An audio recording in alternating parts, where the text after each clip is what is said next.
No, I mean I wouldn't do that. Usually in that case, um, you should.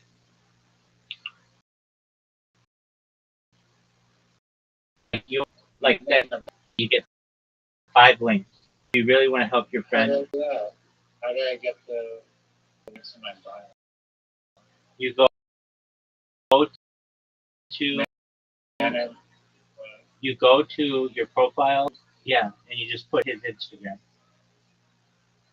Okay. What would you do without me, Weiser? What if asked AI? Would not have. I would have figured. You wouldn't have figured it out. You and I both. And now they're gonna think that Mark Hollinger is the guy who was assassinated by Jessa Rhodes or whatever the fuck. Huh. He's in a bunch of tour credits. With my penis. Really, I helped my friend today. Yeah. It's kind of a shitty thing, I think, and I don't want to burst your bubble, but I think even if you delete that post from Tip of My Penis, your profile is permanently not safe for work.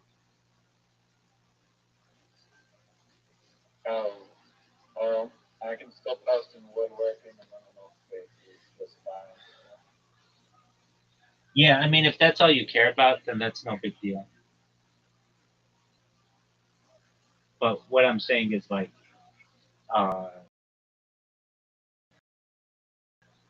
some people will not click on your profile because.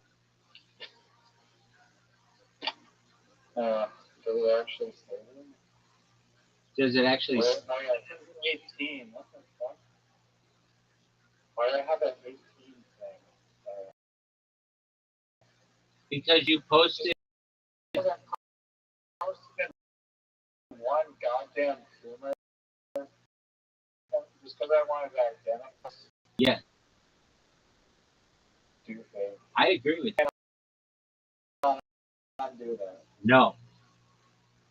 You can't change your username. This site sucks for so many reasons. I can't even like comment with like a video. How would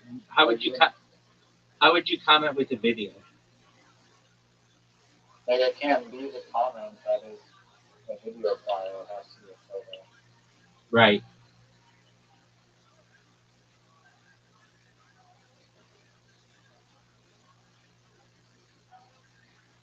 I know. I don't understand it.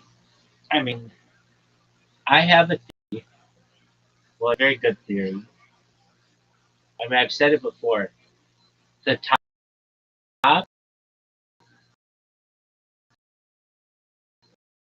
user. I mean, I'm going to ask. I've told you this before. The number.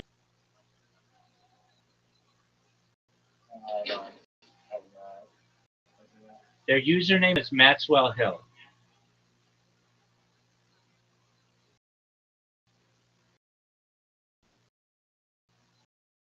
Do you know who that is?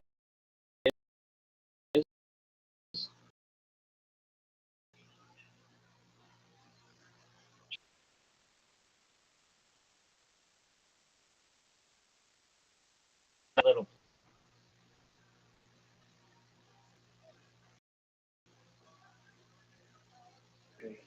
Yeah, totally creepy.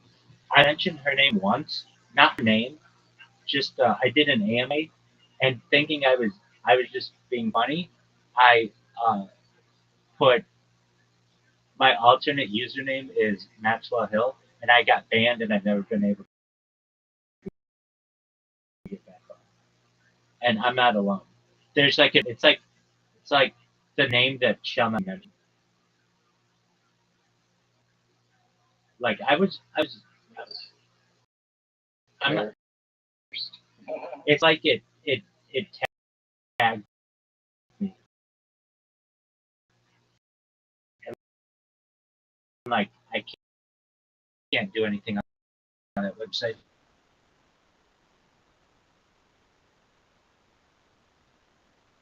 It it definitely and like that user account Maxwell Hill wasn't used. Like the last day that it was used was the day before she got caught by the police, and these redditors are such losers. They're like, "Oh no, I met this person in the Philippines," and then you get the language they use, and it's all like British English. It's like, dude, this fucker doesn't live in the Philippines and is using like posh, the word posh. People in the Philippines don't use the word posh.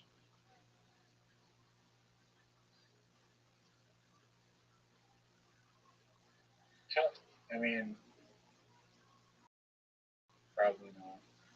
It's just not like the Philippines uses American English if they speak English, and we don't use the word posh. That's a British.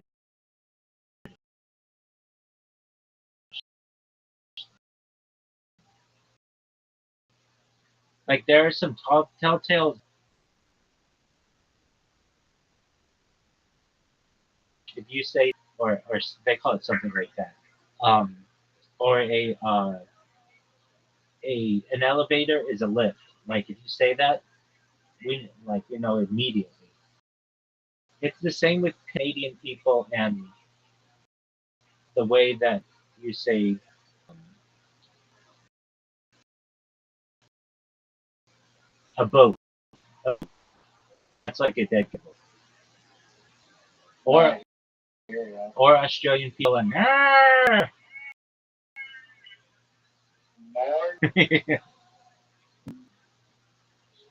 but anyway, um, so that website is literally like their little playground, which is creepy to me. But it's the only and this is my theory, and I'll stand by it. There used to be so many forums. Joe Rogan had his own forum. Everybody had. There used to be forums 15 or 20 years ago that were all over the internet. Forums for everything. And very soon they started getting gore and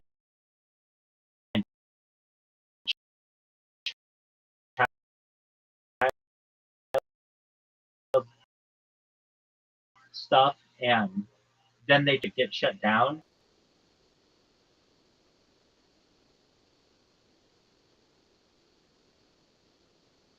4chan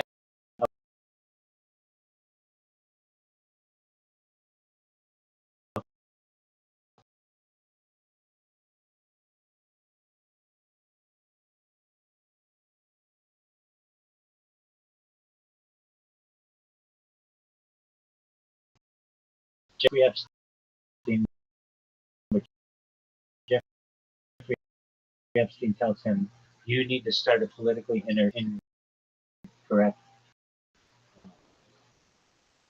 whatever thread, whatever. It's in the it's in the federal the Epstein Department of Justice emails. Oh, yeah, I didn't see that one. Google it. Or maybe I did and I just missed it. Google it. Or brave it. I believe it.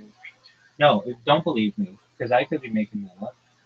It could be like thinking that a baby's a child or whatever. We all start as women or whatever.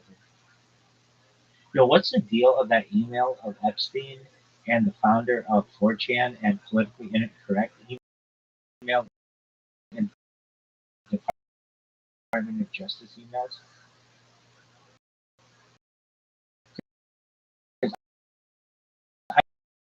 I could be fooled on this too. The founder of 4chan, Christopher Wolf, created by biotech and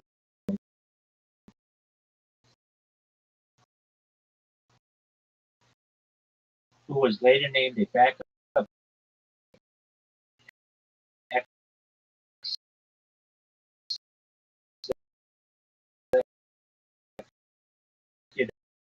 of Epstein's will. These communications 4chan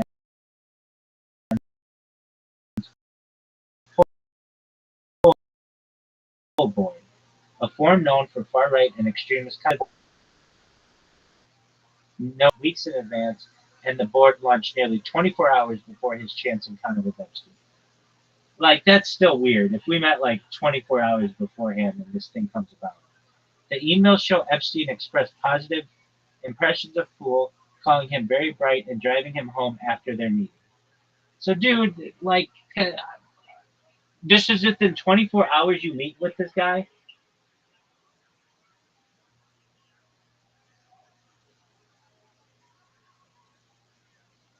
That's suspicious to me. It would be like if I launched Bear Scare tomorrow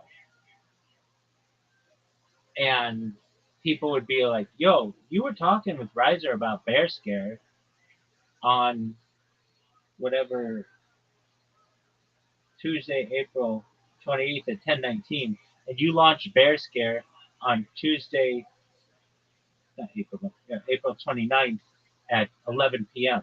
You launched Bear Scare. We'd be like, yeah, it's unrelated. We'd be like, yeah, but you were still around each other like within 24 hours. It was on your mind. Are you sure you didn't mention it?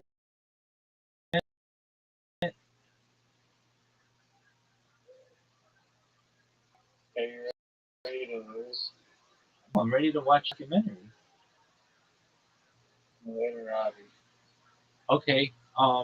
You have to wait 5 minutes, and I'll play Later Robbie with you. Okay.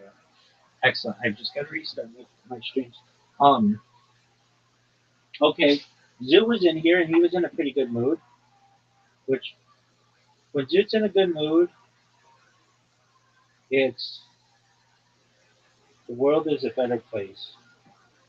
He has been having some dark thoughts recently, and uh, I don't like that.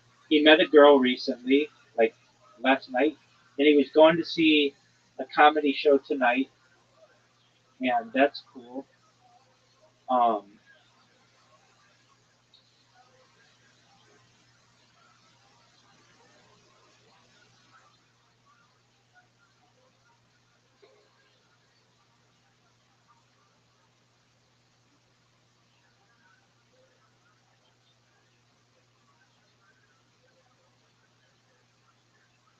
what is your Reddit thing at?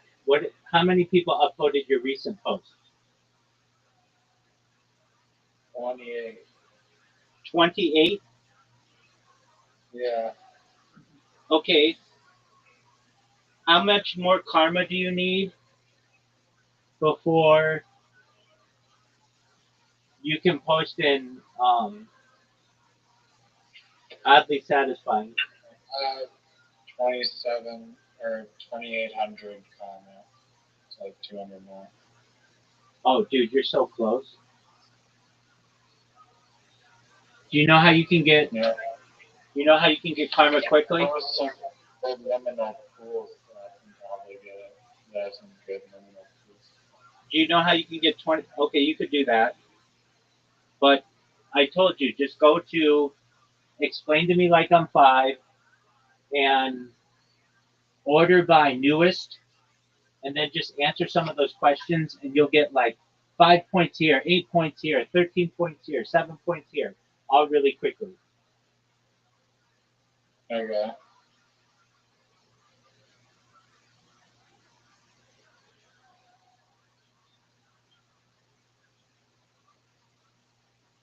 And if you want it, probably the easiest way to do it is whatever the person asks, just take that question and put it into ChatGPT and say, ChatGPT, please give me the best answer in the most efficient way for a Reddit response. And then it'll be like perfect. And then the most amount of people will think it's perfect, as opposed to you being like, oh, I know the answer to this, but it's like maybe it's too long or it's not enough or whatever. Okay, yeah, I'm doing that right now. Baller. Because once you get that in It's lying about me being a nurse, though. Okay. Well, just whatever you do, don't start your responses. As a nurse, I feel that. It's saying I'm a nurse and I can attest to the fact that longer shifts can be counterproductive. Okay. So I just posted anyways. Wait, what are you talking about? It wants me to answer. Okay, I did the thing. Doing the best read a response, not saying that I'm a nurse. No. Just Wait, why is it saying that you're a nurse? response. To ChatGPT or to Reddit? The AI gave me the response saying Oh, I see what you're saying. I see what you're saying. You can do that, but then you have to stick to that you're a nurse. You can't go back and be like, oh, as a doctor, as a blah, blah, blah, blah, blah. Just go to the next question. You don't have to do that question. Anything that you can keep vague.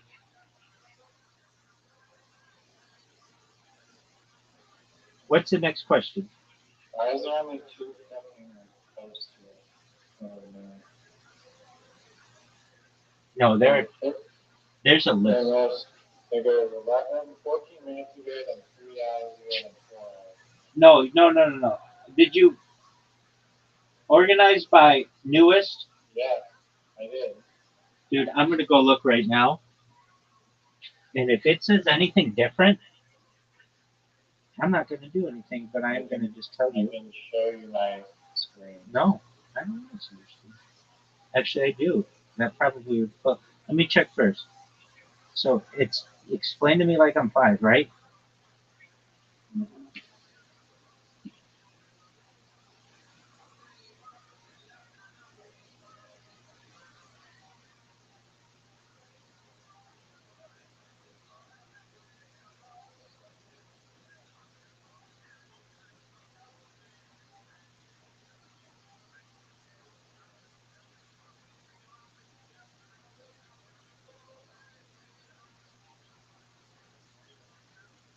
Okay.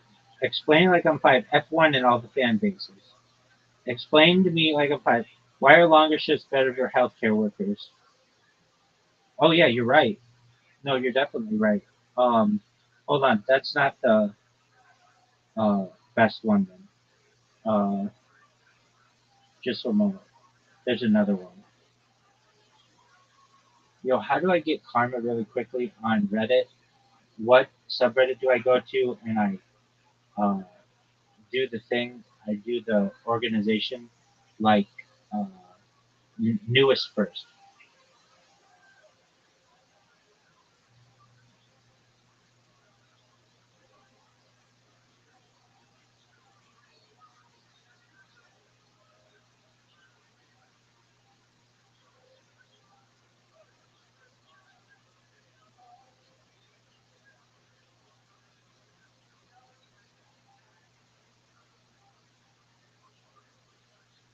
Oh, I think it's Ask Reddit. Go to Ask Reddit.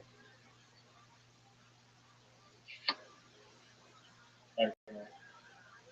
Yeah, that has more people. Right. And then go to feed, new, now, 1 minute ago, 1 minute ago, 2 minutes ago. That's what it is. Apologies. I knew it was something like the question or explain something simply or something. So do you see that one has a bunch of questions? Yeah, I'm answering.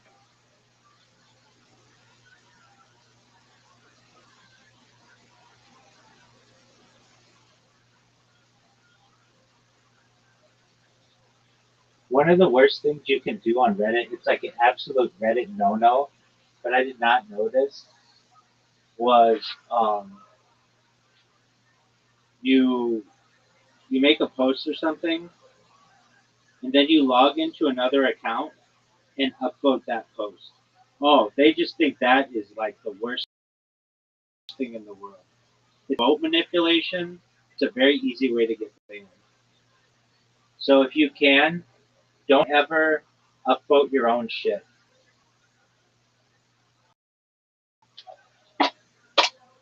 Yeah.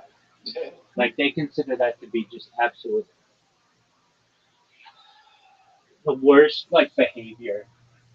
Which to me is like, what's the big deal? It's like no, who cares? It's like one or two votes, but and then there's a strategy that you use for do you know when you well like let me think. Um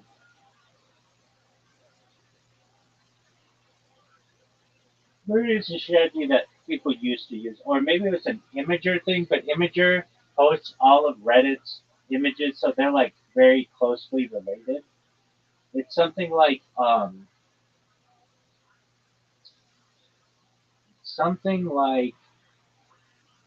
you.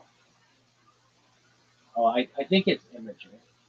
So Imager has a system where you post something, it gets 0 votes, but you can upvote yourself.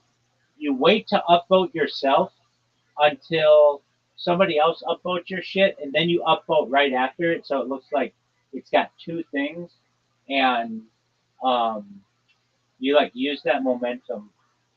And I think Reddit might have the same thing. I'm not sure. I don't really pay attention to the Reddit point system because I mean I do a little bit, but they ban me from voting on stuff, so I don't really pay attention to that.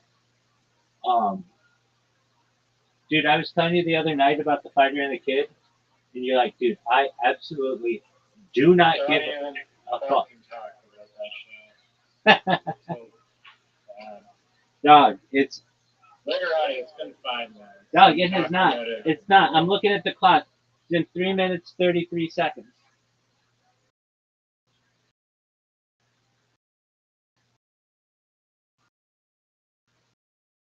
No, 5. Got one more of these big.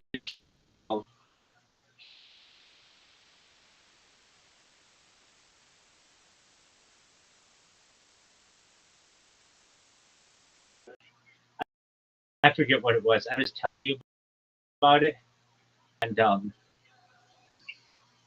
I was like literally.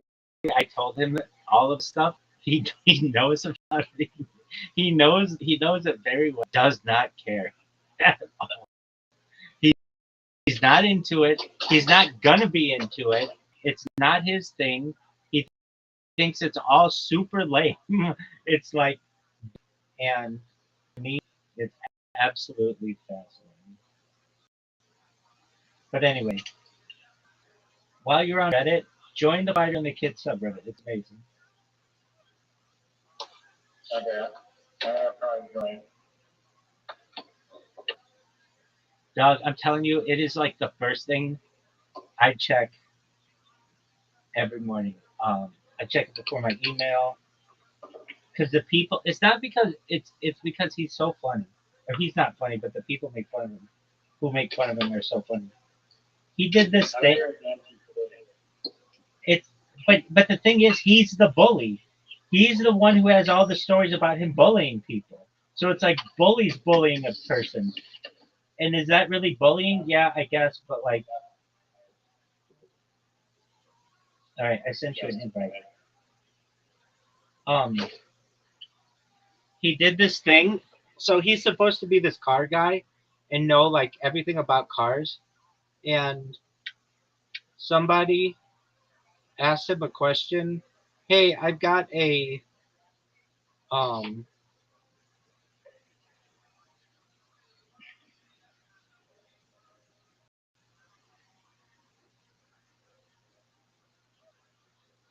I've got a Ford Mustang and I want to replace the engine.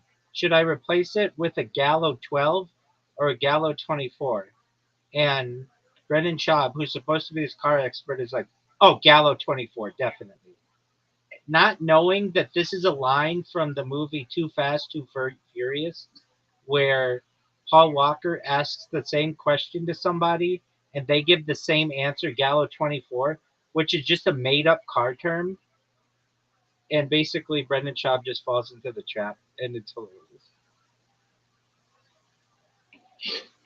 Toonie, are you proud of that? That's all currency.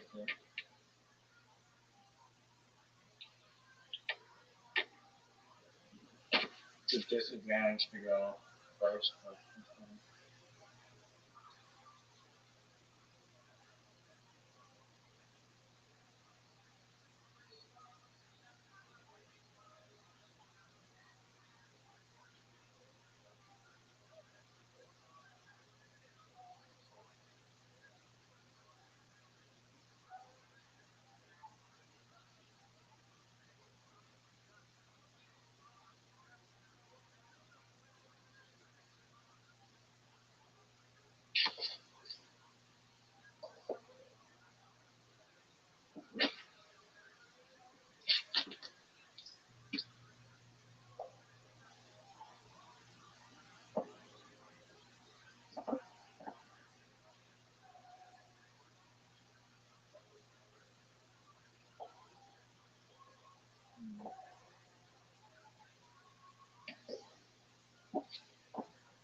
What is a toonie?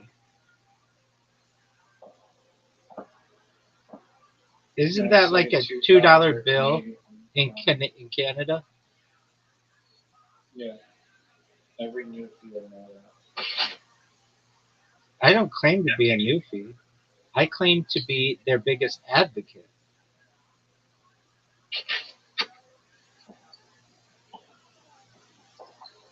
I forgot the S, right? I mean, what do you want me to do about it?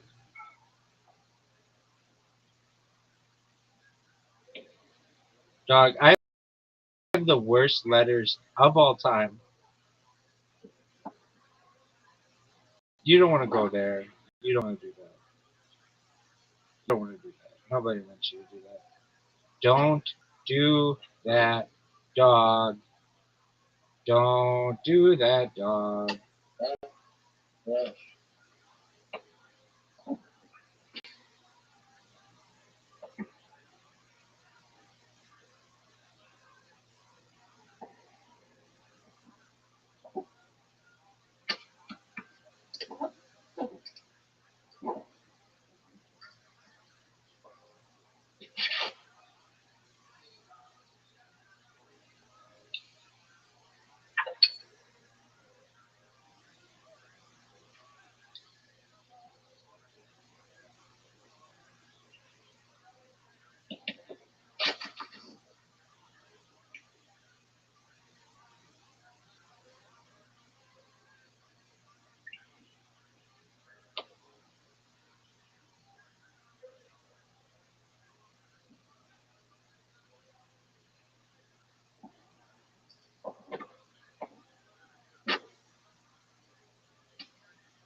Gay?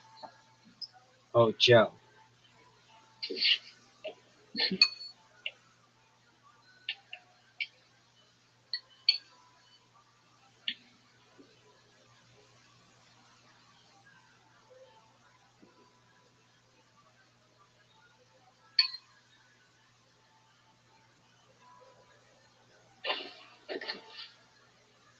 I have all vowels. These tiles are rigged.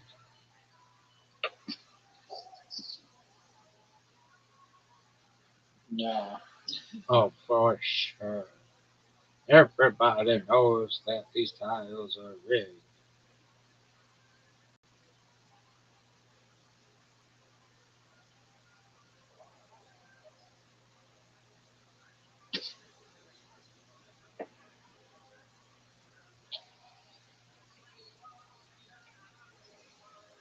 I just gave you the win. Did you? What? Fuck? Wow, must be nice. Must be nice.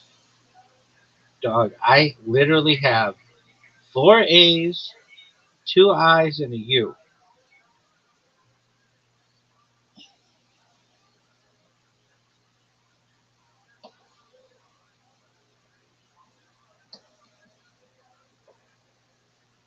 Wow. Oh, that was devastating.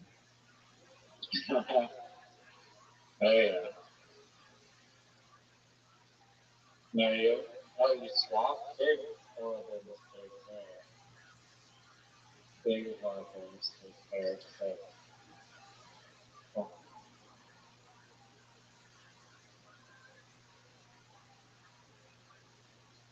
what? Okay. It's not a word.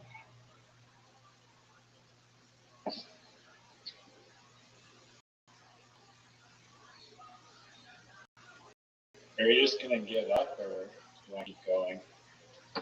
Don't call it a comeback. I can keep going. Man, I don't know what this game's supposed to do, but it's just going to give me vowels. What can I really do about that? I'm sorry, because I can just keep going if you want to keep going. 38 points here, 38 points there. Oh, you played Joe. Okay. It's over for you.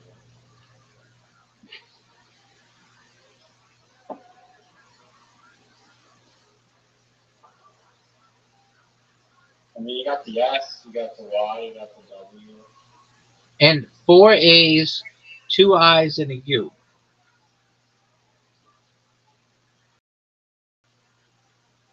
I'm going to come back. It will be great. It'll be great.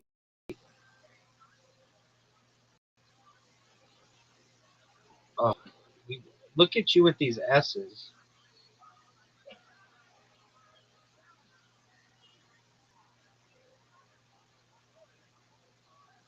I mean, I could have played something more devastating, Why didn't you? because I just went too quick and zoomed out.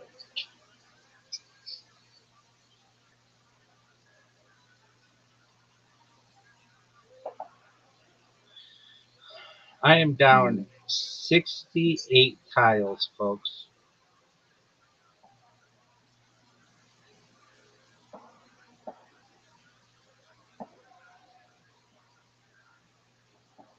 Mm. 68 tiles.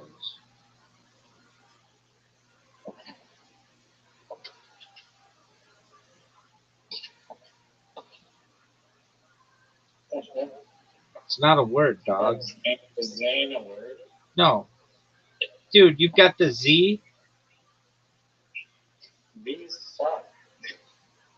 Oh, I thought you said. No, you said Zane. Yeah, I was asking if that's a word. Yeah, so you've got the Z. The Z. Oh, I was just asking if it's a word. Why would you be asking if it's a word if you didn't have the Z?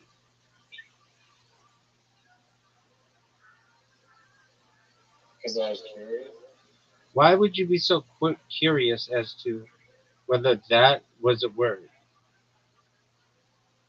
Why don't you mind your own freaking business? Why don't you do that? Okay. Um, hmm.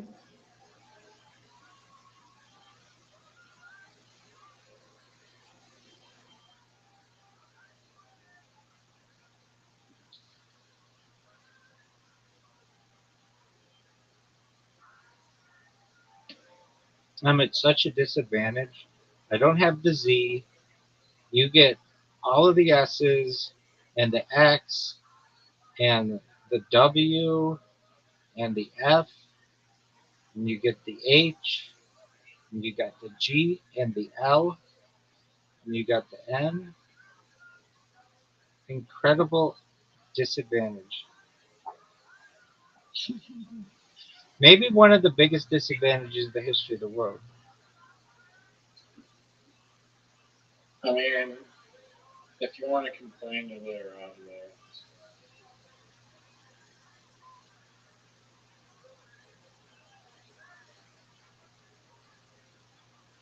I mean, you didn't even know what a tune is. So. No, I did. I actually did know what that was. No, you didn't. You did not know what a tune was. I did. I said what's it. What's a fucking tune? No, I said, isn't that a Canadian $2? Currency, I said, isn't that a Canadian $2 bill? No, you can rewind the tape. But... Well, you obviously didn't hear me. No, I heard you just loud and clear. You just had no idea what a tune meant. Which is understandable. No, I did know what it is. It's like one of the few words that Canadians use that Americans have no idea generally, unless they're amazingly educated. Do people use toonies? And they're still accepted. So it's like our $2 bill. It's not really common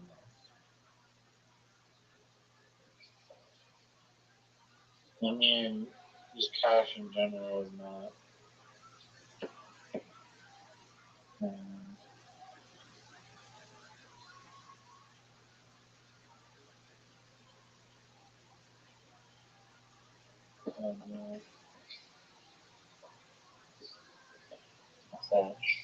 Oh, fuck off, dog. Dog. Clutch time is literally like 1 second. This is such bullshit.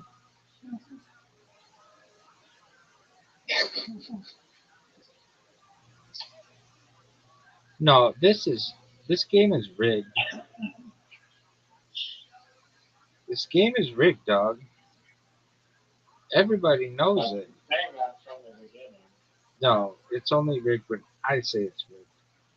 And I am saying. Why don't you do it second? You can't say it's rigged and you have to go second. Like you go first. So. No, this game is rigged. Rigged. Big time. One of the most rigged things in the history of rigging. How'd you like that play? OR2.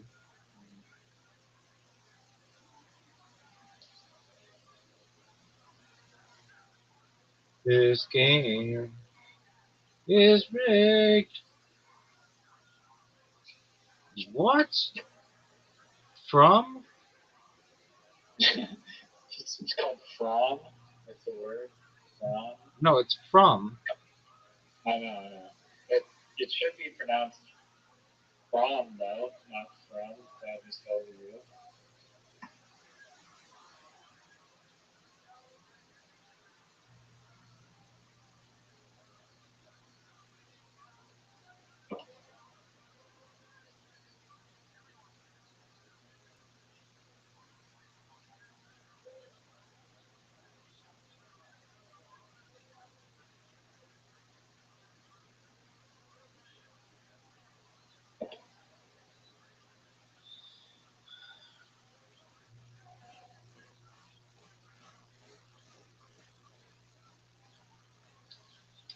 Folks, he might double our score with all of his advantageous plays. How many tiles are left? 19. This game is over. O V E R. Over. Over. OVA. This game is over. O B A. Ova.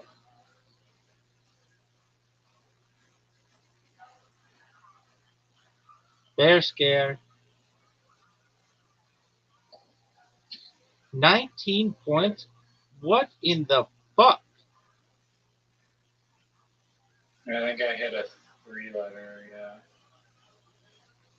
3-letter on the K, folks. Oh, wow. In a desperate attempt to make a comeback. And thanks for blocking off all the possible words going back. Dog, did you get the blank tile too? You did. He's got the blank tile. He could do a major word. So he's got another S. I just helped you out.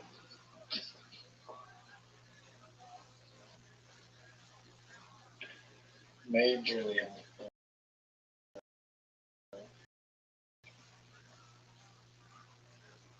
Oh, fuck. I could have played the split.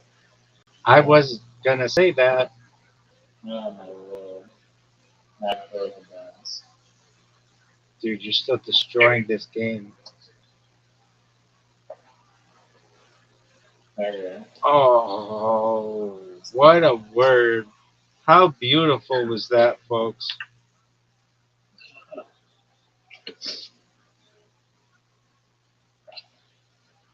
Just when I thought you might make a comeback, gotta be devastated.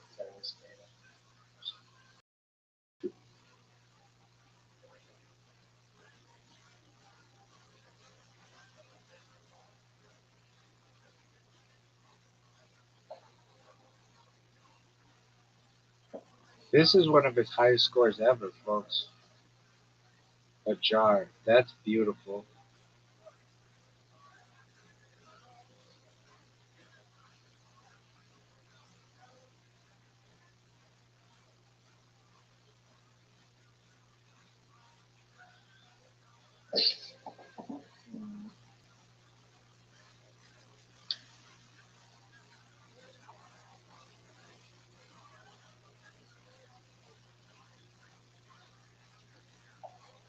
This is an absolute ass kicking. It's not even close, folks. This bitch was rigged from the beginning. This is like Dice Party levels of rigged. Dice Party levels of rigged. That's unbelievable amounts of rigging. Some of the most rigged things in the history of the universe. It's okay. Just a warm up game. Oh, this bitch is over, baby.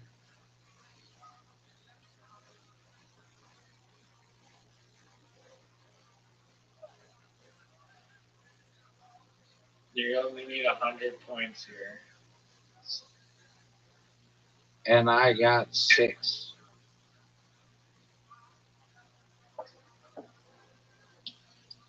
This game is rigged like And you have the F at the end. oh, for sure. I was holding on to it. Okay, one more. But I didn't go first. It's a disadvantage to your first. We're playing no time limit. Oh, No. what the fuck? No timer? That's bullshit. Okay. Okay, then we won't play it. Playing the other Rabbi is no timer.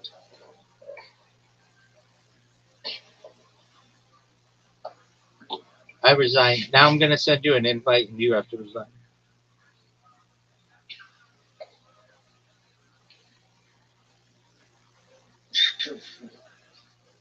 And then we'll play with the timer. Resign. Resign. You gotta resign, dog. I have good tiles. I don't care. You've got to resign.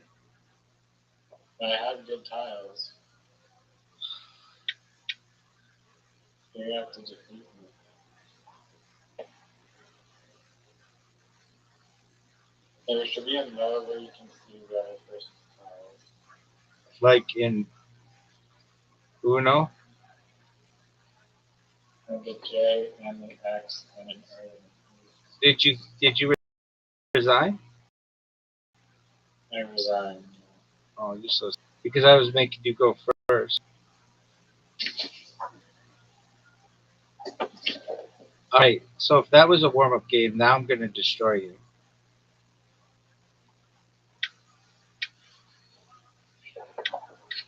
Maybe the tiles will be rigged this time.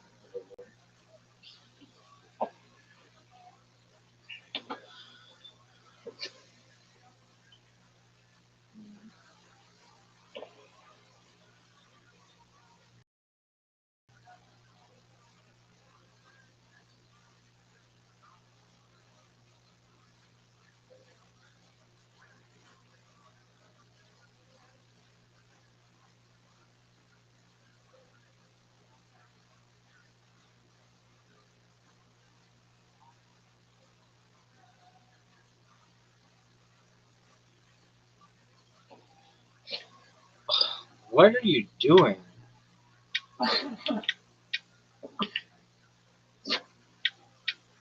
You were complaining about you didn't get to go first last time, so go first.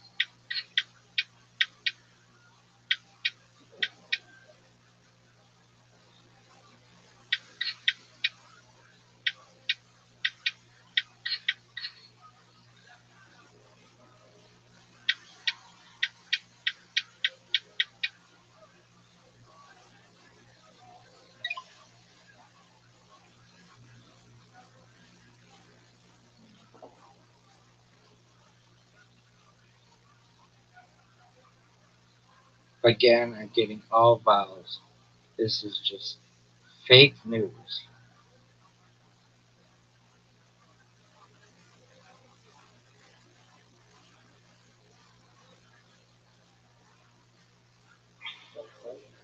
Yet I still have the lead.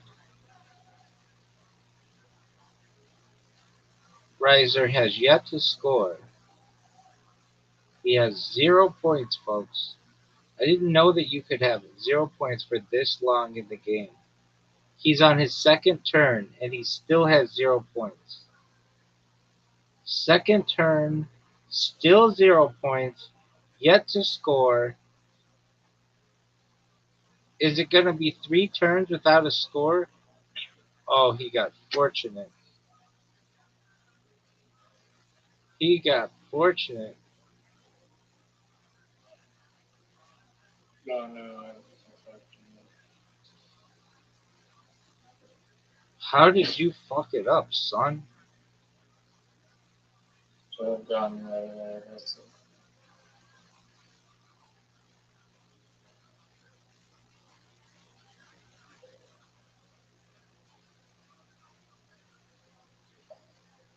His score is more than doubled.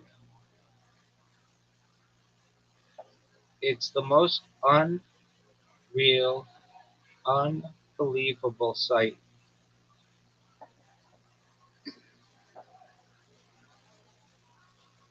Need. That's not a word. Of course it is. No.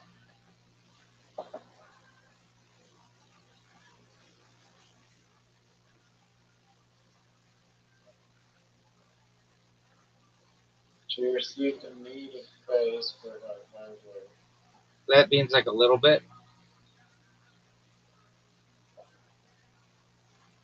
Is that because I'm kind of newfie word that they don't teach us in Labrador?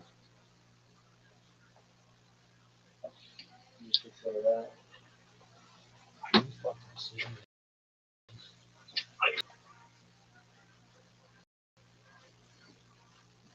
So you're up, big dog.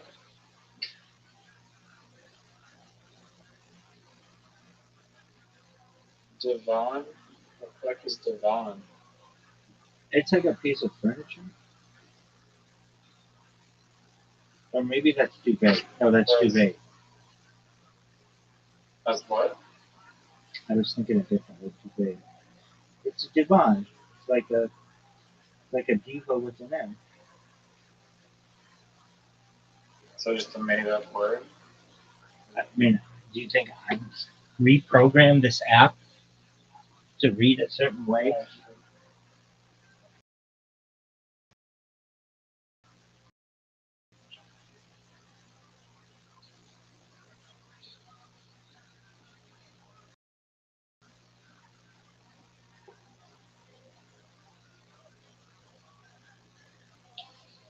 Folks, Renzer's losing right now. We're keeping track of him.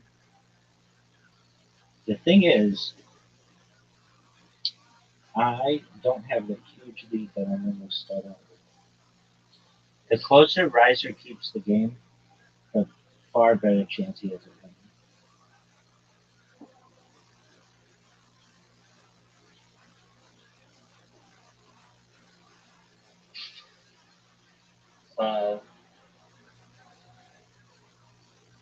Snyder, I hardly knew her.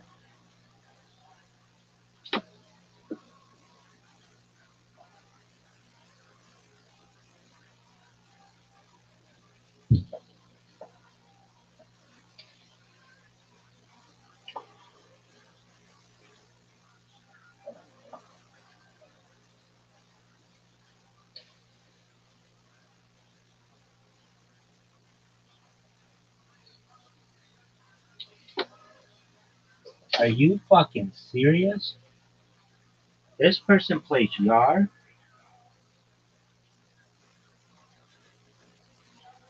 You played you. Oh, let's see. Wow. What you want me to do? Be the best? Hey, how do you think? Damn. How do you think William Montgomery did on Kill Tony this week? I'll wait. No, I'm not. Yeah, especially because William Montgomery is no longer a part of it. Good. He's too big for that. Did you know Kill Tony just signed a contract? It's going to have its advertising sponsored by Fox.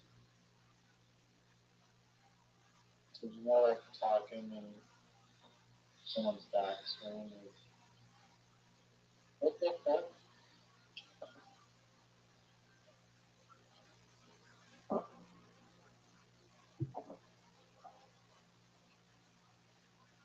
Quit apparently is not... It's QUIT, dog. And you've got the Q. What? I said, like, CLIT is not a word. Oh, clitor? Yeah, because it's a shortening of clitoris. Yeah, that doesn't mean it's not a word.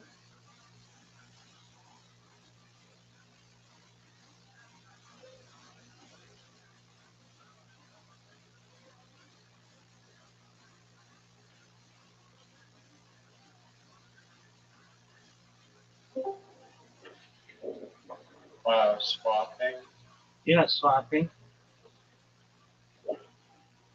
What up, Omni Duck? Hello. How you living, pimp? Tired. My phone broke. How'd you break your toe, Omni Duck? No, my phone is broken. How'd you break your phone? It fell in the shower and the water got inside the charging port, and then I charged my phone and it fried it. Like, and then when I say fried, I mean like it went like it had steam. Oh, wow. Well, are you going to be able to get a new one? Hopefully, I don't think I broke the warranty. Oh, yeah, you definitely broke the warranty, but that's okay. I hope the best for you. How is everything else in your life going, big man? I got in contact with some old friends. Do they think you're as amazing as I do? No, they think because I faked my death. that I am a garbage human being. You faked your death? Yes, I've done it a few times. Omnideck, you're just full of. No, I'm not even full of it. Like I'm not even joking at all. I've literally done it. No, I believe you. I don't do it anymore, of course. I don't do it at all anymore.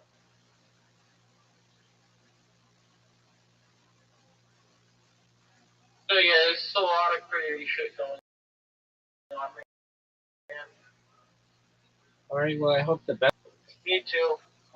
Do you ever play Scrabble?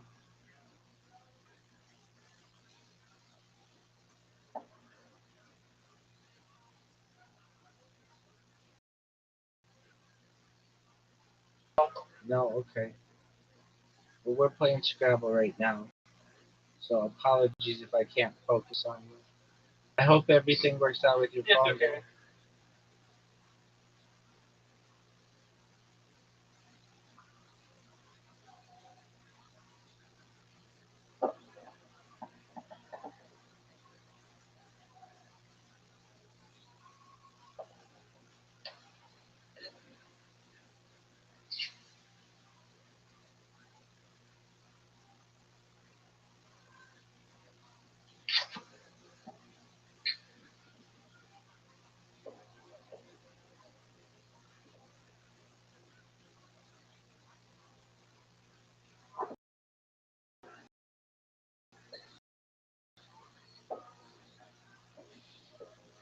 You like that, don't you?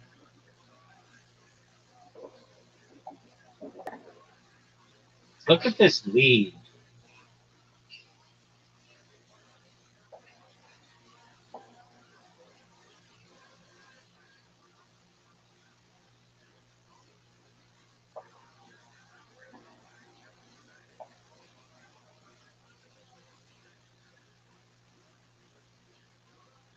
Oh yeah, I made a really messed up joke in a drunk server, and I got banned. Shit happens. I get banned from servers every day. Yeah, makes sense. Makes sense. The reason I got banned though is because I was talking about how you should put toxic relationships, like men and women from toxic relationships, in a camp.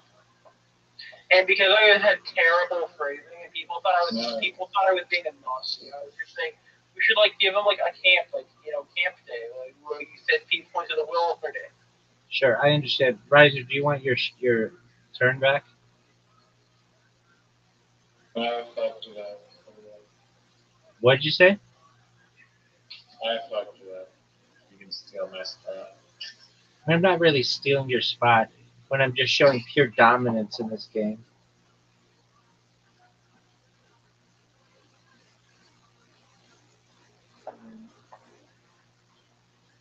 I can't believe they would give me the X and the Q and the J and the Z all at once.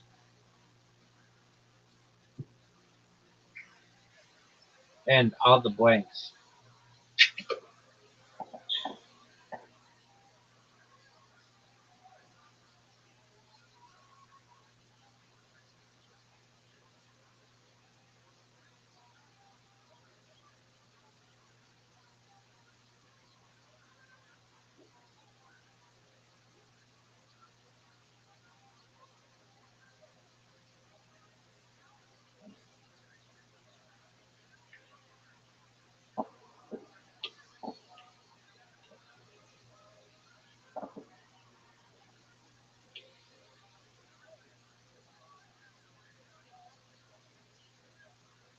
Dog, look at this dominance.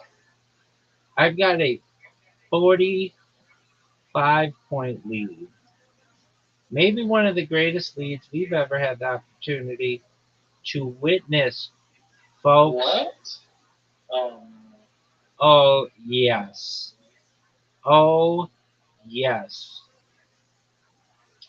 One of the greatest leads ever.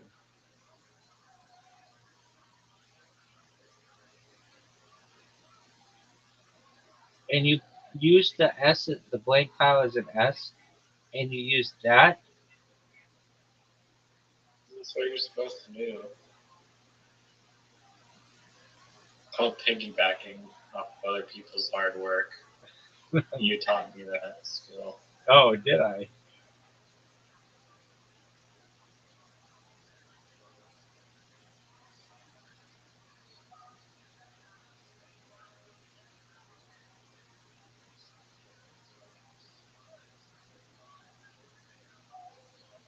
Look at this dominance.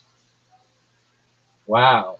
Even I'm surprised sometimes that I can get such big leads on you and not even try. Like, I'm not even trying right now. You've got both blank spots, and you use one for the Ellen Hale and the other for piggybacking, quote unquote, for honers. What weak sauce?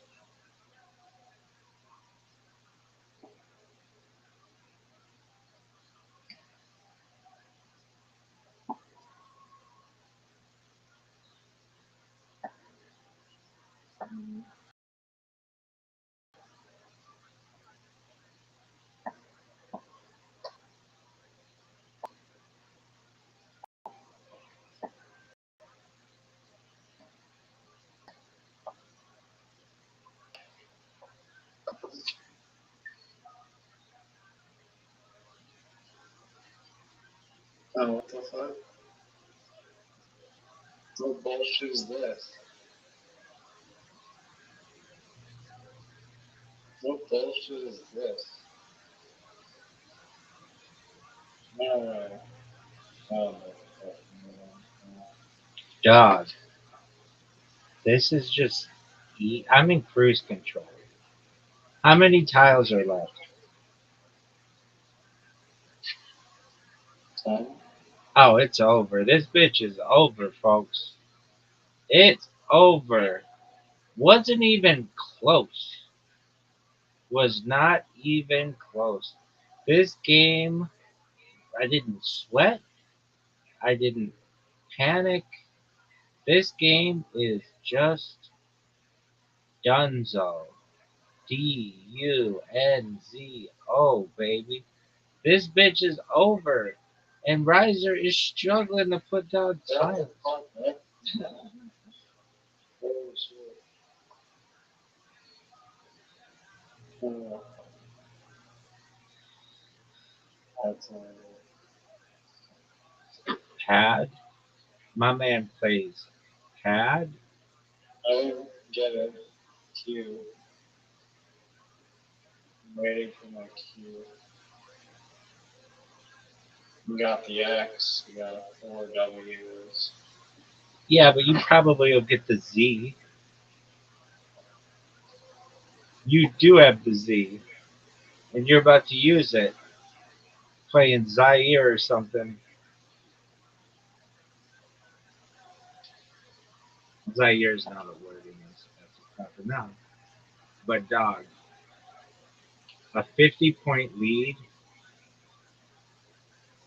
you need the Z to do some amazingness for you.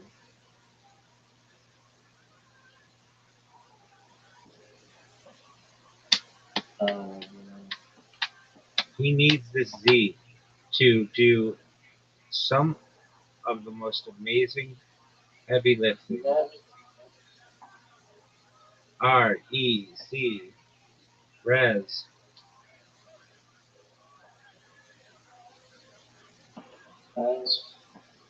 how the fuck is Raz?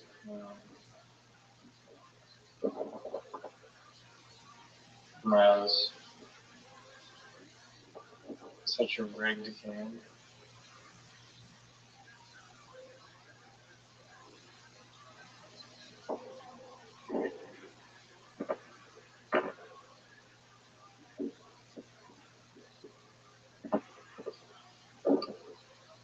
Folks,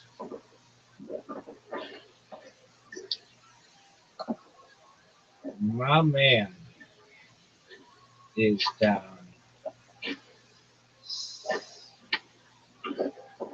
Live.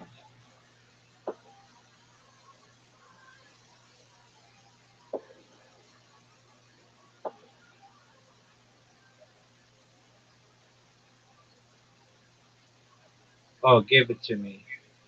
This is a good word. Duvet. It's like a comforter, baby. Okay.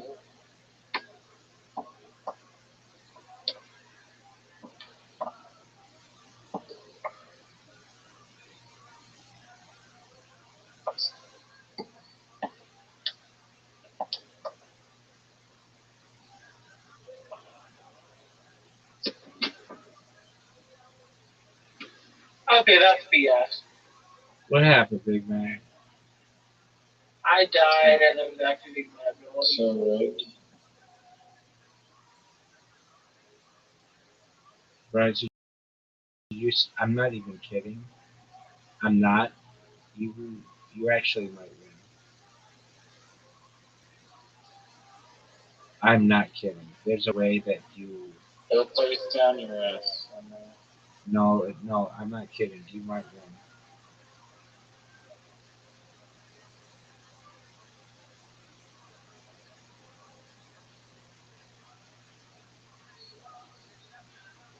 There's a way that Riser could win, or it might be close.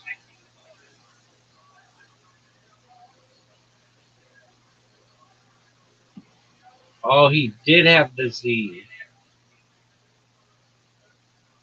Yeah, well, I only have 3 tiles.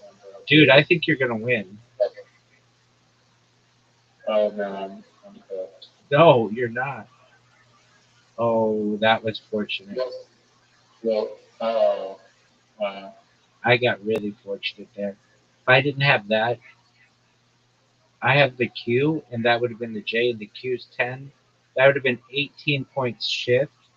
And then if you would put down, so that would take me down to uh, 244. So you would need 13 points to win.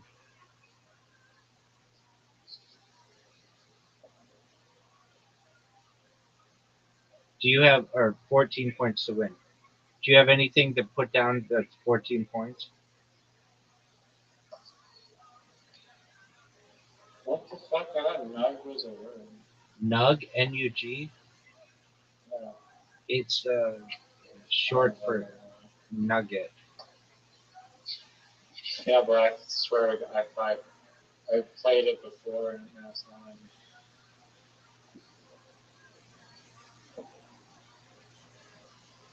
I have the J and the Q. I Must did. be nice. I have the J. Well, it's not Must good. be- It's not good at the end of the game, dog.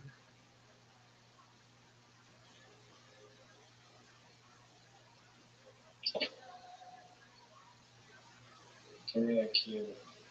I almost got it. You would have won. If I didn't put that J down, you would have won.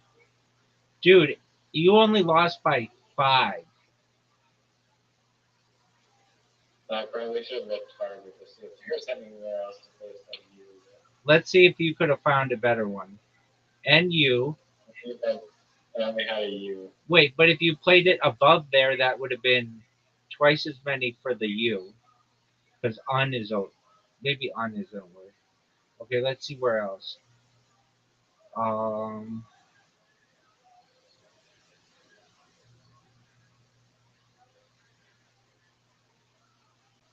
I don't think there's a good U spot. well, I'm sure there's like a best one. There's like the best one in the world. A U. A spot for a U. There's up in the corner, so that would still maybe 4 points. There's up in the corner. Still be short. Where in the corner? Bottom right. Bottom. Oh yeah. Okay. It's probably the best one.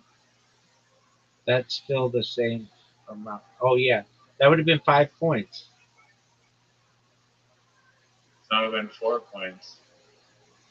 You're right. It would have been 4 points. And I And would have lost by 1 point at least. oh, yep. Yeah, there's nowhere. Oh, what a good game. All right, big dog. Let's leave it at that. 2 out of 3. You want 2 out of 3? Yeah, to settle it, tiebreak. Dog, I destroyed you.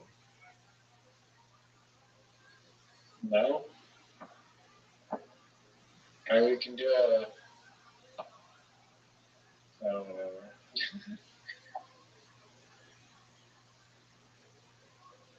Got no more literati. Sorry, yeah. Why did you invite me? Well, okay, so you don't want to do it? Let's not do it. We'll get our sleep. Just let it That's good titles. Just let it expire. You just resign now and then we'll call. I'm not resigning now. That gives you a free resign. Just resign. Just hit resign. Doesn't matter. Just resign.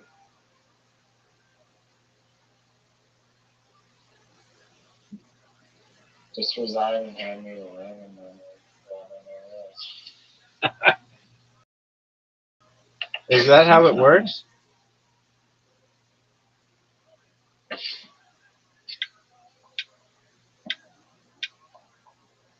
Resign.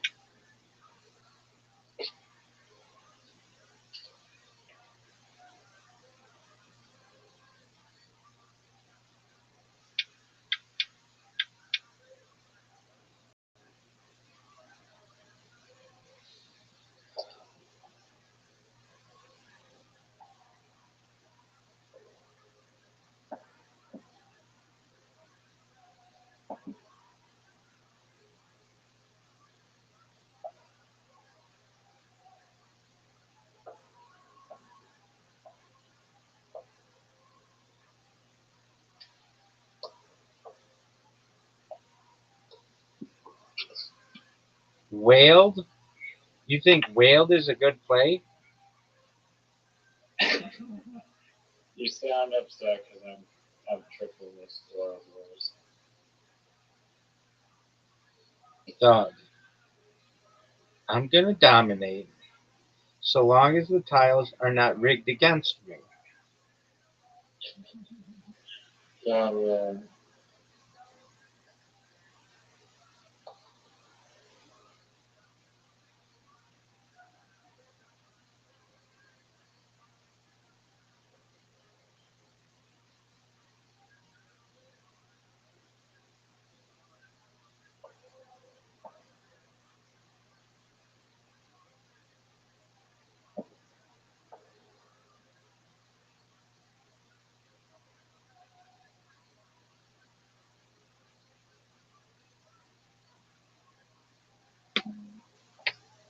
I'll tell you what, I'll let you resign right now if you want to just take the loss early.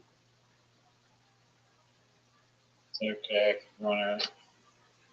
I understand it's not going your way, so maybe it's worth it. I'd probably forfeit if I was using this fabric. Dog, don't call it a comeback. I've been here for years.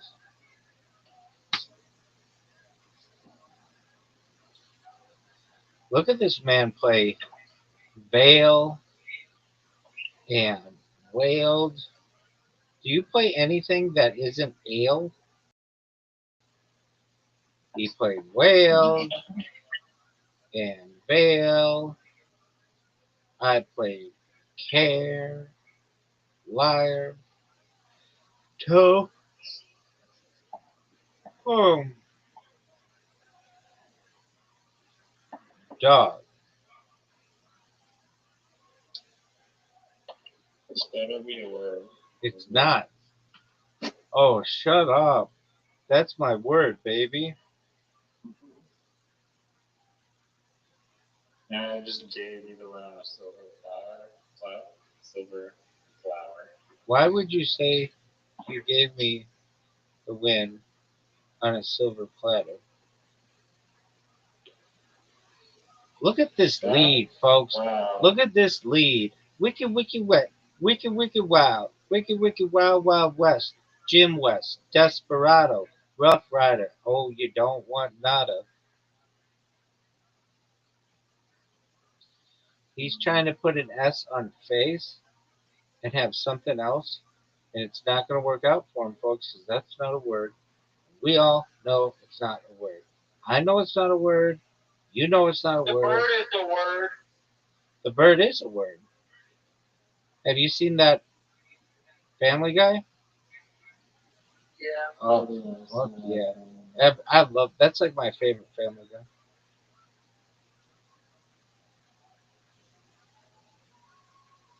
Riser already down 17 points. This MF with set, this motherfucker plays set and is proud of that.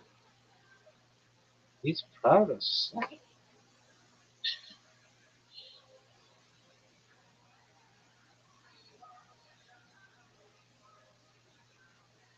Set? My man is proud of set. That's a good word. I played Dingo. I know He that's plays fat. Literally plays fat. no. I did play Fe and I played Fe and How do you like that, son?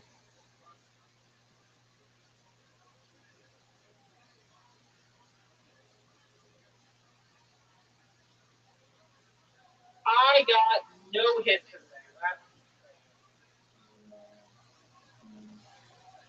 What'd you say, Riser? No, just these tiles are. That's not what you said.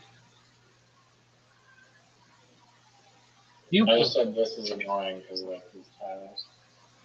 okay? It's not major. Dingo.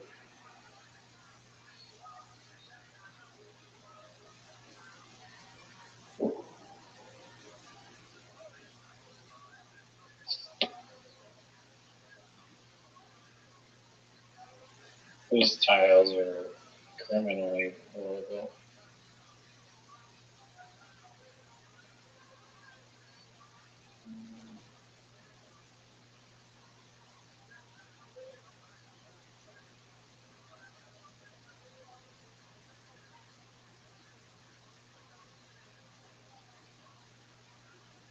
Oh, that guy here. Dog, Bullshit. dog, dog. I have a 21-point lead. I said I have a 21-point lead. I said I have a 21-point lead.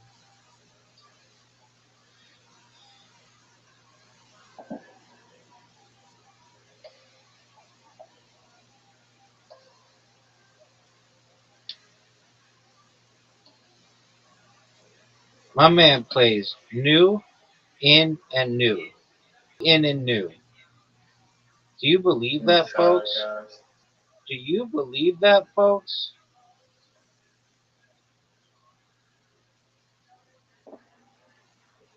You got the J and the Y and the C and here and Beth. You played Beth and you're still barely winning. You know what the key is? I am winning.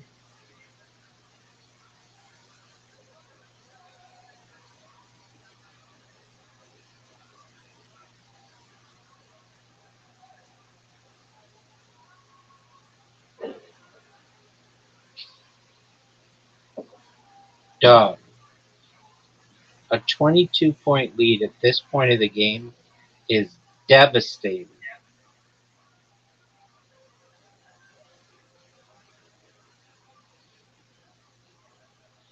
Maybe one of the greatest leads in the history of leading.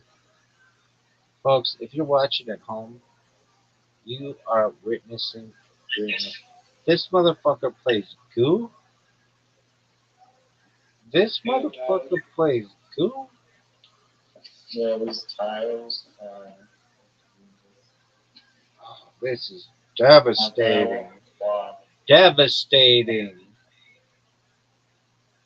That was Oh, what a kick in the stomach, son. Just a kick in the stomach.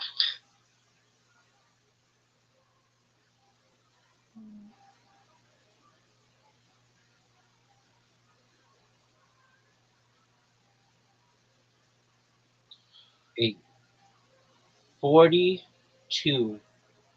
lead at this point of the game with no Z available, no J available.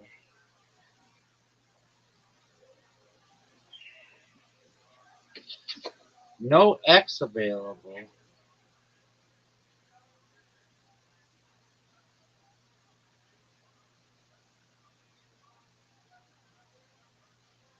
now I'm gonna need to swap these horrendous tiles.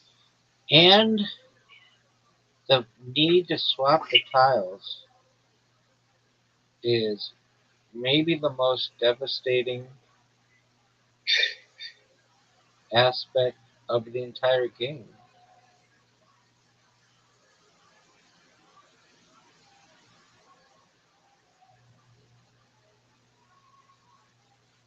I'm going to give you a chance, though. I'm giving you a chance to get back into it with my 35-point lead. Maybe one of the greatest leads in the history of the game. What are you doing? What are you doing?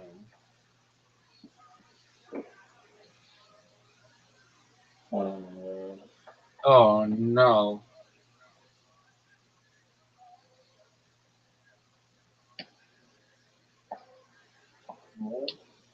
No. Don't do it. You don't want to put it there. You don't want to put it there. Stop. Stop.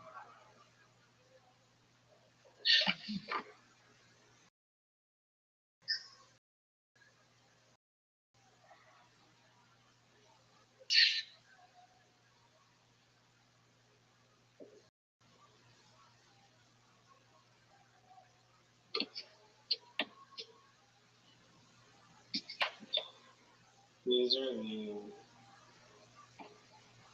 most unplayable jump rigged tiles I've ever made tiles.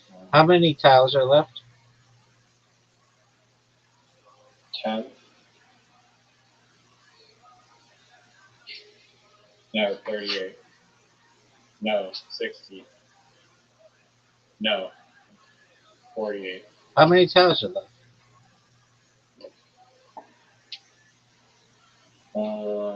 I can't. Well, let me see. Are you serious? No, I can. 38. Oh, there are 38 tiles. It's still early.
It would cut off like half, like the entire upper left part of the map with the J there. It's really smooth.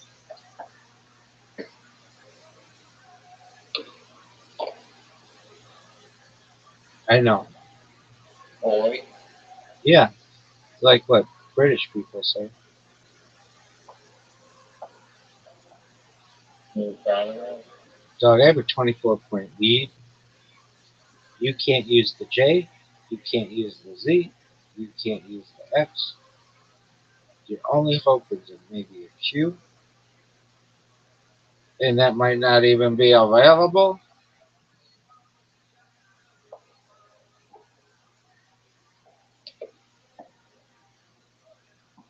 That J just F everything up. We need like bestow or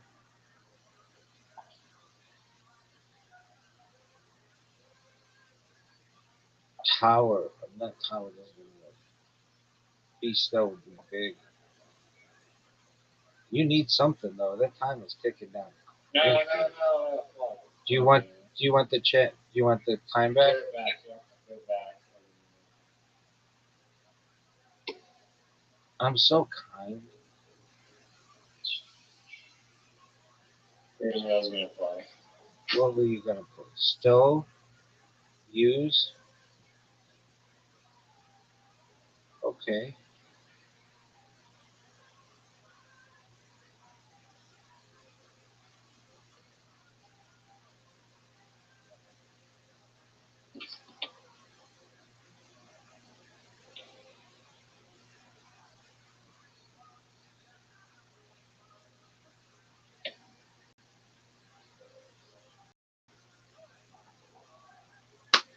I can't believe I've got a 22-point lead. I can't believe.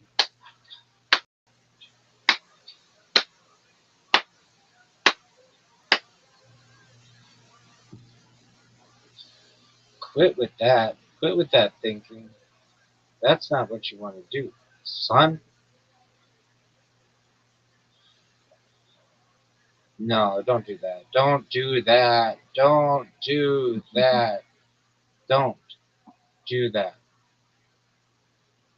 I know you think that's a good move, but it's not. It's actually one of the worst things you can do. You're falling right into my trap if you pull that move. Don't do that. Do you hear me? Do not do that. There you go, like there.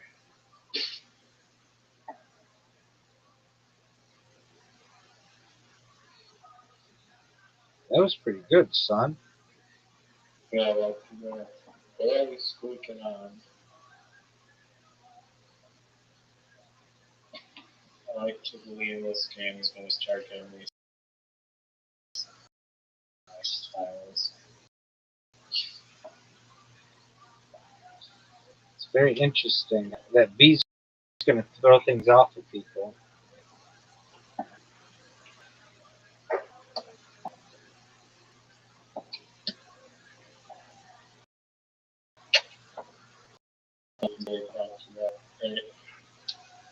Great.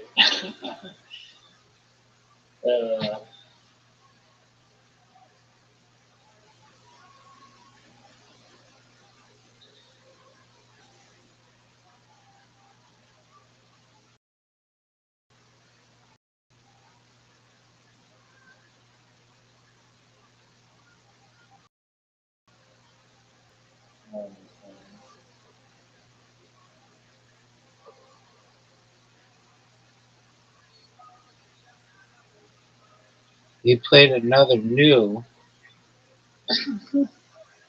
These tiles are some of the worst tiles you've ever built.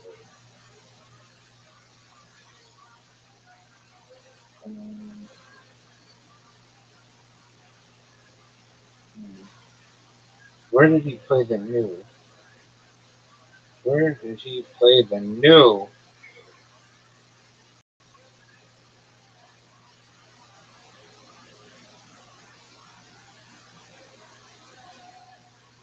Where did he play the? Oh, there he played it.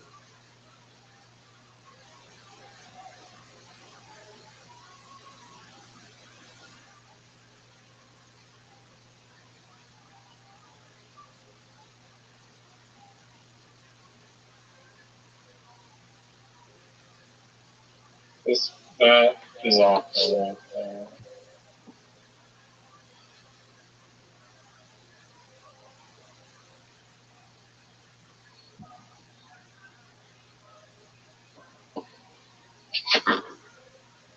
Yeah, I'm winning. I'm winning.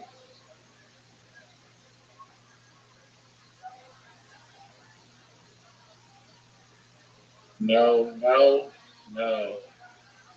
No, you do not have that. Gay? Oh, It means Barry. happy. Barry's very good.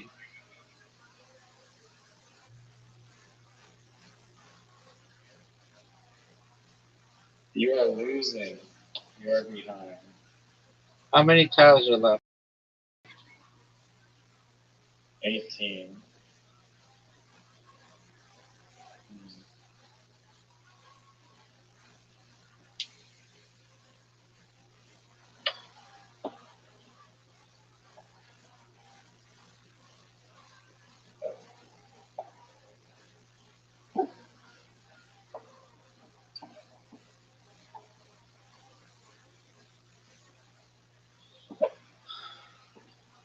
What are you doing?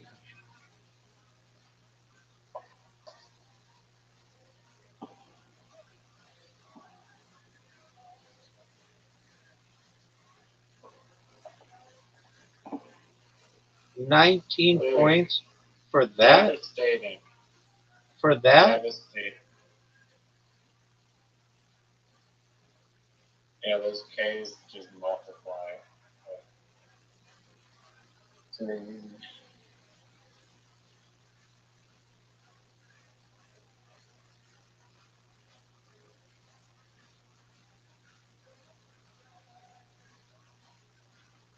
Wow, nice contribution there. You're welcome, big man.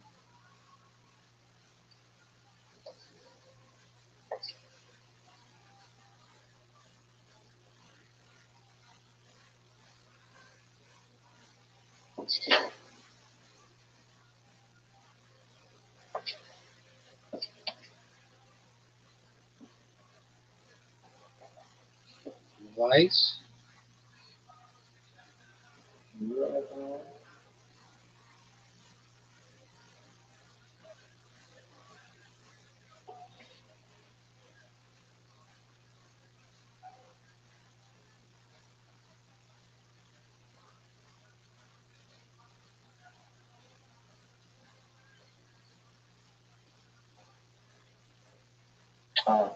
How many things are left?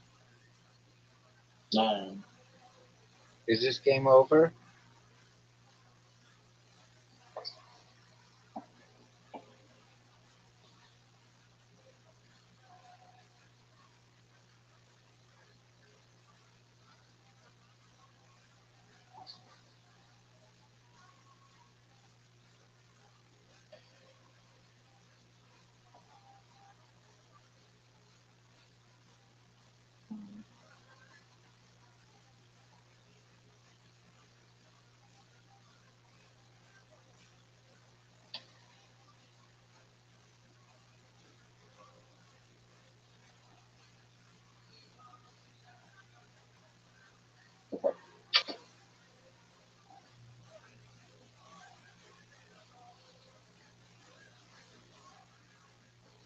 Folks, 7 tiles remaining. folks, this game may be rigged.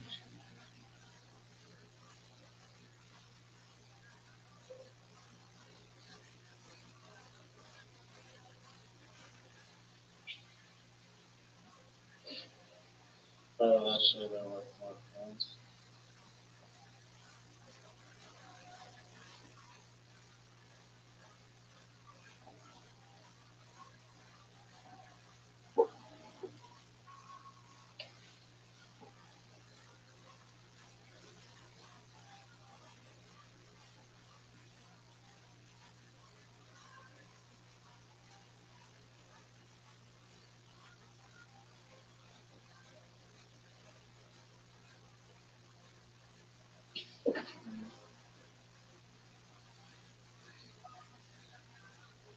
Stealing the best I'm spots. getting 20. Let's see.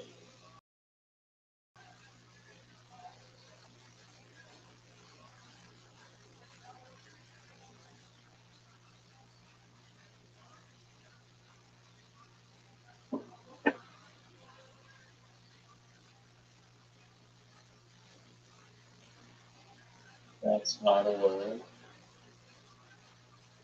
Definitely not a word. That's not a word.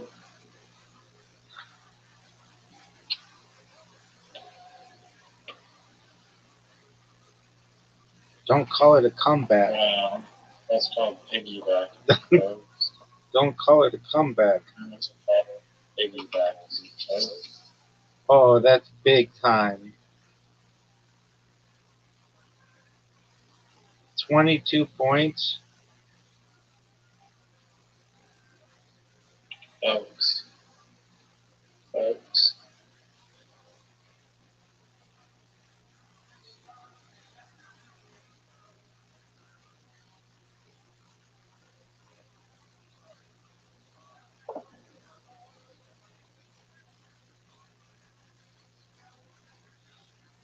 Maybe the greatest play in the history of the game. No, we don't.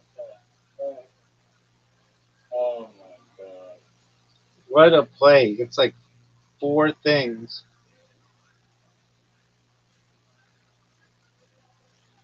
Folks. Oh no.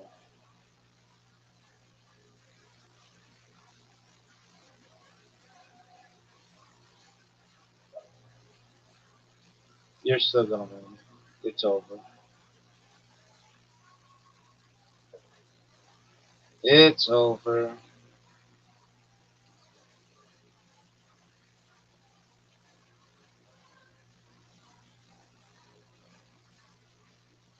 It's over.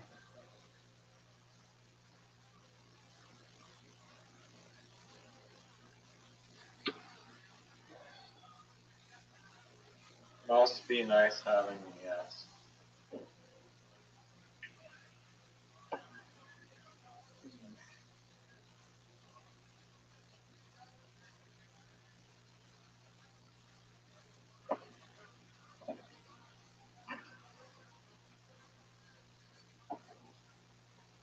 Oh no. What?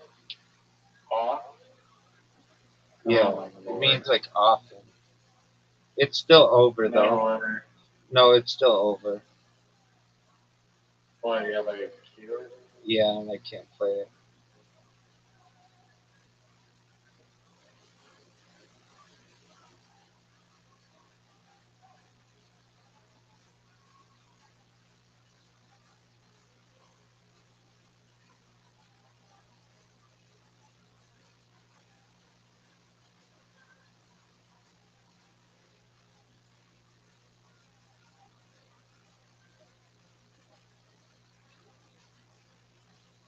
You only have one tile?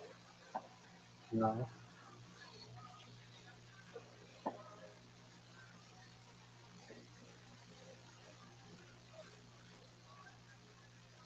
T?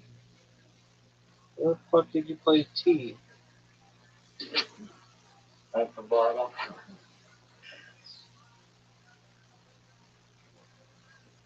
No, that's not a good. No. No, I didn't give you a Q. I almost gave you the QI. I know. Oh,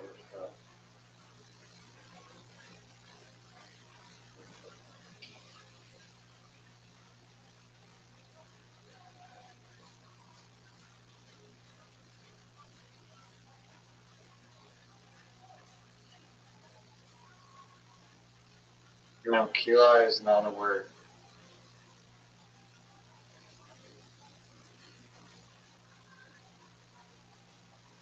Oh, that mask would have been great. No! What? Unless you can't That's the whole time? unless you can't find a place to put down. I'm still fucked. That's the entire time. I'm still fucked. What do you mean you're winning? Yeah, but all you have to do is use the rest of your tiles, and I'm done.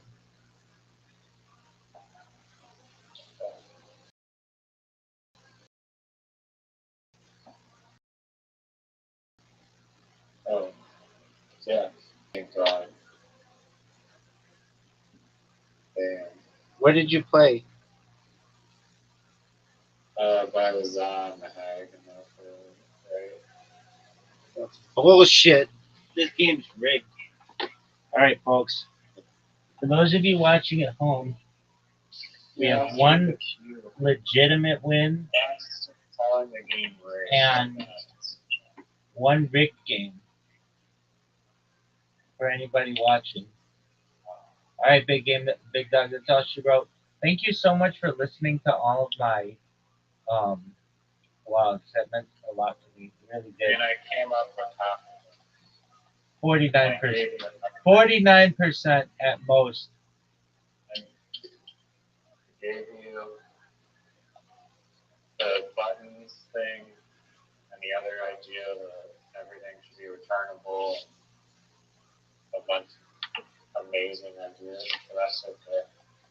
I'm gonna say no to that, but I mean it's nice if you think that. Dropped out of 2FA, handed that one over like the Q and Scrabble. Just gave me a magical Q. Magical Scrabble Q. I mean I don't think so.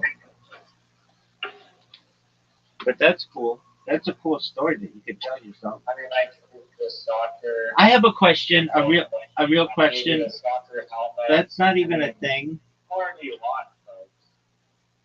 I gave you the soccer bat and the soccer helmet. I mean, That's not even a thing. I already said a helmet for all that stuff. I do have a question for you. How much karma does your thing have? I gotta check.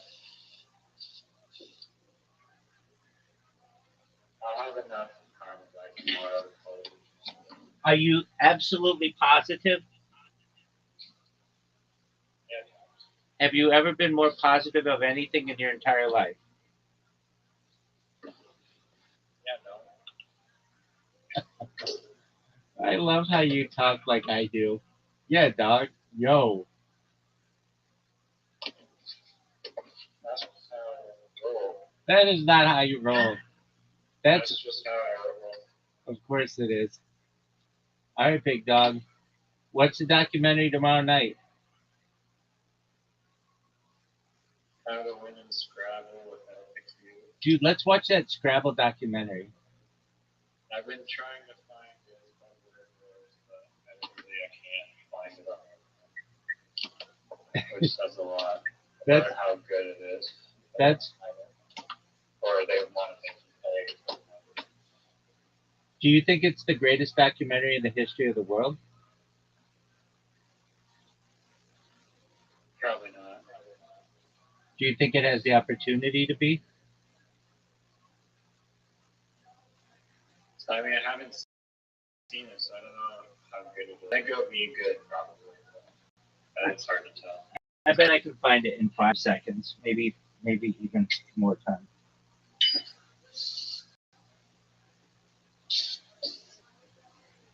Yeah, I think all media should be free.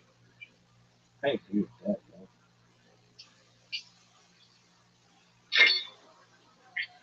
I'm gonna try and upload. I gotta download this program on my VR headsets, like trace it down my friend's cat with like thing. But yeah, I'll talk to you later. Yeah, really. Alright, peace out. Peace. Shout out to Riser. Cheating. Fake news. Kid, if you ever have a Q and you can use it, you'll be like, oh no.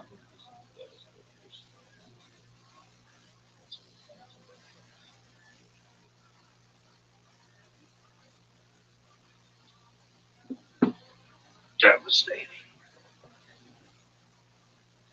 tremendous athleticism. That's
exciting.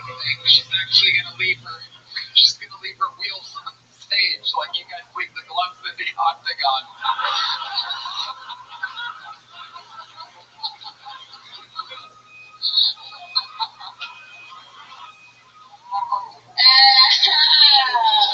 Your laugh has become iconic here on the show. You do know this, right? I was doing my own show and someone's phone went off and it was my laugh. It's insane. That's amazing. You want to give us one just for old time's sake? I'm fine. Amazing. The great Fiona Hawley, ladies and gentlemen. Not only is she still with us, she's absolutely funnier than ever. It's amazing.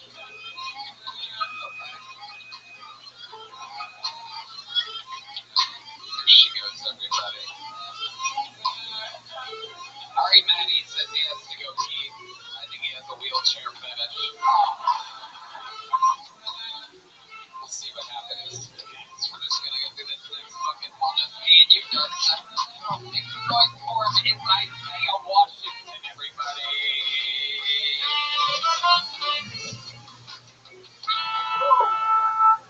My dad was in and out of my life, but that was pretty normal in my neighborhood, yo. It was so bad at my elementary school that if you had a dad, we would make fun of you. Oh, your dad took you to Disneyland? Ha ha, you must be gay.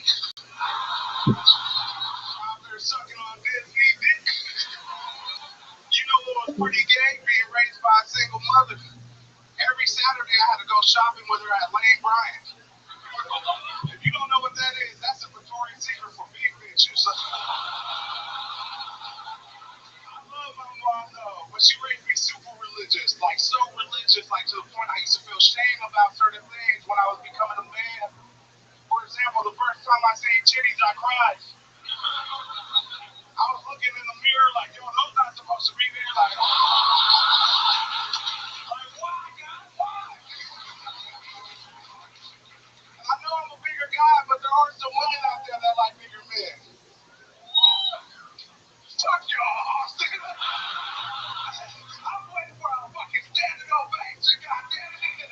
Thank you. I'm in Isaiah, Washington for president. I love that stat. Thank you, man. So good. Thank you. I appreciate it. I love that premise that if you had a dad, you got made. Oh, yeah, that was real. That's amazing. Yeah. How long have you been doing stand-up? So I'm about to hit my 7th year. 7th year. That's right about what I would have guessed. They're fantastic. Moving up there, the premises are great. The enunciation, execution, everything absolutely fucking amazing. Where you been doing it at? So I started in Fresno, California, and just moved out here to Austin about 3 months ago. Nice. Yeah, man. I'm a Fresno baby. Y'all don't know where that is. There's a little ghetto over there, but we cool though. We cool. No, yeah. The great, the late great Angelo Bowers was from there. You ever heard of him? Nah. Amazing. Yo, yeah? He from there? Yeah, he died in a car accident. Yeah, that sucked, huh? 8 years ago. Yeah, it does suck. That's crazy. He would have been one of the biggest comedians in the world right now. Oh, yeah. Accidentally killed. But anyway, Yeah. Isaiah,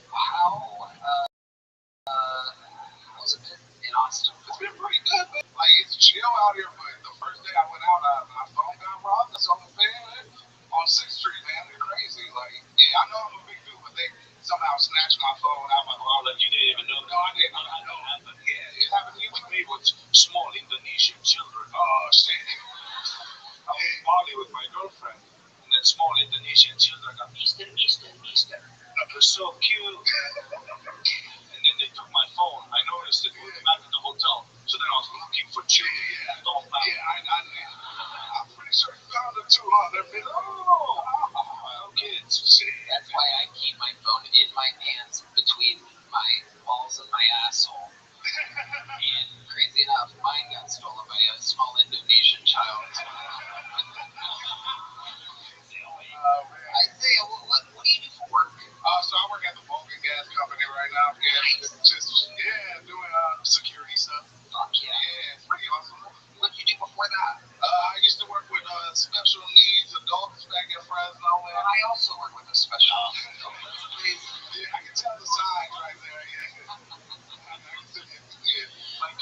special needs, like what the Down syndrome and all that. Like, we talking all spectrum, high level to like people in wheelchairs. Like, so let me ask you this, Well, I mean, come on, Fiona doesn't need another reason to want to kill herself. Not everybody in a wheelchair is special. Yeah, that's true. I used to work with a guy, I have a good friend who used to do the same thing.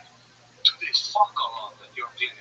Oh, yeah, they do be doing that. Like, yeah. They do be doing that. But they be having like, it's kind of weird though. Sometimes like they'll have like a normal boyfriend pick them up, and you be like, oh, bro, that ain't cool. Like, she got autism, done like that. Yeah. Talking about this, like, all right, I guess we know who the boyfriend is here. Jesus Christ. Oh my God, Randy. Make her suck your dick with a lollipop. With a lollipop? I love that shit. I've never tried that. So this was like an actual clinic, so there's a lot of people. Yeah, it was a day center, so they come from like in the daytime only, then they go back to like a group home. Oh, Yeah. okay, so what's the wildest thing you ever saw me say? I'm gonna be real. I know this too lovey-dovey, but a lot of them were like really dope and really cool. But one of them did just shit in the hallway out of nowhere, and it's our job to pick it up and shit. And I made somebody else do it. I acted like I didn't see it and just walk right past it. So I'm sorry about that, but I ain't doing that, bro. Like it was a big dude too, like bigger than me. Like just right on the ground, just right there. It's Unacceptable, Red Man. Why did you do that? God damn it, Red. I just dropped you off at the daycare center. I do these nice things for you, and you're totally retarded. That's funny as hell. That's like a good karma job. Yeah. That's why I got pulled tonight. Because of that job. If you do something bad, you can bring it up to God and be like, hey, Remember the time I went past the shit? Bro, like, come on, man, I'm getting into heaven for sure. Yeah. Absolutely. Isaiah, tell us more about your life. Do you have brothers and sisters? Yeah, I got a lot of half siblings. I don't got any full ones. My dad's black, my mom's Mexican. Like y'all didn't know and shit. But my brothers and sisters, like in and out of my life too. Just in and out living with my dad in Cleveland, and then I was in Cali the whole time. And seeing them every once in a while. You know what I mean? One of my sisters about to get married. My other brother's in jail. What is your brother in jail for? Let's just say, what's it called? Like hobbies? Something's like murder was a case in their room. Got it. Okay. Yeah. I'm not going to talk too deeply on that because it's real. That's kind of cool to have like a brother.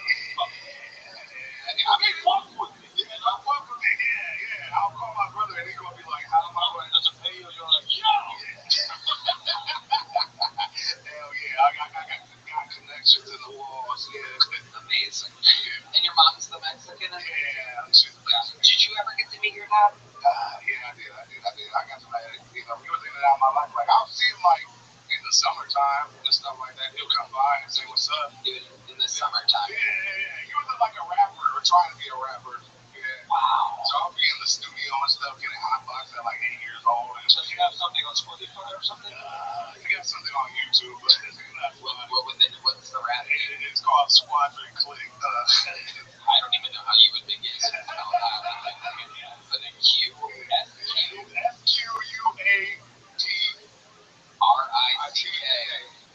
I mean, Squadron Click.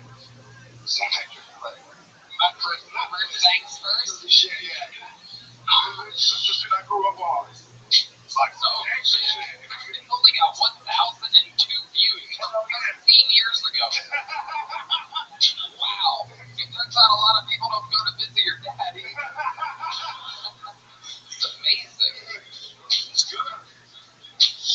Hey, only visit my son in the summertime. I was like 9 years old. They were in the studio. I'm like, yeah. It's a lot of another nigga will. That's your brother. Yeah, like my brother. Hold on a second. I noticed something pretty amazing here. The song debuted on YouTube 13 years ago. It has 1,002 views. And 11 years ago, 2 years after it came out, there's only one comment on this video, and it is from someone named Isaiah the Comic. Yeah, that's right. And the comment on the YouTube profile says, "Whoa, where you find this at?"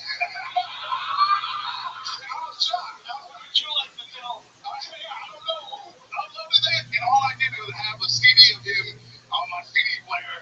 I didn't even know it was out there like that. And What were you doing, just randomly Googling your dad 11 years ago? yeah, man. Stop with your Oz, these white lady Oz. Shut up. Yeah, I wanted to see if he made any money or anything like that.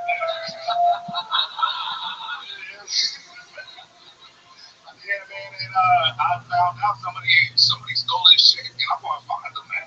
Oh, you think someone's profiting off of 1,000 views? Yeah, they got like a 5 cent for 5 cents or something like that, man. But yeah, The closest your dad's ever been to having a 50-cent like career. true, man. My dad tried though, man. My dad did pass away though. That's why I probably let that come a long time ago. I was like, let me listen to him reminisce to that one time he seen me. That is sad. How did your father pass away? He passed away from being like overweight. It's crazy though, cause he like got shot multiple times and shit, like when he was younger and shit, but he survived it, and then like heart disease, dog. Sugar is the hardest ever. Shoot your laser guns like this. Let's go. Sugar to my daddy up. I've been trying to.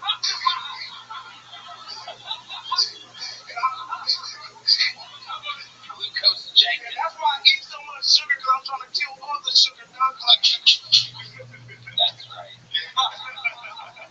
Do you want me to Dunkin' Donuts like that? Isaiah, I find you to be unbelievably hilarious. Keep signing up. Come back again. We want to see more of you, all right? There you go. Isaiah Washington. Funny guy. All right, back to the bucket we go. Make some noise for Mark Neuer, everybody. Mark Neuer.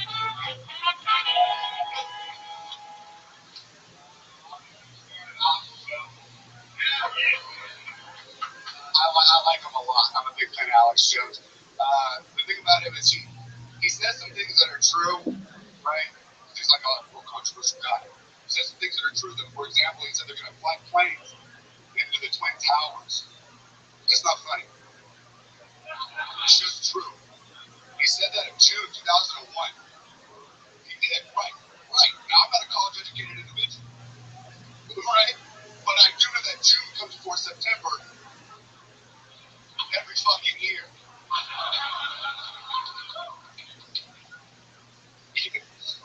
Like I said, I didn't go to college. I dropped out of high school, so I don't know if they're putting chemicals in the water that are turning the freaking frogs gay. I don't know. But I do know that the frogs didn't want me outed. Thank you. Okay, Mark Neuer, welcome. This is your first time on the show? Yeah. Nice. How long have you been on stand-up? Going about 9 years. Wow, where at? San Francisco. The whole time? I started in California, but Still live in San Fran? nope. You live here now? How long ago? 10 minutes ago? 2 months. Oh, okay, perfect. It happened before where people literally have gotten here 10 minutes ago. Okay, Mark, what do you do for work? Right now, I'm a daytime bartender on 6th. Hey, how's that going for you? It's good fun, right? Yeah, it's daytime bartender. Yeah. An interesting choice. The nighttime is when you make the big bucks. You'd be surprised. I think you'd be surprised.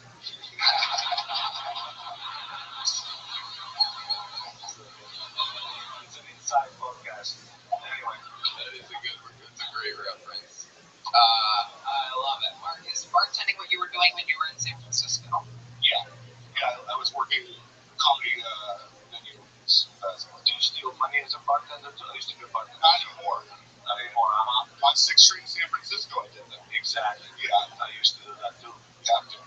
I don't know. What's the scam? What are you doing to me? What are you going to do to you? Okay, I open up first and then you open. Yeah, all right. Now let's hear the scam. Let's see a story.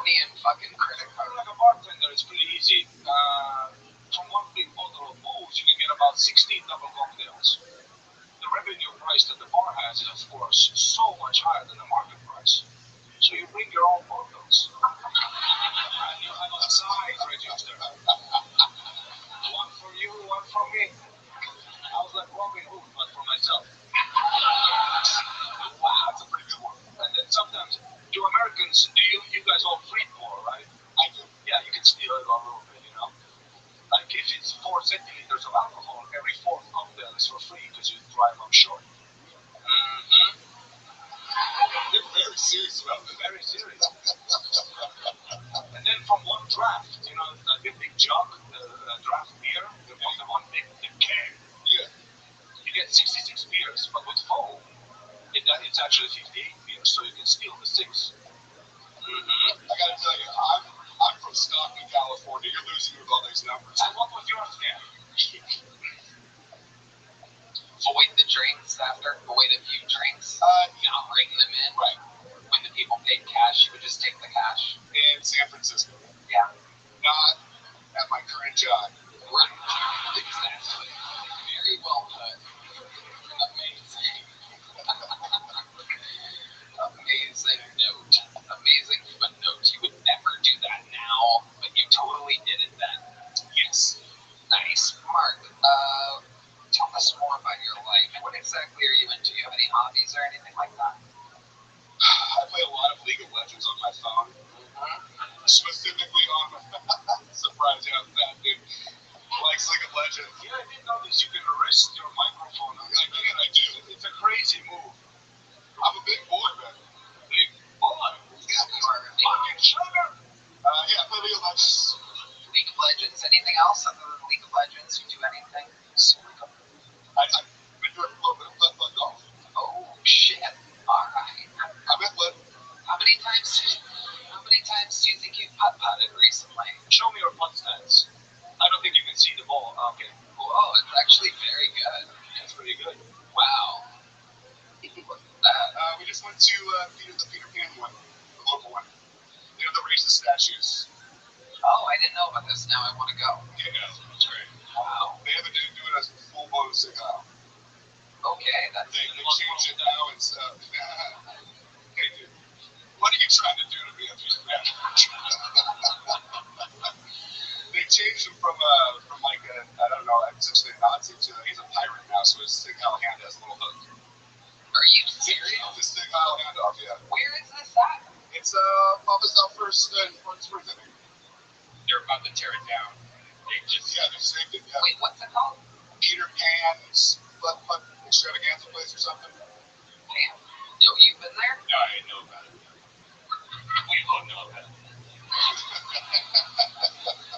Very interesting. Very interesting. Mark, you have a girlfriend or anything? Yeah. Where'd you meet her at? In San Francisco. Okay. Convenient. Oh, nice. Amazing. How long have you two been together? So, we just hit our 1-year anniversary a couple months ago. Who's better? She's way funnier than I am. Really? Nice girl. She didn't sign up. Not time. Right. It's like another show, which is, you know, what are you going to do? Yeah. Another show? Yeah, she gets booked. Oh. Wow. It's a luxury in 9 years of comedy I don't have in Austin right now. Anything can happen. Anything can change. Here's a big joke bookmark. I like your style. Sign up again sometime. Thank you very much. We're going to keep it moving along here. You guys still hanging in there? We're coming around the corner. Everybody good? All right. This looks like a brand new name, so this should be fun. Make some noise for Flash Goron. Flash Goron. Here comes Flash. How's it going, everybody? My name is Flash Goran. I'm Mahothian, and I don't know what that means either. Yeah, I don't even know my own stereotypes, which is kind of weird. All I know is that other Europeans get very nervous when I'm around them. And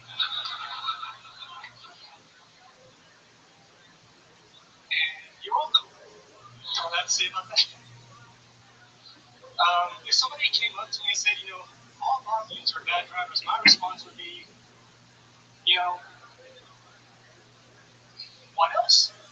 I want to know. I'm going to get my log out and take some notes. Log also makes pens. Not everyone knows that. I'm not the best representative for Mahothians,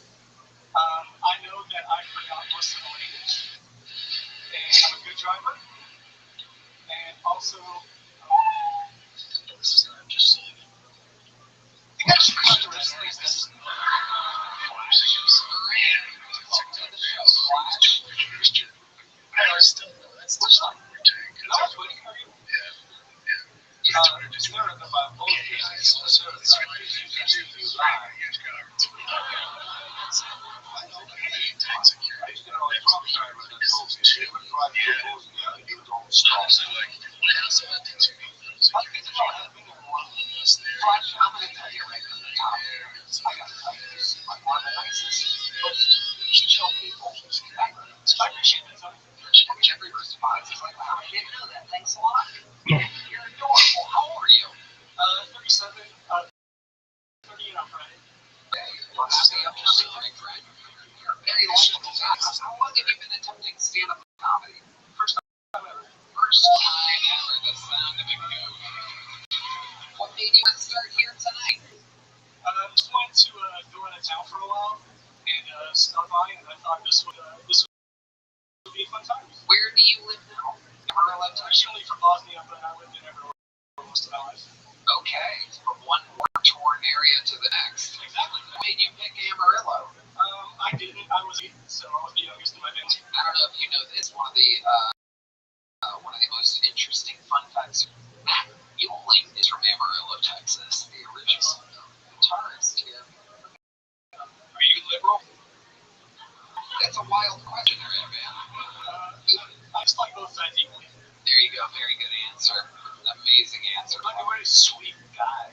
Yeah. I appreciate that. You watch the show and stuff. Yeah, I did. You might be one of the most nice people that I've ever pulled out of the bucket before. Can you tell us like the worst, the meanest thing you've ever done in your life?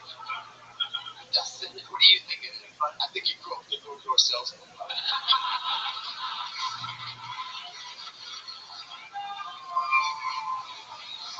Is perfect. Boy, when he lands, they land. Holy shit. Actually was a door salesman for a while, so you're not wrong. Amazing. Door to the door. If you're not group 2, would you close the deal? Oh, absolutely. Thank you for that. That was very nice of you. I really appreciate it. What do you sell? You seem like a crazy guy to show up as a door to the door. I was just invite you in, put a blanket over you, make you some tea. Yeah, I sold vacuums a long time ago. That's all I've done door to door. Hey, this work is pretty dirty. Yeah. It's like a $2,000 vacuum thing. Were you good at selling them? Not really, no. Okay. What do you do for work now? Currently unemployed. I was an analyst for 14 years, and then I got let go, and then I worked at a slaughterhouse for about a year. Oh my god. Oh my god. Well, hello there, little pal. I got bad news for you today. I don't know exactly how to break this to you, but you're going to be used for better things than just standing out in the field now. You're going to be able to give people life. Wow. When you killed them, what did you feel? I didn't actually do the killing. I did a lot of cleaning up after. Oh, wow. $2,000 vacuum cleaner, huh? Damn, now that's a pretty frightening job, right? I thought we cannot picture you one of the sweetest people ever pulled out of the bucket, mopping up cows, mostly cows. Yeah, cowwood, and yeah, it's pretty gross. Organs and shit. Wow. All on the floor, someone's got to do it. One guy for the job. It's not me to do it, but it's not now then when. I really like you. What's the craziest thing that you ever saw in the slaughterhouse where you're like, God, this is kind of crazy? When the fans get caught up, it's just kind of. And then what, you have to like plunge it or something like that? Yeah, I have to figure it out hard. Make sure the right things out there. Make sure all the trees out. Some people, what I love about this audience, some people are covering their faces in fright, and some dudes in the corner are cracking up right now. This is they're laughing. And the fact that you have to remove a vent and chop up what's already been chopped up. It's just amazing. Flash, what's your love life like? What do you have chained up to a radiator right now? You have a girlfriend? You have it? Oh my goodness. I'm surprised too hard. You're adorable. Where'd you meet her? Hey. I don't like starting conversations and you have to, the girl has to talk first and you match. Oh my goodness gracious. So she started the conversation and then what? Where did you take this girl on your first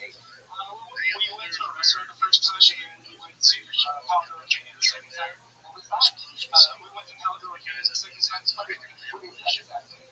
Powder Arcade is the second biggest cage in the world. Oh, wow. Yeah. That's in Amarillo? Okay. And then where did you plant that first piece out? Was that in the canyon? Is she still in the canyon? She goes for the kids first. No, I also think Oh my goodness. So what was your move? Were you guys having a conversation at the time? Or were you looking up at the stars? How did that tell us about that first kiss? we were in the park and she talked about how she really wanted to have a boyfriend and she didn't want to be friends anymore and I just got away for it. So you like closed your eyes and did like that? Yeah, I think so. Hell yeah, perfect. Would you like to sit on my couch? And now you guys have sex on a regular basis. Couple times a week. Do you have any special moves in the bedroom that you like to do? Because you have such a cool thing flashing around. It seems like almost a porn star entry. Would we be shocked to see your violent behavior in the what's your big move in the bedroom? What's your favorite thing to do during sex? It's pretty just. Yeah, you throw a thumb in her ass and make her gag with your other hand. Okay. Sometimes I'm just on the money, you know what I mean? Because you just Sarah's flowing like, is that really what happened? I'm kidding, Sarah. Amazing. Flash. Wow. Does she like boss you around in the bed? Not all the time. Flash, I find you to be such a sweet guy. What are your goals? Like, what do you want to do with the rest of your life? You're 37, you're currently unemployed. Where do you see the rest of your life going? You are comically adorable. That's what she's like. I have to say, he appreciates it. He can't just let it go. He's so sweet that he has to let us know that. I just want to find a job. Most of the time, where do you want to travel? I like to State of Washington. Yeah, go ahead. Explain. Why do you love the state of Washington? So my favorite thing to do is called windwalking. It's where you get on top of an air slide, and you just ride around all your life. They used to have that in Washington. On top of the plane, like yours. If I told I really hope we won't crash.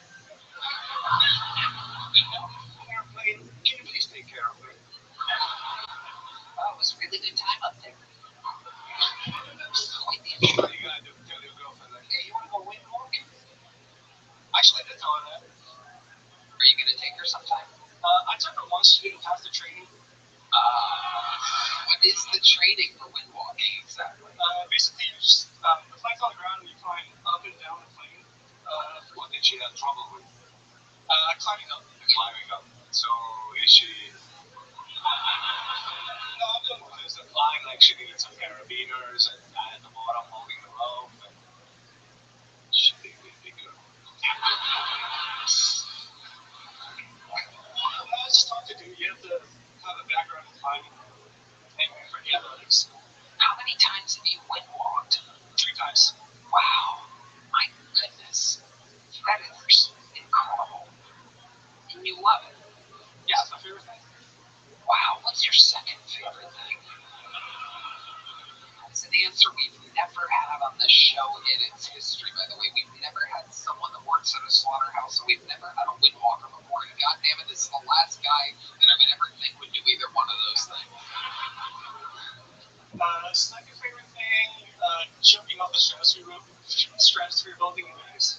You jumped off of it? Yeah, you can bungee jump off of it. Oh, okay. You're a real adrenaline junkie. Surprisingly, yeah. Lucky. Very surprisingly. It is very surprising. This is incredible. Wow. Being ticklish. I would have guessed that. Yeah, there's a lot of pent up energy in there. When you want to burn off some steam, Flash, what do you do locally? Like when you're in Amarillo or here or whatever? Like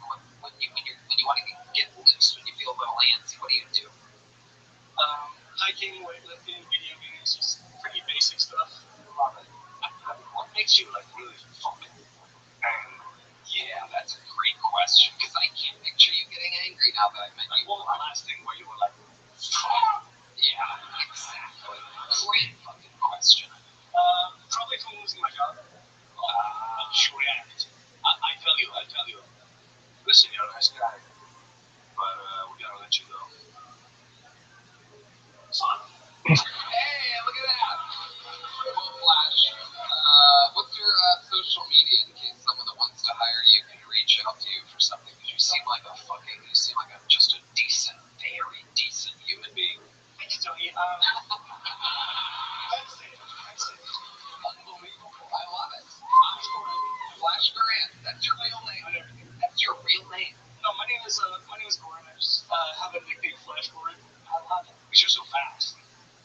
That works. And you're still live in Amarillo, right? Yeah, I still live there. Okay, and that's where your girl lives too. Yeah. She lives with you. Yeah, she does. She's from Amarillo as well, though. She's originally from LA. I'm originally from Bosnia, but we've been in Amarillo for a long time. So if someone wanted to hire you somewhere else in Texas or somewhere else, you'd be willing to do that. I'm in no way against that. Perhaps someone even in the windwalking industry could hire you. That would be awesome. Conceivably. Wow, well, put it out there. If someone in the windwalking industry or really anywhere wants to hire Truby, who might be one of the sweetest men we've ever met, hire Flash Duran. Give a big circle for this guy, even though it was his first time, and I was just okay. They're going to give you one on your way out. I've run out of them up here tonight. Great job. I appreciate you. How about one more time for Flash? You know what? Sometimes being hilarious doesn't necessarily matter. It can come from the least expecting places, like being adorably sweet. And it might sound crazy if you're like listening to this and not watching it, but like he's oddly genuine. Yeah, it really shows about the show. If you just are who you are, you can always resonate. Yeah, First time. that's a great point. He is just genuine. Like it feels like that's that guy. Lovely guy. Then again, he could be stabbing everyone behind us right now. 100%. All right, let's get one last bucket pull up here tonight. You guys with that? All right, let's see what happens here. Big noise for B. Lee, everybody. B. Lee. My size microphone. It's a big deal for me. I get haircuts for this. Get a lot of different reactions on the haircut, though. Younger comic told me, Lee, you look like you're in your 20s. And 40s at the same time. 13 years. I got a little girl run up to me. You look like Jason Momoa. Wish.com version. You know, just guys. Eckler told me I look like Jason Momoa. It's an Aquaman who is a different model. The actor indicates she's in these ones, so I took him as a compliment. That's awesome. I was getting Walmart. Because Daddy was 66 after all. 3 weeks. But I could never beat Donnie. Not because of the singing, dancing, acting. He can barely do that. It's because he married Jenny McCarthy. Yes, Jenny was a masturbatory fantasy in my teens and 20s. But 40-year-old me knows that would be a sexless marriage. Because she's trying to end autism. You can't do that by fucking a retard. Thank you, folks. Okay, we got there in the end. B. Lee. Welcome, B. Lee. I was terrified I was going to get that bear. That you were going to what? Get the bear. It comes. Oh, no, too late. I don't know if you've seen the show. Yeah, thank you. Thank you, B. Lee. Amazing. I didn't hear this when I said I should have given them an audio issue. It's all good. Thank you. I liked you up until that part, so now you're gone. That's crazy. I was doing it more for them, Tony. I apologize. Please. I wish you would have done the set for them, too. Oh, you're adorable. It's good to see that the Geico Caveman's doing good out here. Just in a sweater. All of the people that you look like. I like to be the poster child to give it. You look like something that Flash should be sweeping up in a slaughterhouse. I saw the guy coming out. I feel like he's only qualified for jobs where you can't look at him. Okay, alright. How long have you been attempting state leave? Yeah, it's been an attempt of about a little over 3 years. November was my anniversary. Mostly talked about, like about 70-80% or so were things that other people have called you. Did they really called you that, or were you using that as advice? Most of that was true. And I want you to know most of that. There was a good Donnie Wahlberg thing at the end of a little remix there. That made sense. Really, let's talk about your like your wind walk award. No. What do you like to do for fun? Wind walk for fun. I just took rollerblading back out. Whoa! Holy shit! I got I cannot picture that. I cannot picture you out there on a rollerblade. I get a really active dog. I grew up playing hockey and coaching hockey, so okay. I get a lot more energy out there. And you live in Austin? I do now. Well, I live in Kyle. So okay, and you're the only human rollerblading in Kyle, Texas. Yeah. How many times do pickup trucks fly by you screaming homophobic slur? My neighborhood, I feel, is like very much people that live somewhere else. I don't think there are many Texas people in my neighborhood. Okay, I would bet that the city of Kyle would disagree with that tremendously. The city is in generalization, yes, the city of Kyle, but mine in particular. What do you do for work, Neely? Currently unemployed. Wow, very unemployed we have here tonight. Yeah, I was doing construction for a little while, but I think either he got arrested or is just ghosting me. My boss? Yeah, well, he's not my boss anymore, but yeah, he was. What did you do on the construction site? They had me like building fences and decks and stuff. Huh. Power tools. What a life we're living. I got a face for power tools. Okay. Bailey, how long have you been unemployed? It's about a year. It's been about a year that you've been unemployed. How do you make the cushion of money last so long? I was working for, up until we moved out here, and I saved up a lot of money. Sweet. I have a female at home. Okay. Do you have kids? Well, you said it? We don't. When you said it, very scary. Yeah. I got a female at home.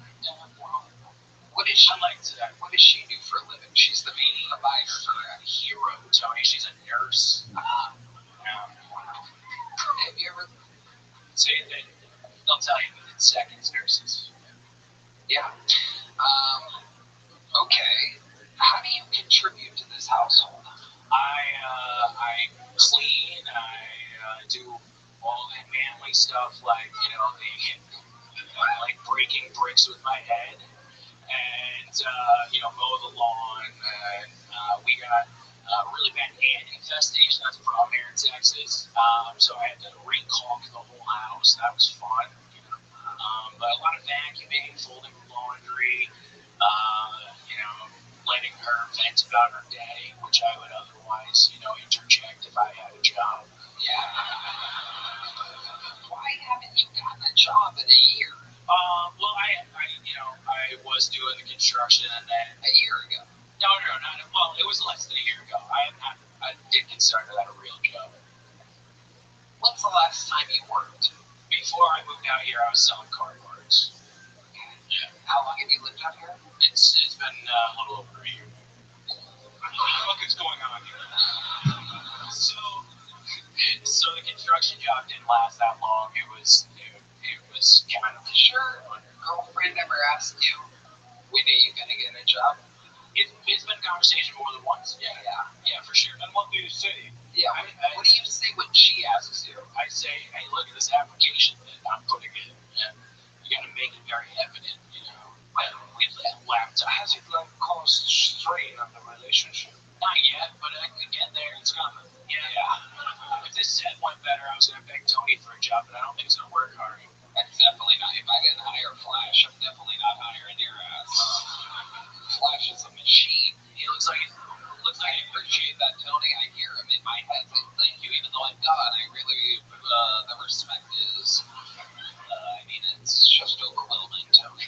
Meanwhile, I have your unappreciative ass going, I'd love to see the show, but I haven't worked in a year. But a lot of years again, Tony. That was just for them. I do apologize. Okay, stop. All I shouldn't have asked. Somehow you made it weird. These feelings. Oh, you're making it weirder. Have you noticed that the chick's life has also taken a negative turn after you stopped? That's on the chore list. That's on the chore list, Ari. Okay. What? Oh, You were asking about things I had to do.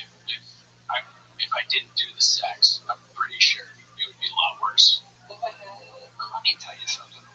Give us a redeeming quality about you. Give us like a good deed that you've done or something. Like people like tonight if we're saved a guy from drowning once. Oh, really? Wow. Look at that. Where was that at? It was when I was living in Vegas. We were like in the Arizona. Wait, where is there water in Vegas? No. Tony, he was in the Bellagio fountain, and I mean, like, it was like the water was up to his waist, but I'm like, dude, get over here, and I like saved his ass, dude. As I was saying, we were hiking the Arizona hot spring, and about halfway up to the hot springs, there's like a big like ledge that you can jump from into the water. And I was with a guy from Texas and like some pharmacy kids. I was working in pharmacy at the time. What were you doing in a pharmacy? I was a pharmacy technician. I was a pharmacy technician for a dozen years. Yeah. So I did it for 10 hours. So how did you spot that he was drowning? Was he like, His girlfriend was like, I don't think he's kidding. And I looked over and he was breathing water instead of swimming. Did you jump in and see? I was already in the water. I jumped off the cliff already. So I came up to him. So you were already next to a guy that was drowning. And you're like, hey, here you go. So I'm sure. So I did better than, and that was his actual friend. So I saved him. And he was a pharmacist, so he maybe didn't kill somebody later. So, I don't know what any of this means, Beely. Oh, but I'm guessing this for that for the crowd or something. Beely, everybody, there he goes. Beely, everyone. It's hard to come across as likable after Flash Korean. So, I mean, just like some people were bad at comedy tonight, and then the next guy was great. I think anyone after Flash seems completely unlikable, right? Except for our last comedian of the night, ladies and gentlemen, who's one of the most elite regulars in the history of the show. Everybody, every single week, not only does he write a new minute, he writes about 2 minutes, doing double the work that he has to do. He's a fucking freak of nature. Here to bring it home and show you how it's done. Make some fucking noise for what was once the dark storm of Atlanta, and now it's the dark storm of Austin. This is Cedric Flynn, everybody.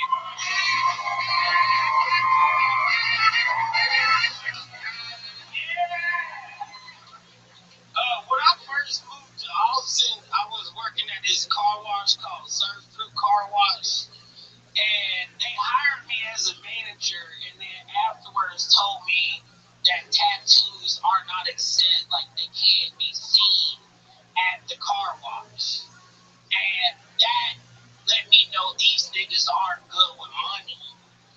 Because the more tattoos you have, the more people trust you with their car. You don't want a blank nigga telling you your rims are dirty. You don't want a blank nigga looking at your transmission.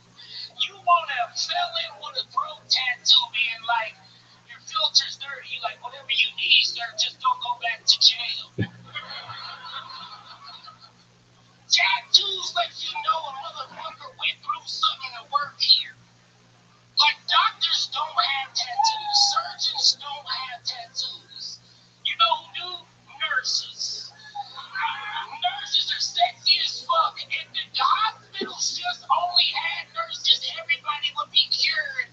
Because them niggas can't wait to shove a needle in your neck and get you the fuck out of there.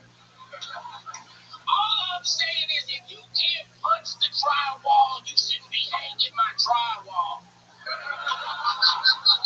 Tattoos let me know that you're a blue-collar worker. Like you don't do anything. You don't sweat for work. Not at all, but look at this motherfucker. He's got his tattoos, nigga. He be drumming his fucking ass off. You sitting over here laid back like a bitch. That's my time. I'm sorry. I wanted Cedric Flynn.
Lord, them niggas sent me up to Salt Lake City last week. Fuck Salt Lake City. I'm just playing. They bought a lot of tickets, but I thought the city was nice until they started delaying my flight. And then I was like, okay, my flight don't leave for an extra day. Let me stay. You know what I like to do? I like to drink. Nigga, the bars close at 11:15. Oh, yeah. It is not a good That should not be a town. Yeah. That shouldn't even be a city. Like, fuck that. Like, what? Why do people move there? Mormons be tripping me the fuck out. These niggas be eating mushrooms but can't drink or have caffeine. I sold a lot of mushrooms as merch. Yeah. If they're alcohol less about alcohol, the beers are less. Yeah, they water it. You have to buy a food menu item before you can like purchase that. That is bullshit. Just say you don't like black people. Like, you know what I'm saying? There's certain cities you walk in, they're like, hey, we don't serve Hennessy or Heineken unless, and I was like, I haven't even ordered yet. You know what I'm saying? Like, just say you don't want me in your bar. I heard the music, nigga. Paramore was playing, but I love Paramore. Are Mormons the ones that do soaking? Yeah, they do the soap. You know soaking? Yeah, what's your take on it? Well, Explain it to the people that might not know. so,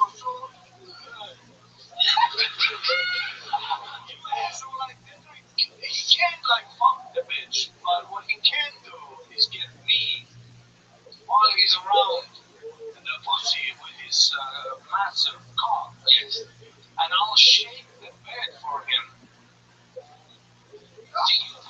They call it sucking because you put your dick inside but you don't move. But then I move the bed. Yeah, then you move the bed, and that's called friendship. To be honest, when I'm doing that, I think at this point even God would be like, just fuck the bitch. You got your friend there. For sure. It's a weird city because either you are Mormon, which in the Mormon Bible they say that when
this is not good. I love to write this is not good.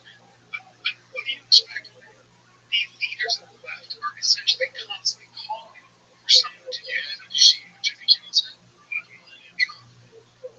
It's like 3 days ago. He goes, yeah, that's she's sitting there downstairs. She's like, that's a face of Kono Chip. It's bad. They're just Jimmy Kimmel and all of them. There's some responsibility for the way they speak. You guys don't understand anything about violence or calling for violence. So like what you feel is that's a face of expected. Jesus, it's 2 days ago. If you keep telling people to teacher, you're an asshole. Think for Kimmel say, fuck off. Fuck off. And then I don't know, Kimmel again, like that's not a joke. It's not a joke, bro. I like a joke. That's good. It's like, man, yeah, he's a shithead. Like, I'm sorry, but that's a bitch thing to say. You say at the dinner.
You're listening. Oh, shit. I'm at a packed motherfucking house. Are you guys ready for a crazy night or what, you motherfuckers? Remember Brian Redband, ladies and gentlemen. Welcome to the news. Oh, yeah, Ryan J. Eagle, the house on is sitting right over there with a blank sheet of paper. He's going to draw tonight's episode and keep it going for your musical guest and fantastic one-man band, Pat Reagan. Here he is, live in the flesh. Real quick, I'm going to be in Toronto next week at JFL 42. So if you're listening live from Toronto, go to JFL42.com to buy tickets right now. I'm also going to be in Atlanta and somewhere else. Look at my website. Thank you very much. Ryan? Yeah, we're going to be for Thanksgiving in Columbus, Ohio, and Pittsburgh. Tickets are about to go on sale May 6th, to keep an eye out. Buy those live tickets. Live audience is a podcast as well as a live show. So if you're wondering where the link was in front of you, we don't want you to come to those shows. Those are for the people listening to the actual podcast, like from the future or something. You know how it works. I always have a few of our funniest friends on. Normally we have 2 guests. Tonight we're going with 3 because they were available. This is an extremely blowout special episode. I hope you guys are excited. My 3 funniest friends in town tonight go by the names of Sinbad, Sebastian, and Jimmy Carr.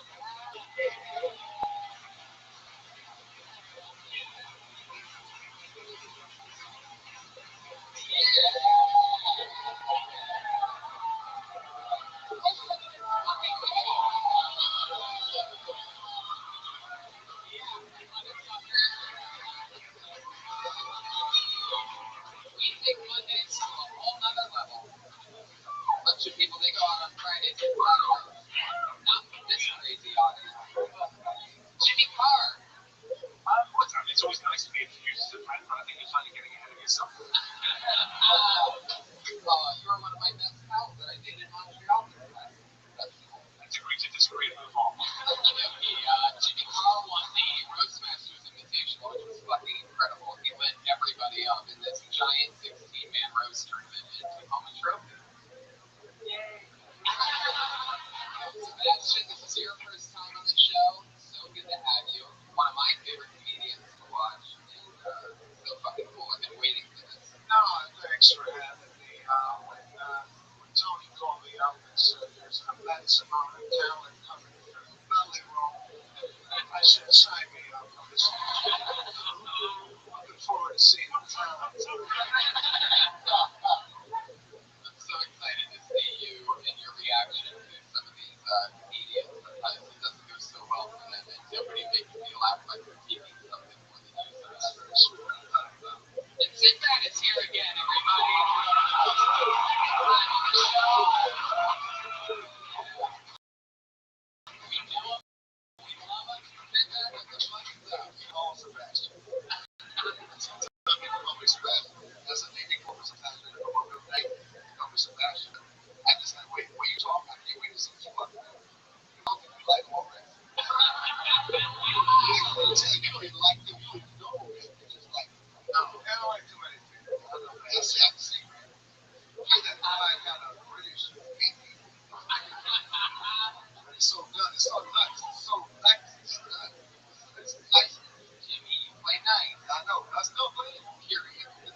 Hi, you guys.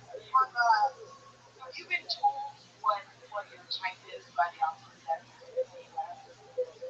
Because I started my type, and my type, what I look like, is Charlie Theron from Monster Tribe.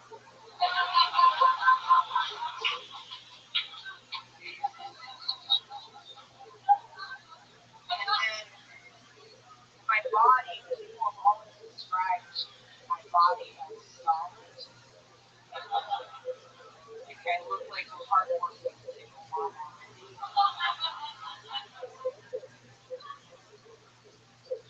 36 seconds. I want to ask you guys a question. How long do you guys think that a cop has to be a cop if somebody sees another cop and starts talking? Oh shit, bro.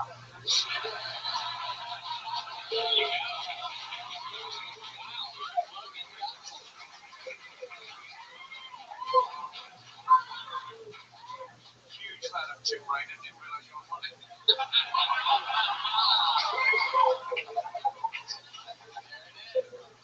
I'm sorry I was short. Don't apologize. Yeah, that was amazing. Way to kick off the show in the first 60 seconds. You did the show last week, right? Yeah. You did 6 2 weeks ago, and then you did the Ice House. That Friday, you got a spot on. How are things going? Is your real last name Gunselman? Are you committed to that? Maybe you should take a note from Sinbad and Sebastian and go with just Also, man, just use my last name. Don't use my name. Yeah, they want your real man, woman. They don't know what you are. You need to. This is a sexist business. They don't know what you are. Jack, don't back. Oh, yeah, that's Jack. Sorry, I'm slightly confused. You were born a woman, yes? I know, yeah. I don't see gender. So. That was no 60 seconds. That's all you just like, yeah. You do 60 seconds.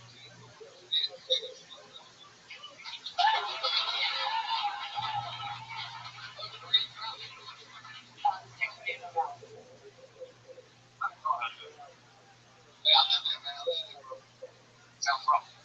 I actually, I grew up in Chatsworth. I'm still in it. Wow, what's that? North.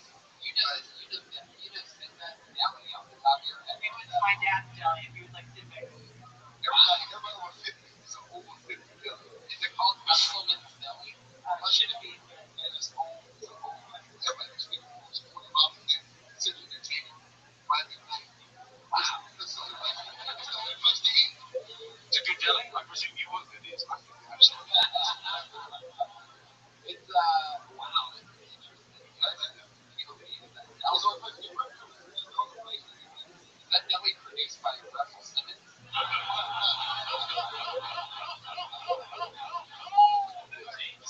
There's only 4 black people. I think there's 4 black people in there. That's all. That's all we got. Wow. That's all we got. So your dad owns the deli? No, Richard. No, he just, he Yeah, oh, it was your dad's deli. yeah. Sebastian, you ever go to that? It's just how the show works.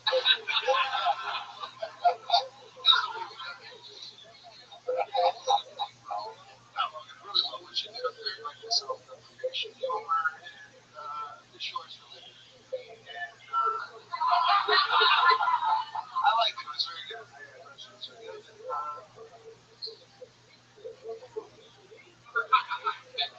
You like to. We have nothing. You know why I like that? Is you're going to get to see the full character change in Sebastian at some point in the show. Now we've seen Good Cop. It just makes me look. I can't wait for somebody to eat shit up here. Logan, you did too good. Logan, I don't have that show this Friday, but the following Friday, I'd like to have you back. And that's why you're such a great job. Logan Gunselman. Follow her on Twitter at the Dirty Guns. There she goes, Logan Gunselman. You make a very good point about Gunselman. Yeah. We need to workshop that. Yeah, it's an interesting one. Can we punch up Gunselman? Somebody send your punch up to her on her Twitter at Dirty Guns. Guntz. Dirty Guns. Dirty guns. Yeah, And guns is like sort of an overhanging. Yeah. I think we have. Yeah, we can't call. Don't call yourself guns, Jesus. especially in dirty guns. Like, that's like, how does that even happen? It's very difficult to keep a goat hygienically. Yeah. It's just sweat. You like sliding headfirst into her face or something. So you gotta get dirty guns. That's a picture type of thing. Alright. Give me this personal bomb. Put your hands together for Aaron Marquette.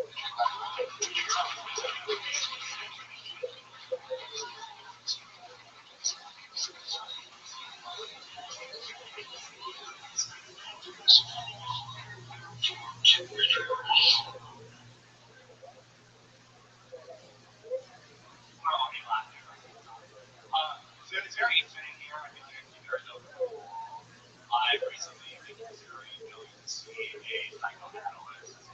I wouldn't go see a psychiatrist because I already have a drug dealer. I don't really need another one.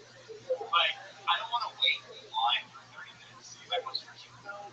I'd rather just chill on the couch. I don't want to deal with any HFO unless HFO is a crime. Like, oh, dude, this HFO is so great. Let's get a healthy HFO. My first time here, I didn't know what you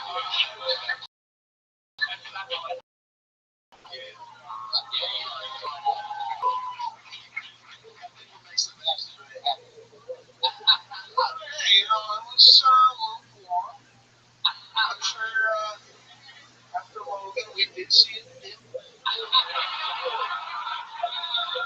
Not so much in the talent, just a dip in the enjoyment of this gentleman's performance. The horse and truth just came out, everybody. When somebody says something super honest, the horse and truth comes out. Whatever that is, Yeah. wow, that's cool. It's one of the running things. But no, I was basing it off the reaction of the audience, and it seemed like they were a little kind of like, I don't know. I mean, there's nowhere to go with that. Jimmy Carr is in firing position right now. It looks as if your chin is bracing your nose.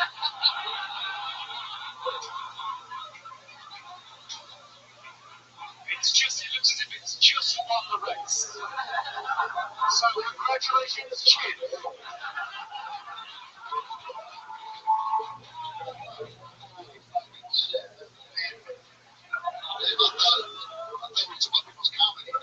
That was the funniest thing.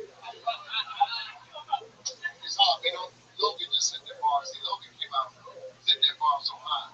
And then, it's like you see somebody high jump, and some people hit that bar and they go addicted. And they crash into it. That's kind of what happened. They said you fall, somebody drag that bag for you. And sometimes you thought you was over. But you just won. It was so close. Aaron, how long have you been doing stand-up? On and on. On and on. See, what does that mean? We don't know what that means. It means sometimes he talks into the mic and sometimes he's off. Is he allowed to talk? Yeah.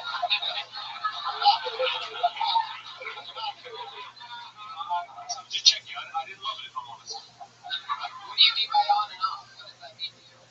So I was in it for a long time. What are you studying in graduate school? So what did you graduate in before you went there? You just do more sociology. Yeah, In sociology. yeah, we know that. You're definitely not a doctor of comedy. You can use the comedy for sociology. You can do a whole study of some comedy. You're fairly well versed in the world of sociology. The interesting sociology facts you can share with us. What is your area of study? Urban sociology. Urban sociology? So would that be on Comedy Central quite late night?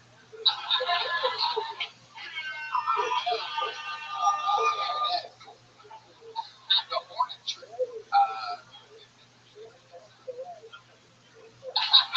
Well, but you agreed with that, Aaron. No, I agree. Where are you from?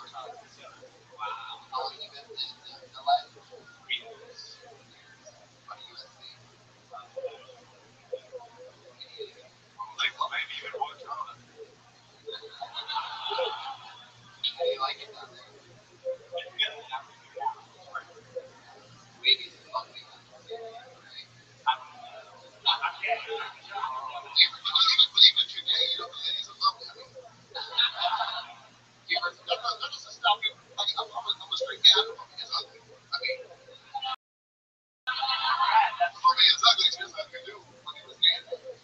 talk about being gay in your stand-up, or you just go that psycho analyst angle all the way? No, I did. I try not to like you. Like, I don't want to be like, Right, because it's a fun show. I would always wonder what the collective noun for gay men was, but it's a bunch. Like a gaggle of fun. Bunch gaggle. I always thought it was a gas. Yeah. Aaron, like, how often do you stand-up? So I'm getting that into it. Like now. How deep are you into it? Like, I got like 7 inches. Oh, geez. Fuck. That black guy is like, you gotta be fucking kidding me. I saw that. Like, get the fuck out of here. I'm from the Midwest. What does that mean? Is that a dick size thing? Yeah, like we're like descended from German peasants. Yeah. Like you.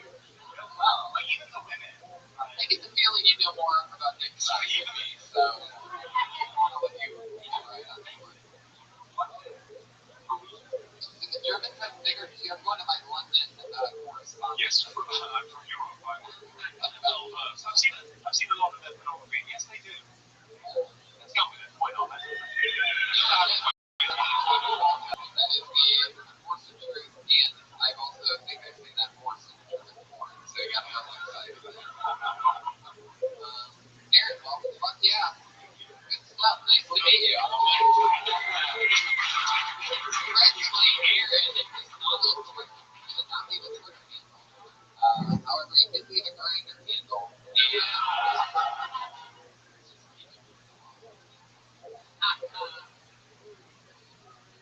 Including an interesting name, Caesar Lizardo.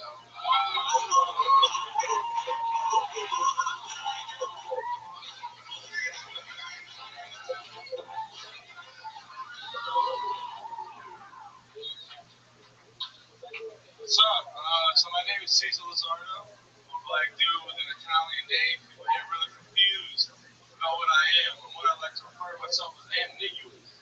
I don't know what type of nigga I am. You know, if I'm Egyptian, Brazilian, Drake, Will Smith, I just go with it. Whatever people want to guess, I go with it. Whatever. I got into the first scene of an Uber the other day because I'm a weirdo like that. The guy driving is this Indian guy. He looks right at me.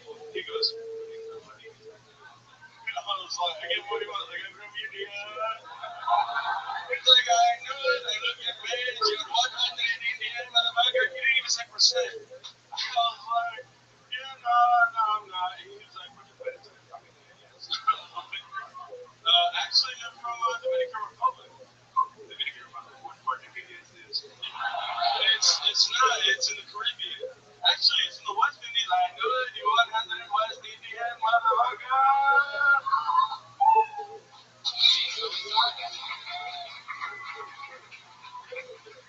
I'm not sure if we need Sleepbag and Sebastian with you here. It feels like you can stand it from both of them. I don't know what that means. Being black Italian. I love you on. You're exactly halfway through. Yep. Oh, you love me on the water? No. Is it a Benedict? What? Have you been in a conversation before? Oh, God.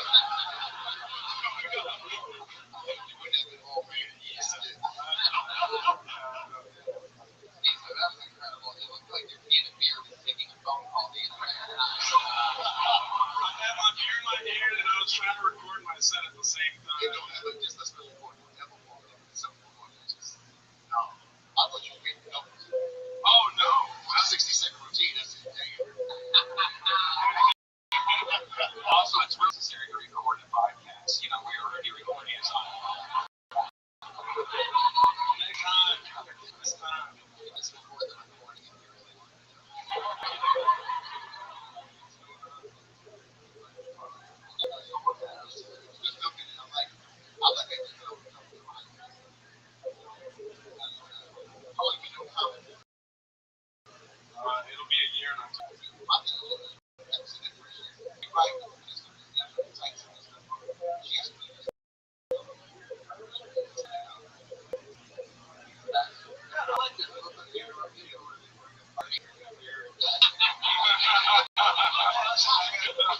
conversation with the kid. He grew out into a full-blown Snapchat. It's okay. It's way for him.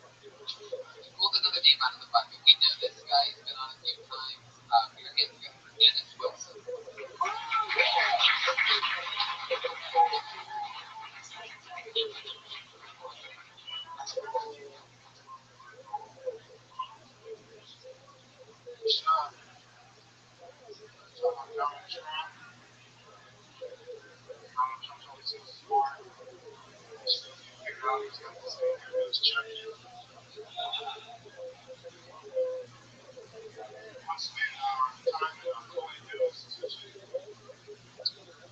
That's hard time because of what you know, can't have sex with other inmates.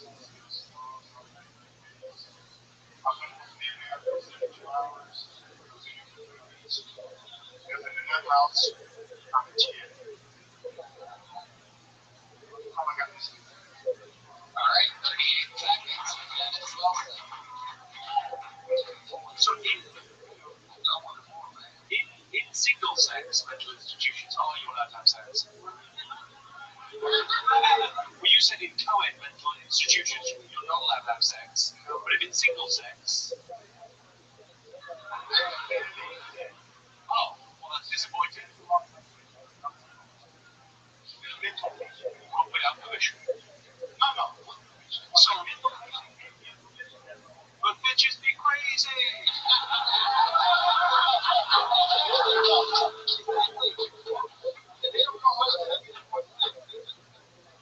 Oh, so you really were into this? Oh, what were you in there for? Welcome to Kill Tony, everybody. Where you come straight out of a mental institution. What were you in there? I got kidnapped by the state of Los Angeles. Wait a second. Oh, yeah, that makes sense now. Are you the kid in this snapping?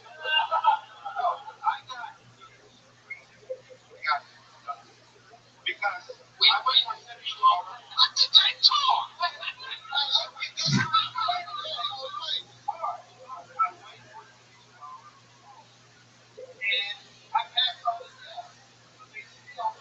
you're missing the first half. How did you get to 70? I wonder how you got to the 72 hour mark. Oh, I'm having a bad year.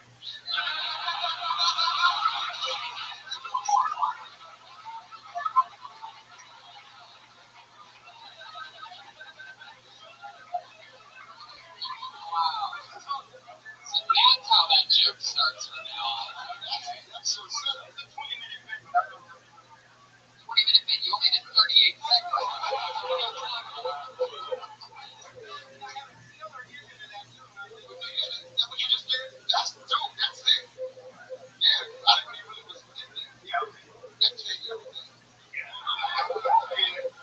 So, did you get laid in that?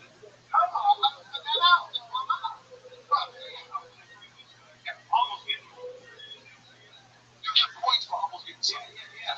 Just the tip, or how do you almost get it?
about who killed him before he died.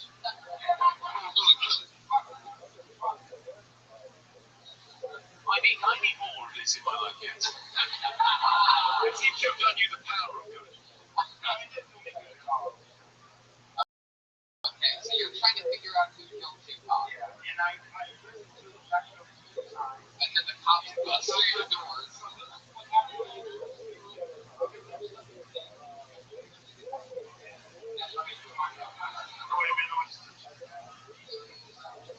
So you kept playing the record 3 times. So the key is don't play the record a lot of times. Do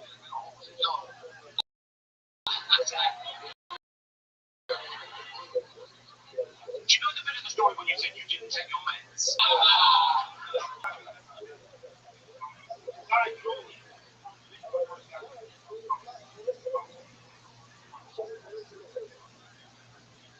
sure he didn't just...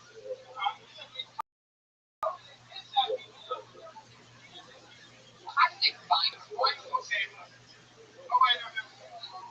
Yes. They're going to ask you. The key is to say what? He has to say, yeah, because I want to go home. But once they get the jacket, The key is not to get the jacket on. To say yes, not put the jacket on. Say yes, but don't put the jacket on. And let you go.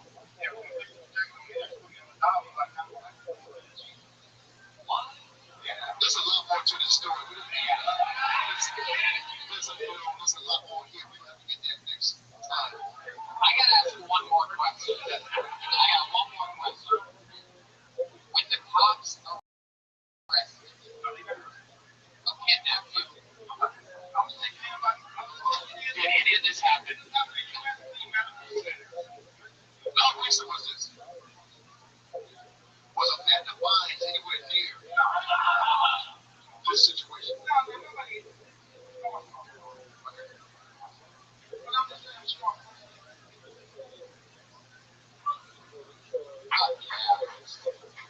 In one of the most compelling posted interviews we've ever had, I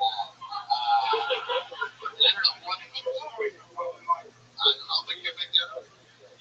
That's incredible. In fact, I heard this story before. If you listen to track 5 of Machiavelli from 2004, it's all this.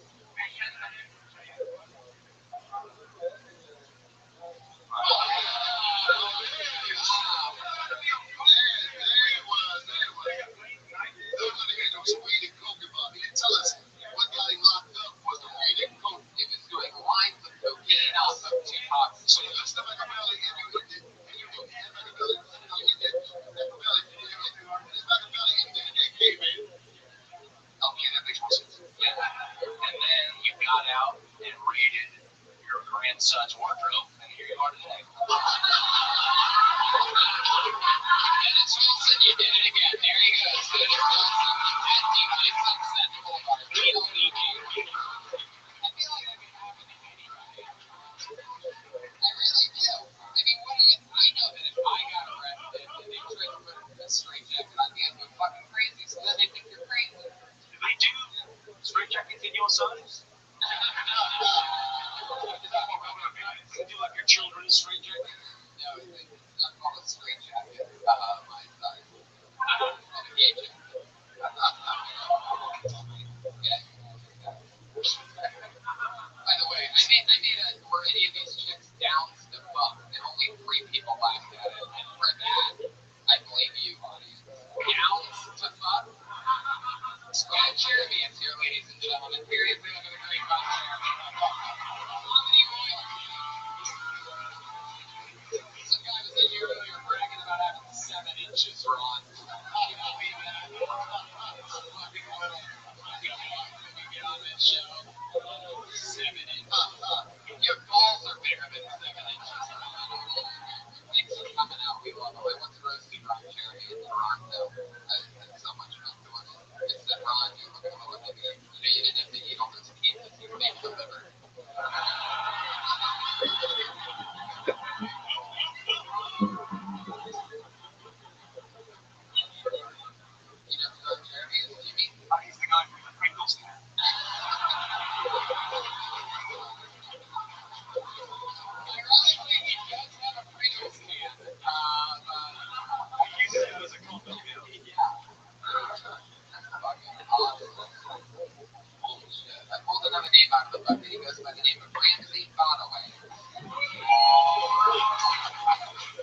Coast, a lot of people think I'm Mexican. When I was living on the East Coast, people thought I was Puerto Rican. When I was in the Middle East, people thought I was a woman. And the last time I wear a sundress on the West Bank. Yeah. A lot of people think I'm a Muslim. I don't know why. Could be my brown skin and beard. Could be the fact that I force my pet praying mantis to take some necklace several times a day. Thanks. Maybe shot one time this woman walked up to me afterwards and was like, "Hey, are you a Muslim?" I said, "No." She said, "Good." I was like, "Why?" She said, "Because I am a total Islamophobe." With an N. There is an end to it, yeah. Look it up, guys. Turns out Islamophobe is not a real thing. Unless Apple is about to make the greatest mistake of their career.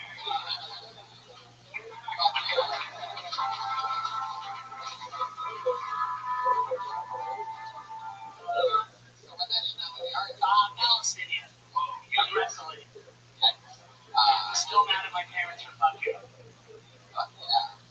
We play white pretty well. Yeah, no, I try my hardest. You're born and raised here in LA?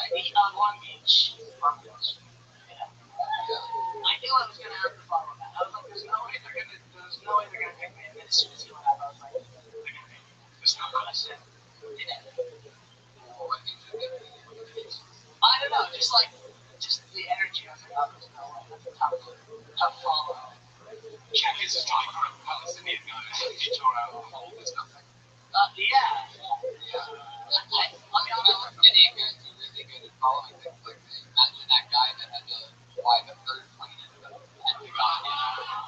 Like, I mean, it's just like, it was like just a little flip on the map after the two big centers are already burning. You know what I mean? That's just like, oh, we went to the Pentagon. That's fucking crazy. That guy's like, how am I gonna follow the order? But Very, very few Palestinians have ever seen an airplane come on. So, why is that? very poor country. Yeah, this is I'm sorry. I didn't mean to bum you out. It's a UN observer state. Don't be. Yeah. I don't want to be pessimistic, but I don't think we're going to solve the Middle East now this evening. I don't think so. Let's get back to you. How long have you been doing stand-up? It'll be 2 years in January. Where do you want to do it? Long Beach, Orange County, San Diego. Lynch crafters. What do you do for work? I drive for Uber. Wow. A lot of comedy travel, man. A lot of cats are leaving now. A lot of stuff travel. Yeah. Just taking full rent the show. Yeah. So send that thing. A lot of guys who don't bring them. They're bringing people into Ubers. Yeah. To the show. Yeah, I know.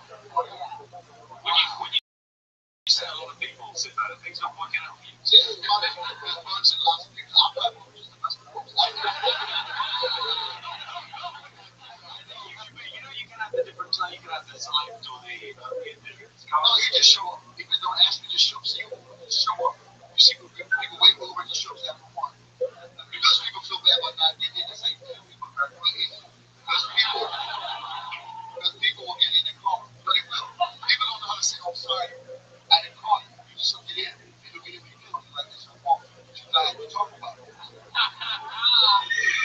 It's the truth. I guess he knows that secretly in Uber driving serial killer. When you drive Uber, do you tell all your passengers you stand up? Usually if I'm funny, I'll go, oh, I can come. But if I'm not funny, I don't. And you like a mixtape. If you do one of those things, I got a mixtape the other day from an Uber driver. I've never done that before. I've gotten a few Twitter followers that have said that. And I think they unfollowed me probably afterwards, so. You all 5 stars all the way. What's your rating? I'm at 4.83. What kind of car? The lowest one, like the crazy you in the car? Yeah. Black? I drive a Nissan Versa 2012. He's sweet. Nice car.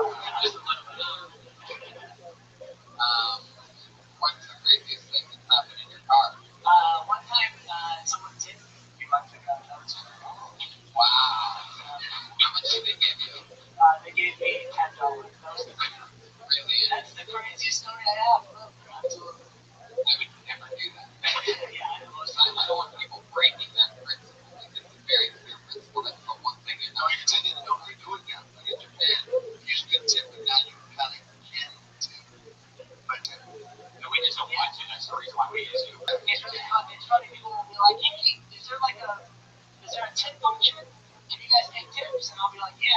All right, man. Well, have a good night. I'm gonna sleep.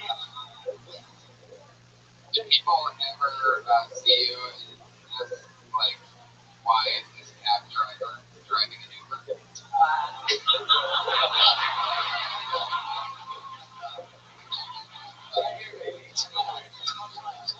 What do your parents do for work? My dad is he owns like a dump truck business. And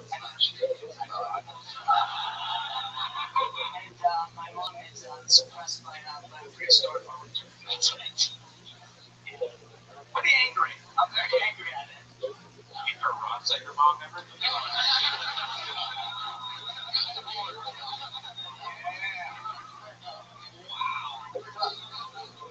Do you?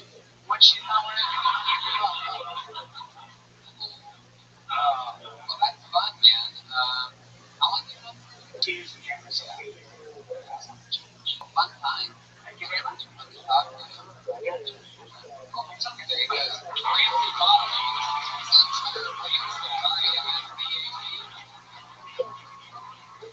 Yeah, we're plowing through it, guys. It's hydrated up here. Hold another name out of the bucket. Oh, I love this. Here we go. It's a one name. Here it is. Give it for Jerry.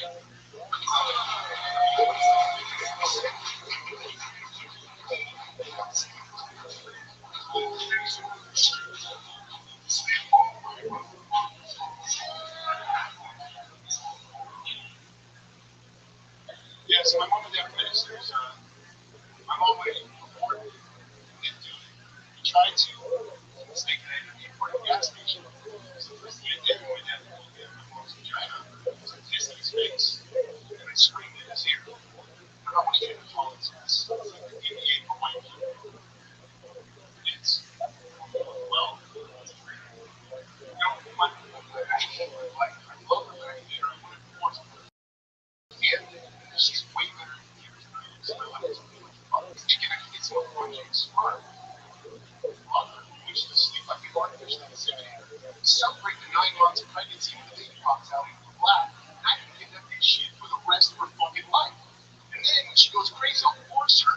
We'll take her to court. And then I'll get custody of the kid. And I get to raise one of LeBron James' kids. Jared, I have never been more disappointed in Jared.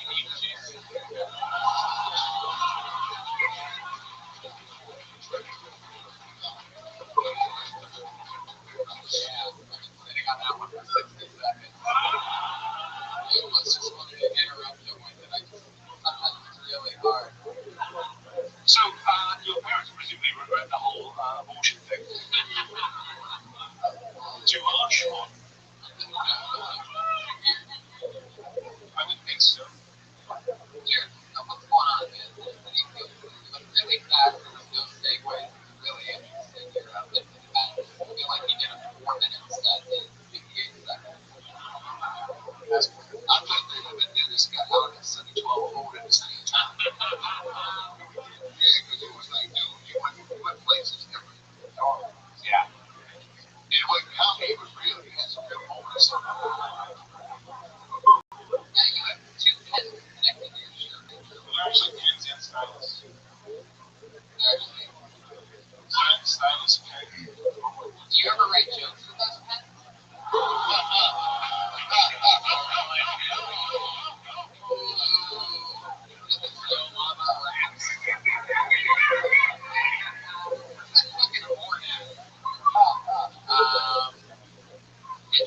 Sebastian, what do you got? I was going to comment that Jared's the type of guy who said anything that he can make it. He's got you at a time. He's great.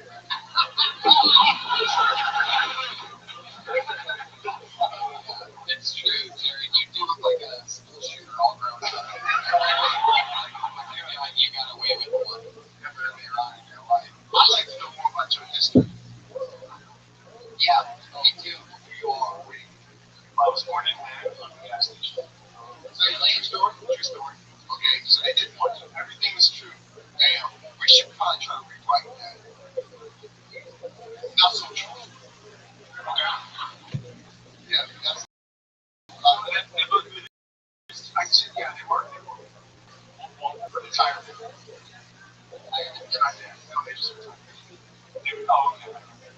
just I'm just trying to go into joke. He was born in the gas station. What they trying to take you somewhere first? They stopped to get gas, which is trying to get where they're ready to go to. I don't know, it's fucked up. Meet the day was she already in labor with you? And here's the story. We're on me. We have to get gas to get to the hospital. The real story is pretty much they went to the Freedom Memorial and they was No. Just keep going. That's a really shitty hospital. So if they went to the hospital, they said, Oh. they said, go to the gas station. They said, no. For a couple of days, and then she started to think, so go down. Gas station. You know, Tom, when you asked me to do the show, I thought you'd come up. You do the comedy. We give some maybe advice. And that was the thing. I had no idea that we'd be hearing about such deep stories. This guy was born in a gas station. He pissed all over his father. The other guy was in the hall. I'm stunned.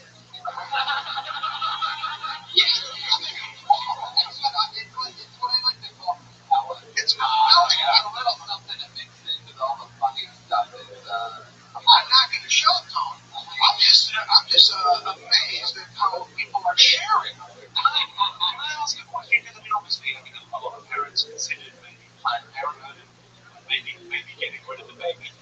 It's when does that come up in a conversation with a child? When did your parents mention, yeah, we thought about getting rid of you? I don't ever remember not thinking that. What year were you born? 1978. So this was, you were almost born in 76, out of 76. Chevron.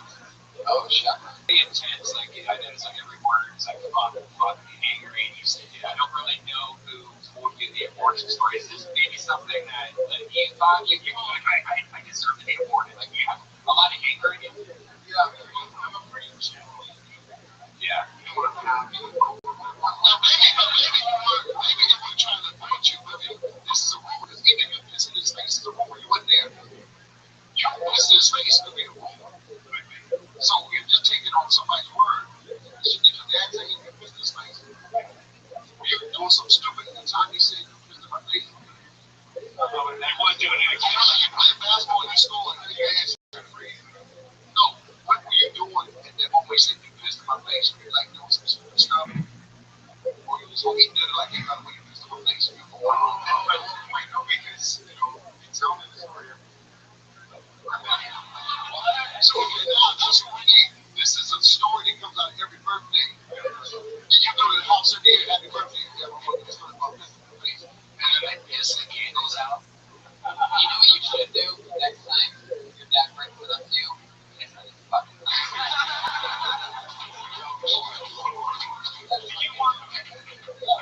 Brand loyalty when you drive, right? Do you notice you stop in Chevron more often than other gas stations? It's already got a brand loyalty. Do you want this with sisters? Yeah, I got two brothers. Were they all born in a pocket? Oh, no, two of them were born in hospitals. Me and the other one was born in gas station. Oh, that's not your fault. This is your family's only late. Your family has a time issue. Jared, how come you didn't go by your last name? Just out of curiosity. You don't like it, or I need to. no? I think when you're a comedian, you kind of want people to know who you are. I mean, I'm just curious. If you don't like your last name, if you what is I don't like my first name. Jared Anymore. Used to. Right. I think that's a good story, so you got some work with it. This is my first name. Oh, there you go. Okay, all right. Cheers, man. It's all about the same.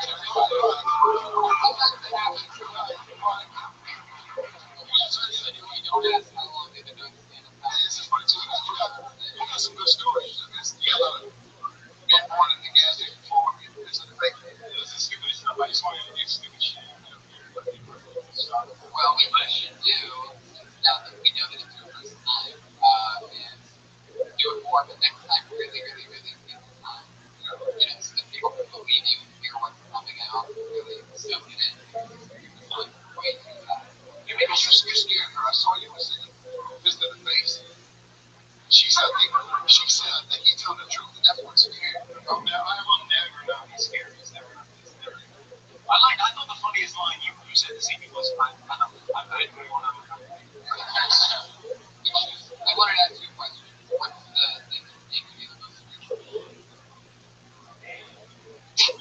other than something permanent that you get about that, by the way.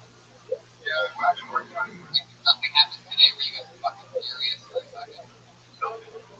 If you ever killed a man,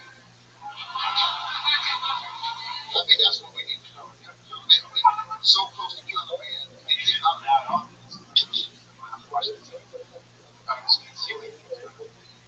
Okay, I'm just glad that we've had 2 out of work umpires on this show tonight. It's good to see the third base, maybe second base before back to fucking next. What is your Twitter handle, dude? Yeah. Tweet. You spend a lot of time. That's a yes. That's definitely that's a hard yes. Alright, there he goes. Jared, everybody. Jared is really trained. C-A-L-I-G-R-E-E. On Valley Train.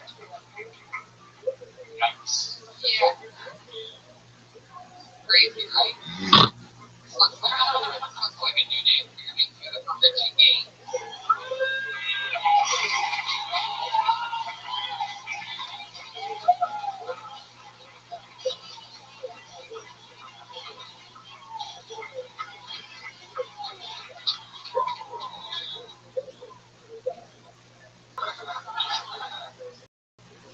So, of course, my parents got the force they sat me down and they were like, Richie, it's not your fault.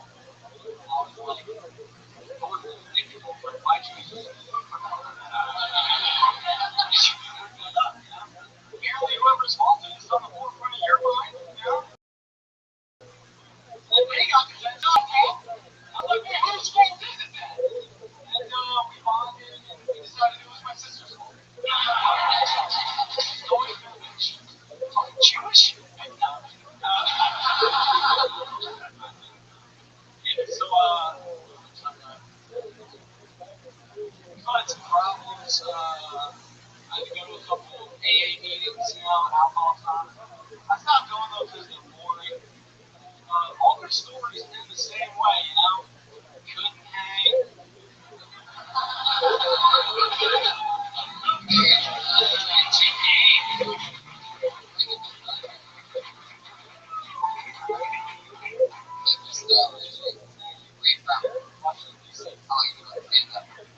Seven, 8 months. Wow.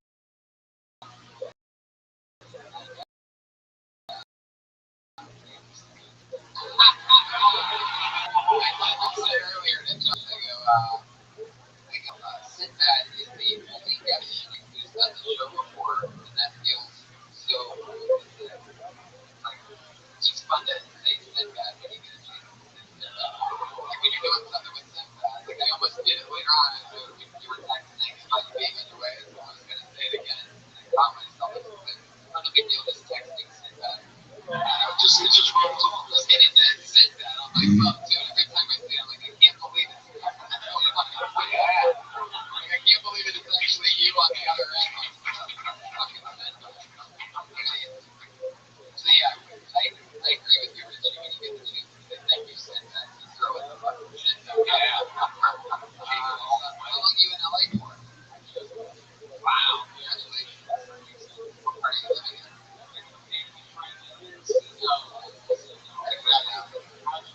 Valley's always the landing pad for everybody.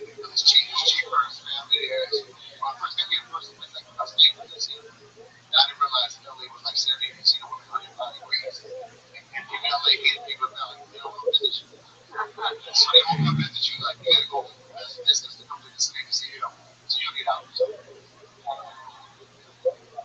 Wait, were you doing anything before to try and stand up? You seem so comfortable on stage. Were you like theater or is it sales or are you Jewish?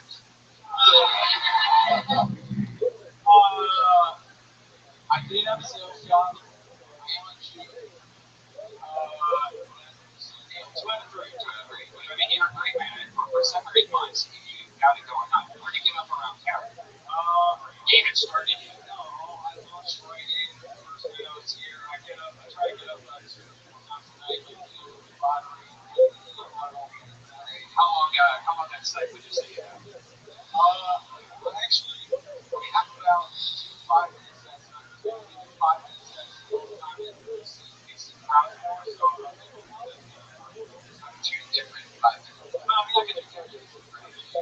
invite Abby on October 2nd next squad show.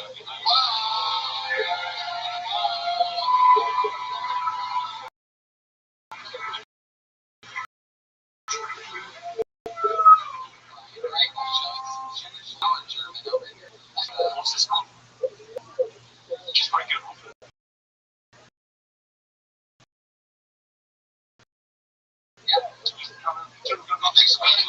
Your stuff, talk about personal stuff right off the bat. Yeah, for the young comedians out there, just take a look at kind of how he came in and honed it. His head on the thing didn't bother him. Just went right into it. And I thought he's like that. Nice. He said, 20 seconds left.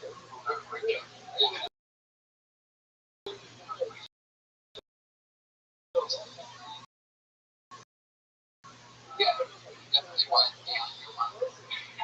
Later comment, bro. Yeah, man. Trying not work so bad. It was just, we get it.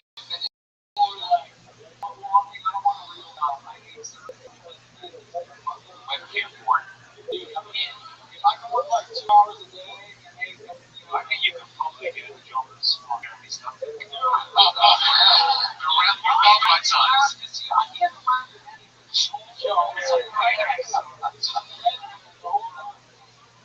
Yeah, it's nice. He's got a boner right now.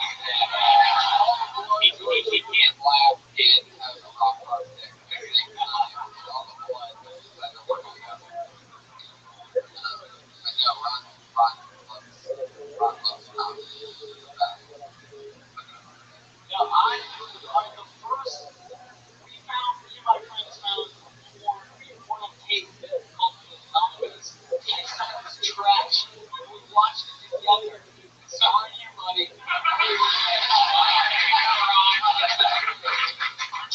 One man's trash is another man's jerk off. 11 years old, I saw your Jewish nigger.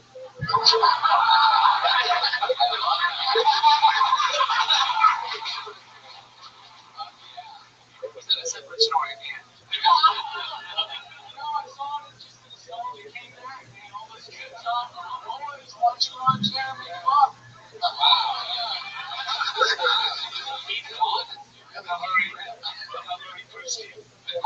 How old are you? I am 25. Yeah, I got a baby face. Jimmy, would you consider him very British? Bruce, you know the Jamaican culture, right? Perspective. God damn it. Do you speak in English? Hey, Try to be quick on my feet. One time. yeah, we'll just shove his maxim. Leave him one more. There you go. Good job.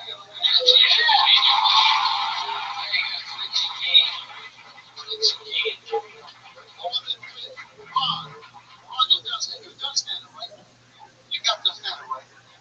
Go, man.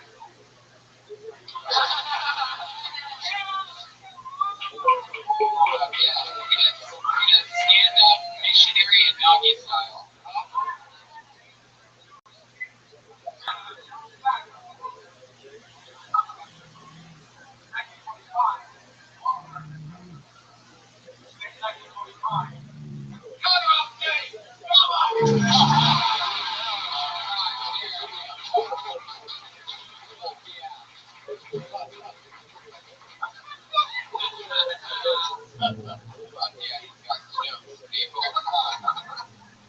Getting a little fucking cocky over there.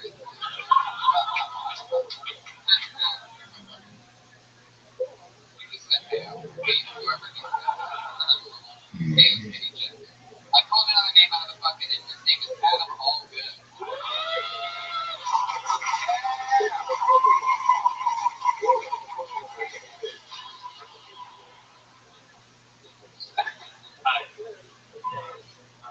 All good. I'm not a religious man, but I will say this. If Jesus ever does come back, and he would, and I'm the first 2 feet, I'm going to grab them all, trap them in my face, and I'm starting to wind them. No more barrels, no more stomping. All you need is water and shackles. I already own both those things.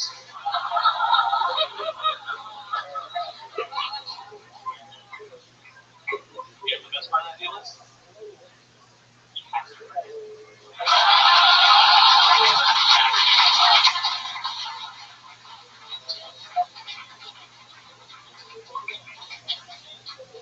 There's that thing about plays a woman that goes to the pig one of the steak. Drinks while they're in, I'm sure. I was like, what's there a phrase on how to please a man? We love pleasure too, right, guys? You guys like pleasure? So I came up with my own phrase for men. It goes, you're on the schlong. It's time to be asshole.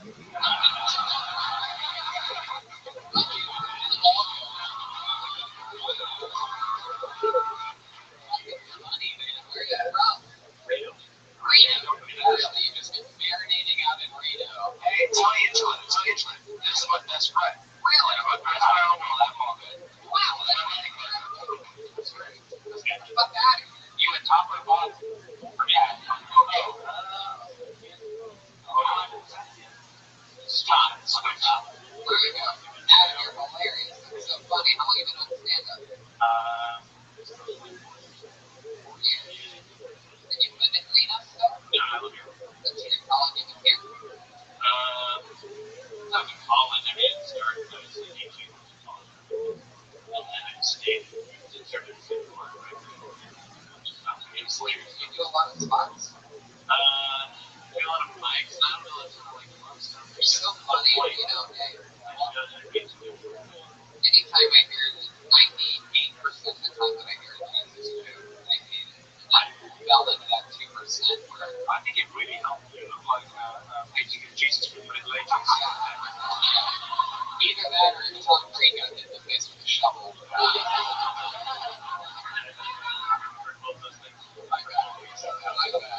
Especially if you have to do Tom Brady with a shovel. Yeah, every day of my life. After people say it's all good, then it's Tom Brady. Well, it really is all good. That's fucking incredible. Yeah, it's pretty awful, yeah. Oh, what? You really don't like it? What? Well, just the constant joke, it's all good my entire life. That's great. Would that be a good porn name? Is that a good porn name? All good. Okay. I killed him with that, so. I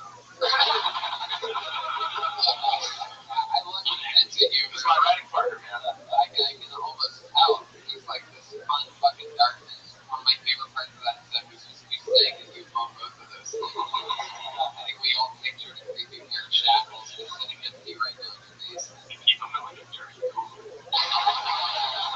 You know, you really keep them. Yeah, right. The shackle, man, creepier than a normal pair of shackles. My favorite out of all good joke is like this extended rant about IHOP, about how they make their pancake batter and how they have rats, like human-sized rats, chained up in the basement, and they milk the rats into a vat of pancake batter. It's about a 20-minute joke. Is it better when Olga does it? Yeah.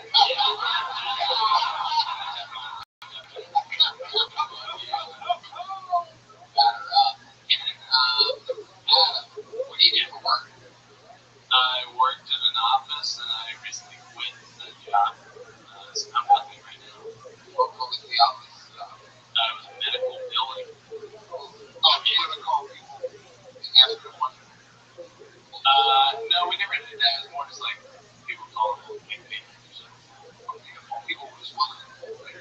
Yeah, I mean, with like Senate statements, but we're like calling like big money and stuff like that. You gotta pay your bill. That's more stuff. So they're not like, I want to pay you. I guess so. Yeah, I mean, I didn't do the doctor. I mean, they were just anesthesiologists. They were like all the stuff. Were any of the people that would call you, do they ever drop it? Like, if they had my last name, but they did. If I had that last song with my full name, I'd be like, Adam all there.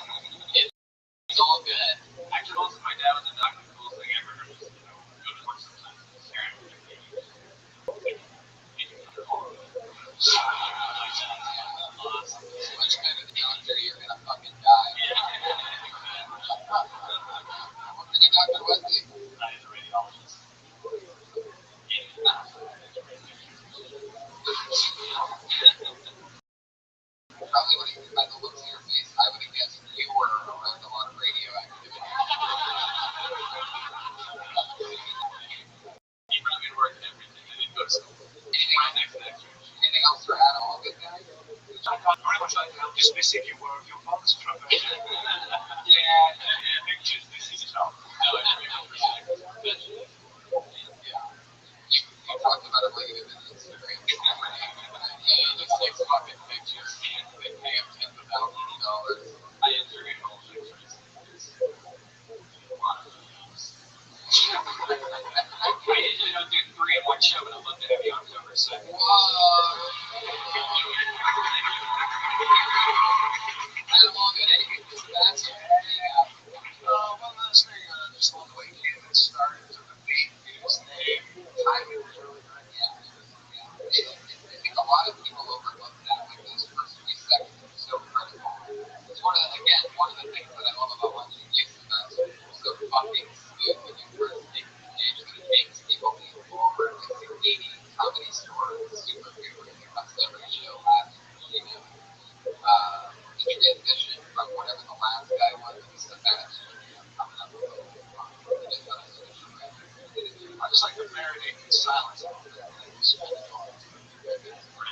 You have a fun look about you. The audience was laughing as well. Trying to do Your face is hilarious. you have Mr. Potato Head. What? All the pieces. Yeah, no, you got them all there. Oh, yeah. Well, there he goes. Adam Allgood. He's on Twitter. All good. Guys, every single week we have 2 regulars on the show, and one of our regulars is in London, or no, Paris, France right now. Great Ali McCoskey, who is celebrating her 20th birthday. She's not going to be able to make it on the show here tonight. However, so we're going to go straight to our other regular. Now, this is a young lady who we had 2 regulars before for 2 years, and they write and perform the new 60 seconds every week, where everybody else did pull out of the bucket and take those 2 from performing the new 60 seconds every week. Well, 2 weeks ago, those 2 went down to the originals. Now they do a longer set every week on the show downstairs instead of being on this show. So we have 2 new regulars, one's in Paris and the other one's here right now. Parents writing a new 60 seconds. Very new, always fun, the always nervous, goofy stylings of Melissa Esslinger, ladies.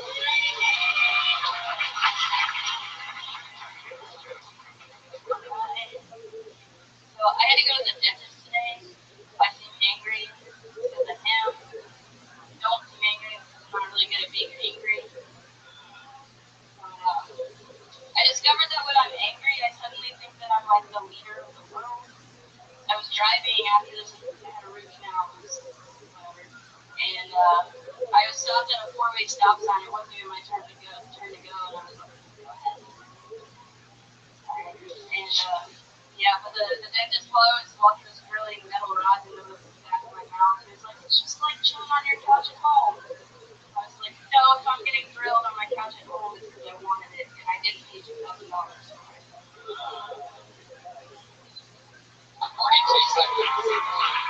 So this really happened. You have an incident. Yeah. I know because you texted me. I have to get a root canal. I don't know if I'm going to be able to perform tonight. Yeah. And I said, follow through it. That's a true comic video. I don't know what it is. Right? Yeah, I once performed the day after getting my wisdom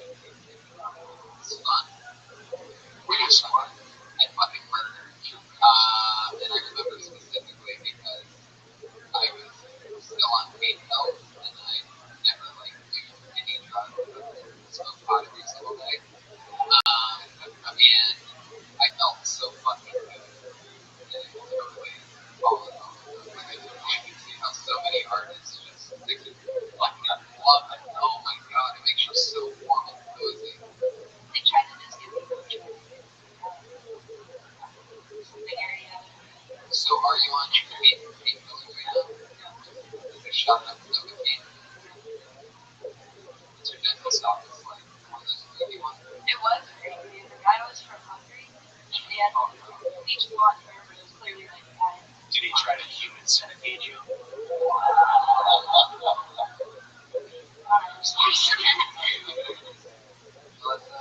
Always nervous. Always. I mean, really, like, always nervous. I am. This is actually pretty good. Which worse it is? Yeah. Which worse Yeah, is but it? I shake a lot. I stutter a little bit more. What are you scared of these people? No. I don't know that. Sorry, I get distracted. Sorry. I'd be scared of that guy. I'm scared of that one. He looks like a threat. I don't know. I almost failed my college public speaking class because I was shaking so much. I just didn't want to get in front of people.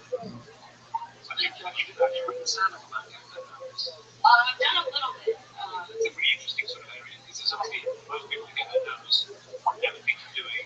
It's quite counterintuitive. Yeah. They think I'm very nervous and shake a lot. I tell you what I'll do. Stand up. Yeah. It's sort of a juice. Well done. You go over your first joking at you might quite understand. Stop. I just noticed that like I was really pissed off today one because like I should have just got to school and I just made really hear about this thing but I noticed that like I wait for somebody to go but like it wasn't even my turn. Like before we stopped, like there was other people that got here angry. Like, oh yeah, go ahead.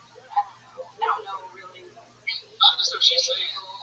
She was so mad that, yeah, I know when we last let you go for a second. But you're okay. That's the kind of attitude you get sometimes. Right. You're basically telling them to move along. I'll allow you to take the spot you first. Yeah, I was dating for all of my life. Framing in like such a grand way. Retaking control. Now, Melissa, this is what, your fourth or fifth week as a regular? And what's funny about Melissa is once she became a regular on the show, she started texting me regularly. It's this really funny thing, like she's like this little sheltered puppy, and it's the most adorable thing. Like I get these updates like every night, every 5 seconds. It'll be like, this spot tonight wasn't so great in the beginning, brought it back around towards the end. I get like these constant, like I'm like a head coach, like watching film. It's so funny. It's so fun to be a part of. Because she was like so nervous her first time here in 5 weeks. I could never imagine. Like, dude, a whole other fucking level. Like, this is like rock star shit. What's happening here? It's like her whole voice, everything was like shut down. It was really interesting. But she felt with it. So, it's interesting. I almost wonder if you're getting a little bit too fucking comfortable with this. Oh, no. I'm kidding. The crowd reacted weird. Sorry, Melissa. You can't scare Melissa, everybody. Look at her. Unbelievable. Why do you understand her? I think that makes some nervous. Why do you understand her? It's kind of weird. I've always loved stand-up and watching the but I like here's why. I found that like all the things that I do that are unacceptable socially, like that are awkward, it's okay.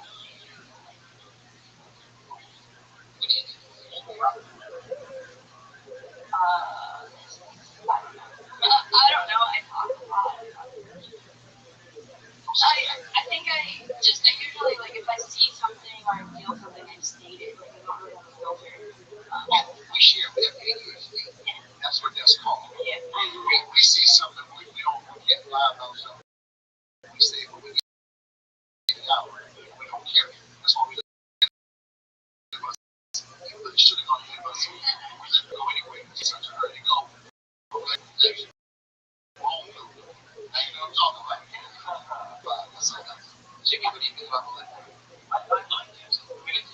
Yeah, so it's about 5 weeks. Kind of coming in doing a different time.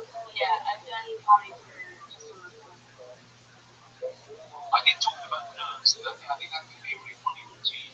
Just kind of go further down that road, talk about being nervous, not being well suited to this, and being a bit nervous. Yeah.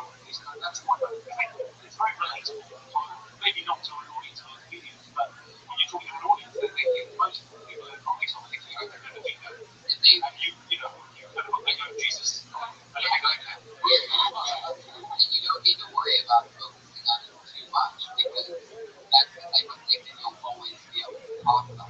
partners, the audience does sense that. So if you're calling out the elephant in the room, then you got it. Like the guy that said earlier, like, I don't want to be known as the gay comedian. Well, he sounded gay the entire time. Oh, that's what I was saying. I was trying to say that. I want to say that. I know. Yeah. We all have to shot. Yeah. So it's like we're all thinking it. It's like we're not getting around to it, but people are still going to think of it as the gay comic that didn't talk about being gay. So you might as well talk about being nervous. You know, you just said that in your voice. No, yeah, no, I know.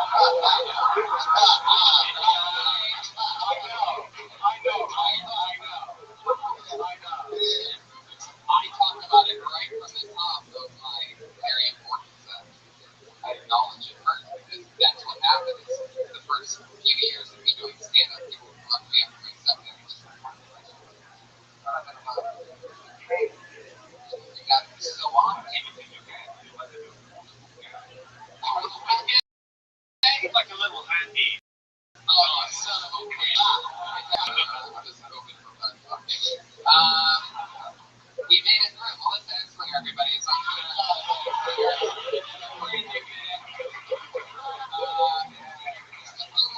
drawing of tonight's episode from Ryan J. Ebel, the amazing artist who drew this picture from the start to right now. That's you guys.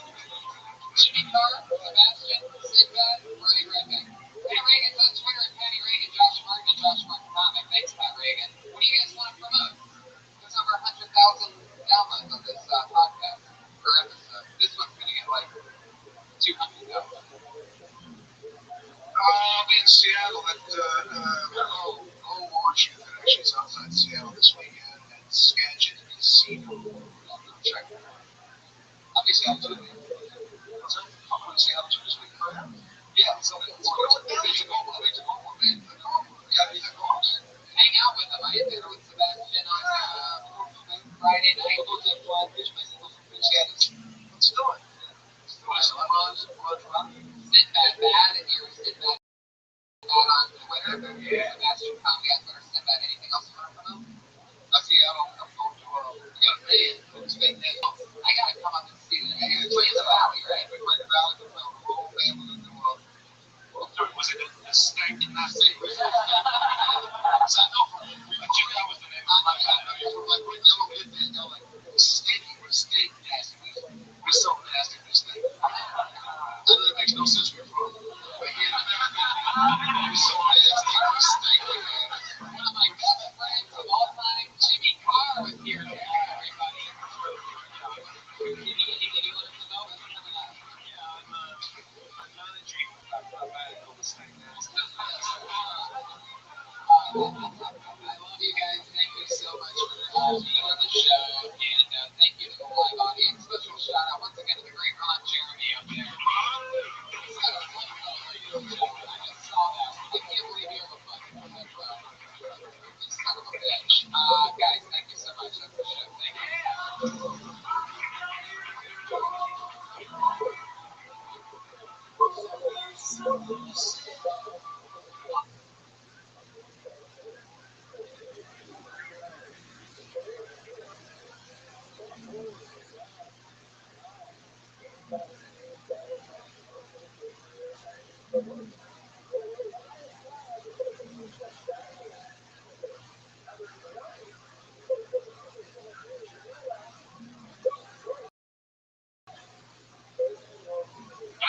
Oh yeah! Fuck yeah! It's Monday night, everybody. We did it again. We're getting together. Keep it up with Pat Reagan, like.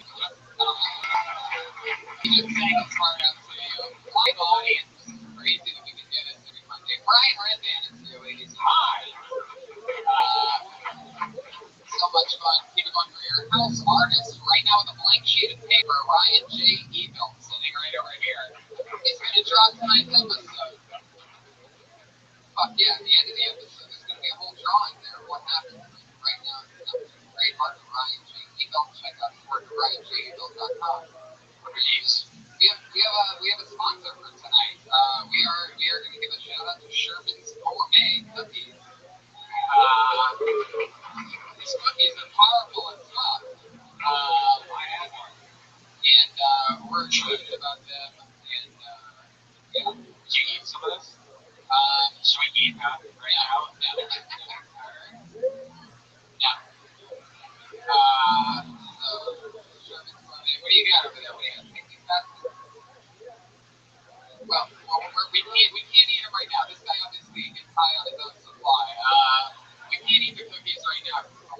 but thank you. I'm gonna guess your name's Sherman. Thank you, Sherman. Moving on. Fuck yeah, that's why a lot of people don't have edibles in their boxes. The edible guy's like, I got more over here. I got some for everybody. And then the audience all of a sudden starts thinking maybe I should eat some. Then everything gets off and just quick. So I'm already excited about tonight's episode. Yeah. How was everything? I saw you riding private jets. You ran 1,000 people. Tens of thousands. I just did Oddball Comedy Fest this weekend, guys. Yeah. I was in a private jet. Now, I know you guys don't know what it's like to ride in a private jet. You guys are what I like to call on riding in a private jet. Fucking peasants. So, you know, I like maybe I can explain it to you. What ends up happening is you're on a private jet with other people that are on a private jet. You're all friends with them. And it's just a bunch of comedians on a private jet. And what ends up happening is you just talk about being on a private jet the entire time. You don't really have any other conversation. You just keep going, holy shit, this is amazing. And then you go into, of course, like on a rat pack with on a private jet. And then you end up asking the one top stewardess, who else has been on the private jet? She's supposed to be Jay-Z and Beyonce. And you're like, what's the name? What's the next name? They were on the private jet. That's really about it. You find out about like how, you know, maybe Nicki Minaj only eats half of each and every snack.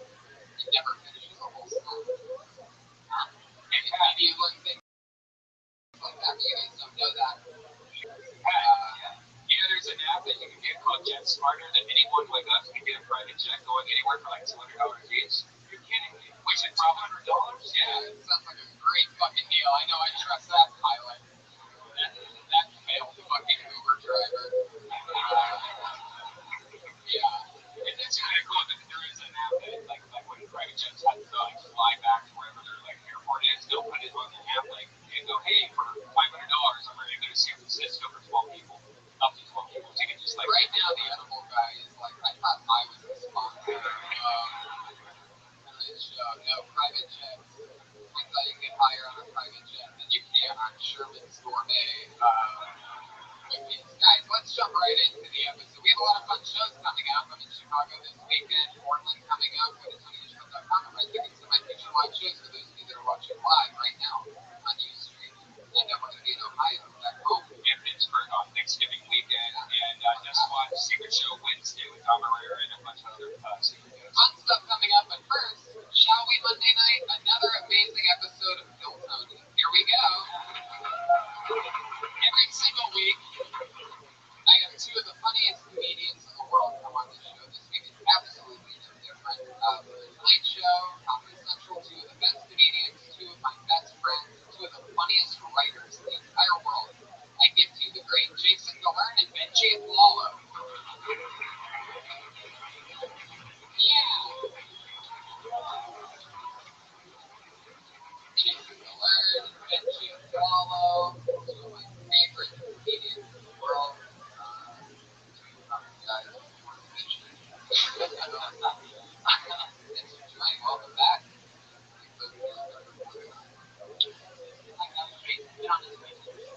Yeah, I'm happy to be back with Benji because I cannot be an asshole. I'm an asshole. I can't be an asshole to comedians. And Benji definitely this is like this gigs. And I got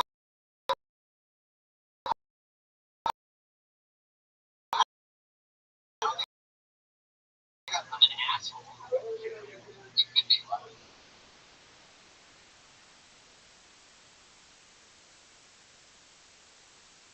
I don't believe it too much. Like, see, I'm pretty respectful of these other comedians in general, just because you're doing it a long time as a comedian. I think that super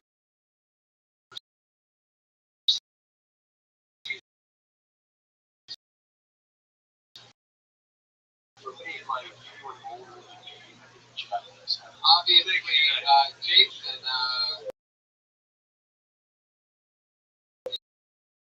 indulged in some of the Sherman's Gourmet before the show even begins tonight.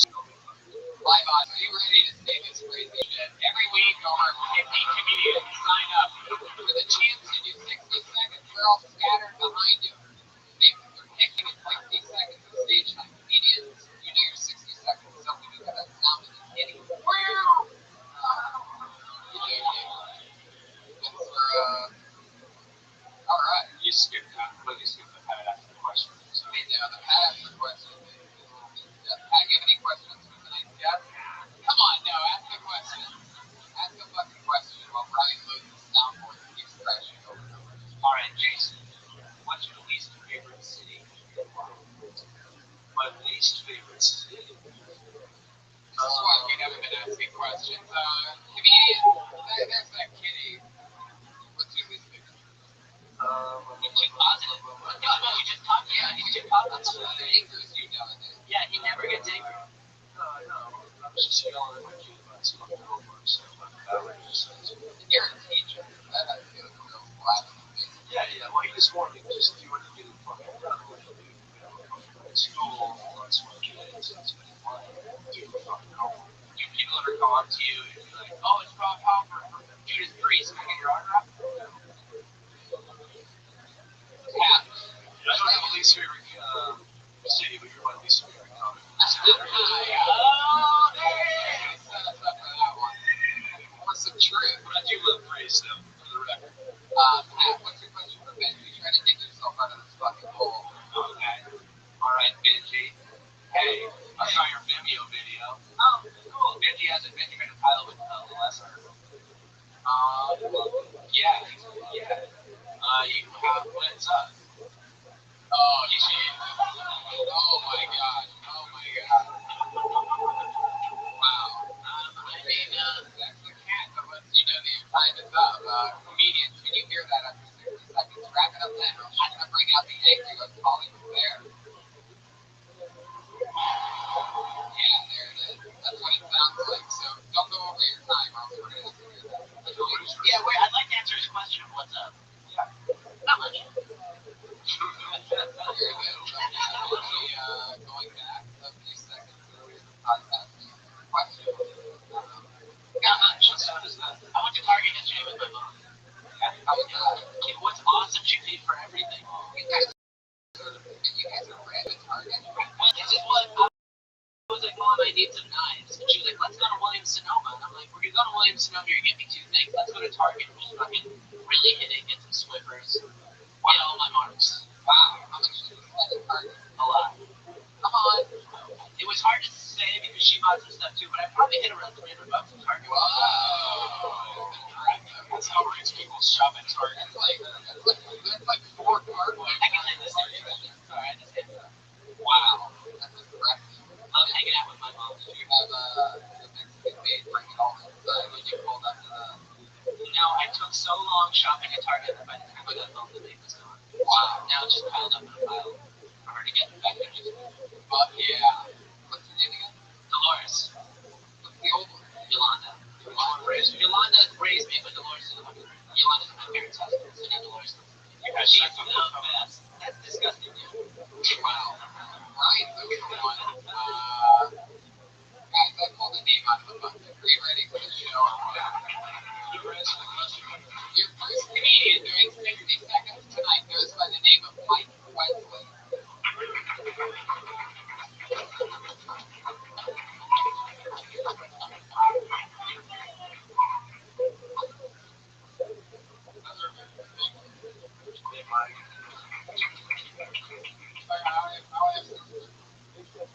Last time I was on, I talked about my confidence. I asked my buddy the other day, what's a good way to become more confident? Become confident.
We're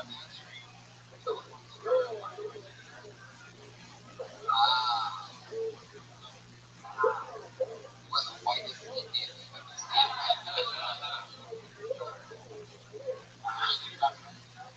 Really?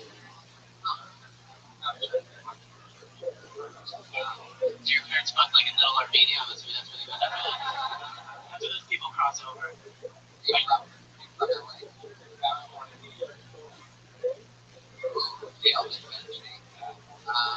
Dude, I get my graphics. I used to be in real estate, so I know where the desirable tenants are and where they aren't. You know what I mean? Why do you think you're so out of breath? You just ran up the stairs. You did a lot better than last time, but like 8 stairs. I don't know. I mean, you'll be out of breath. It's really like. But he's like 20 of you. What if there was a comic who was always out of breath and that was his shit? He had to like run 2 miles and then get on stage and just so out of breath. You're like, this guy gonna die? This is hilarious. I was okay and I hurt my knee.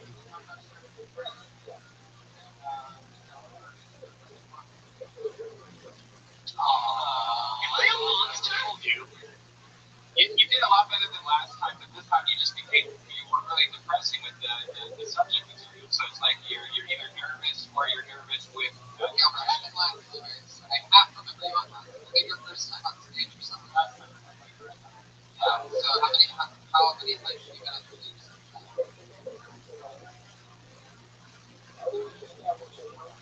Oh, nice. And that was what, about a month ago? Oh. Blinders. Yeah, I never wanted to this game. Really, your job is Who are the worst like appliance owners? Like if a Ken Moore person calls you, are they the most annoying consumer? Or like a Viking Range type person more annoying? Who's the most annoying? General Electric consumer?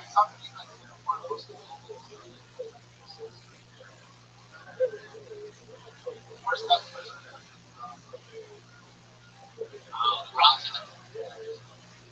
But They're like living in a whirlpool, you son of a bitch. not their fault.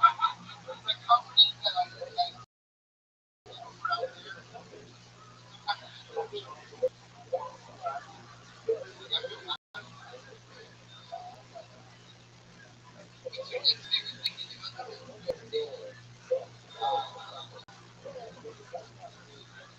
Oh my god. It's adorable. Yes. Yeah. Has it really been that long since you've been here?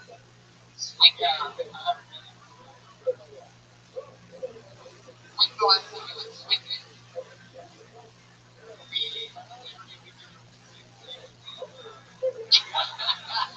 It was a big thing. Swing dancing in Mexico. Are you known as the most out of breath swing dancer? There's another one that's just like oxygen tank dancing with an oxygen tank.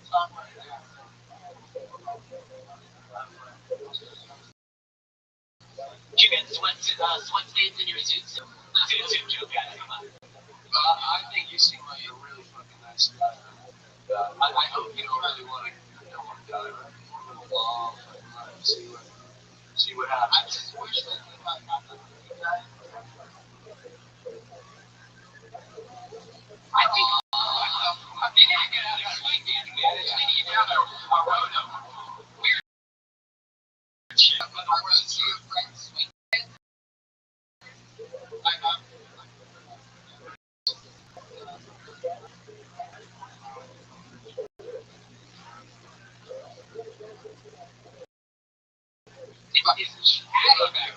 You're like the nerdy version of swingers. Like instead of Vince Vaughn and John Favreau, you're all just like hanging out eating pastries and stuff, going out swing dancing.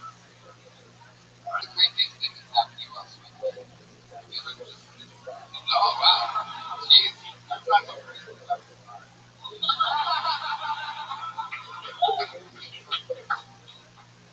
Does it really? You get a bonus sometimes while swinging?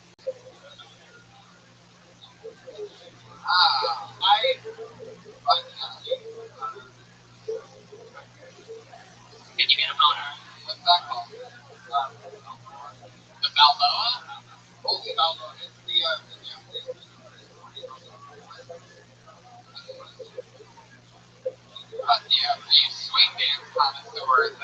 little bit of history. Pretty convenient to like the dance that makes you hard. I tend to be a connoisseur of the dick hard genre. Do you guys ever get in the boner doing comedy? Serious question. Never. Do you? No, not really. I'd like to be that free though. Yeah, that would be a lot of fun. I know sometimes I've had a boner and I know I'm doing dumb jokes and I'm failing on it. Mike, you're going soft. Yeah, exactly. It's true. Mike, when you've been dancing with a boner, do you think the girls notice sometimes? Do they ever like scream or vomit or anything like that? No, usually it's with somebody else. That's so nice. I'm sorry. You like it, dude? Fuck yeah. I love this guy. Everybody loves the apology shuffle. I think it was some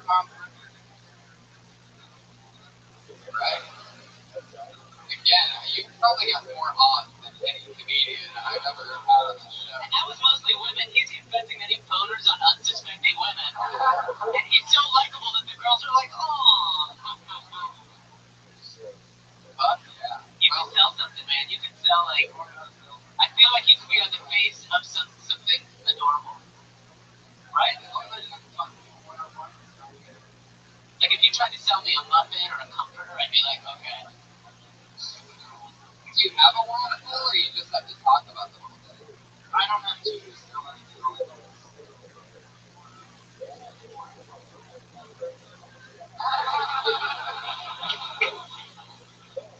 Why you want to kill yourself? Your job fucking sucks. I never said I wanted to kill myself. So you want to die. I want to die.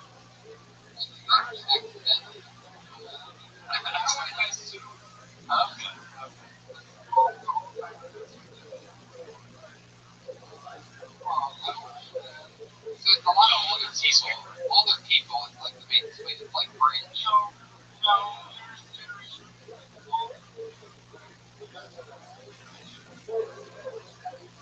I'm gonna say like swing dancers are also probably swingers. Imagine being so lonely that you start swing dancing and then you meet people that all start dying. And you're like, oh god. I wanted a whole new happy life and now all my friends Have are you ever dying. been with an older lady on the swing dance floor and all of a sudden you have a boner with the old lady and she's like, no? I haven't felt a boner since the condom administration. Thank you. There are some adult ladies that When did you get into it? It was hip for a while. You remember, Still, really? Swing dancing? Just to clarify, these are swing dancing or swinger parties? Now I'm not so sure. You like dancing women? I love it, Mike. You should definitely talk about swing dancing. It's very near and dear to you. I think that it's very funny. We can make fun of that idea because we all remember it when it was popular in the 90s during the swingers and all that shit, Swan and Steppers, but we all kind of moved on and you haven't. Yeah, that's a good angle. And that's actually like a thing that you can talk about, like how you're like the last person to own that soundtrack still. It's been 20 years and now I have a cherry pop and daddy in my pants. Wow. I don't even know what that means, but it sounds like it's smart. It's a boner reference. It was a swing band in the 90s called Cherry Pop and Daddy.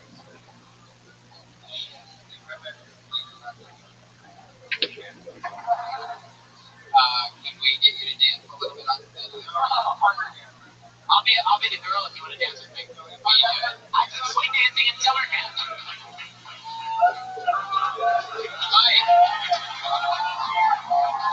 Mike, look at this one. Look at them. Look at them in their fucking eyeballs, Mike. Don't look at me, Mike. Look at them. I have no problem. I have no problem dancing with guys, but just He doesn't want to boner out me. it's like when you're in comedy. It's like when you say you're a comedian and somebody goes, "Hey, tell us a joke." Wait, you swing dance?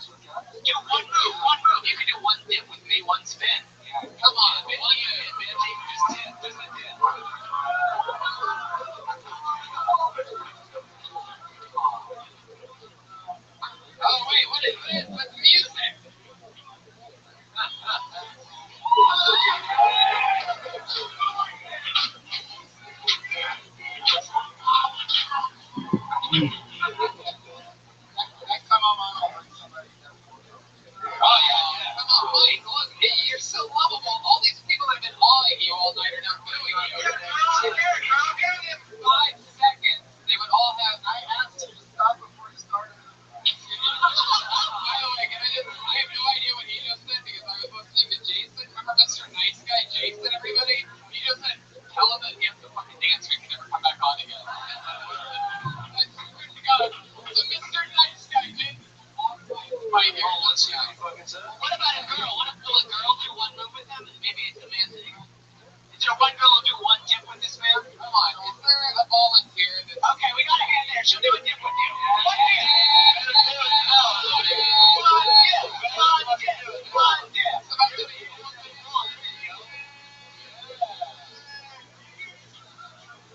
Yeah! Oh, shit!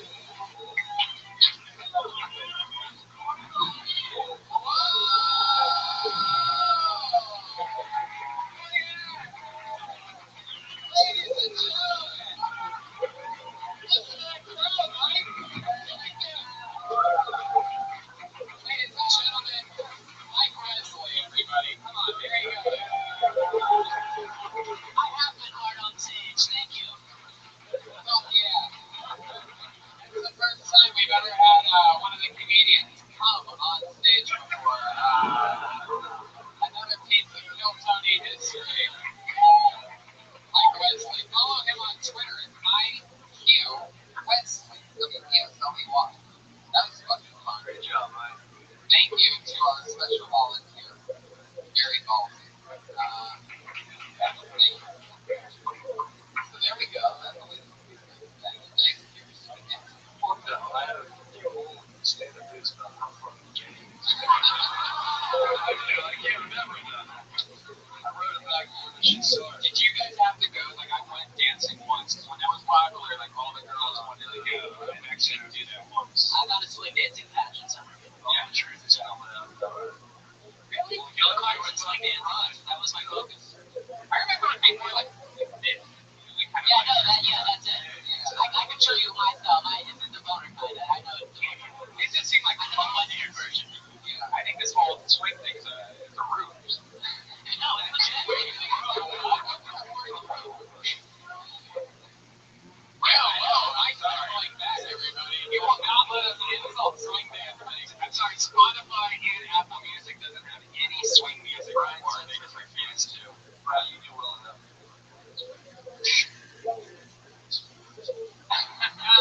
Dude, if you had swing dancing in your back pocket, that'd be good. I probably have it somewhere. Oh, yeah.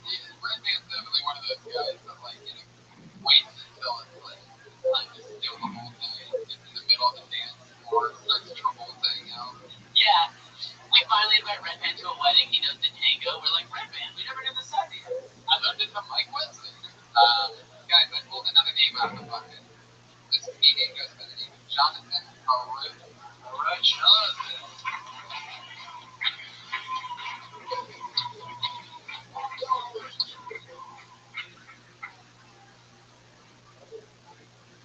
All right, yes, my choice.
don't know. He seems to be like really fucking stupid. And I think you're going to do it for a long time. Something tells me.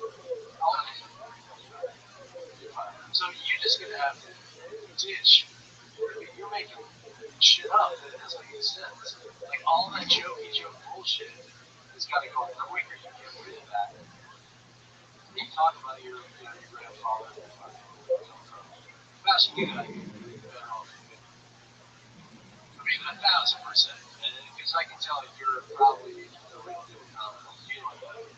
And just get rid of the more shit.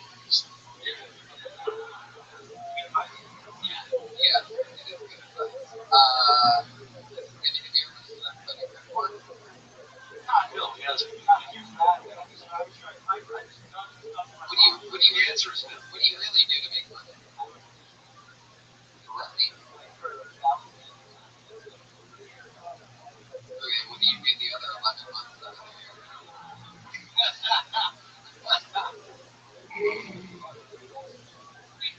Wow, he doesn't come honest. Did you live with your grandparents?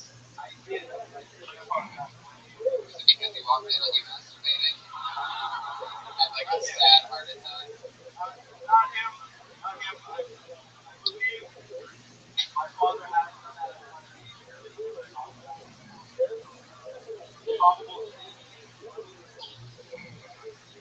And so, what did your dad do for work?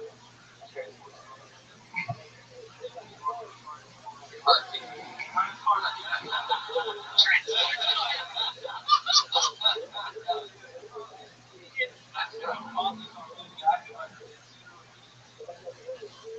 I move money around.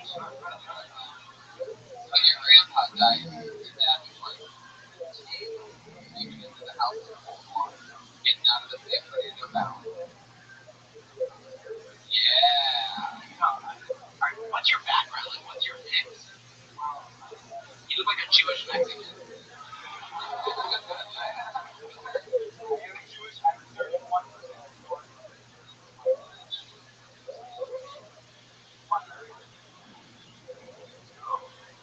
You don't gotta explain Dark Ages to me, dude.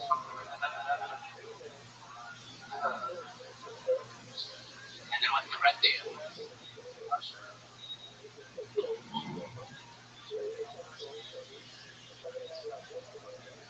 So you're just a mix of people who don't respect one another. You have the face of like the kind of guy that gets to go to fights. Am I right? Do you guys know about a fight a year? I always had one of course I think like actual country. Wow. Wow. Shit. If I went by your face and like, I'm gonna punch this guy, I'm not gonna be able to do anything to his tiny face. It's actually kind of funny. The guy, I don't know what it looks like.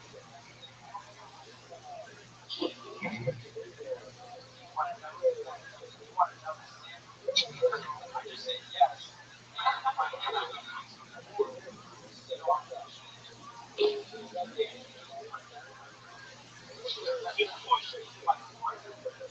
Three or 4 seconds. Wait, so he punched you and then just like stuck the landing? That's really fucking insulting. Right when you thought that it doesn't get worse than a normal punch to the face, you find out that somebody can just fucking leave it. Especially if you have like a whole afterwards. So, surprised those eyebrows didn't just cushion it. Those eyebrows are like fucking, what do you call that, Chloe and Kim? That's incredible.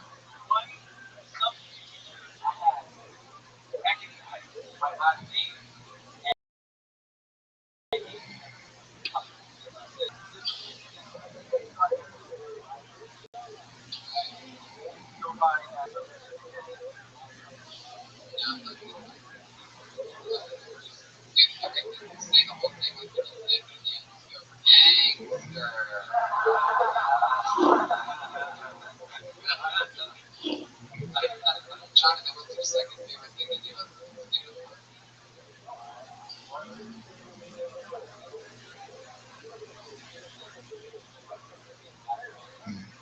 Wow, a second shout out to Master for those of you that this is what you don't get on Last Comic Standing. For answers like this. You're a handsome guy. He's a pussy or something. I'm gonna stack up on that. By the way, let's stop for a second. I love the fact that you said that you had a feeling that I was going to ask the question of what your second favorite thing to do was, but with all that prep time, you're still sticking with masturbating. It's the most solid answer that I can give. There's a lot of things I like. Like, I used to like video games, but I don't really like those anymore. He's grown up. Did you count by his outfit? It's called maturity. I love it. And what you wear is very, like, masturbation friendly. You're basically wearing, like, the fucking masturbator's business suit right now. Shorts, a white jacket that can just absorb without discoloring any finished product. Oh, shit, it's horrible. What the fuck is that? Show the audience, you moron, not us. That's a genuine state, guys. What? Again, another thing that you don't see on Last Comic Standing. You have to go to a real gritty show to have a guy that proudly shows comes on his shirt. That's how it comes out. Honestly, like NBC. I know who your swing dance partner was. Yeah. Fuck yeah. Jonathan, it was nice meeting you. Come back anytime. Jonathan Arroyo, everybody. There you go. Woo! Hey. Piece of pussy you can talk about getting some pussy instead of that bullshit, you know? It's a quick fix. Yeah, totally. Jesus Christ. Talk about anything.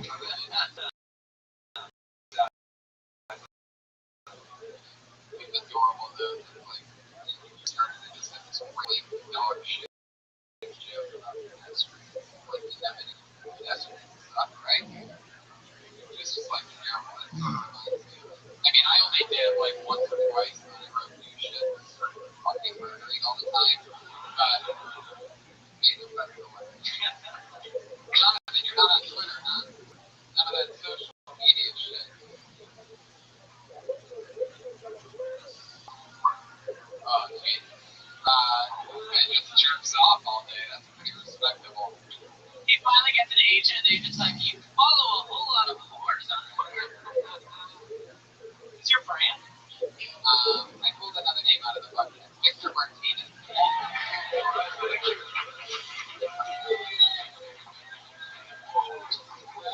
Oh, yeah.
knew you were going to say that immediately. Because that's probably everything that I said last time you were on, right? It's not That's beautiful. You know, that's what's funny is like people think that when people get made fun of on this show, that it's like, oh, well, that sucks for the comedian, but not really at all. Because if it works, then it fucking works. It works for you.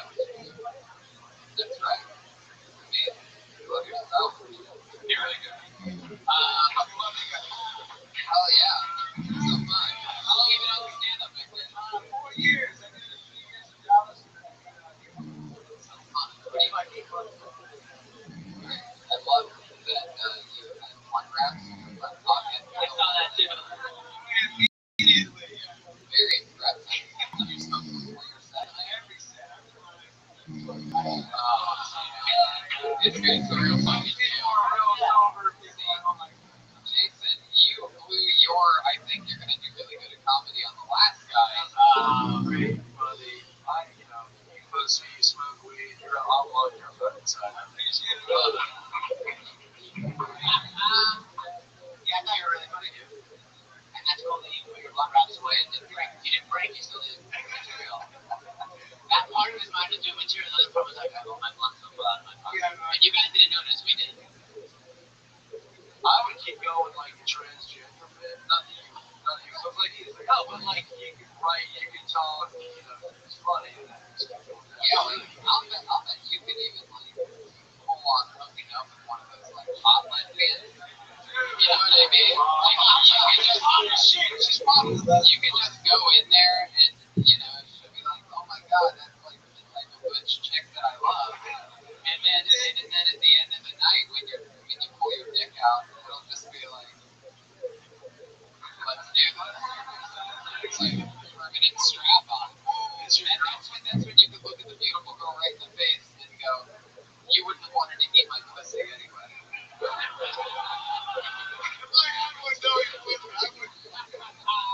You didn't really want to eat my pussy. Right? Give a permanent strap on. She's gonna love that shit. How is your sex life? What is your story? You're married? No, it's wow. She's white girls, right? One. Here from Dallas? Yeah, I'm dragged her out here. I love. What did she do for work?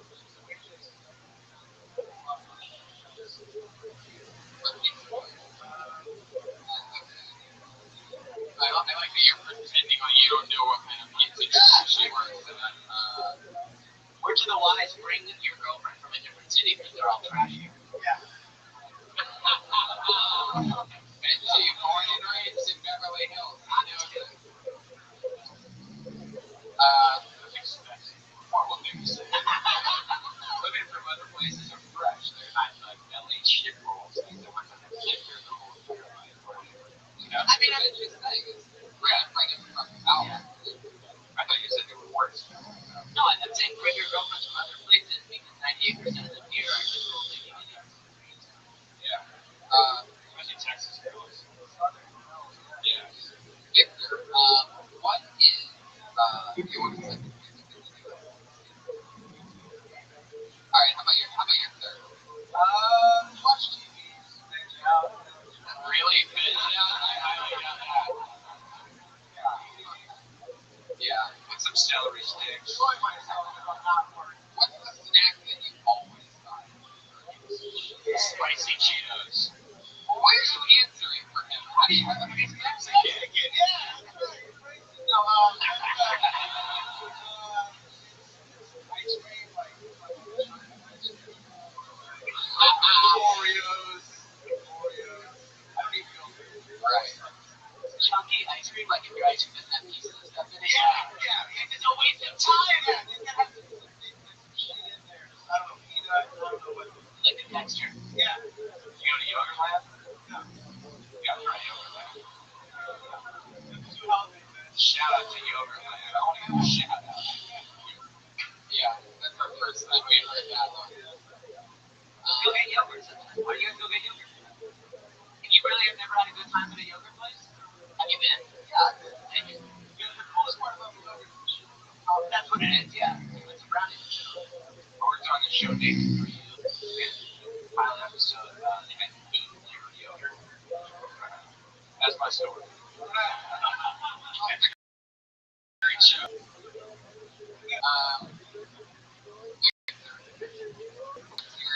What's your favorite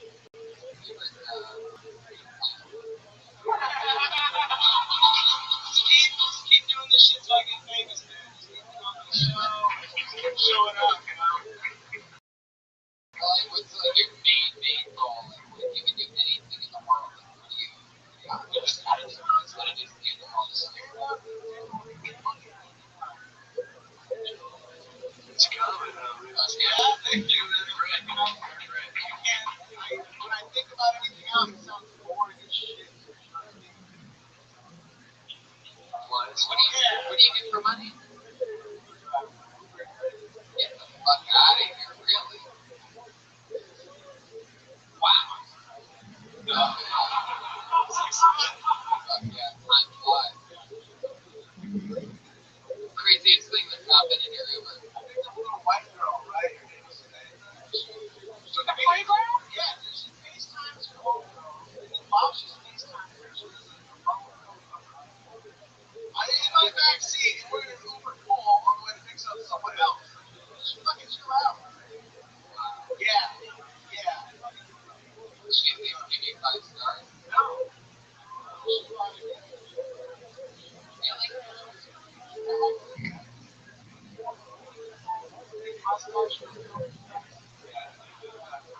If you needed fist bumps instead of real bumps. Yeah. Imagine how terrible the coke is that someone in Uber pool is doing. Yeah. It's okay.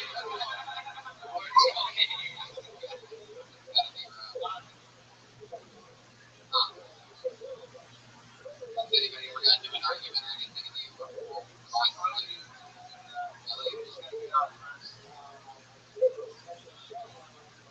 Dude, we gotta go to your house first. No, we gotta go to CrossFit first. Who was Wednesday? So the chick that did a bump of coke on the right side of the backseat, did you say anything to her? No, I just said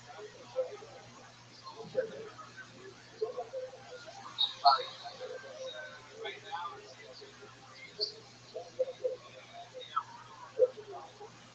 you know, you're partying when you're doing blow in the Prius. Prius is surprising. I thought the only thing green about you was your diabetic foot.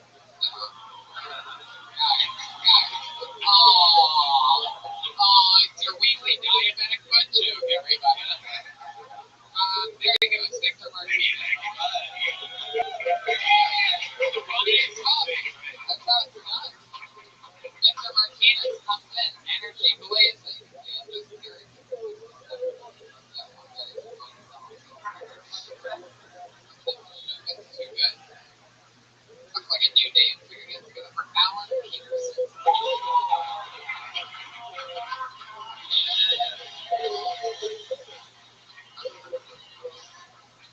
What's up, everybody? How y'all doing right now? Y'all good? I'm so happy to be here. For real, I just left my retail job. So glad to get the fuck out of that bitch. I work in a movie theater. And if you're ever in a movie theater, please do not complain about the fucking price, okay? I live with my mother. There's nothing I can do. Don't complain that it's more than the popcorn. If it was up to me, it would be $1,000 so I can get the fuck out of my mama crib. Just the other day, she came in while I was masturbating talking about, how do you sound now? How do you sound now? My dick is in my hand, Mom! I think you just poured up what you said. Get the fuck out. Fucking ridiculous. Haven't had sex in 2 years? That's a goddamn shame. Maybe it's because I look like a broke-ass Kenan Thompson. I don't know.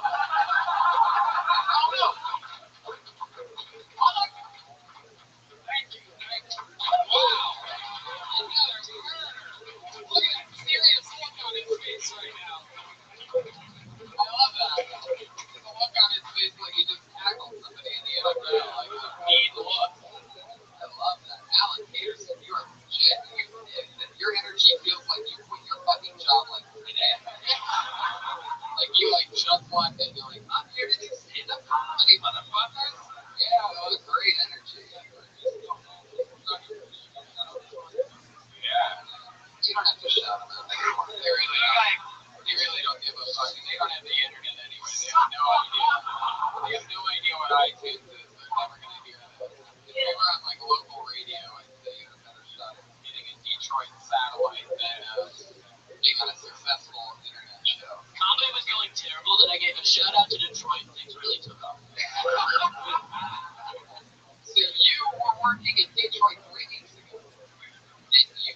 job at a movie theater in Detroit. I'm going to taste like fucking treats and lots of. Wow, this is my favorite type of sport. Where do you live in now?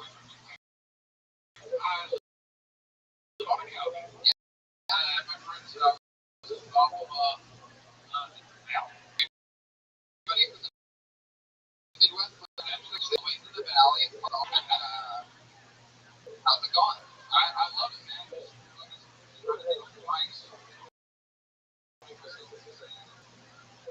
Yeah, fun with it. I love it.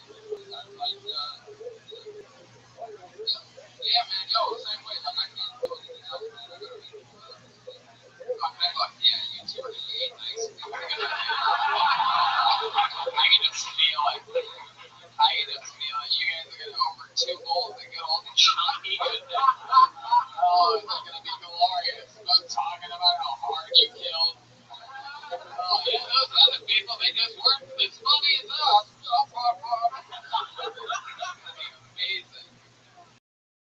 I do really want to be friends, like really bad. Oh, yeah, totally. Let's see what it's fucking here. Were you not going to stand up in Michigan? So fucking cool. That neighborhood. I'm actually almost in Southwest Diamond. That sounds good. I'm not from the hood. I'm actually from the suburb of West Hill. That's where the Jews live. Yeah, well, I'm from an island. Yeah, we have a very, very, very, very funny friend, Sandy Dan. What? What's up? In fact, I used to sleep Sandy Dan's couch. Really? Once I moved up from my older brother's couch, who's sitting right over there, ladies and gentlemen, Donnie Hitchcock. Special brother shout out, sitting right there, my real brother. Let's just say brother, this one guy on the stage, like that's my actual brother. Alan, yeah, you're like white as fuck. Even your name is white. My mom did it on purpose. Alan Peterson. Gerard? Oh yeah. She hit it right there in the middle, dude.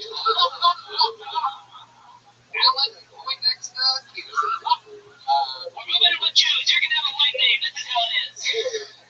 Fine, you can have a black middle name. Alan, what's your second favorite thing to do for fun? Looks like your hobby. I just used to know it. That's fun. You seen recently? Oh, shit. Jeez, one black guy finds out you're from the suburbs and you're fucking done, bro. It's like, you don't listen to hip-hop, bro. You don't know. So funny, man. I was into my whole life. So what kind of hip-hop are we talking about? Vanilla Ice, Backstreet Boys. What do you consider hip-hop from West Bloomfield? I was common from the yesterday. I like underground. Black guy. Here's the resident black guy. What do you think? Is like a thumbs up? You don't want to fucking flame it? Oh, shit!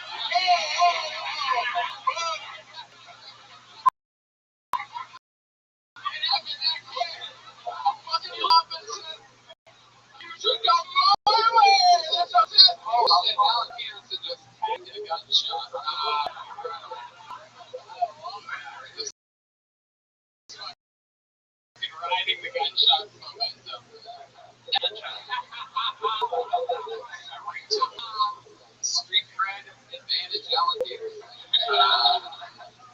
Fuck yeah, even your Twitter handle is white as fuck. AGP is a funny man. You keep looking up at him. It's not like he's black. All black people with my point of view, we gotta make sure we see each other.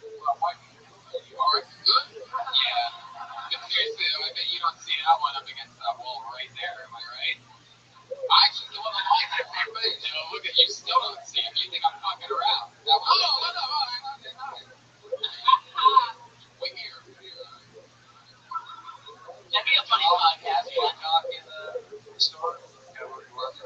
Rothschild'S. No. There's lots of great jokes. But I was just a little higher. Podcast idea: black guys getting to know each other. Just white person being like, we'd love for you to get to know each other, and they can just sit there and talk. Right there. Cops for sure. Great dude. Tell him it's on the way. Sure. You're not the nice part of the truth. I feel like you have a lot of games. I feel like when you quit your job, it was like in math big. You're like, fuck you, you're cool, fuck you. Nah, man. Sometimes you gotta be good. I can put that black on it.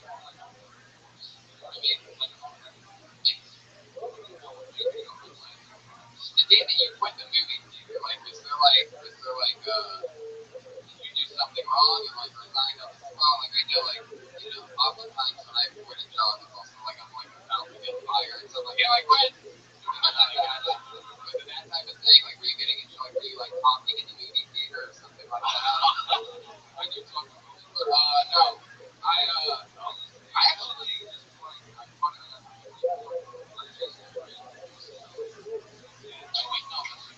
Like a movie that inspired you with like Tyler Perry's Medea or something like that, where you're like,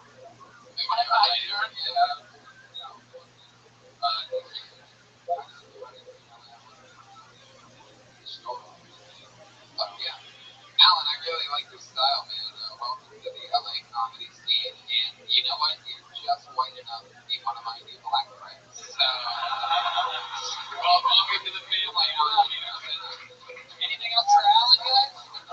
Alan Peter, how did his debut?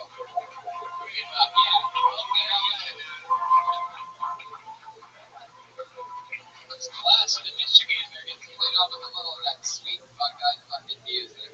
AGP the funny man. That's his Twitter handle. Long as fuck. So follow on Twitter. AGP the funny. Yeah. You guys remember anything that you used to do when you like very first started making jokes? I got so many. You're very experienced. I got so many. I used to fucking do weird shit. I had my first joke was like a 3-minute joke about having 29 years Nicki Minaj, and I like named all the kids like Double Dribble, JJJ, Rose Island names for all the kids. I used to sing this song called Ding Dong Party, where I'd be like, oh shit, it's a ding dong party! Bounce, bounce, bounce. It was like, and you're right, that was stupid as fuck. Hey man, I really gave you a big beach ball and you hit it out of the park. Yeah, I used to do a bunch of dumb shit that never got a laugh. Here's some of them. I used to play in a cow suit. I used to do all sorts of stuff. Oh, I think it should bring back the Halloween. No. But, you guys have an answer for that? Whoa! Shots fired from Pat Reagan. So I had like 10 minutes of retards.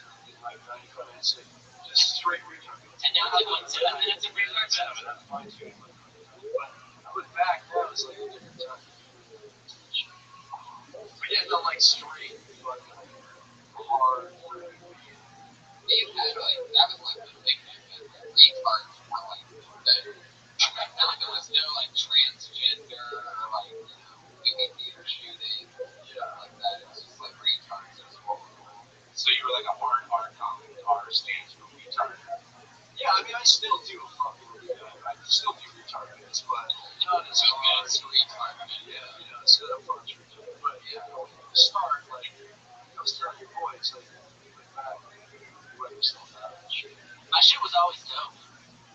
Yeah, and she always knows it. Okay, let's jump back into the bucket, shall we? We're on a street right now. Anything can happen. It could be a swing dancer. It could be a masturbator. It could be a giant 14-year-old husband. It could be anything. Ooh, we know this guy. He gets pulled out of this bucket quite a bit. Last week he got pulled out of the bucket. He talked about speaking to this psych ward that he had 10 years before. And it was pretty damn compelling. It was a really interesting piece of work. There again, he's got a tremendous Wilson.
super facts or whatever? Or is it like, yeah, that's my material now? Yeah. I got one thing to say.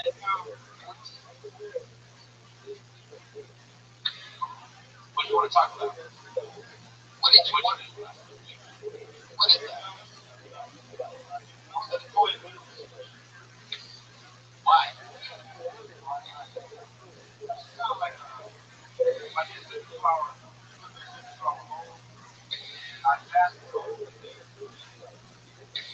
We went through this last week, and it was a runaround. He would not tell us why he originally got put into the psych ward. So, but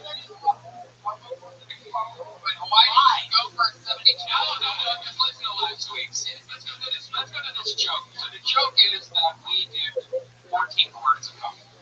That's the joke. A fact about communism. The joke that you were trying to do. So the joke's for you.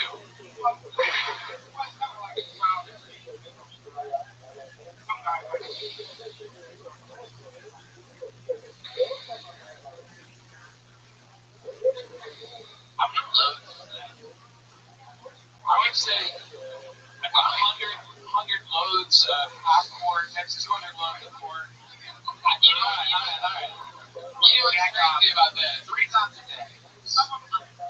Unlike previous things that have happened tonight, I actually did see this on a recent episode of Last Time Standing. The old one. Yeah, everybody was talking about 14 quarts. No, definitely not Dennis. I'm fucking with you. No, they didn't. That's not the new thing. 14 quarts. Let me tell you something about this joke. You ready? 14 is like the unfunniest number. Stop. With one of the least funny units of measurement. Cups. You should do cups. And then semen. Unless it's fucking like great. You just like people picturing semen. Guys don't really like semen. And girls, you know, they have enough semen in their lives to be picturing. But at a comedy show.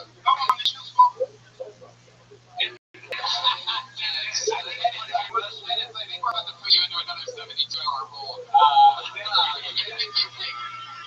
If you're expecting the audience to respond, oh yeah, that's useful information, and I don't know, we might have to, there's a guy in the back that has this jacket that he wants you to try on.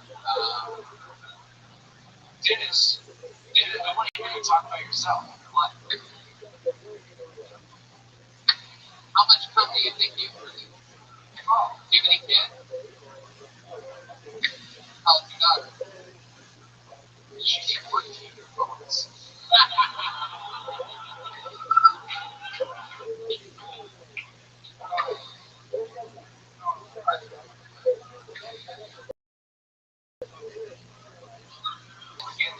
You don't hear them.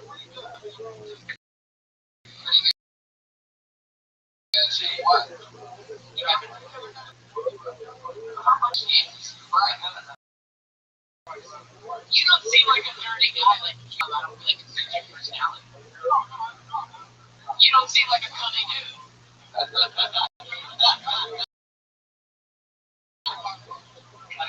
Somebody's getting horny to come to. Wow, I love that.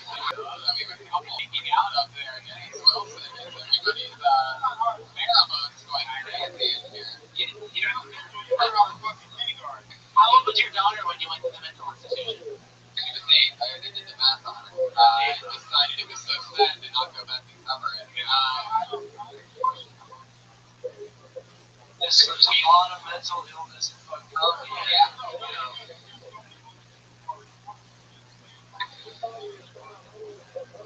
That's probably fucking true. Well, let's just go back to the last episode. Can I say that, yeah, Dennis is the dude who I said, I just unfortunately backstage, loved Dave, old friend, long fucking time, and shit, yeah, back then, always. And this is before, you know, your time, you know. So, my question is, you're always he said straight, he said fucking quit, you can't stop. Why would you? You don't like it? I don't know.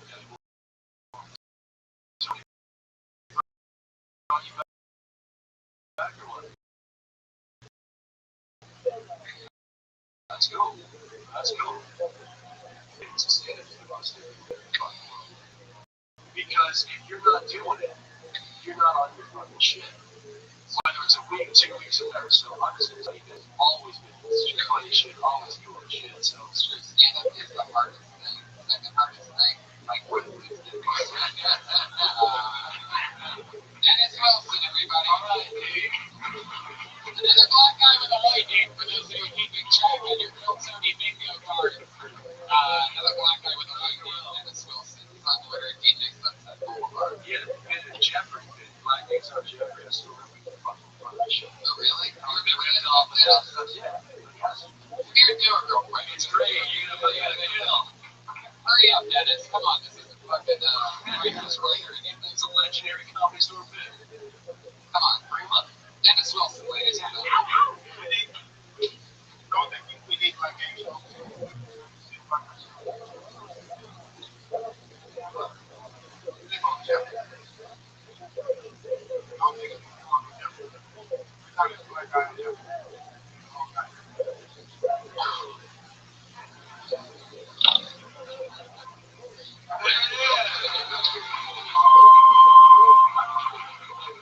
Yeah, that joke is racist now. In 97, it was funny.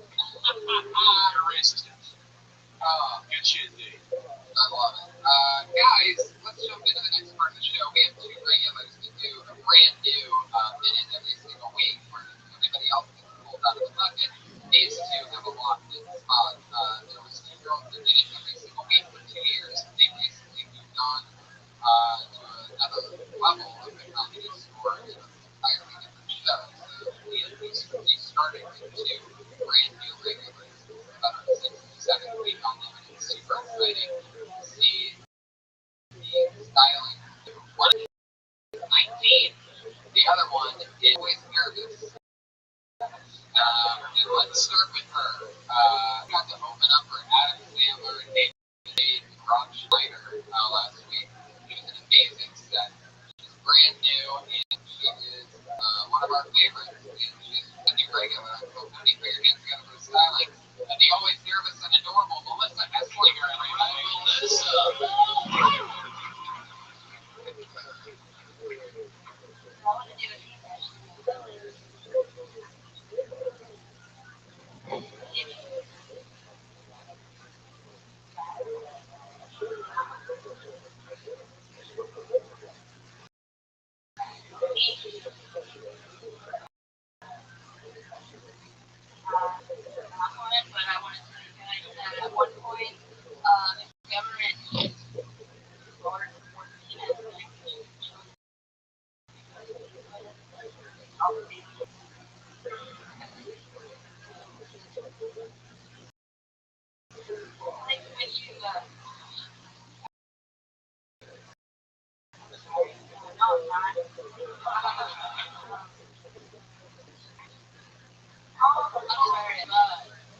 LA's hard to live in. Like, it's always busy. To get away from it. So, like, once I went to the beach and then I put on like boys.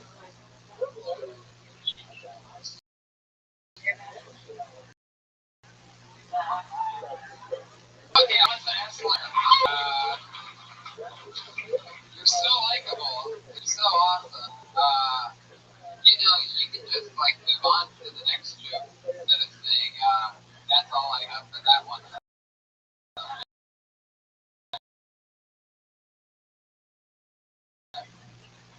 What's the white note?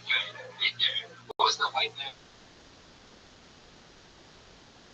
Allowed in the white note is just supposed to. Or you listen to Ocean.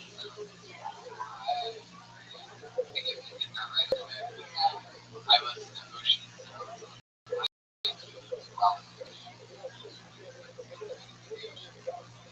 Yeah, because white noise isn't the ocean. The white noise is like, look, there's white squirrels or something. Big Everybody hold. What is white noise? It's spice latte. What the fuck is that with me? White noise. What? Two guys are high enough to understand. Okay, I got you there. You watched the Colbert Report. Now, at one point, you apologize, which is becoming one of your, like, that's basically your either done. Is, I'm sorry. Nobody.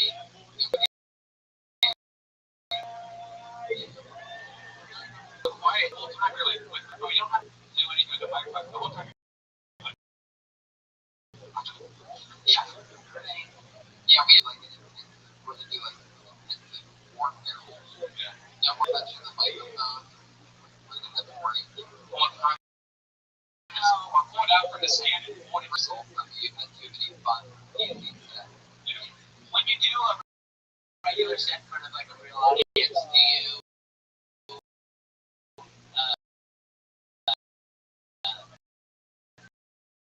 address how nervous you are? Do you?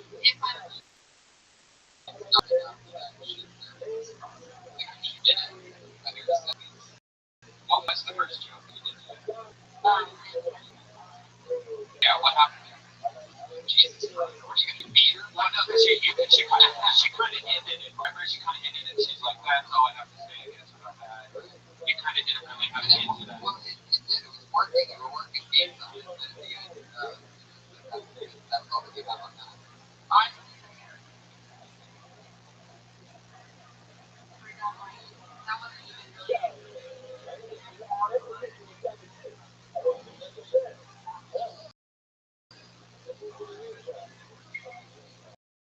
She's so funny and so cute. Like, she's going to blow by everybody. That kind of show, Tony. No, it's not. Jesus. Your nervousness will be fine too, Melissa. She's not sexy. For sure.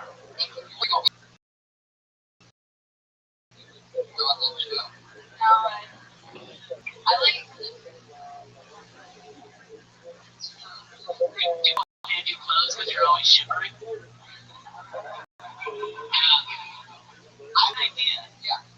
There's a moment when a comedian gets on stage, some of us who don't use a microphone stand, and you grab the microphone at the stage and come back to the center of the stage.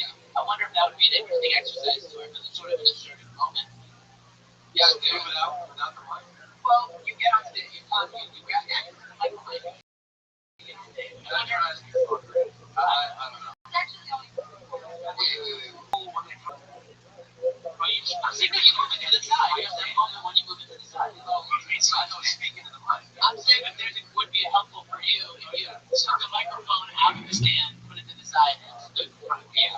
Double handing the microphone and just holding on for dear life. You try to help me. He's right.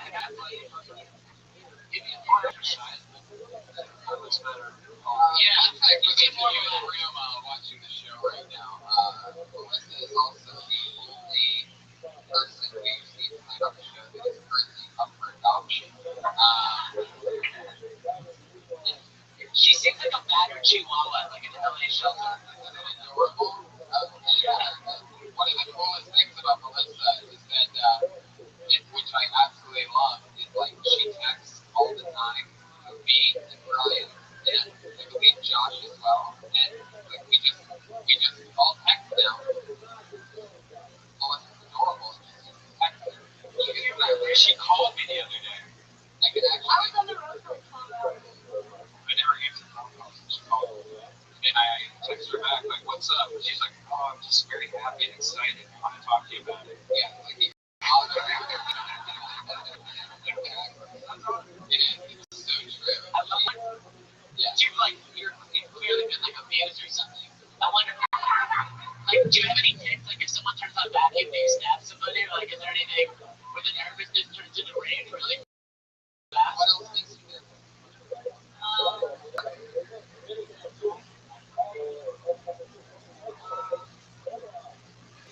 So my guess is someone hiding in the bathroom, like a friend to scare you, that doesn't go over well. Has anyone ever done that to you? Like, throw their lighter, like,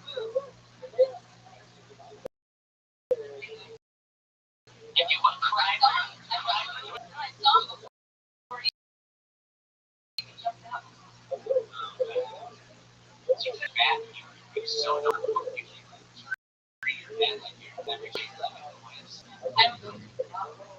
No, exactly. So is it constant stimulation? Is like ADHD? Like, depends on the TV. Yeah. Nice. What like did you do as a kid besides watch Clockwork Orange?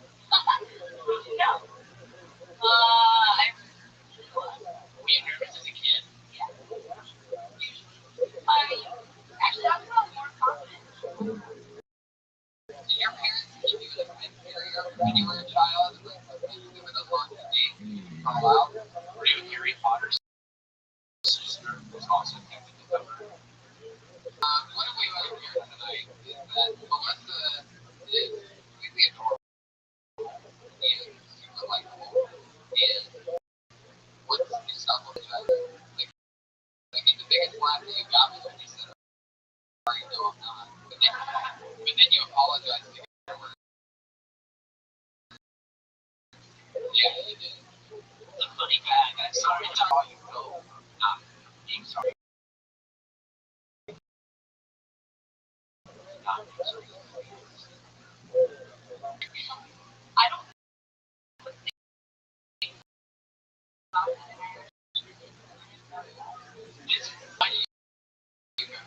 I think what would be a good exercise is something that helped me in improv is like adding information. Like after you told us what you were thinking after you quit that joke, that was really interesting to hear. Just the same way you're like, I'm sorry, and no, I'm not, is interesting to hear. And since you're clearly so overcome with your emotions, I think just you can let on that. I'm not trying to discourage you from writing jokes because I thought you were funny, but I feel like if you're nervous to just get it to the point where you need to bail on it in a good way, letting us know what's going on in your life is probably pretty funny because we see it with you. Anything that you talk about in interviews, that's why you got the biggest laugh on because you were actually instead of us seeing your nervousness, you were actually letting us in on it. You should try to use it as a advantage. Have you ever drank a lot before? Drink a what? Drink a lot. Yes, but try it. No, do not listen to Brian.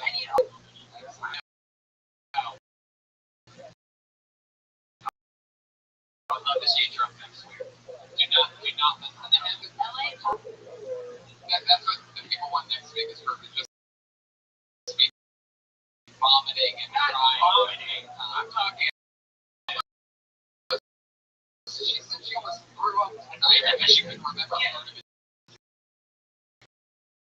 Get rid of your nerves. No, it's interesting to see what you do. You went on stage with headphones and playing white noise. Ladies and gentlemen, that was Shyly. Melissa has one.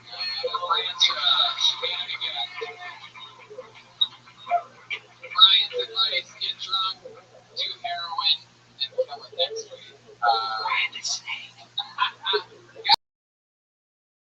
Guys, you're unirregular. Just come back. She went to London and Paris and a bunch of different crazy experiences. Allie McCoskey, everybody. Come on, Monday night, make some fucking noise.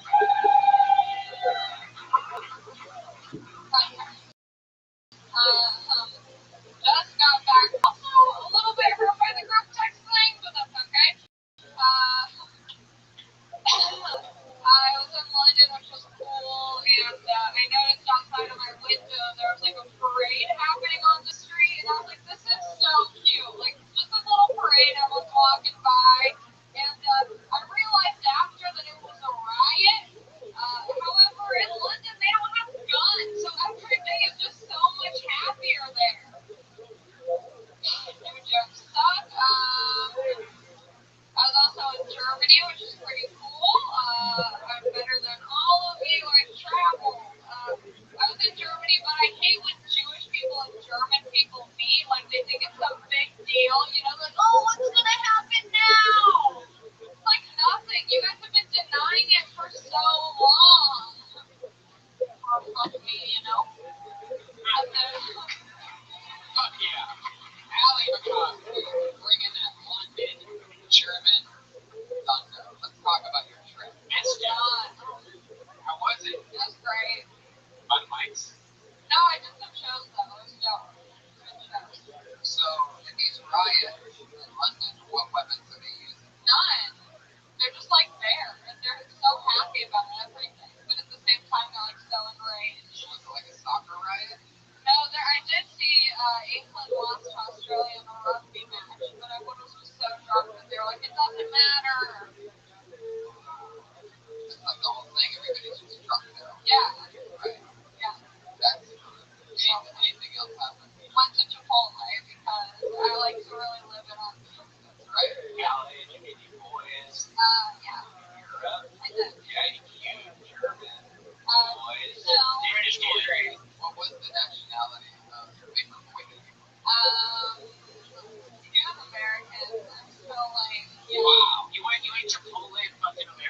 back and the front, and I was like, I'm shitting all the time now, just so I can watch this happen.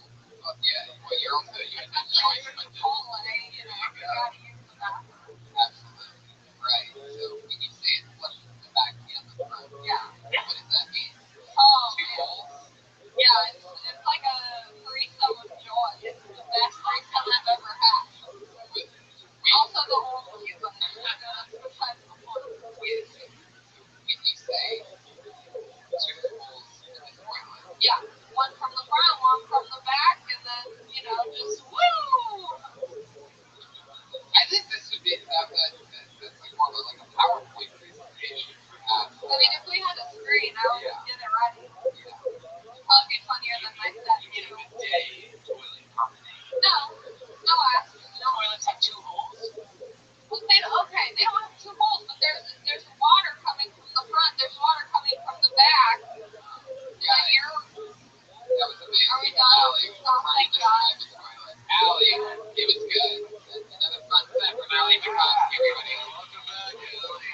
Follow the two regulars on Twitter and Instagram, Allie McCoskey and Melissa Enslinger.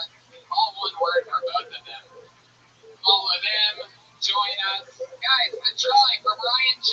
Evo, ladies and gentlemen. Look at that. Out of nowhere, it started blank, and then there's a big ice cream cone, a special ice cream cone edition. Guys, what are you promoting? Jason Galern, you're on Twitter at Jason Galern, hilarious. Benji Apollo, Benji Apollo. Anything else? Check out Benji's pilot with The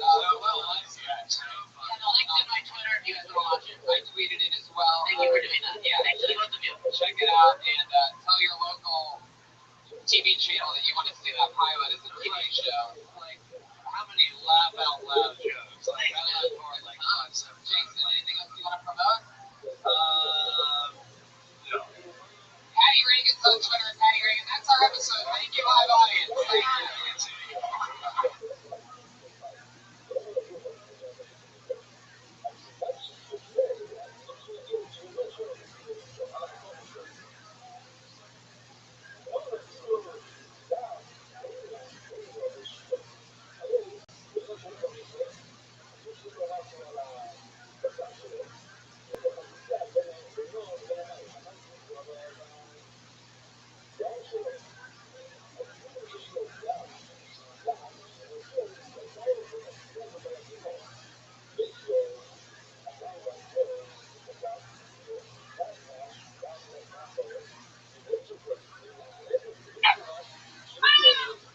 Guys, welcome to another fun Monday night. Welcome to this is right, man, everybody. Hi. Together. We're all one big happy family tonight. Even going with the green Pat Reagan on the ones and twos. And Ryan J. Evo, the house artist, who's going to draw a picture. He's got a blank sheet of paper right there, and he draws it. Starting drawing. Right. Right. It's the Kiltony family, guys. Welcome, everybody. Monday night. Like an open match inside. If anybody slammed up in that upper deck wants to make a tape. It's like a fire hazard here, but for some reason there's empty tables. Kind of shy people. Kind of shy. Figure it out. Anyway, welcome to the show. We have hundreds and hundreds on Periscope and the thousands on Ustream watching live right now, as they do every single Monday night. You're their live audience. You're their voice. So fucking let it rip. Really, live audience? And for those of you that are watching this stream and listening live on the podcast, just know that we're announcing right now that Sunday, November 29th, and Friday, November 27th. Look at that. Backwards promoting 29th and the 27th of November. Death Squad's coming home to the great state of Ohio, everybody. We are first time going in a couple of years. Yeah, Friday, November 27th, we'll be in Pittsburgh, Ohio. We'll be there Sunday, November 29th, the day after the Ohio State-Michigan game. And big announcement, Kiltony, that we're bringing Kiltony to both of those cities because of the shows. Kiltony live. Here's the music for you, if you didn't believe it. So, double shows. We do an episode of Kiltony, and then we do stand-up comedy. That's 2 separate shows. You can buy a combo. We go to both fucking shows. Yeah, so it's great phone. I think it's one of the other. Yeah, it's great for the comics in Ohio and Pittsburgh that always want to be able to kill Tony. We're coming to you. So that's kind of I'm also going to Portland and Atlanta and Nashville, San Francisco, and Sacramento. So look for those dates. They're somewhere. Find them. Anyway, back to the show. This is going to be so much fun. Pat Reagan, you're back with us. We're done promoting our dates. How are you doing? Good, man. Well, stuff like that. Yeah, I'm doing good. I feel like there's a solar panel in the country. How was the pre-show music tonight? It was good. It was good. It's nice, great songs. Talk. Street song? Yeah. Really? Yeah. You're not sure? Yeah. We sang my songs at home about it. Yeah. Yeah. Give all your songs about fucking Sunday. Great. Yeah. At some point, you notice that always pops up. Is that all way after school? But yeah. Guys, Matt's on the ones and twos all night. He's the band leader. We're locked in every single week. I have two of my funniest friends and two of the best comedians in the world on this show. You see everybody on this show. And if you've watched every episode, you've seen these two guys before as well. Monsters, two of my favorite people in the world. You know, ABC's Mixology, upcoming showtimes. I'm dying up here. Many unbelievable fucking commercials. Such funny guys. And they're back. Put your hands together for the great Andrew Santino and Sancho Yocolano. Welcome back. Yeah.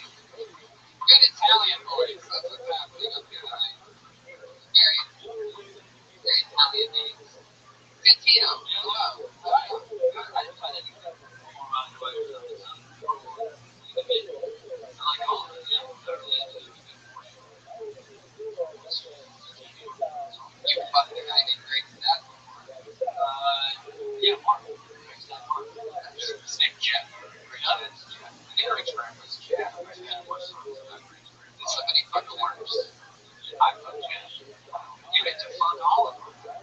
Jeff loves eating blood. It's his thing. You've seen the worst, man. If he's a grandpa, he's probably one of the original Jeff. Yeah. I'm just saying, it seems like a fairly new name. Sancho, what the hell's up, buddy? No, I just woke up and Yeah, look at it. Exactly what it looks like. yeah, I got it. Fuck yeah. David does the show. Audience, welcome. Pat, do you have any questions for tonight? I didn't prepare anything. We didn't do questions. You didn't prepare anything? You've never prepared anything? Yeah, wait, you prepared those in the past? Yeah, I've written questions down and emailed them to myself. Really? Yeah, then emailed the subject like 18 questions. Okie dokie. I think we could probably easily mimic his normal questions of the week.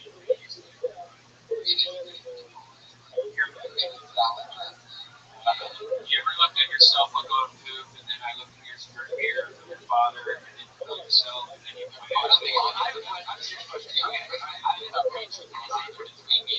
in order to be a successful comedian, you have to want to be around on stage. It makes it easier. Personality. I don't know. I've never talked to you about stage.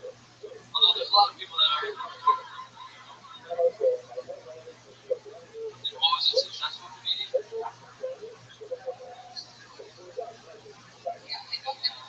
Maybe. I mean, kind of.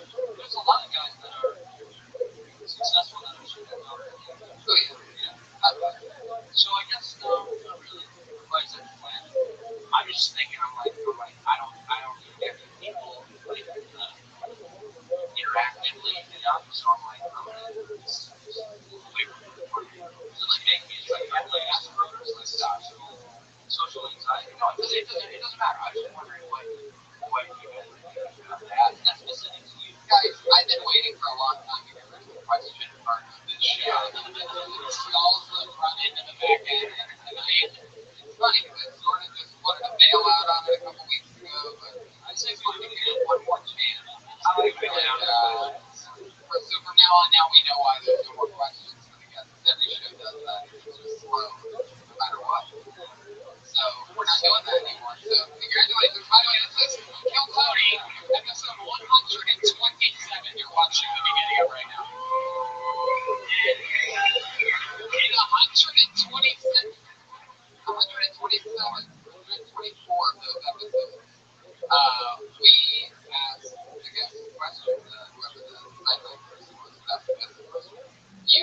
class audience ever to see that be part of the show. Congratulations.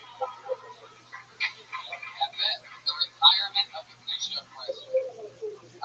So let's just get into the actual show. Every single week, over 50 comedians sign up for the chance to get pulled out of this bucket and chance on a different piece of paper. And if you sign up and you pull your name out of the bucket, you get 60 seconds on the stage to stand up. And then we talk to you, give them an interview, and then you're on the show. Get it? Comedians, you know your 60 seconds is up when you hear the sound of the pin. Alright, that is not a cat. We shot the cat.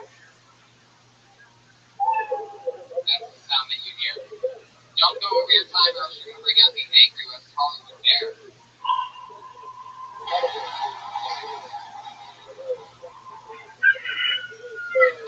Alright. There was a bear and a cockroach. Alright, let's get it started, shall we? I pulled the first name out of the bucket in 60 seconds, and I've been talking with our students. Your hands go for Jay Ruby.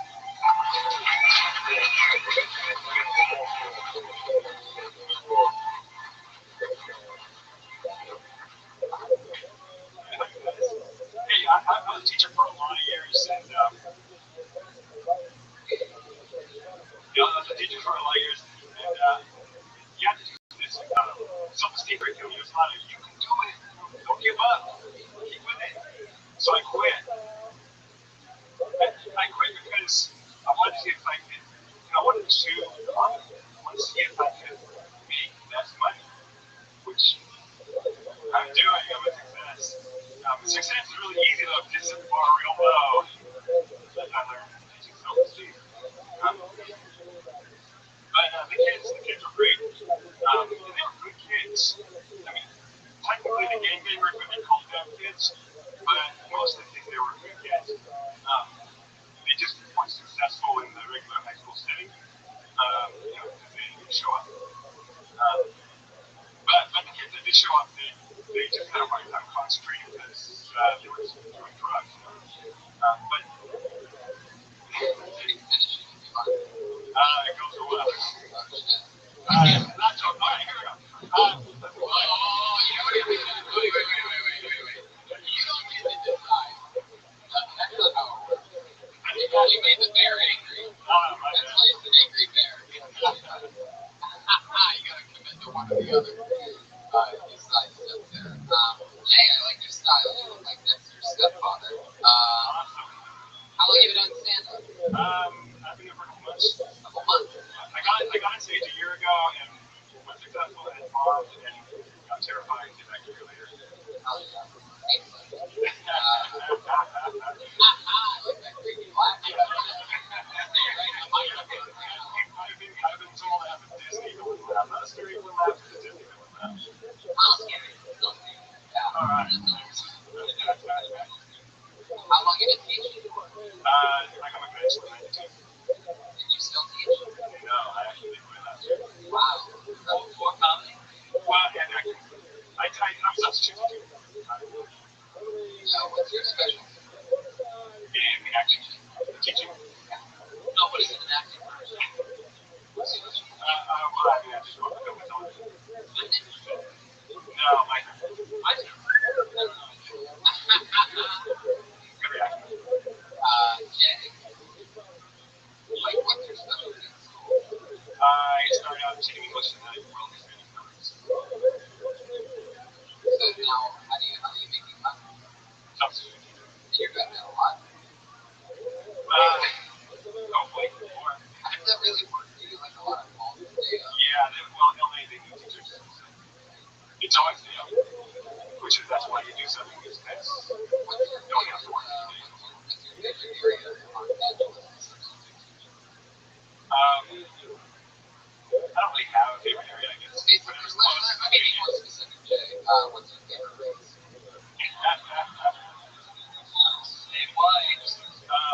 I've actually taught a lot of graduation school, so I like diversity.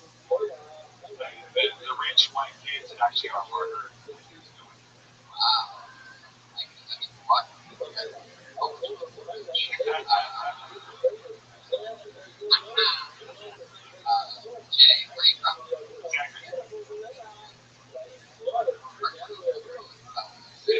tell San Francisco yet. Oh, I thought San Francisco was going to move there. Yeah, that's quite in the gift. Jimmy Stewart's, eh? You have all the flavor of a bottle of water. That stuff that you put in. You wear boat shoes on the weekend? I wear sometimes I weekdays. Whoa, nailed it. Yoko Ono, look out for him. He's a fucking assassin. There it is, the Sandro Yoko Ono horn. Look out. Get ready for more of that. He sits on it and then he fucking gets it. Round one. Jay, what's your favorite thing to do for fun skiing? What are your hobbies? Surfing is one of the kids. Fight club.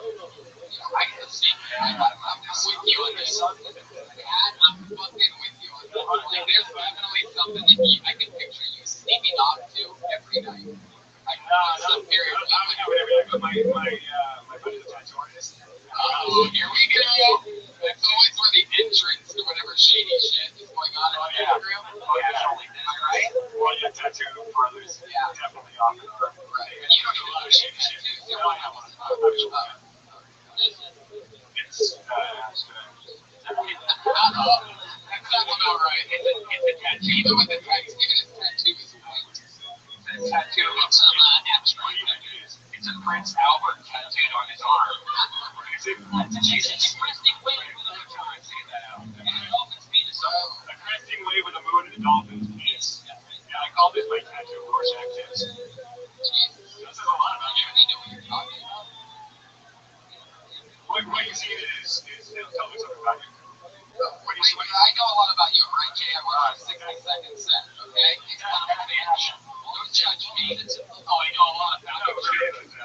About the emotional tentative. I feel like that's a cheap way to get What could it have been if I had enough money? Material-wise, what can I say? I just don't really remember too much from it. Right when you know things, I guess, what you know about teaching. I would be more interested to find out what your life is like now that you don't have that anymore. It's more interesting to find out. Like everybody, there's a lot of teachers that do stand-up or stand-ups that do substituting. It doesn't make it bad. It just, I would rather hear what your day is like now that you no longer teach. That's more interesting. We got off on a tangent there, and we never really got to what's happening in the tattoo. What are you doing? You only have that one boring tattoo, so what are you doing? I just want to see people doing it. So it's just hang out. Yeah, like talk, like no paint dealer.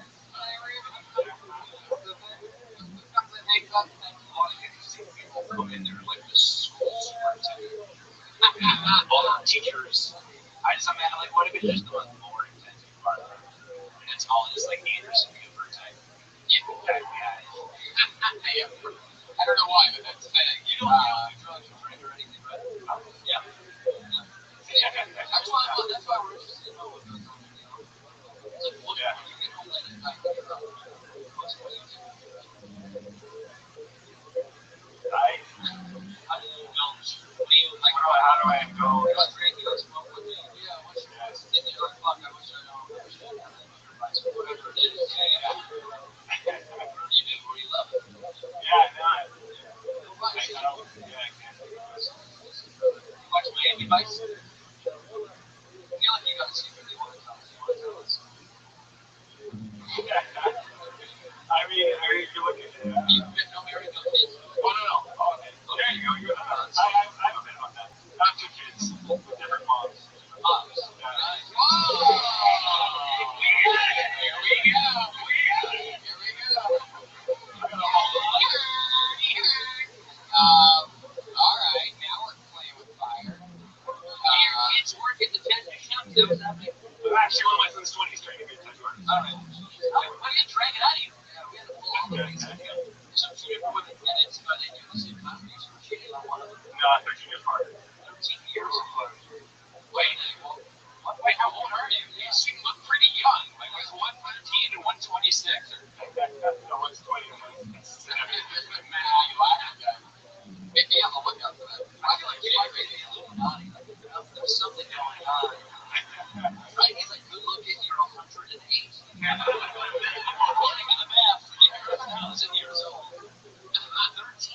Yeah. Are they both white women? Yeah. Yeah. We're ads. Go on. Yeah.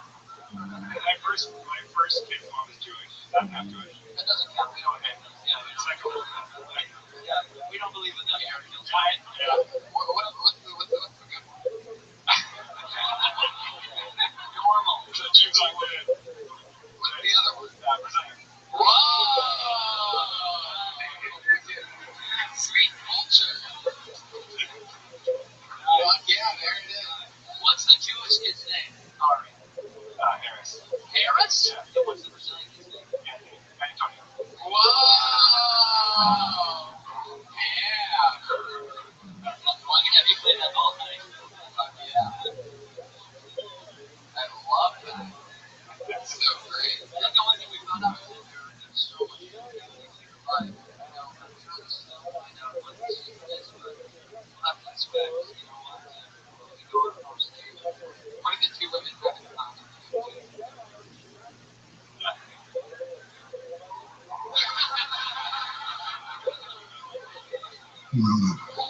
I needed something. There it was. Like CGI right there. All right, how about this? Have you ever, when you were teaching the album, Students? yeah, High school. Jewish students. seniors, was there ever a time that you No. fell in love? No? They're building the money. I mean, they were seniors or 18 years old. Yeah. No, okay. So Here it goes.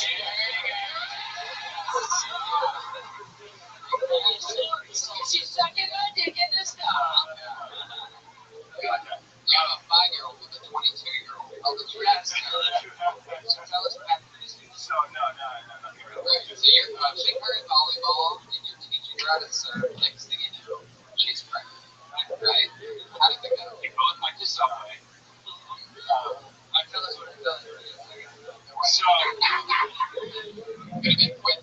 no, nothing like that. It's not that exciting. So But did you know other teams that fuck students? nobody. Get the fuck out of here. We knew that. By the way, that's totally not true. They all just made this video. Yeah, I thought in continuation school, so it was 7 teachers. 7 teachers. Yeah, so it wasn't like a big pool. Coaches. Yeah, so no coach. Yeah, we all us boys got to listen to a great teacher. Back then. Anyways, now the girl make a big fucking deal. Yeah, Snapchat and shit. Yeah, we do that. We do that parachute thing, the multicolored. Put it up, you know, run up, and the teacher and the students walk down there. Yeah.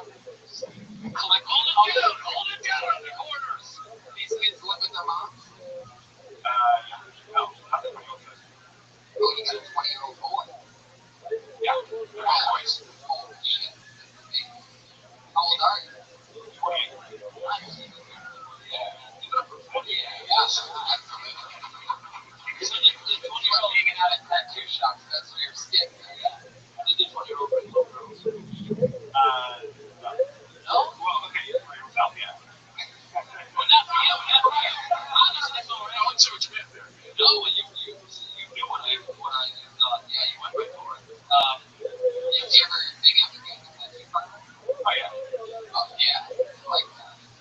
So I'm in the deal. What is it? What's the coolest thing you've seen in a tattoo?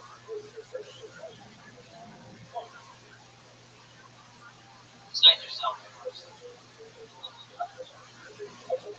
Jay, did you just break? Whoa, what happened? Yeah, sorry. I swear his skin falls off and he's just an angry robot. That wacky Mr. Ruby got us again. They call you Mr. Ruby, right? Yeah, Mr. Ruby. Holy shit. Do you have any like little joke you can say when you at the class, like, hey, I'm Mr. Ruby, like Dorothy Slippers or anything like that? Ruby, Ruby. Just how you say hell no, like I think of that teacher or something like that. Fuck no, we don't even do that in road. What's the go-to line when you send it to? Like, go-to line? Yeah, like you got any copy lecture, you joke little jokes to students. Yeah. What was like our go-to joke in class? Yeah, it's funny. So, when I grew around the kids, Oh, yeah, wow.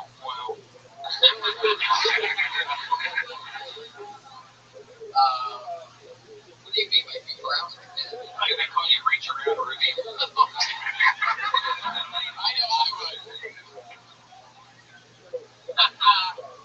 They're going to if any of them listen to the podcast. Hey, how do you reach around Ruby? Reach around! What's up? It's so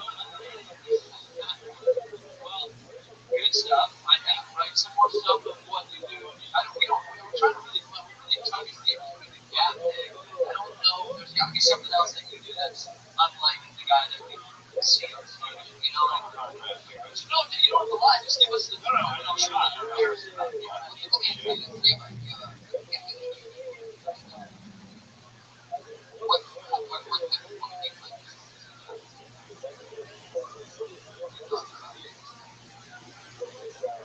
Oh, my girlfriend did it.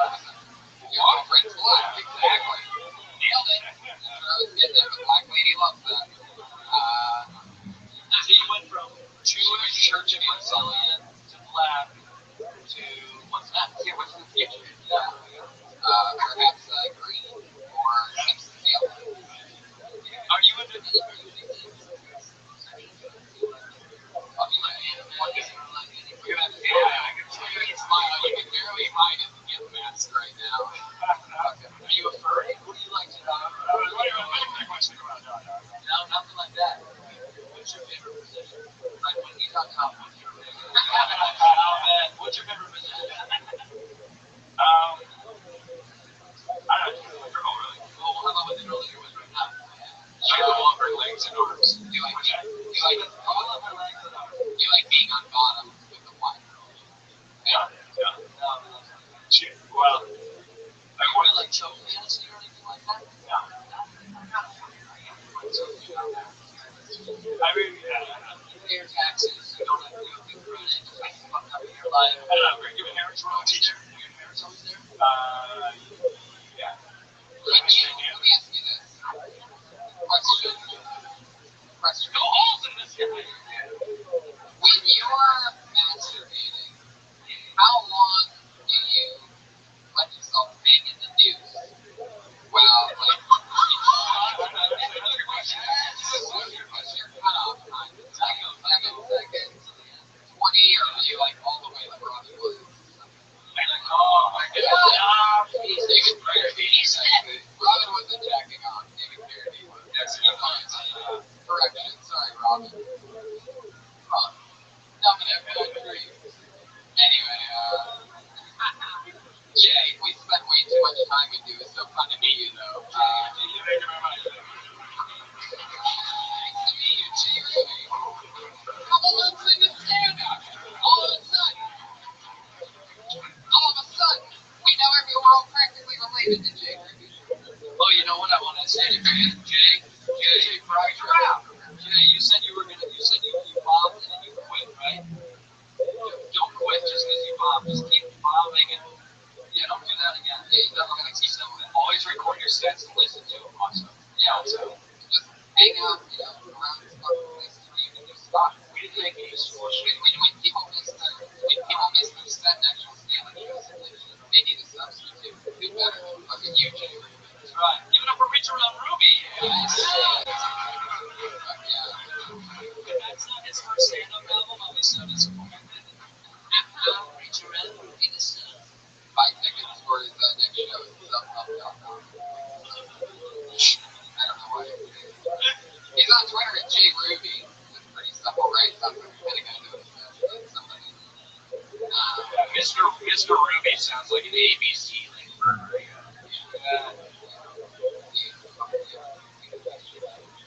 Hold another name on the button.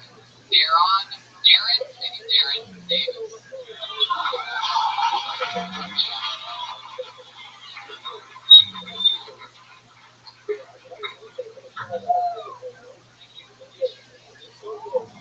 I believe some words deserve another word behind it to give a certain ring. Like the word champagne. I think the word bitch deserves to be behind the word champagne. Like, you want some more champagne, bitch?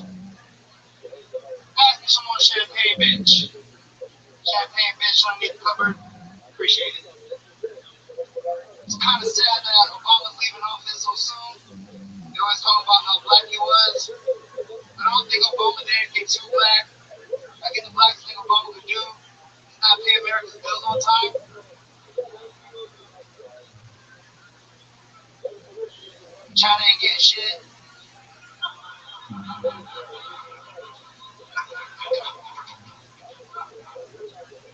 America's dead in my kids' names, man. And, that's the time, ladies and gentlemen. Yeah, 59 seconds. I love that. Darren, am I saying that right, Darren? Yeah. Fuck yeah, man. This is the first time on the show, right? Yeah. It's very fun. Very cool. Where are you from? From the Valley. How long have you been stand-up? Year now. So cool. Like your style. What are you talking about again? We fucking forget. Okay, the joke of being like not paying the bills on time. Like, really, you know, and not paying China. I'm sorry. And you're already doing it in your voice. So fun. You do a lot of spots? Yeah, I just do stand-up. I mean, like, open mic and stuff all night. Yeah, I got, like, I meet a lot of people, and we just end up being friends at the end of the night. I live out of college. Study English. Speak so well. What are you going to do with that? You want to end up like fucking Jay Ruby substitute teaching or something like that? I have a job before summer.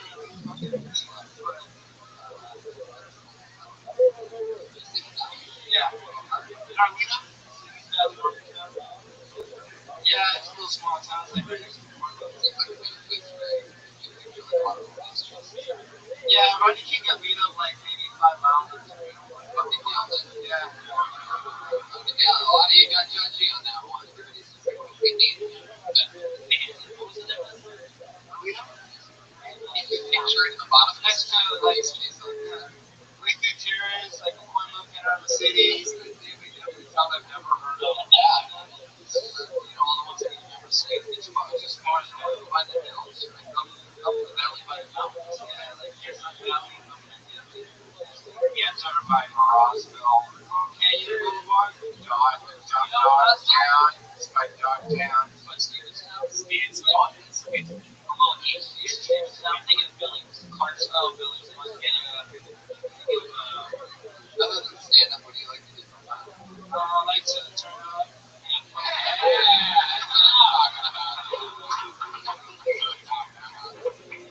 It ain't better than that. No, it's air conditioning. The only thing that would have been better is it coming out of Jay Ruby's mouth. Like, I would have at the end of the episode if that happened. Well, I'm going to do some listeners. I turn up, and if you think to run, you turn down. Well, it was very funny. What's your whatever I do, that's fun though. That's what I want to know about. What is seriously, my name's Darren Davis. You got a comment? Like that on someone else. Take people's reservations that like that's turning up. Do you talk about this on the stage? Sometimes I mean. Yeah, is reservation stealing what kids are referring to when they say turn up? It's like spot where there's going on my flags. That's so funny. Is it the one on the wall and shit? You know how to turn up and steal that fucking thing. Now I know next time I'm in a club, the one person who's just yelling champagne bitch probably isn't even the person who was on the reservation. I mean, that's a really aggressive move to make, well, sneakier than somebody else's name. What would you do if another Darren Davis showed up? Face to face. That's how this like club people. You do?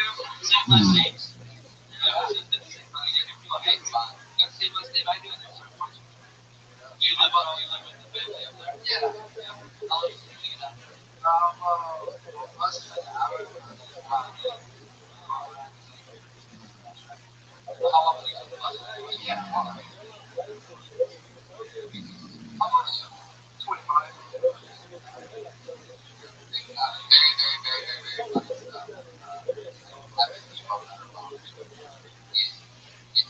Something like Ray Rams, the champagne bitch. So, sort of. Give me some light.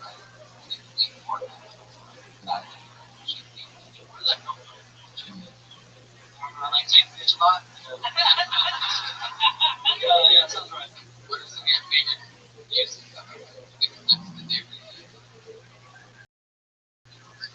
Bitch boy, bitch maid. Whoa, I don't even know what that is. That looks like some kind of wacky hashtag. You're a bitch boy. Wait a second. Wait, did you just try to save that by tickling me? Yeah, is that how you do it? No, that is not an option. No, but there is no, I messed up. No, let me tickle you back. Ryan, 124 episodes, and you're gonna try that shit? All of a sudden? I always tickle you. No, that's I think what do you mean? I mean, Deeper into the red. No, but bitch boy, it's like it could be listed as me or like Cody or like people that are just like smarter, you know, like I'm a man child, so they people that call it a bitch boy, you know, like is that what it's a reference to for you? Anyone that's like bitch and just like say bitch and then go in the word like I don't want to say the second one was bitch made, like yeah, bitch made like yourself as a mom. Just made that way. You know, name something was a bird. You know what else can be part of this stuff? by the way, I might hang out with Jay Ruby and get one of these things tattooed on me.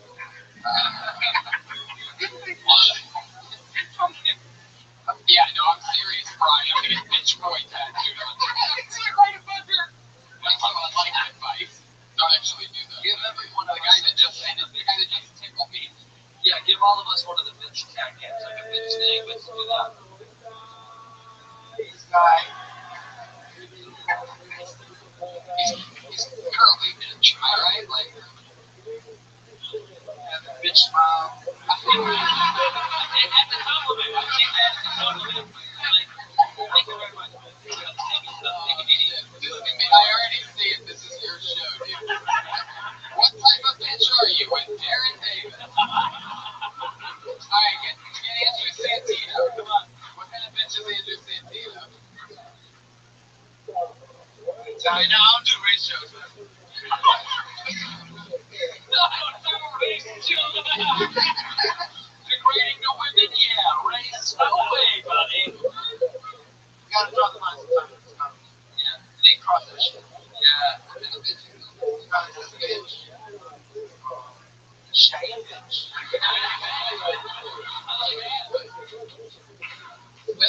It's been another episode of What Kind of Bitch Are You? Darren Davis. Might be a new weekly installment here on the show. Yeah, totally. Darren, funny as fuck. Very good, dude. Thank you. So nice to meet you, Selena, again, and thank you. Yeah, Darren Davis, everybody. He's on Twitter. And he very funny, right? How fun. Fucking love it. Your hand's gonna be Leo Flowers, everybody.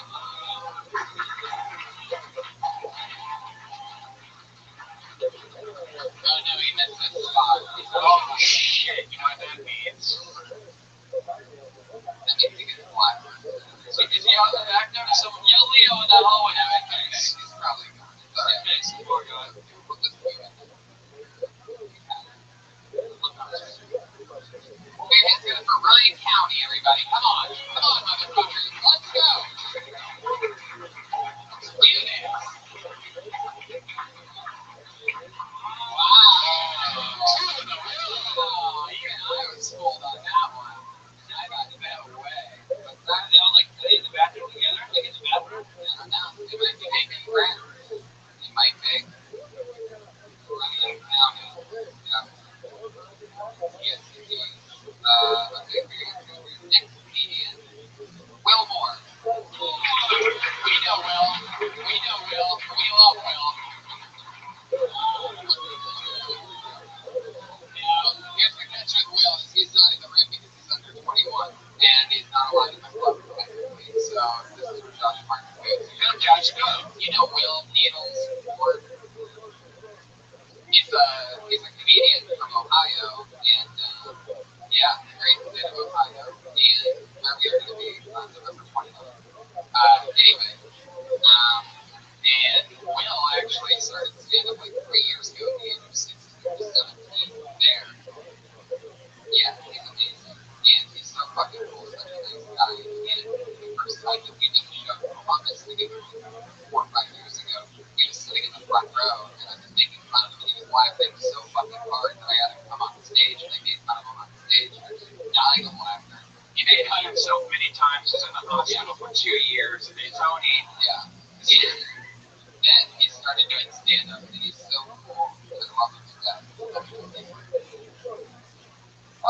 This is the new question part of the show where people just fire off their own random questions. For those of you listening to the podcast, somebody in the audience just said, "Where are you from?" The answer is Youngstown, Ohio. That's right.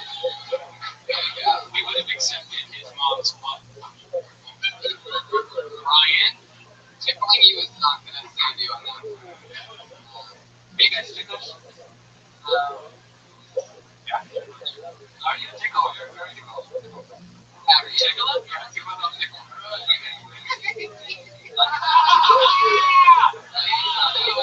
Here he is, Will Moore, everybody.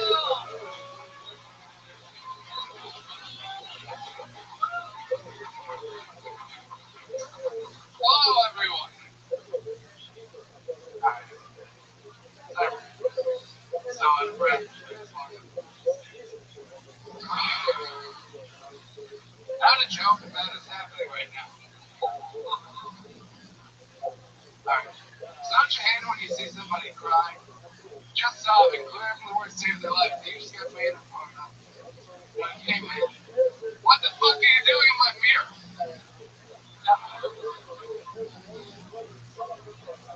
Holy. I think it's just I'm smoking.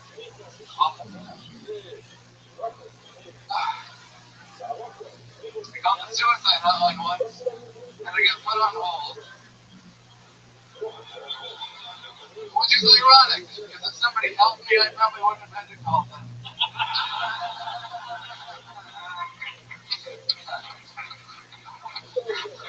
I've been thinking about shaking it up a bit, trying to get out of this funk. I've been thinking about becoming a prop comic. I've been thinking about propping my head up on the end of a shotgun for quite some time.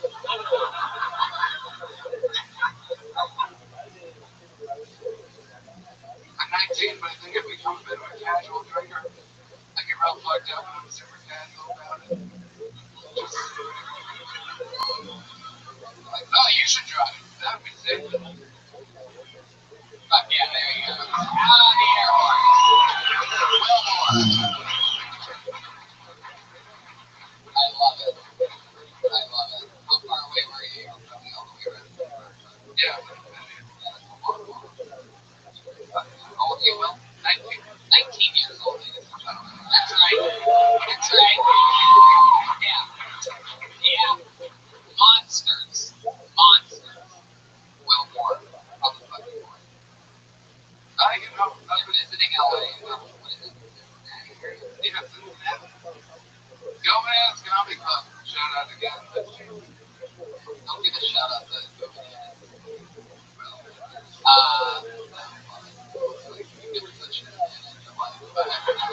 love it. That's your home. It should be at least bananas. Yeah, no bananas. I like banana runs. Banana splits. How was your last time you were here?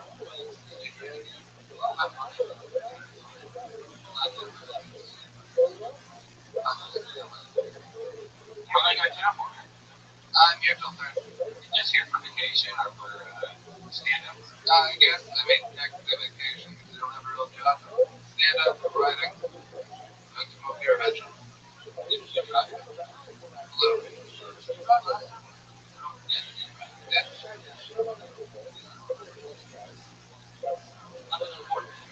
But you drove this time. You're trying to work. Whenever. You know what happened?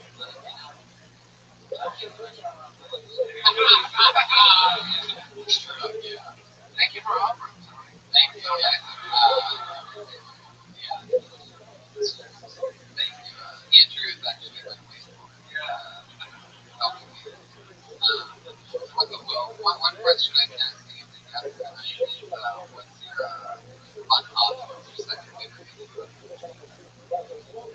I like to draw on my phone a lot sometimes. Draw your phone? Draw on my phone. Like if you just turn your phone all the time, you're obsessed about it. Just squares up and goes and style on it. Sure. I was gonna say, I think that you're drawing with those dots. I kept thinking, well, fucking just mountains and oceans.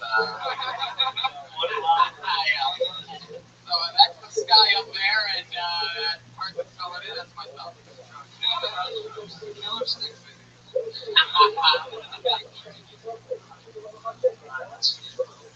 I went away for some reason. Sorry, this is one of the things for the audio listeners. He's showing us a lot of dicks. Yeah. Wow, that will be really good. I just finished that one today. Oh my god. I think that's Will's artwork. People like it kind of see it. That's pretty. It's like an Adult Swim kind of like. I like it. That's a more abstract one, but I'm just get that drawing of Ari. It says, and I want to sing and dance again. Yeah, I guess it's one song. Do you like to dance? But surprisingly, I like to dance. Really? Yeah. Do you like to date stuff? No, I must say that Chiba shoes are fantastic. I just had them recently for the first time. And they make me dance an awful lot. What's your specialty in dance?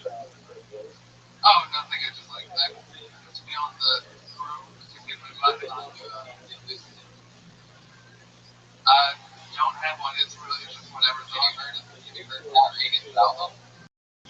Oh, wait, what's that? Uh-oh. Well, are you going to show us one of your patented dance moves, Well? Oh, no, I'm not. All right, go!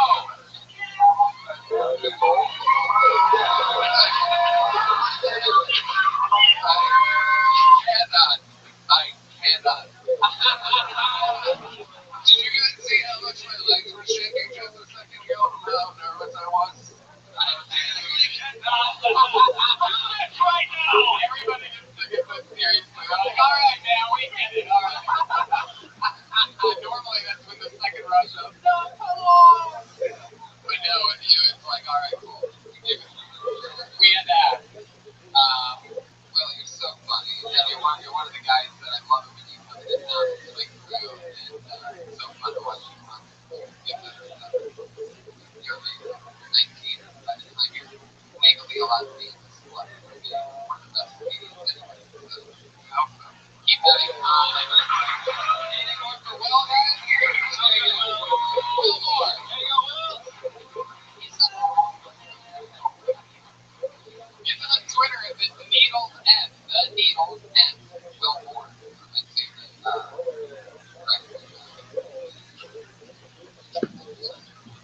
And yeah, pulled another name out of the bucket. It's Richie Gaines. Here he comes.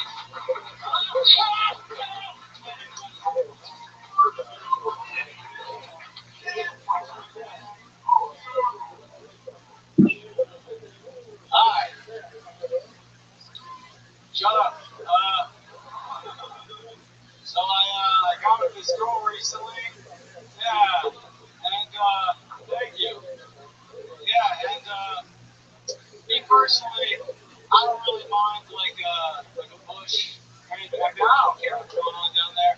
But this girl was kind of unkempt, yeah. And when I went down there, I guess I made like a face that kind of like offended her.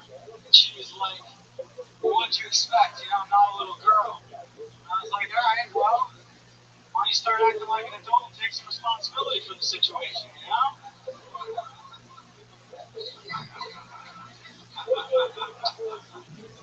Like, I don't have to see your vagina to know whether you are or not a little girl. Like, I don't go down there and I'm like, oh shit, I got the little girl. Get out of here, you little rascal. What are you doing here? Yeah, move it.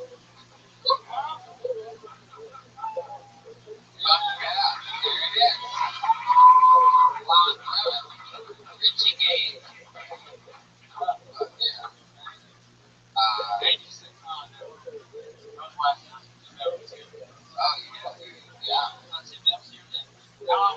I wanted to say it again. Thank you, Sinbad. It's always nice of that. He's in these walls. We erase that with that, like it's some kind of like a fourth speech. Thank you, Sinbad. Yeah. Like that. Think this is for you, Sinbad. There. Sinbad's driving his PT Cruiser right now. It's like, so I think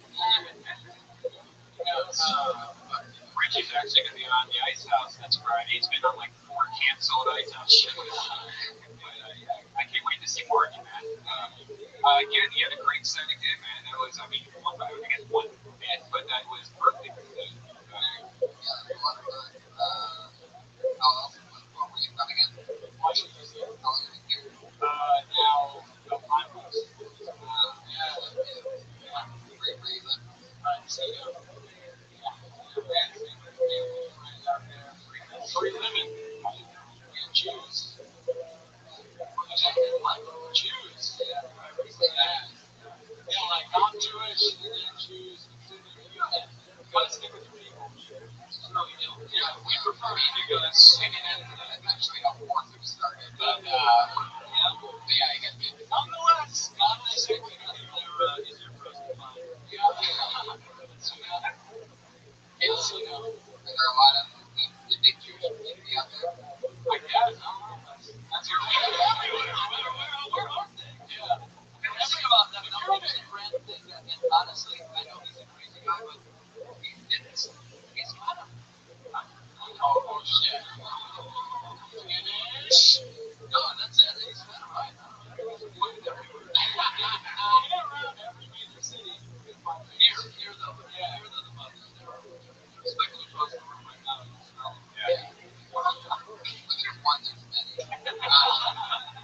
They're like ants. Richie, what is your favorite hobby? Right now I'm really, And you're not going down on little girls.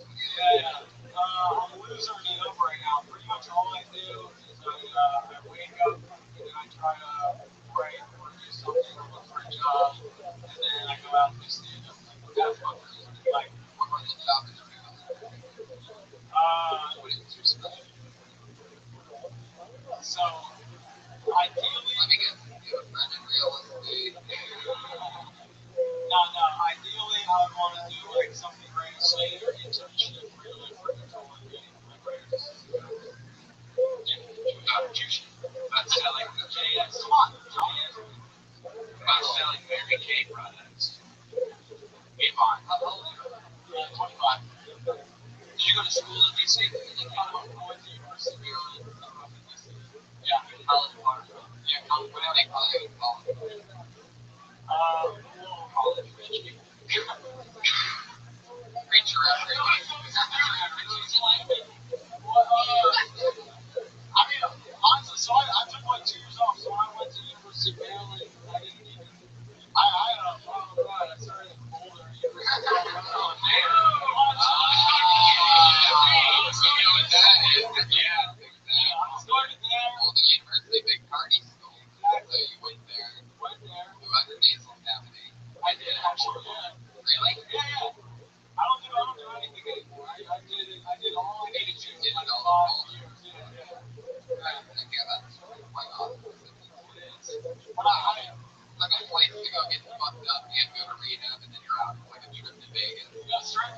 Seriously, so I went to rehab, and when I got there, he was like, you went to university college or something. I wrote a university college, like, make a lot of money out of that school. Yeah. So, what were those things? Craziest party night in Boulder. That's like one of the top parties. Craziest party night. Sadly, I blacked out. This is true. I blacked out, and Yeah, you woke up in jail. That's a sad story. I woke up in jail. Yeah, that was What have you seen that's fun? Like anybody ever, I was hanging out at my friend's house. He was at the bottom of this hill, and this dude just started running down the hill. you have the worst college story. Yeah, I wasn't there now. Really clumsy. You want to buy my classes? He dropped 75 cents. Check out that fat body. I don't know, man. I just drank and didn't go get the acid. There we go. Are you sure you didn't do it? I watch one of those like just for laughs like prank shows that are like, so big. I didn't know that. What was the moment you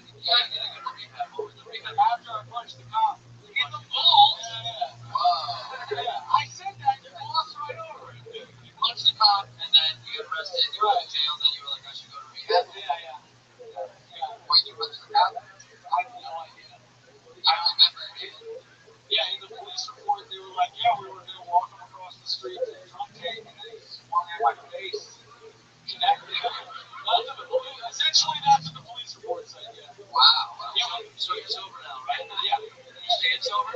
Yes. You're not fucking up at all? No, good for you. Yeah. It's gonna be hard to do here, but Yeah. No, it's pretty easy. A lot of people make it look really bad. Like a lot of people get drunk and just look terrible. You know, like, I mean, they look really bad. What do you miss the most? Yeah, I get tired a lot, and I just like to go get my business. How it works. how long was this been in Boulder? Well, Boulder, I was only there for like 9 months, but I mean, I used drugs from like 16 to 22. Yeah. No. And then there was rehab in Florida, but I wasn't done there. And then I went back to DC, and that's where Yeah. That's right. That's what it takes. That's what it takes. That's what it takes, man. It's like, well, next time I want to hear you talk about all these rehabs. There's going to be so much material. did you date anybody while you were there? Yeah. I should have dated one time. No. Did you drop 75 cents? And a day off, man. That's that story. No rehab though. I was only there for a few weeks, and I like, A few weeks and you were done? well, I left. Yeah, I literally left. I was feeling worse. We were like, fuck this. Yeah, I don't want to do this. No, I said I'm at the rehab. Yeah. A bunch of my friends were in town for some music festival, and they helped me out. Not normally where you go to get sober. No, at that point in time, I was not trying to stay sober. You ever think to sit back for yourself? I think it's too bad on a daily basis. My daily meditation is so bad. What's your other favorite thing to do? You said like writing. Yeah, exactly. I'm telling you, I'm bored right now. I watch Law and Order this weekend. I'm telling you, I'm bored. I'm trying to tell you. What do you do to fill the void of partying and one book search? Usually most nights have something else that they do. Yeah. I'm telling you, I want to make this like a good segment, but it's just all I'm being honest. All right. Redhead? Don't get it cheesy. That's what I every night. Alright, Richie, I think you're right. I think your stuff is good, but as a person, you're pretty boring. I really tried. I set you up with beach balls over and over again. It's not get right out of the pocket. It's boring, man. Right on now. Thank you. All right. Richie Gaines. Another funny appearance by Richie Gaines. Richie Gaines is on Twitter. At Richie Rich Games. At Richie Rich Games. You're wondering who is Richie Rich Games. Richie Rich Games. Special shout out to our recent swingers sponsor, Sherman's Gourmet. Some of the best, most amazing baked goods you've ever seen. Everything's gourmet, made in a kitchen by professional chefs. I think like this is a Belgian chocolate brownie, and then there's pizza that you put in the oven for a little bit. Delicious little pepperoni pizza. It makes you feel good for 6 hours afterwards. Yeah. I took one the other day and tripped my ass off. Really? 6 hours. So, I'd also like to give a special shout out to one of my really good friends who's in the room, a fan of the show, one of my favorite people, Rick Kozik, sitting in the back, everybody. You know him as an awesome fucking cameraman from all the Jackass movies. He's the guy that captured all that fucking greatness. And now we are next door neighbors, and it is the coolest fucking thing. Me and Rick. and thanks a lot. I think there's Speedweed. They left a bunch of stuff all over the tables. We're good friends with Speedweed. I had a vapor pen that I took on the road with me this weekend and saved my ass. And, guys, I pulled another name out of the book. I almost forgot because of all these pot sponsors that we have. We're good friends. Steven. I'm laughing like that. We're going with Stephen Holloman.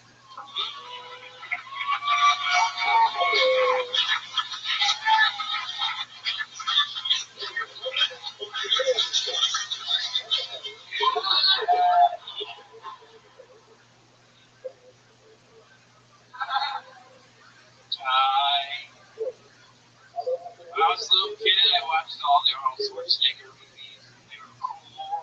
We had a lot of stuff in common, like guns, muscles, action. And then when I got older, I was like, man, how come Arnold never played like any other kind of roles? So this is my impression of Arnold Schwarzenegger as Jesus in Passion of the Christ.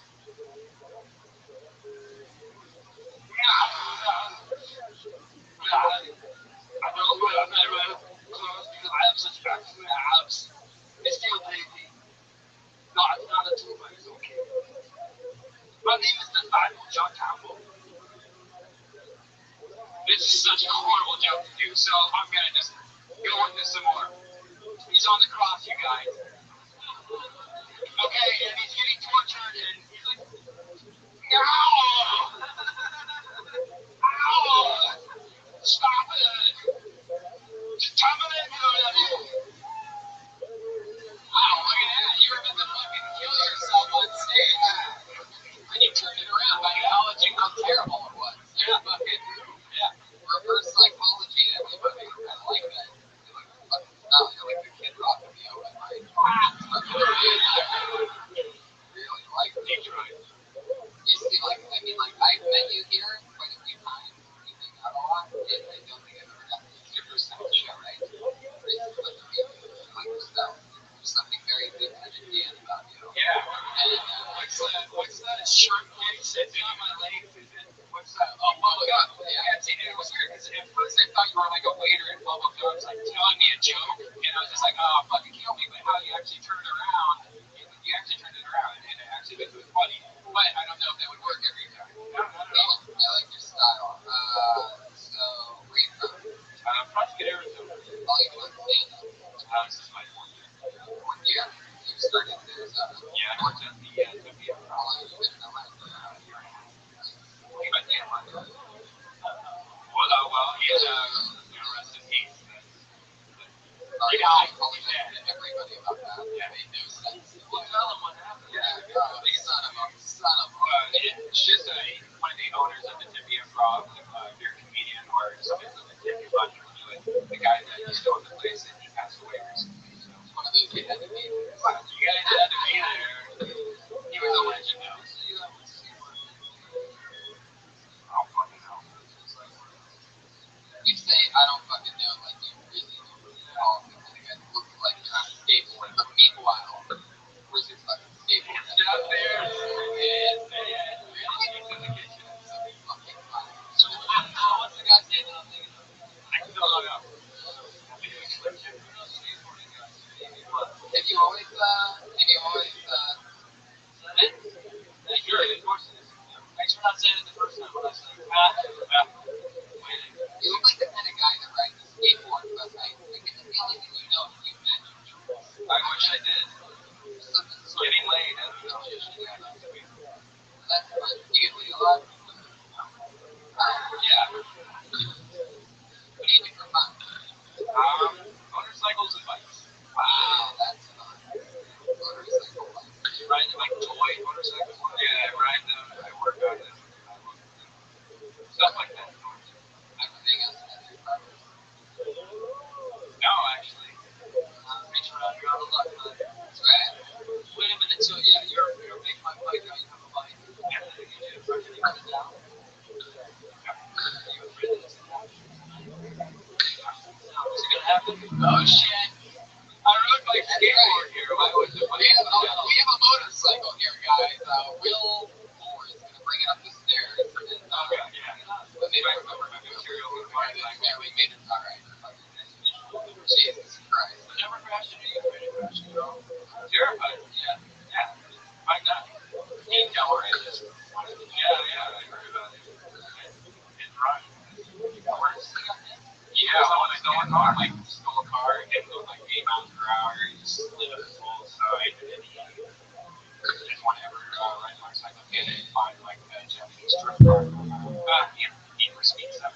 Yeah, right there, with all the sad reports of everything that happens in the world. This guy died, this guy lost it. I saw a little girl getting eaten by a shark yesterday. Anyway, back to the comedy show. Steven, I have a little hunch here. Maybe I'm wrong. Tell me the truth, right?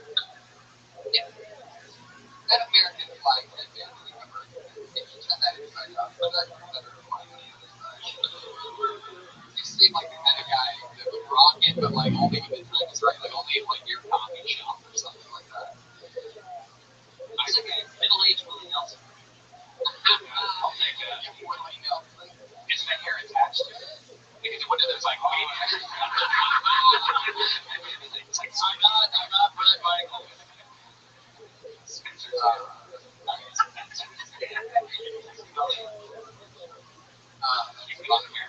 I'll even ride motorcycle. You have a bicycle too, you said? Yeah, that's actually my first love. Freestyle BMX and then BMX. Younger. You ever ride before? No, I broke my wrist last year. Surgery. Motorcycle. Motorcycles for like the last 8 years, so. That's right, that is right. Conquer it. That's what I always see when I'm motorcycles. Like, one, it's the one that's going to be there when you're like sideways. You go, like, why did I get the blue one? I don't mean you, but the guys. Or do you weave between legs? You do that? No, okay, good. Like, that's smart. That's what I will do. And I'm on your bike. Yeah, I do weave between cars. Really? I'm a maniac. It's like certain bicycle people quite good at it. They get their posse on the cars sometimes. It's like, Share the road! Like, share the road! Yeah, take the sidewalk!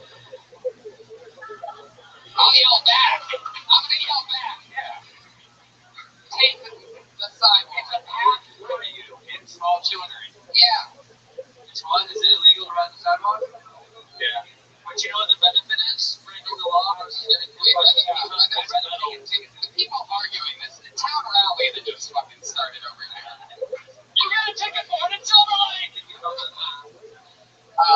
Do you ride a bicycle? Whoever just got super defensive of it.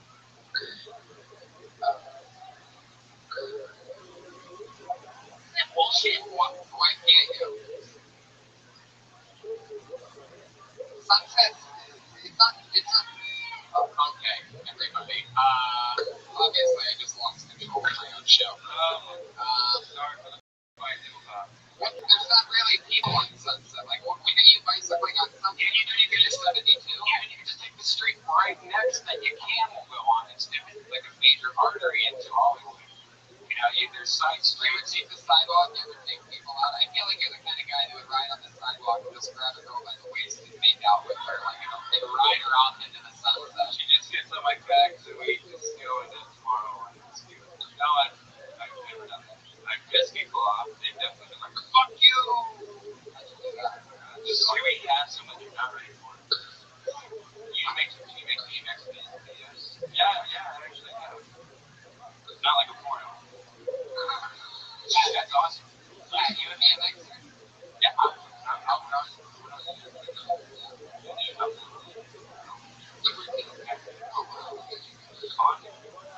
that was a dirt bike race rider champion. No, you are. Dirt bike rider champion? Whatever the fun one is. A dirt biker? Mud one. You should have mud one. I love it. Steven, I like your style. Anything else with Steven guys? No, I think the best. I like the idea of you coming down the street on your skateboard with the best on. Just, I have that smile no matter what else you do. So, you're owning it, dude. It's amazing. You look like a hipster and the guy that would beat up the hipster in the same person. It is incredible. There he goes, Stephen Holloman, everybody. He's on Twitter at Holloman Joe.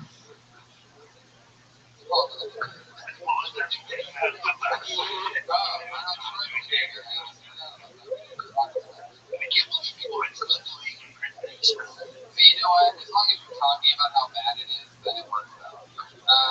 We're going to get to the greatest comedian, Stephen Breeze.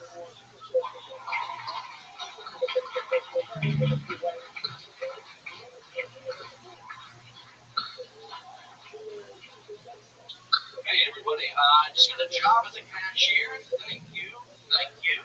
Always wanted to be president, but I guess I can settle for making some change in people's lives. We're trying to be real relatable. You guys watch the TV show The Walking Dead? Yeah, I like the TV show. I met my ex-girlfriend and how I never wanted to date only have a few requirements for women, and living, breathing, and definitely no lighters. No. Okay. There are some weird people. I shouldn't call them weird because I feel bad. The dating life is necrophilia, like that. You guys aren't on board with me. I mean, their dating life must be really hard. Like I can make an online dating profile, and maybe the girl that I'm meeting isn't the same person in the picture. This guy has to go through days of obituaries just to find his newly dead bride of his dreams. And maybe she's a little bit drier when, and that gives a whole new meaning to lotion. Oh man, I'm bombing you guys. All right. Yeah, Steve, great. What's amazing about what just happened is that you acknowledge that you were bombed, and in a very tattoo-centric episode, I noticed that on the back of your bicep is an actual bomb. Yeah, there's a grenade, and then this with the what? With the smoke. Oh yeah, that's a part of the bomb. And everything in between those two things bombed. And it was unbelievable. Like that's incredible. And you, at least you're totally like owning it. Like he is the. I was just set tonight, bro. I was just like right there about it. That's what I thought. Steve, I like your style. How long have you been doing this? Where at? The whole time. Yep. So you're just visiting. I just. Oh, cool. How long ago? Awesome. Yeah. Great. What were you doing to go on? Was it Wednesday?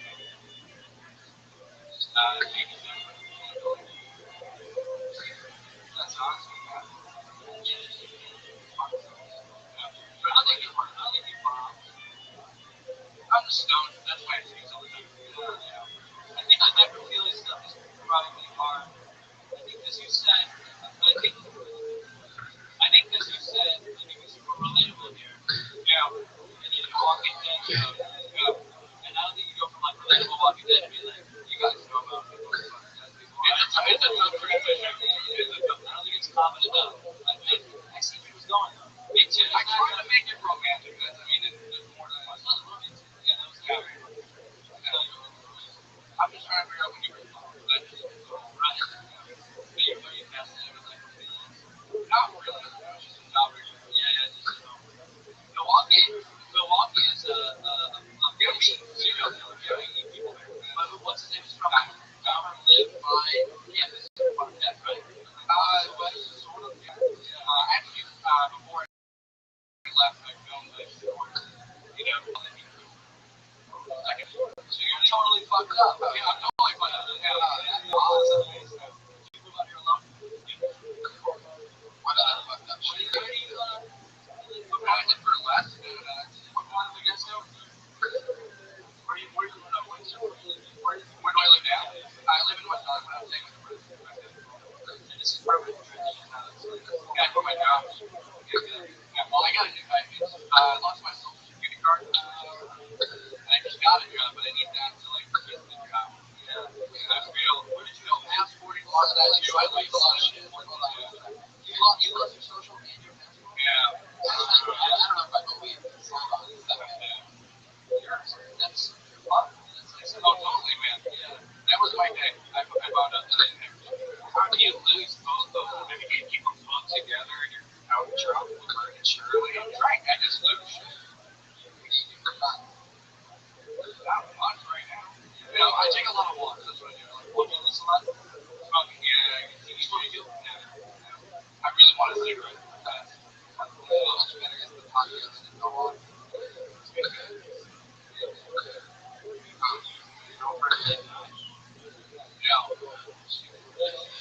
I have a given job that I have another kid. I explain how my girlfriend dies before I tell them to. And then it's just a callback. No. She's had PTSD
Thank you. That's all good. Who would you go for? I would go for anyone. I mean, if you say like you gotta, you like somebody playing you. My grandmother, she's dead. Wow. She might be able to phone for it. She's taking the phone for it. Yeah. We're gonna make meatloaf and order pizza. That was kind of like last two things. Not every day. Not every day. Stoner says that he hates his grandma that made meatloaf. It's my wireless phone. 2 out of 3. Wireless phone. She's dead now, right? She's dead now. Well, your style was good. I never feel like it fit, but I can tell that in a different room it might have. You never know. Confidence in who's good, how it hasn't worked. One person came up to me and watched dead people, and I was like, you think you can do it? Right. How long have you been doing it? And it's still not working with you. Do you love it? I like it, yeah. Yeah, you do. That's why you keep doing it. Yeah. I like it. Keep doing it. And if you really like it, keep doing it. If not, just do other stuff that other people do. And then it evens out. And it evens out, because you're going to have to do, you'll have to do stuff for you that they don't really like. And I applaud that. I think you do jokes that you think are fucking funny. Yeah, like, listen, your heart is just got about differently there. Some places, some people might, in a million years, think that you can pull off. Let me ask you this. This is a question you won't hear on any other show in the whole runway. Do you think you'd be able to get hard for a corpse? No. Well,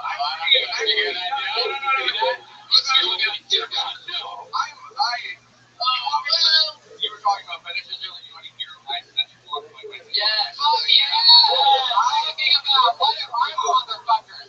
I am quiet as fuck. I don't have this very young. And that's me. What are you young? No, that's a whole different story. I started doing these things really young, and I'd be really quiet. So just in fact, like, I dated a girl, like 13 to 20 years old. I didn't meet any other girls. I just had such a fun between 13 and 20. No. We dated from 13 to 20. So 7 years. I didn't have anybody else. Really. So one girl, we always had such her parents were over, and her parents. Yeah, 2 years. How many last years? I was 13. Wow.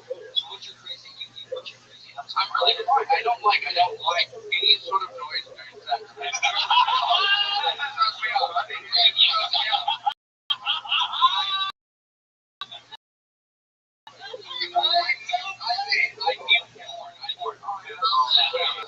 Oh my god. So when the girls making noise, you're like, shut up. Stop enjoying yourself. Shut up. No. I'm angry to us. Let's say somebody closes the door and like, fuck, my dick's going. I don't get scared, you know? So you can technically get talked about. Any kind of noise. What about music, TV, any of that? You gotta shut everything off if you're hooking up with a girl. Which one? Yeah, I don't know. I don't like if you were having enough where I've kind of been used to it. Let's say somebody offered you like $5,000 to make porno, right? And you're having sex with a chick, and somebody walks up right next to you, doing air porno, right next to you. Like, what would happen? You'd be done. No, I'd probably go through that. So a sex toy for you is like points. How are they gross to me? When they're gross to me. Headphones are gross to me. No, I think the sex toy. Yeah, women's teeth. I'm really guy. By the way, I was appreciate you saying because candle finish. What is it? Candle finish. Wow, that's fun. That's fun. Yeah. That's cool. But then how is you want to hold it? You want to speak on that? No, I just think it's an integral bitch. Fucking niggle. Oh, Big Brian, I think you found your tickle thing.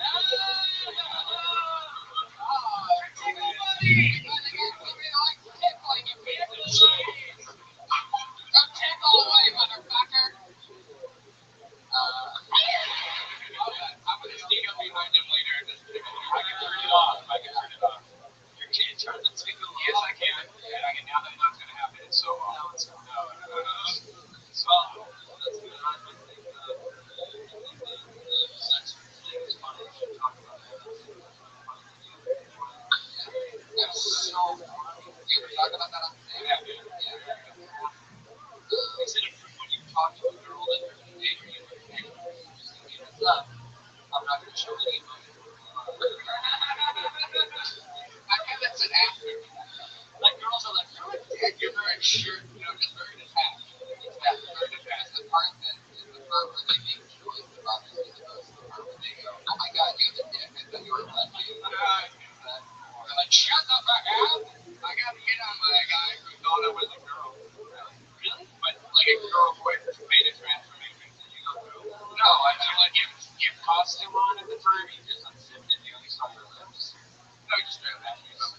So this, I can see that. There's some sort of Sinead O'Connor about you. I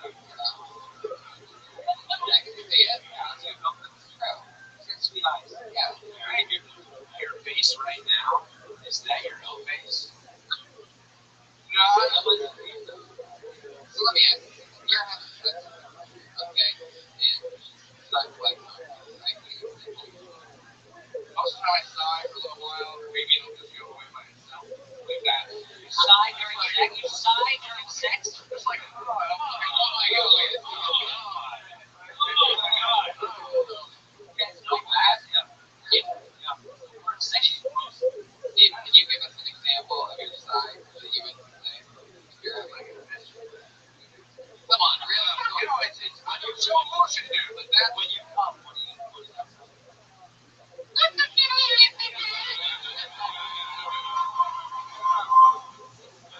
I have a joke about it. It's just whenever I come and say, oops, it's a baby, that's I'm not very good at pillow talking.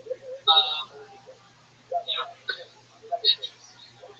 I like your interview stuff, by the way. You were up here and you come and you came out and you were like, you went for it, even though they so much different and you want to do it, you keep doing it. So that's expressive.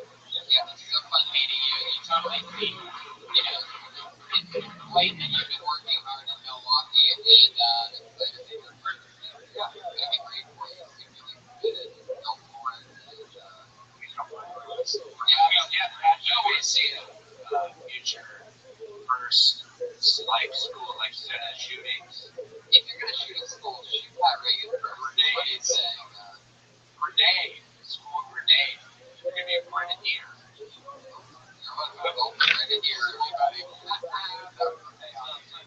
There you go, Steve Reeves. Everybody, Steve Reeves live. We're going to get to the part where now we do our two regulars. Every single week we have two female comedians who are awesome. And it's like week 7 or 8 of them being part of the show. Maybe we'll do one more after this. We're going to get your first regular. She is so awesome. 19 years old. She just got back from London, Paris. We're going to get together for her. She's great. Allie McCoskey, everybody.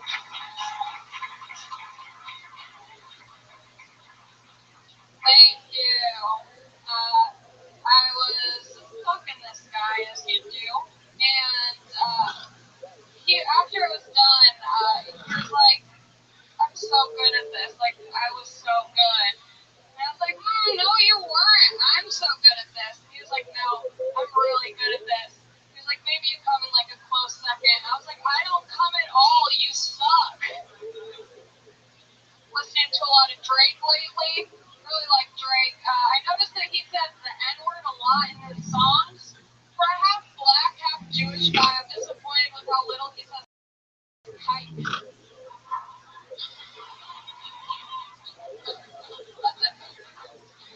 That's amazing. The new minute by Alex Cox. Thanks. Good job, so fun. Did it again.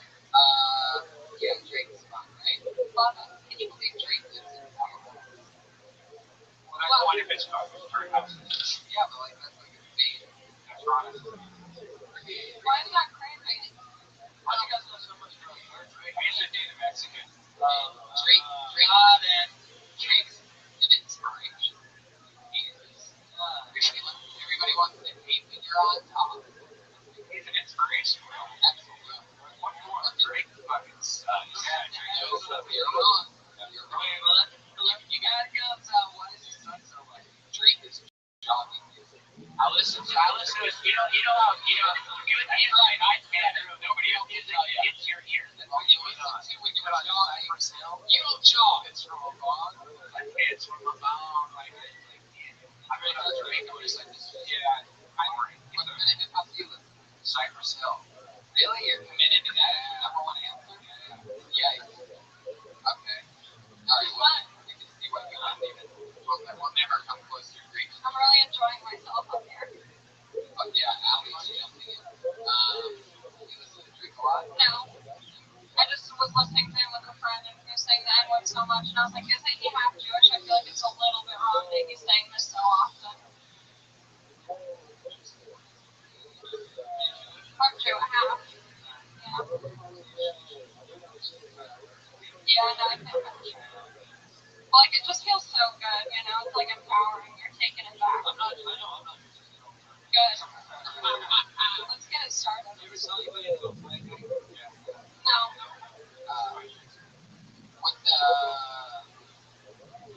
What else? Just got back to Europe. I did get back, and it's awful. I want to go back to Europe. Yeah, it's so great over there. What do you miss about it? I just like the people. I think it's only because it's like a new place, so everything is just so exciting. But I'm sure if I was there for a longer time, I'd be so over. No, I just thought of that when I was over here. So I was telling my friend I went to the gynecologist today, and then it just kind of like spiraled into just fucking dudes.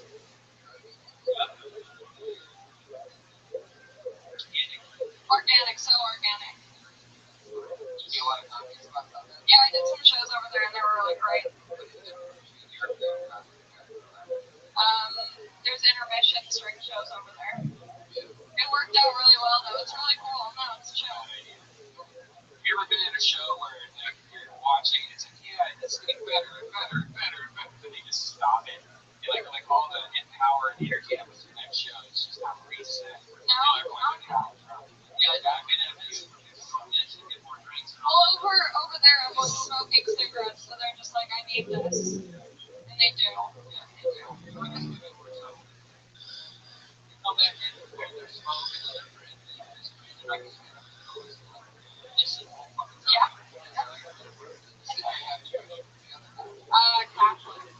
That's not really alright. I don't think you know how this race thing works exactly. Oh, wait. Actually, she's right. Yeah. I'm not, yeah. I'm not Israeli. Yeah. That's not even that. Yeah, no. There's a lot of people out there that are like, I'm Jewish. No. Yeah. You're not Jewish. You're just a guy. Yeah. That's it. You're actually right on board. Thank you. All these fans. Fuck them. How about race-wise? Grace mom is Irish, and my dad is Russian. Yeah. Russian Jew. Russian Jew, yeah. Yeah. Your dad's a bad motherfucker. No, he's such an idiot. He's a degenerate, yeah. He told me the other day, I was like, oh yeah, we're Russian, blah, blah, blah. He's like, no, we're Polish. And I was like, who are you? Like, are you my dad? Get out of here. I'm from Long Beach. Yeah. Me too. I like it so bad. It's so much over there just because I haven't been in California your whole life. Like, if I just been anywhere, you'd probably be like, wow, New York's the amazing place in the world. Yeah, that's true. I've never been there, though. Long Beach, Yeah, Beaumont Shores, where my mom used to live. Yeah. not too far away. Really not. Yeah. It like, you just go make a left turn down the street, and you're like, oh, where am I? It's still in Long Beach. Yeah, because it's like right by the beach. I couch surf right now, but technically that is my home base. It's a couch.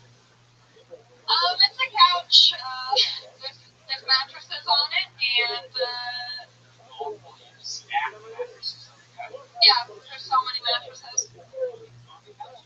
I actually live in Mattress City, the store. Sponsored. What are your parents? My mom's watching the Ustream right now. My dad's name is Larry. You're killing us, Larry. Yeah, he is. Larry's watching right now. My mom is watching.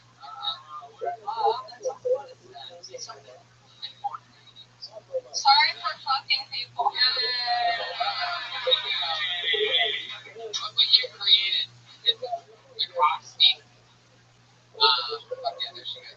All on Twitter and Instagram and everything. We want another regular that writes and performs a brand new 60-second. The always fun, goofy, nervous stylist, the one and only Melissa Esselstyn.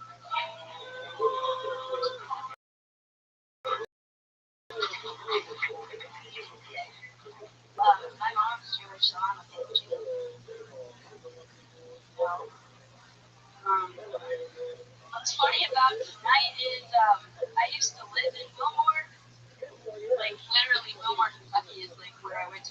no more. Right, sorry, that just happened. And sorry again, So why do you do this, Melissa? Why? Because quite frankly, drugs are not sustainable. You can fool yourself in it, and you're making people laugh. Look, I'm shaking like I just did. So that's why I do it, and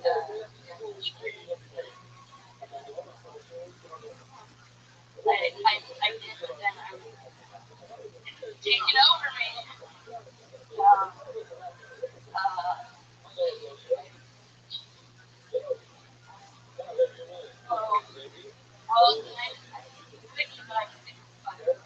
wow. Hey guys, back, and we're back. So, it depends. It just depends how lazy I am. And the diapers. Oh, okay. Oh, wow. The diapers. It depends. Like the diapers. By the way, time flies when we're going fast. Okay, 1 minute and 30 seconds. Time flies when you're having a stroke. What? Yeah, that was incredible. But yeah, Melissa, you went for it. If shaking was the goal, then you fucking did it. Like, we need to get you. You should be like a professional salad tosser or something. Like, some kind of thing where it's like, right. If we gave you a shake weight for 3 weeks, you would end up being Ronda Rousey. Alright? You would just be in an octagon beating the shit out of her because you'd be unstoppable. You would have made that too. Yeah. You shook so much they would have reported on it on Michael J. Fox News. That's how much you shook. I'm trying to get rid of it. You're trying to get rid of the shake? I just get so nervous, and the harder I push against those nerves, the more I shake. So was there any joke that you had right tonight? Yes, and I'll be honest, I completely forgot that because I really, really like this episode, and I just usually I'm like in my head. Did your shake bring all the boys to the yard?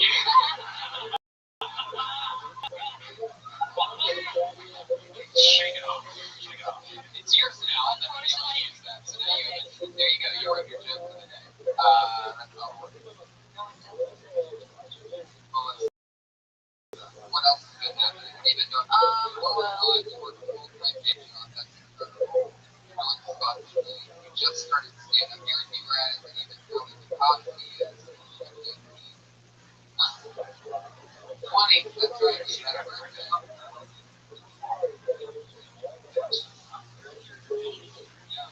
What do you do for fun? Well, usually I really like to drive. Can't do that here. So I You do because you killed 74 people. They were still walking on the sidewalk. Yeah, it's just like I have a stick shift, so it's a lot of work. If I'm going to be driving during any time that anybody else is out. So I don't mind it. Anyway, I like music. Are you? Yep. I think I've only used it here like once. She felt your Mars and said, "Oh, panic attack, shaking, upstairs."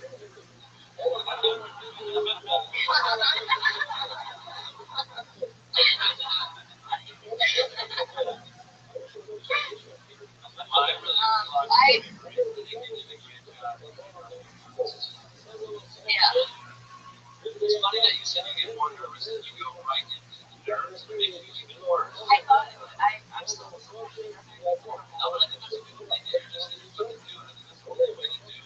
What's fun is it's an interesting position. The only spot I think in all of comedy or anything like it where the audience watches all these episodes of these shows that I talk to them on the road performing in sold out venues.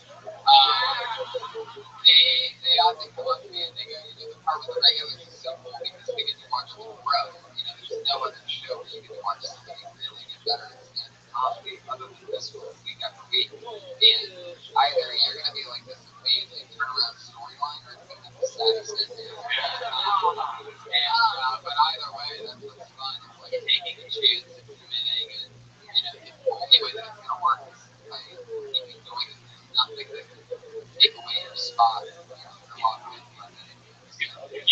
you get shaped away out of this one. If you really had because the haters gonna hate. If you had haters are gonna play, if you had jokes written out and you were too nervous to remember them, you need to write them down.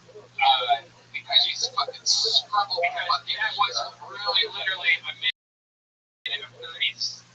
30. We gave you extra time that we were like, whoa, wait, when's she gonna start? So they even yelled out, when are you gonna start?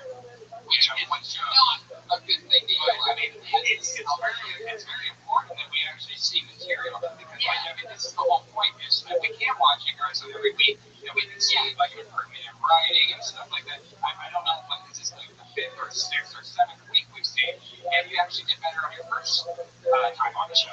One of my, I was gonna talk about being awkward. When I came here tonight before I walked into this room, I was gonna talk about being awkward and how I make awkward people feel comfortable.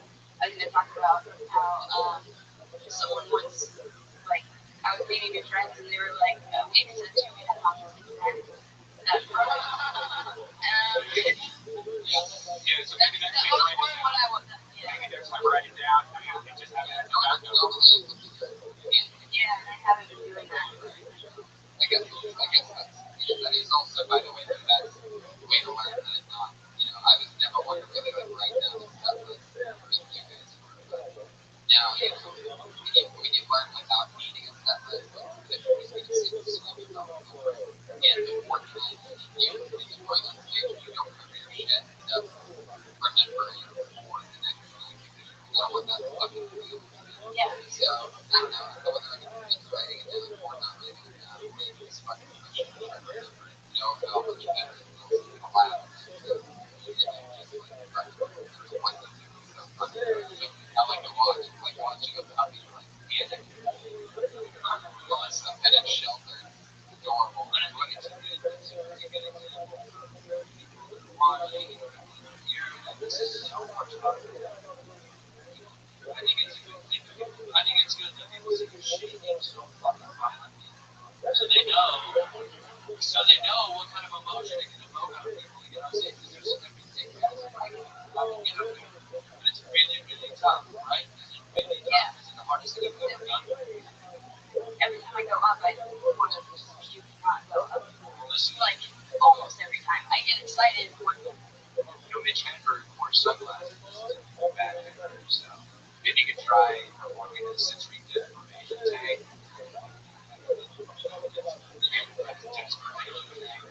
Melissa, I love your style. I'm so looking forward to episode with you. You're one of my favorite things to watch. So there she is, Melissa. Yeah. There's no ding dong show tonight after the show. Normally this is when the show ends. You guys want to do one more? I think we should do one more. Yeah, I think we should do one more. There's a comedian who I'm sure signed up for. I stay in the back of the room who I know is just visiting. And the last few times he's been on the show, we had so fucking much fun with him. He's another one of these young guys that I think is a real upcoming monster on the scene. Maybe I'm crazy, maybe I'm wrong. But we're here beautiful. Let's get on here. Michael Curtis.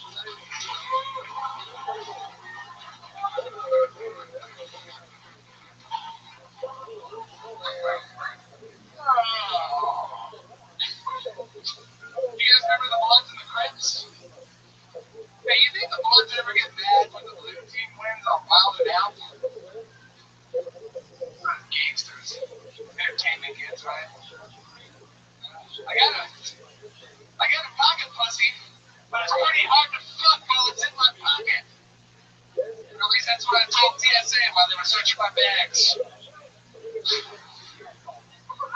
How you all doing right now? Reagan just laughing your ass off at me, just bombing here. Oh, God, I wish this crowd was full of crickets that way, because I was playing with my target audience.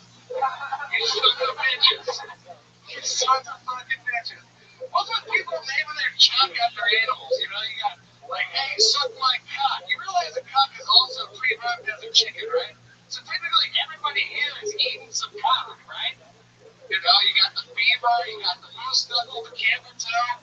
You think the camel's walking around with pussy feet? Just pussy foot around,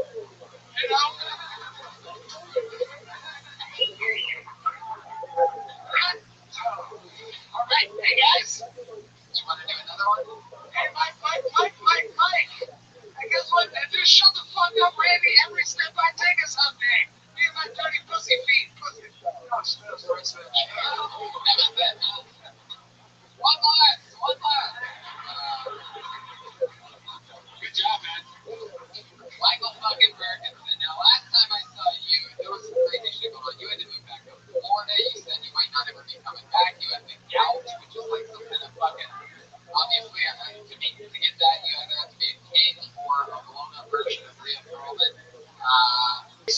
from the gal here, you're wearing sandals as always. Lady shoes. Why do you ever cover your feet? Dude, never. Dude, let them breathe, baby. Let them breathe. What movie are you working on? You're in town right now for a movie, right? I'm working on a movie. You're playing the new Marshmallow movie. I actually have that. God damn, no. Maybe Ghostbusters. No, I'm actually doing it. You're playing Jonah Hill in the Jonah Hill biopic. Yeah. God damn. It's cocky. I've got two movies. One just came out. It's called John Gulliver's Nightmares. I got another one. Wait. Oh, wrap it up. I got fucking great fucking cats. Alex Gulliver's Nightmares? Yeah, you want to talk about it? Let's roll. I'm laughing. Huge fucking. I'm Pat Reagan. In my grandstand. Fucking whatever. Wow, Michael Brown hates you, Pat Reagan. Just be genuine. Just be genuine. Write a song about me fucking you later. Wow. Whoa. Holy shit. Perfect. What happened? You did so good, and then you snapped a little bit, huh? I'm fucking love Pat Reagan. Dude, I just watched you put your ass in something to the nose on the other country. Wow. Okay. Michael, you know we're still on the air.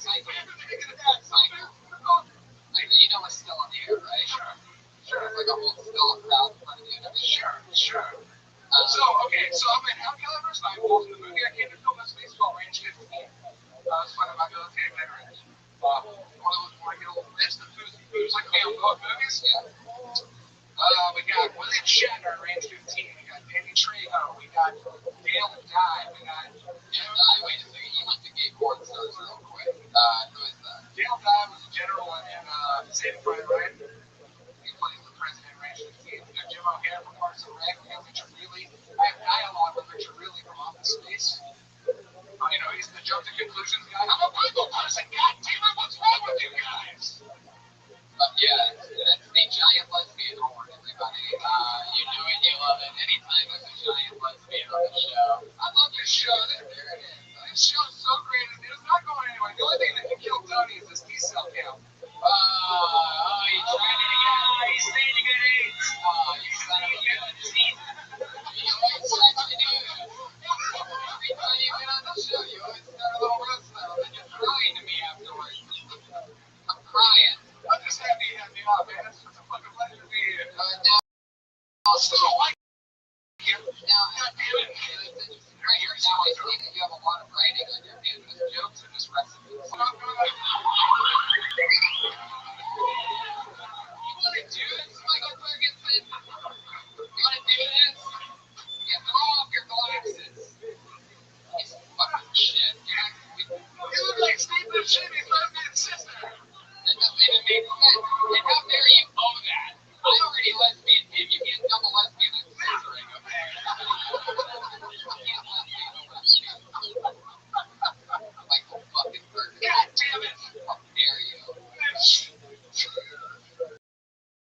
Laughter, tears, anger. You're really fucking coming off talking shit. You did that like you. God damn it, you are too, man. What do you think you're fucking? You're crazy fucking. Fucking right now, I'm drinking. What's your fetish other than pudding?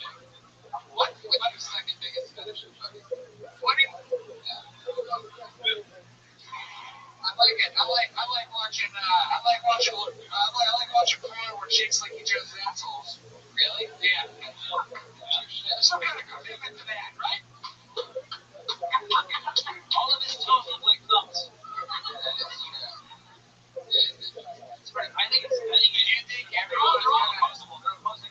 everyone's gonna start applauding. You look like me if my mom was a midget. That's an accurate statement, guys. Give it to him. How you doing, Tony, man? What's up? I'm doing great. Life is good. The real question is, what have you been up to? I've messed with you as a gal.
Fun. The only word that can follow that is tough, brother. Only one habit. I don't know, about 270. I don't know. 265. Oh, we just happen to have a weight carnival here. He's 665. And but I'm gonna tell you, what crushed me was I went out to watch it. You know, it's first off, it's tough when someone opens their set with 15 minutes worth of tweets. Whoa. Don't get up there. Well, you went there. I told you I didn't want to talk about it. So I sit in the crowd and he goes, "Oh, you came out to see this guy's stupid set?" And I'm sitting like third row looking right at him. He's like, "Where is he?" "Oh, right there." "Oh, shit, bitch." Like, Wow, I can't believe you're hating on that. Just like with everything else, I'm guessing you're going to eat those words. Why do you think he's sticking around your show more than he's sticking around his? Let's just talk about that. Oh, Michael, please stop. I think he's booked for next week, so please stop what you're doing. He's a piggybacker. If you got on your back, then he's a piggybacker. Michael Berg. You fucking monster. Yeah, we're fucking sweet. Always dressed like you're going to like some nude beach or something like what you wear too, okay? You look like the kind of guy that would actually do that to you. That kind of creepy fucking don't make your head or something. You get like Michael Moore body. You know, what are you into documentaries? You look like that alien from American Dad. Well, You look like that alien. when you like to do a PowerPoint,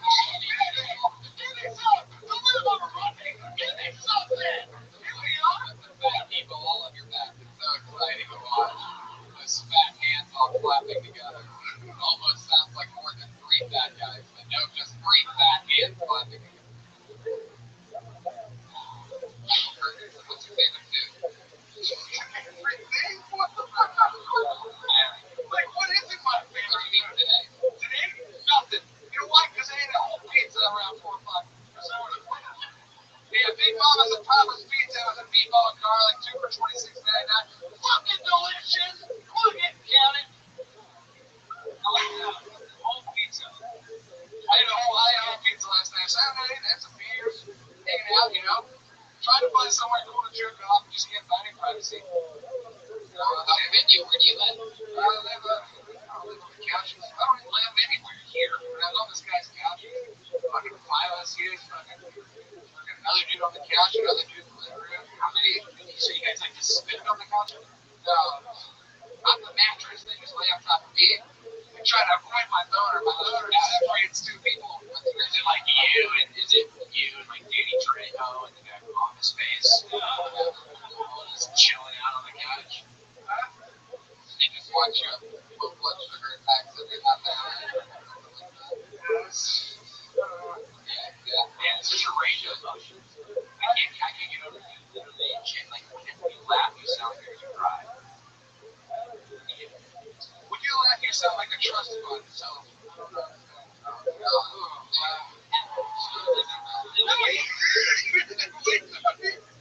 I'm just hammered until I went for that one.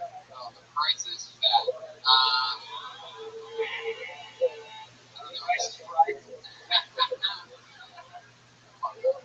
Hey, I want to dance, by the way. Where's the heck he's gone? He should have danced. I love you dancing. You get the chance to fucking dance up here? Fucking throw a mic through the room. Do something fun. Dance. Come on. Hey, we got a song for you. You guys really want to see this? I love that he just set up his own damn dance solo for some reason here. Oh my god. Michael, alright. Oh, the sandals are off. Athlete's foot for all the rest of the comedians. Oh, he's doing the tweaky.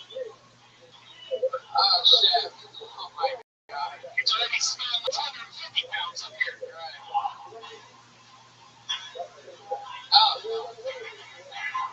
Oh, he's jumping the licorice rope, everybody. Everything he does is food-oriented dance. Yeah. This gave me a concussion somehow. I've been over like 20 concussions in my life. A lot of concussions. You get your head on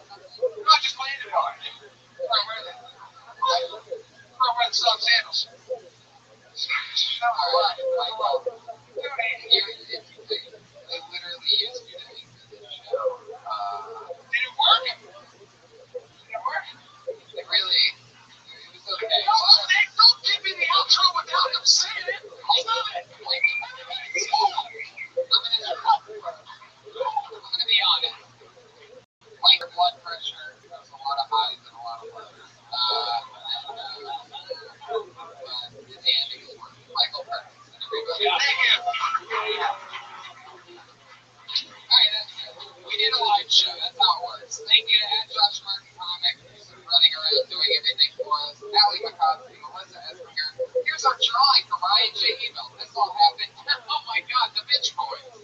Everybody. That's the moment that stuck out. Ryan J. Email nailing it.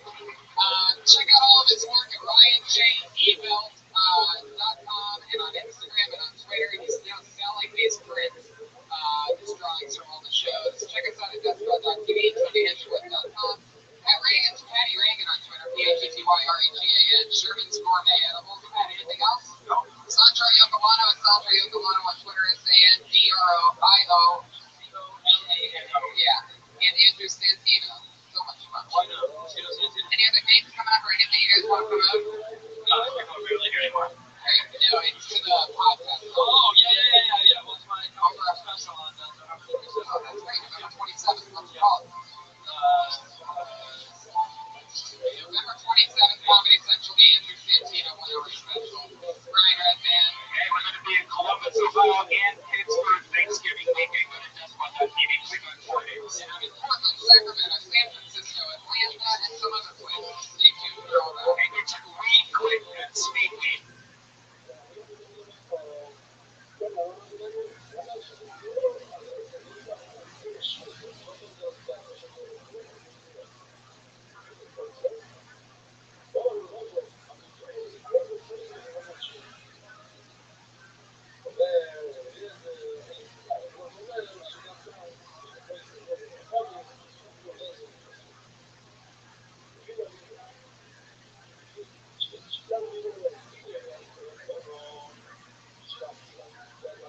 Hey, this is Rabbi coming to you live from the Rothschild'S Comedy Store for a brand new episode of Tony Volume 3. Here we go.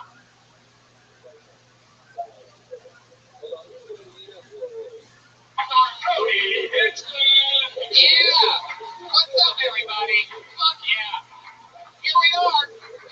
Big Dan did it again. Hat to the gills on a Monday night. Look, people are sitting on the floor over there. Just give me on the fucking floor on a Monday night. Put your hands together for coming out, everybody. How special. What a crazy thing we do. Oh, so much fun. Keep it going for Pat Reagan, everybody. You just heard his musical style. I threw an extra song in there for you, just in case you didn't get enough. And the great Brian Redband is here, ladies and gentlemen. Hi, guys. So the ones and twos. Normally, there's been a long-standing tradition of sound effects on this show that come out of nowhere. And one of our favorite sound effects, the gunshot, was actually heard here on Tuesday night. A man died here in the Comedy Store. This is true. No joke there, really. There's a couple people that laughed at that, which is an interesting reaction. I like that. But for like 40 years, nobody's ever been killed here on Tuesday night. Fucking rip. So this is a special episode dedicated to that guy that got killed here the other day. You're just going to have to wait for a minute.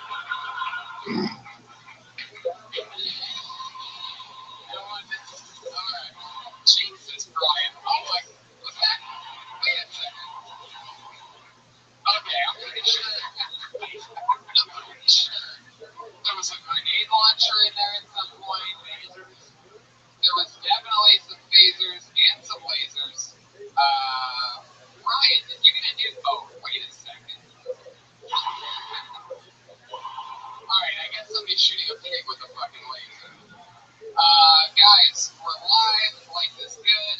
Episode 125 of Tony Live to the viewers on Ustream. Hello, the hundreds and hundreds on Periscope. Hello. And for all of you listening live around the world right now, we just let the link know that spot's coming to both Pittsburgh and Ohio. 4 shows in 2 cities. Hilltown 8 at 8. And comedy shows at 9 or 10 in both Pittsburgh and Columbus. Friday, November 27th. Sunday, November 22nd. That's right. You can catch Brian Redband and Tony Hedgeworth doing Kill Tony live, traveling on the road. His live podcast station. It's funny promoting things. It's like always the weirdest part for it. It's fun. We have guns and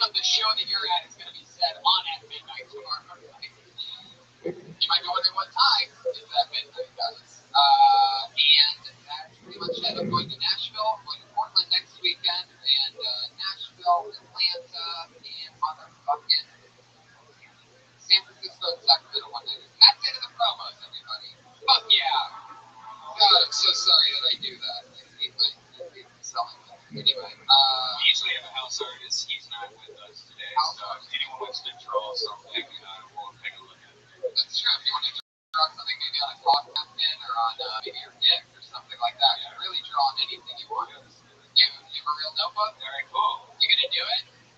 Okay, go. There you go. What's your name? What's everybody? Yeah. John tonight's episode.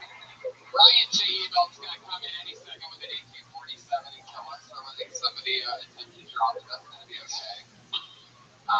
I love it. So let's get this thing underway. Every week I always have super hilarious comedian on the show. Always one of my funniest friends. This week we have the creator of the Carmichael Show on NBC. One of my best friends. One of the best hosts here at the Comedy Store. One of the funniest guys. His name's Willie Hunter. Everybody, here he is. Listen to that light applause.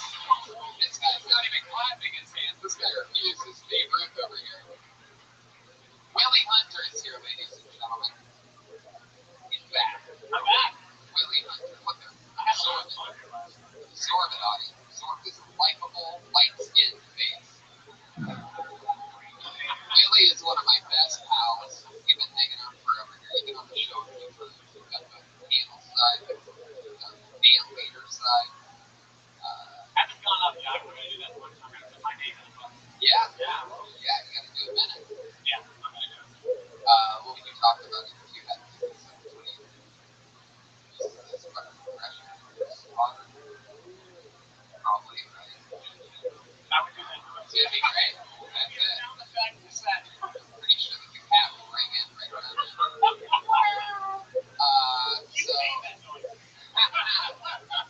So this is exciting. We're going with a one-man panel tonight. We're just going with you, Willie. That's it. What? I don't think he wants to. I talked to him. Do you? Do you hear the person that was booked originally? Do you want to do the show? Oh, hey, hello, random boy. Yeah. We'd love to have you if you want to do it. Come on, no pressure.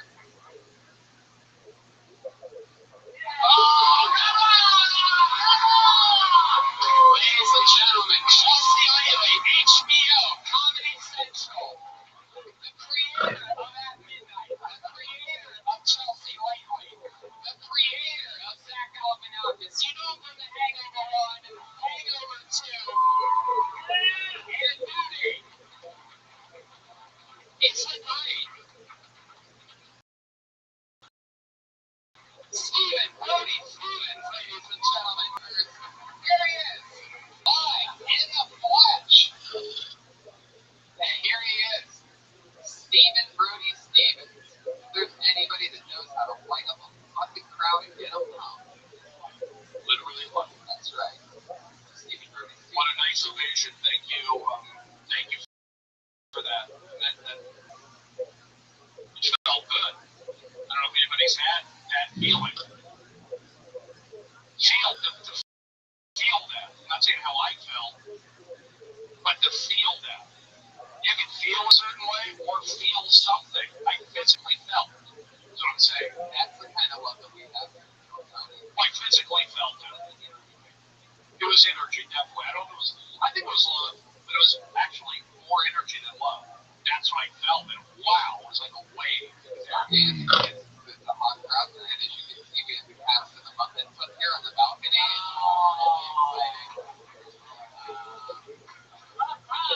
Somebody's working. Somebody's got their hand up those guys' ass. Those are not real human beings. I love it. It's just on Periscope tonight? Oh, it is. We're on the camera, so I know. We're looking at 1,029 people. Is it Periscope on that camera on the stands? No, it is HD. That's useful. That's the HD. I'm new to technology. I've just accepted email in my life. Graduation from late. You have HD TV, right, Bernie? I have I finally got HD. Finally, yeah. I had this heart disease. So, I was excited there for a moment.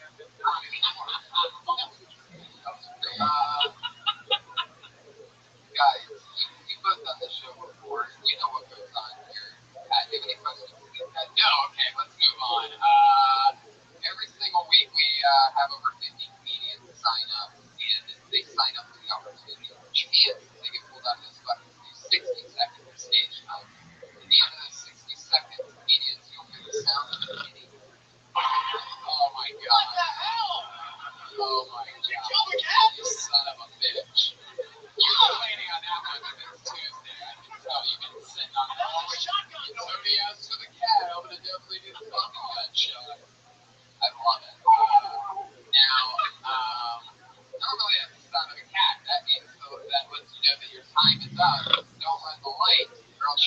going out being angry with Hollywood Bear. Yeah, okay. I had a feeling. So don't. Oh, there you go. He's like just the man behind the door at this point. So let's get it going. Live audience, are you ready for Kill Tony? With Willie Hunter and Stephen Brody Stevens. Major League Baseball playoff season, and for that, what do you say, Brody? Oh, okay. First name. I'm honored. Thank you. First name. Brody is the only pitcher that can throw 90 miles an hour. Why? I could back in the day. I could do that. Actually, just roll. I roll. Was it bowling? I couldn't do so. Okay, here we go. One more. All right. The name is. I think this is the part where we awkwardly find out that Brody can't read everybody. Really. Quite the performer, not quite the. I can read. I never thought I. Building drama. You know, I'm holding it with my left. This is a right-handed slip. I'm holding it here, and then I go. I hold things left-handed. I play the drums left-handed. I hold slips. Here we go. Nico Williams. Nico Williams. African American. Oh shit. Oh, No. Sounds like such a cute name. why would he do it? Wait, what's going on here? She here? Wait, are you telling me Handy Hampshire? What was it? Heard something.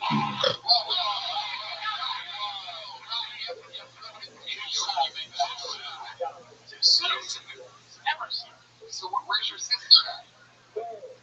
She's not right. I find it a gunshot. Okay, well, alright. Very rarely do people miss their spot.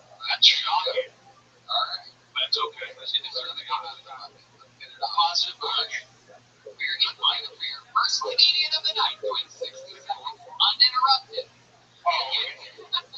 I work for Undateable, so I deal with puns. And puns. You got it. Midnight Tony tomorrow. That's right. We got more on this phone. Put your hands through your first comedian of the night, Kevin Monroe. Where is he? Are you kidding me? I love it. Let's ruin careers tonight. No, I love it. This room, I'm looking at the back, it is packed to the fucking gills with comedians, and 2 people that signed up are not here. Hands go for your first comedian of the night, Dave Kirsch, everybody. Here we go. There he is. He's getting up. A human being just stood up.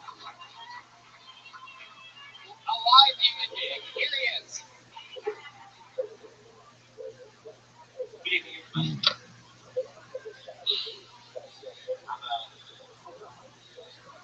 I'm a very ambitious person. Happy, funny. I'm meeting in LA, which means I drive for Uber. The one catch is that I can't really tell jokes around the airport because I'm mom. I just found out today, I went to the doctor, I found out today that I am allergic to plantains right before I go.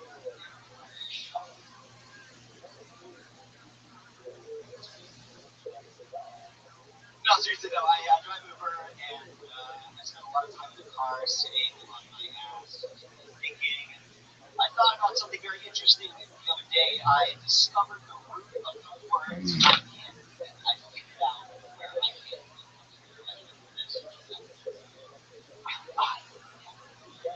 Think about it. Who used to say, well, I know every privileged white woman in fucking history? Who used to say I can't even, who says I can't even? Every single white girl in history. So this is true. Let's go. All right.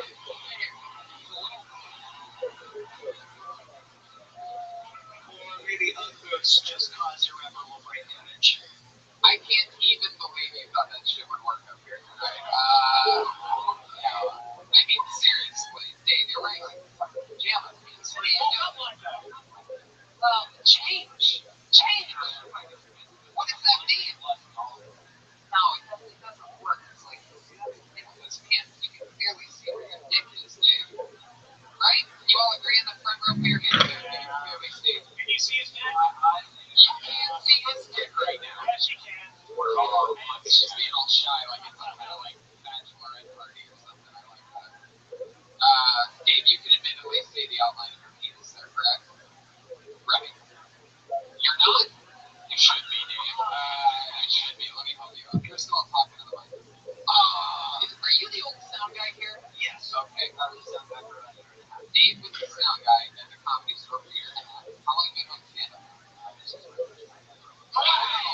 Rapid Uber X, right? Like Uber X. What year is your Prius? I don't have a Prius. Oh shit, you're one of those guys. Renegade. Yes. The wallflower of the automotive world. Yeah, the fucking sweatpants and Nissans.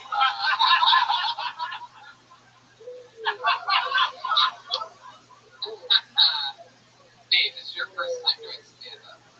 Wow. How do you feel about it?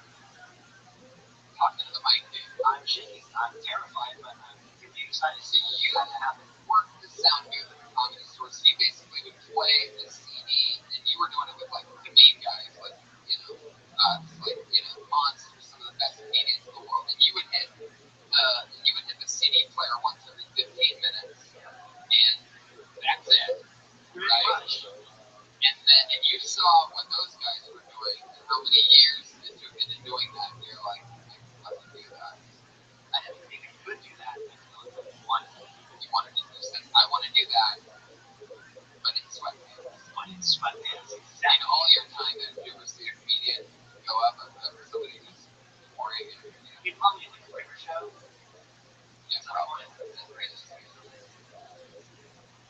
Craziest thing you've ever seen in your Craziest thing I've ever seen. Okay, so I had. It's not a long story. It sounds like a fucking long story. Tell a long story. Tell the end first, and then let's do a Tarantino style. Let's see the end first.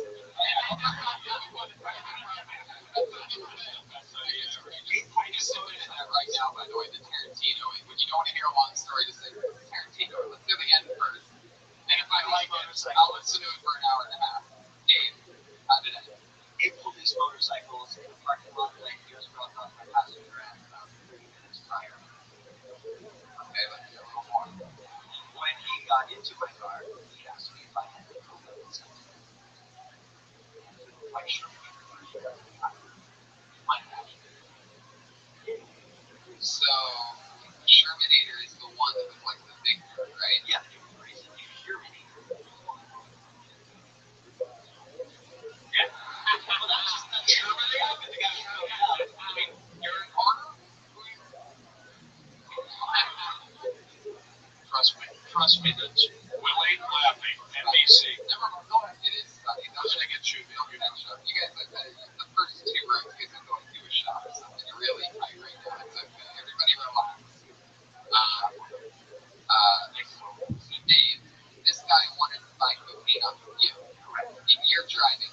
Yes. What was his final? Did you drop him off and you're like, you gotta get out of my fucking car? I dropped This him isn't off. that kind of person. Exactly. No, I dropped him off, and the guy slipped me a 20, and I didn't even get picked up. You never know. And then I left. And you called the cops. No, and then I came back with another passenger, like 30 minutes later. I just happened to be in that area, and I drove past him again, and it was swarming with cops. That was wild. All motorcycle cops, huh? All motorcycle cops. That's interesting. My question is, will you continue stand-up comedy? Absolutely. Wow. That's when we started a career and we didn't ever dress like that again. Save my life. Trust me, no one can. It's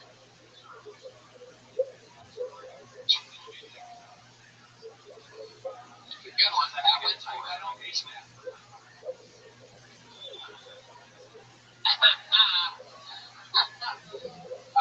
Okay.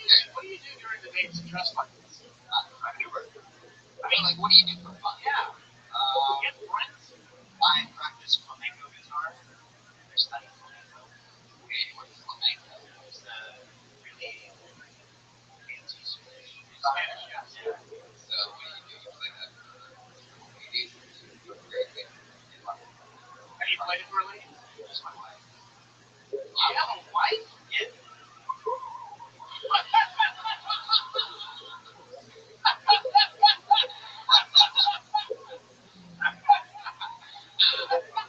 How long have you been married for? About 2 years. Wow, she married you while you were doing the sound of the comedy She store. married me while I was doing sound.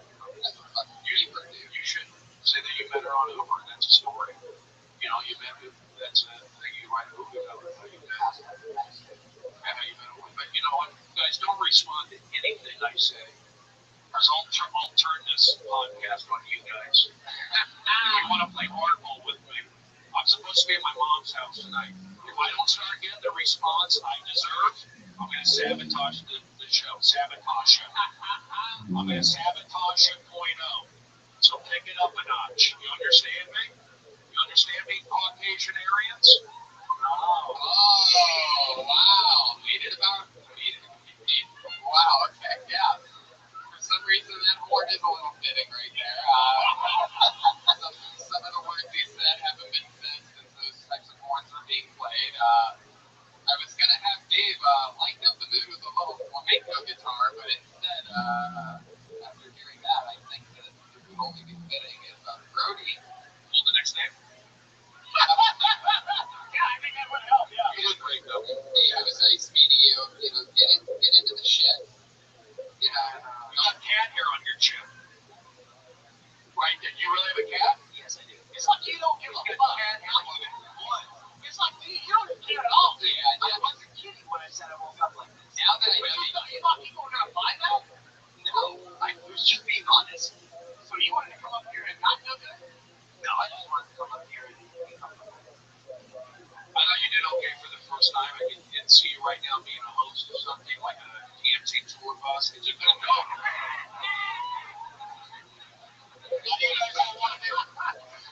Now I get a see, but I got to scold you before.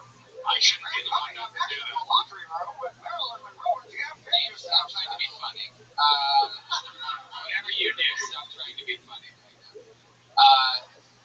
Dave, it all makes sense now. Congratulations on your first time ever doing stand-up, and it was nice to meet you. Thanks, buddy. Dave Gersh used to hit a CD player once every 15 minutes for a living. Now he's driving the Uber, starting stand-up comedy.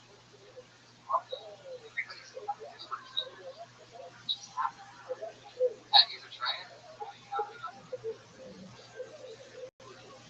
Just randomly, like you dress so hip that you don't even ride a bicycle, right?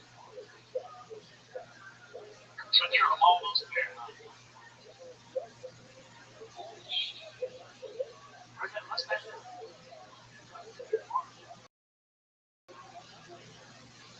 Like skeleton. Yeah, Bernie? I have one of those Uber placards. I'm not an Uber guy, but I have it. I put on my car. It's like, it's big of strangers.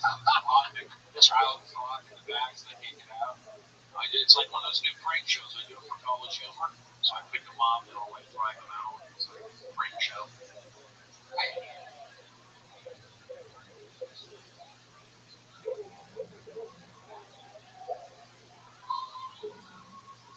Oh, man. She wanted anal, that's why. You got it. Fish. In the lead. Let's talk more about this for just a second. How do you know a girl did it? You know who did it?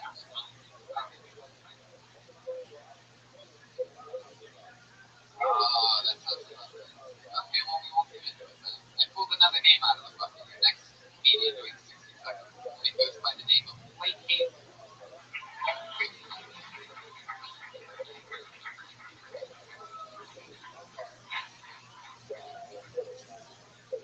I just moved to LA just a couple weeks ago, but I had to do a lot of job interviews. I did a job interview over at Denny's. The lady that was interviewing me, she said, you know, if you can work at Denny's, you can work anywhere. It's bullshit. That's not true. Just because you can serve pancakes behind schedule doesn't mean that you like fight fires. You know what I mean? I think the only way that she can finish that and still have it be true is, you know, if you can work at Denny's, you can work at IHOP. I think that is the only way that she can finish that. I really hate board games. I just feel like they're not realistic enough. Like the game Clue, like if you were at a party and the host of that party died, can we agree as a group of people that nobody would stand up and go, hey guys, don't call the cops. We're going to solve this one all on our own. We've got a professor, a colonel, and a slug. What else could we need? It's like, we don't have the right people for this investigation. Now, if you had somebody that worked at Denny's, you'd have the right man right there.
Fresno South. Yeah, pretty much. Why do we not laugh at that? Tell me why. I think that's funny, but again, what do I know? Tell me, what do I know? Hangover 1, Hangover 2, New Day, Bernie Stevens. How many people parked in this lot tonight? Anybody in this audience? I did, so listen to me. Sunland, that's like Fresno South. Too much energy. Yes, you're right there. Some people gave the wrong reaction. Yeah, remember I did an hour and 10 minutes in the main room against management's will. That's what I'm talking about, bro. They had a call on Pauly Shore. It was in South Florida. Like, what else are you into? I mean, like, cause, like I'm impressed. Like, you have a look, and you already look like you can be three of the characters on Undateable. I saw him up here, and I'm like, is that fucking Rob Funches? He has a Brent Moore vibe. So look, you got a good set, you know what you're doing. The sweater's a little baggy, I don't know. At this point, the only thing negative, everything else is good. It's a little sweater. Sweater's like, it's like you're passing, it's okay, it's just a little sloppy. So you did great. I'm just nitpicking, but you did great. What do you think? You think the sweater's okay or no? I mean, I like the sweater. I don't like the flannel shirt like this guy's shirt. I don't like the t-shirt. Why don't you put on his shirt and see what it looks like? The front row. See what it looks like. All right. So why not? Keep going. Don't try yourself. Put his shirt on. Let's see what it looks like. Switch it out. I was hoping he was hesitant because he was wearing like a muscle shirt or something. Okay. It might be a little. Switch it out. Let's see. I like it. Thank you. Oh, shit. Be a little tight. I'll go all the way. He's doing it for me.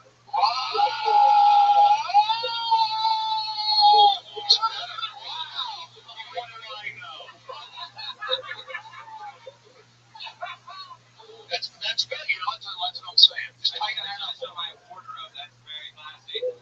Hey, it's part of fucking Hollywood. Shoes are good. You want to go be an ugly comic? You can move to New York City with the rest of them. They're all sitting out there waiting, fucking monsters. Anyway, West Coast for life, bitches. Anyway, yeah, he does have a point. The sweater's a little bit long. I like the sweater, but in the States, it looks like it belonged to your grandfather who was stretched out to death. It's not great. I don't think it's great for stand-up necessarily. That's my only. It's a fucking stretching machine. Anyway, Blake, what do you do for fun? What's your favorite hobby? It's again, yeah. I play guitar. You almost say soccer. Yeah, I think you say soccer. Yeah. So you do something for fun that begins with an S, and you didn't finish it just that. Oh, yeah. I like a good sex once a week. I mean, it's just a little hobby of mine. So what was your answer? Video games? No, I play guitar. You play flamenco by any chance? No, I actually didn't even know what that was. I thought he was making those. Like air guitar type of thing. Pat, you know any? Yeah, it's Smash. Pat, do you know how to play flamenco? Nails and Skittles. Play a banjo with a guitar. You clearly don't need jokes to play flamenco guitar, so, one more on him. You're still laughing. You It's first time. First time. yeah, of course. No, I know. You did good. I know the TMC guys. How old are you? I'm 21. Are you serious? Yeah. You look more mature. Yeah, it's the beard. I'd say shave. But maybe it's different looking older than younger. I don't know. Yeah, when I shave, I look really, really, Tony went through that. like not allowed to go into this club, you know. Did you get picked up in West Hollywood like you're in the gay case? Oh, I see what you did there. Mr. Brady, you like a young sheep lumberjack. That's your kind of your guy. Me, I'm not gay. What are you talking about? I'm into cuddling with women and with Mark. I'm just trying. I help careers. That's all I know. I don't know, Brady. A lot of people say you're like Pat's pink mustache deep in the closet. Why would I be? Go look at my internet cookies. How come I have no desire to go to a gay club on Santa Monica? None. I've driven by, but no desire to go in. Because all the best ones are on La Brea. Yeah. React to that. Yes, Dayton and switch. I'm not text tonight. Blake, you have a girlfriend? No. Did you back out of college or anything like that? I went to college for like a year, and I decided that there was nothing that I wanted to do that would go through college. I don't know, which I go bad, and I just packed up my things and Well, 5 years, that means you started when you were 16. I started when I was 16. I had to go through the back door of bars that like led to the stage, and then I had to like leave immediately. You're in the right place, Blake. Like you keep hustling and grinding, you might end up, being seen by some like monster agents or CIA or something like that, and shout out to my agent sitting over there. Anyway, You're very comfortable and easy to watch on stage. Your jokes are great, so yeah, just keep on it out there. yeah, you're gonna be a star. Thanks for coming on the show. We'll see you again soon. Blake Hayden, everybody. He's on Twitter at Blake Hayden. He's gonna do whatever he wants to do. The monster. He did a good job. He's 21. Good job. Yeah, it's amazing. Where was I at 21? I was in college. I took acting class, one acting class for two of the girls were girls of back 10, 21. Look, wait, so we're going to go with the whole theme tonight? Because I'll walk out this studio. We're going to go. I know. Only one of us can do it. I don't even want, it's just, that's starting to annoy me. And I think I've added to the show, so we're going to start going down some weird path. I have to defend myself on a podcast and the internet. I agree. I don't want to bust you in Rudy now, Rudy. So let's just move on, and it's all going to be okay. All right, one more quip. I'm going to go. It's not good for my career, right? And I don't do the road like you. That's okay. Yeah. But I just kind of do my own thing. But you have to respect me. I'm a little older than you, and I have a few more TV credits than you. That's true. And you know what? It's going to take you many years to catch up. Right. So enjoy your time in Nashville. Thank you. Thank you. Thank you, Brody. That's true. Yeah. Thank you, Brody. That's very nice of you. You got it. I agree. We will take. It's called, right? And it's called, yeah, that's what it's called. Yeah. I agree. Brody, you're totally not gay at all. All right, I'll see you guys later. No.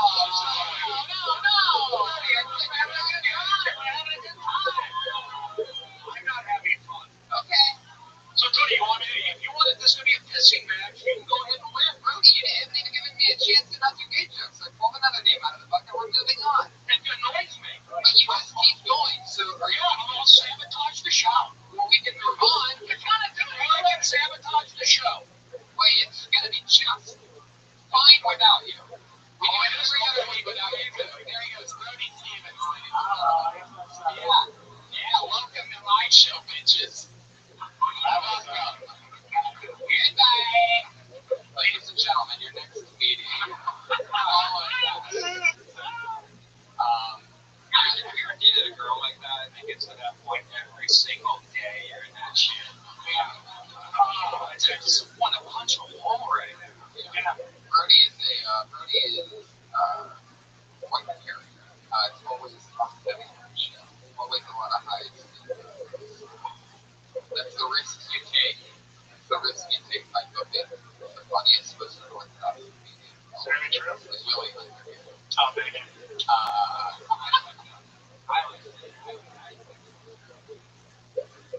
Well, he usually plays along. You just kind of shook him up. Well, I mean, obviously there's an incident earlier because he didn't want to be here. And I talked him into coming up. Yeah, he didn't want to come up at all. A little bit. Nah, that's too awkward to me. Fun. It wasn't. He shook him. He bit him. Anyway. Yeah, let the show go on. One less podcast credit. So I'm catching up pretty quick. Pairing him with your next comedian, Fabian Gonzalez.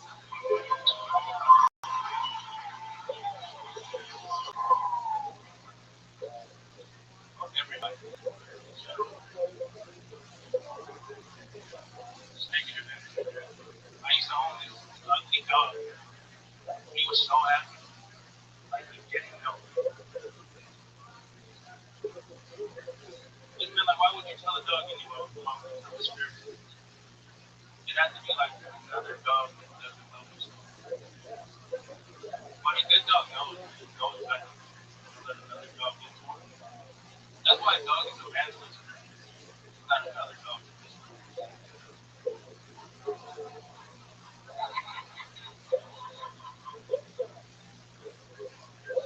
Lady at the church looks like me.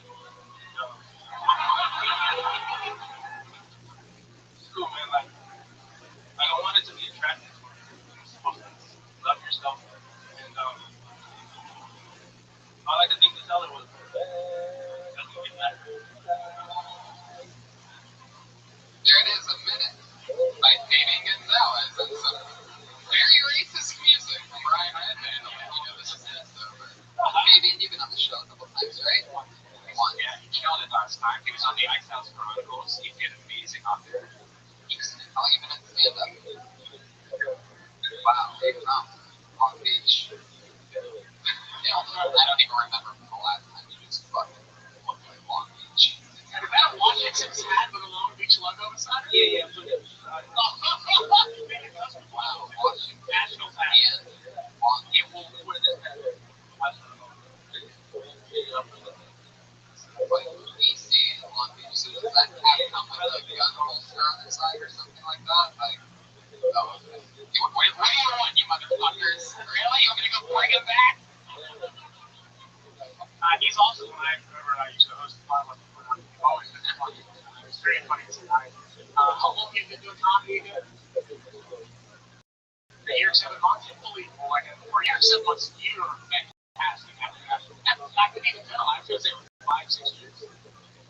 44. Shit, you on there? Really? Are you serious? Yes. I guess your job is putting people in the hospital. Not checking them in. Not working the registry. So you're in charge of like what? Really? Yeah, just talk with So do you wear that hat? people just freaking out most of the time. You're talking about the word. I have a really solid voice. Yeah, you do. Yeah. That's good.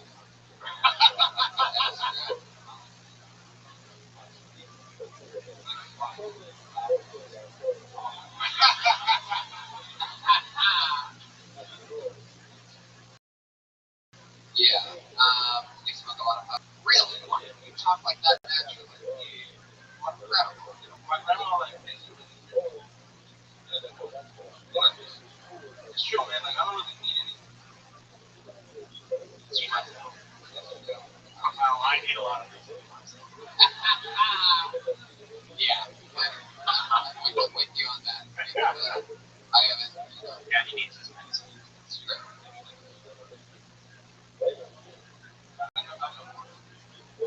like that.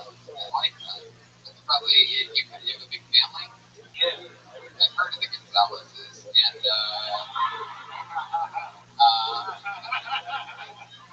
yeah, You always get outshined by Speedy. yeah,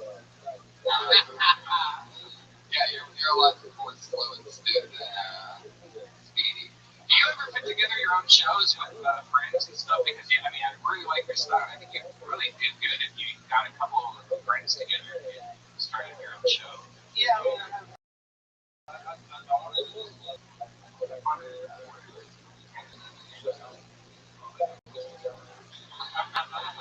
I think it'll like really just help people focus on writing. The audience is a lot of line. Well, we just have like really quiet signs. You don't have no quiet signs doing all the other poetry. Snapping. You should do it at the library. How big's your apartment? Studio. That's one of those fun words. Turns the negative into a positive. It seems like you're having fun with Snap Con. I don't know a lot of people that started talking negative about it. It seems like you're enjoying it. I think I spent most of the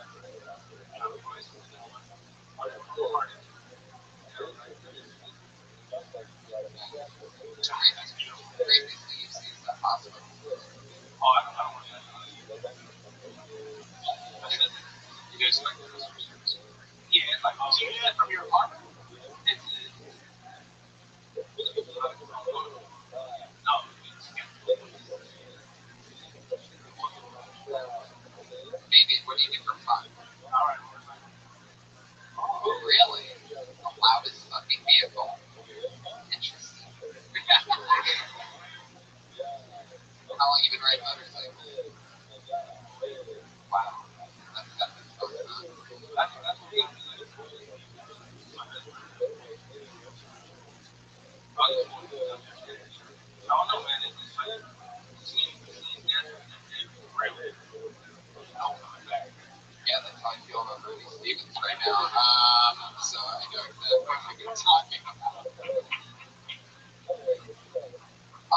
actually got real emotional there. That was nice. I like that.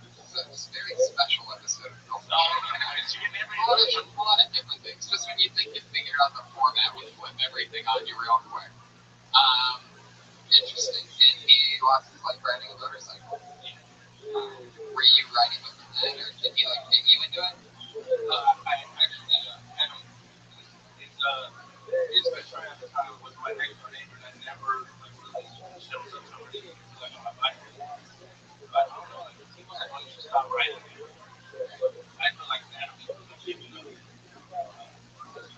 Giving up on it. Did you learn from me?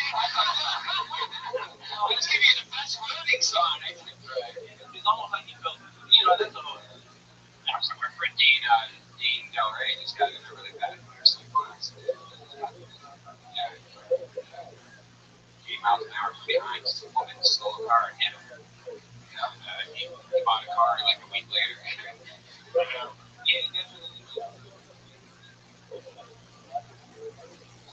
You have a lot of brothers and sisters. Get the fuck out of here. I got 3 half. People like, I don't know them, but that's the story. Wow. Well, fuck yeah. David, it was nice to meet you. Very funny stuff. You're not on Twitter yet? Why is that? I just think I like. Fuck yeah, just being himself. Fabian Gonzalez. He's like a free spirit. He's a free spirit. Rides out into the darkness. He's a ghost. Yeah, Fabian's cool. Fabian's a good, like, magician. Fabian's a great. Fabian's a fabulous. Pulled another name out of the bucket. It sounds like somebody that would kill somebody. We were getting together with Jay Ruby.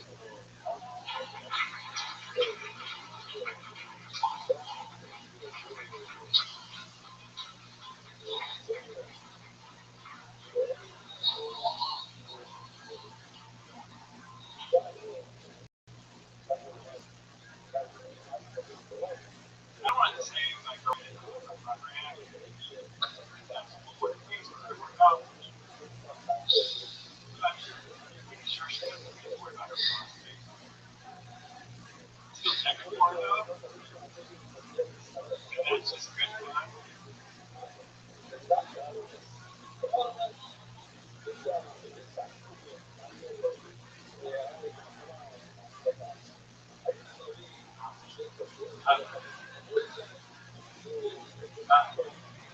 I think she actually particularly go in and flat and something and go into this.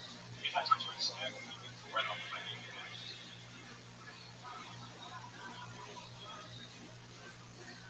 He grabs the microphone, stand confidently with 10 seconds to go. Jay Ruby, everybody, there he is. First of all, I'd like to say thank you for taking a break from all the Republican debates and being here tonight. I'm not sure which one you are, but you're definitely one of them. And since you came on my show, fuck it, you get my vote, dude. I like your style, Jay. How long have you been on stand-up? 3 months. You've been on the show before? You a school teacher or something? Yeah. Gotcha. Yeah, what do you teach? Oh, that's funny. Now it all makes sense. Substitute teacher. I just started on stand-up a couple months ago. And You used to work for Jasper, maybe back fire. Working there. you stopped ironing your shirts. You took a huge stance against it a few months ago, right? Are you married? You divorced? You look like I can just tell, like you're a divorced dad. You're any kids? How old are they? 20. What? Wow. The spread there now, if I remember correctly.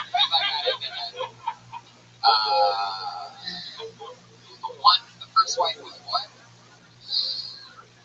Right. Yeah, but the second one was what? There's always one, right? No, my girlfriend's not. Your girlfriend now is black. The second kid was the Brazilian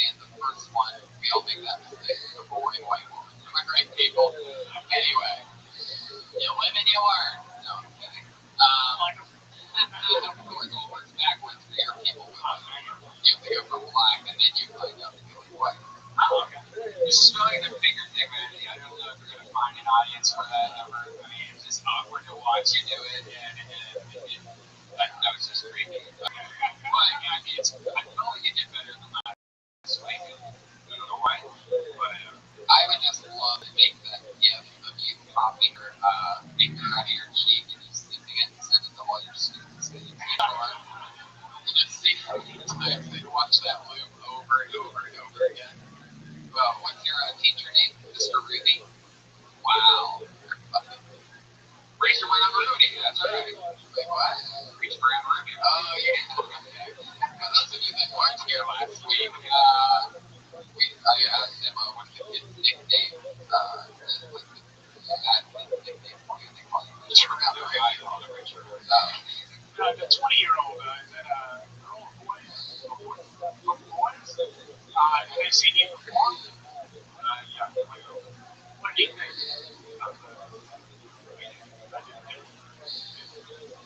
What do you like the most? What is it? Dad, that reach around your off the hook. You know what that means when you make multi-point, right? That means you have a fucking huge dick here, and it gets way deep into that how you make boy. That's not true. No, it's true to make it true. No, it's to make a girl, you just like shoot it on the kneecap or something. Just like climb its way up. You blow the dick right off, and shit happens. It's a real fucking monster dick to only make guys. So if you're wondering if your dad just made a bunch of girls, got a little dick. Wait, no, that's real. That was real there for a moment. It was all girls. Joe Rogan was trolling. Yeah, I'm just kidding. Ladies, I love you. I really do. There's been this whole equality fucking thing lately. There's huge equality fucking everywhere. What do you mean? Yeah. They're making an all-female Ghostbusters. Alright? Yeah. Listen to me. I was raised by a single mom. I have 2 older sisters. I have an amazing girlfriend. Ladies, I love you. Stay the fuck away from my Ghostbusters, okay? I was a fucking Ghostbuster. I just don't need it. Not equality for everybody. I don't need my ghost getting fucking sucked up into the vacuum, okay? Just fucking... Alright, anyway, this one's gonna be vlogged about, guys. Tony Hitchcock says women can't be Ghostbusters. I was a big fan of the show till he said I can't laugh. Anyway, Jay, where do you even buy a regular, like, off-white t-shirt like that? Like, that almost seems like something given to you, like, an insane asylum or something like that. Like, not quite gray, not quite white, not quite green, somewhere in between those. Like, you washed it with a bunch of new towels or something. I don't know why I got to do your own laundry today. Yeah, well, you have that fucking old rebellion do it for you, am I right? Not really much more to say since you were just on last week, but oh, you know what though? I do remember something about last week. We never got to. We kept saying there was something like creepy, like sexual creepy or something that you weren't telling us. I wasn't here last week, but I agree. Yeah, you can see it, right? He looks like he's like missing a ball gag in his mouth or something like that. Like, all latex suit that he slides into. Are you gonna tell us this week, Jay? What is your creepy thing that we'd love to know about you? Look at that smile on your face. I fucking know that you know. You're like Dexter right now. Like, oh, I got the shit. What is it, Jay? Come on. Let's not reach around Ruby off for the night. Let's tell the truth. Yeah. Jesus Christ, guys. Let's go. You say maybe he likes to be tied up or something. I think he does. I think you're pretty erotic. There's just some sexual tension that's still left over from Brody. Jay, craziest thing you've ever done in the bedroom? I have a woman. I have a woman. Until she wanted to flog her. Remind me of what that is. Just wanted to flog her. I don't know what. But this one is why would I want to flog her?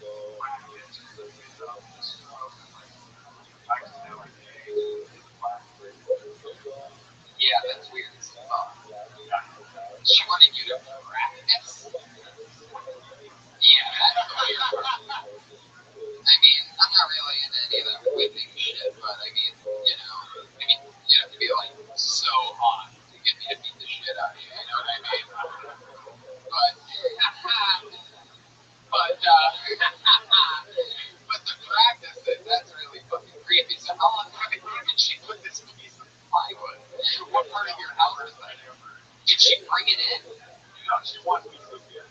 She told you to go buy a piece of plywood, bring it into your house, and practice whipping, so that you could beat her with the whip, and you could get stronger at whipping.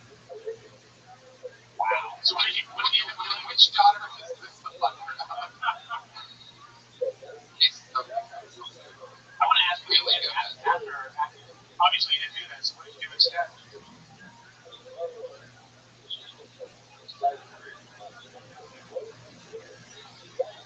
Come on, give us some. Yeah. Oh, you mean like tying her For what? I don't know. All right, Jay. Maybe next week you'll tell us the truth. There he goes, everybody. Jay Rabbi. At Jay Rabbi on Twitter. We're meeting some people tonight. Jay Rabbi's a bunch of substitutes. Maybe now it's worse than the hospital. Shit's out of control. People, so many important people trying to leave these important jobs at the end of the meeting. Uber driver, we need you on the streets. Here you go, here. Oh, you son of a bitch. What's that? Maybe one of these very slow walkers now. Like, no. Yeah. Normally when I see people that slow walk, they're the other side of the wall with Game of Thrones, but I guess it's not them. We just lost half the fucking cheese on that one, though. How did that happen?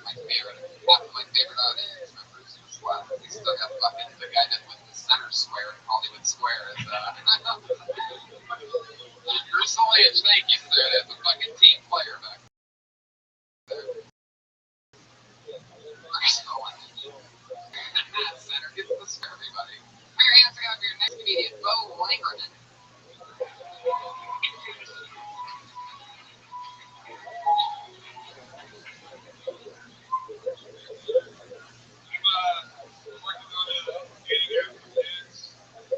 Kindergarten. Don't Google it. You will be fooled. I'm a Vans fan, you know. And like most fans, I hate Philadelphia, right? Most fans do actually. But for me, it's the case. I just, not a fan. Me and my girlfriend really into cosplay. We don't play with cosplay. We don't know what cosplay is. Cosplay is usually watch comedy remakes. A lot of fun. No one wins. A lot of people are afraid of heroin because of needles. But for me, it's the steroids. It's like I gotta do dishes and heroin. I got touched fingering and all this.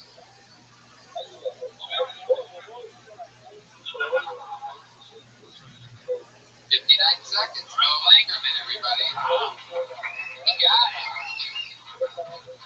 Animal. It was time. Bo, how long you been on stand up?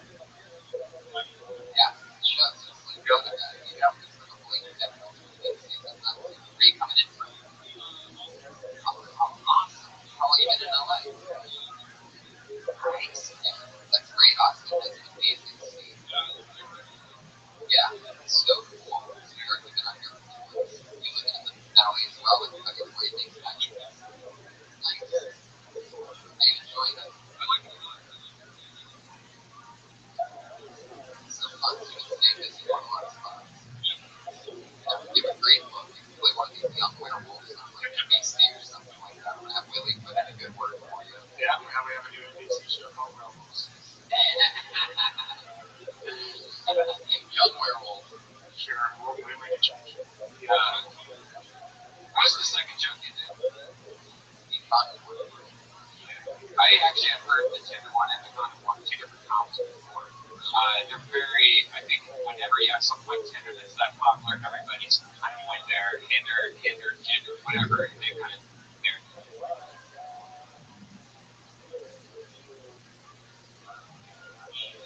Wait, what do you, yeah.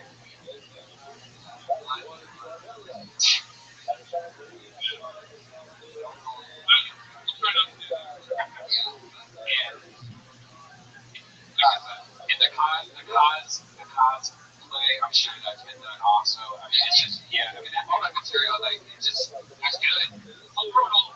No, I mean, it's like, dude, you might be the first one to ever do it. Like, I think, you just hear around enough mics, you'll go like, oh, I've heard this already. Right, style, like, if you were doing a lot of stuff, it's really the keyboard jokes like that one and the other.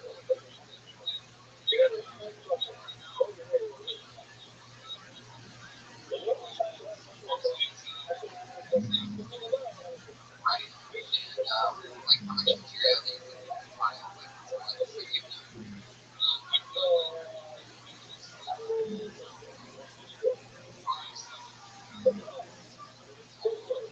I may be the only one saying this, and I could be wrong. If you pull the mic up just a little bit and start talking to it, like, sorry, I'm just having a comedian that works here, and it's cool because, like, this is your style, and we can adjust the mic to where you can speak into it, even, put it through your mouth, just like, maybe turn it this way or something like that. It just sounds like you don't have a microphone. Yeah, but you do. You're so comfortable, and if you had a microphone, everything you say would hit even harder. You can also, not only, you're one of the few guys who can play both the young werewolf and the young doctor for some reason. I can see you pulling that off. Do you do any acting or anything like that? Dr. Yeah. Whoa! That's not quick. I only did 9 appointments. You get me a wheel video, we just fucking hurry up. There's a hit, there's a hit, there's a hit. Talking to werewolf, Thursdays, 8:30 p.m. on NBC. We just got picked up for season 2. It's gotta be live also. That's how quick shit moves. What's like your favorite thing to do other than stand-up? Like your favorite hobby? Yeah. Do you ever skateboard with a ball gag in your mouth? Not recently. I'm still trying to figure out this ball gag thing. That Jay Ruby or something. That's fun. You've been skateboarding rules and shit. That skateboarding thing is a culture that I really got into. I'm like friends with like 100%. Not 100% my friends are skateboarders, but my approval rating among skateboarders is like through the fucking roof.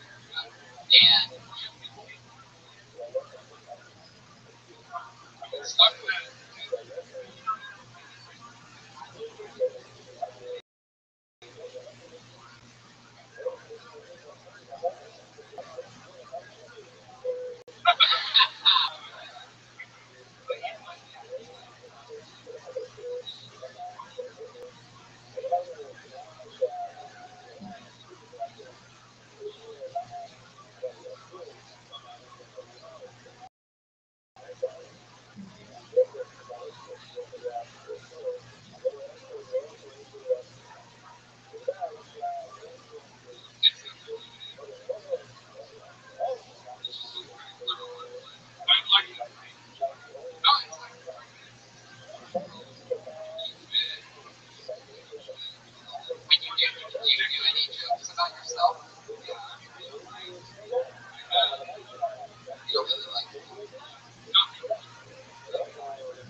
it's one of those things that you'll notice is fundamentally on here, just can't even buy it. Our quietest guest that we ever have on the show is the great Dominic.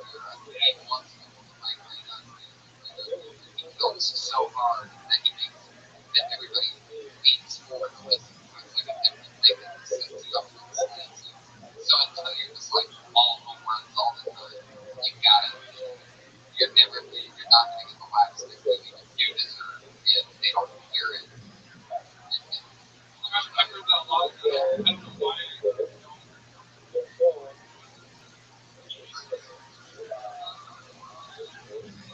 Like solo masturbation. Oh, I'm trying to go to you.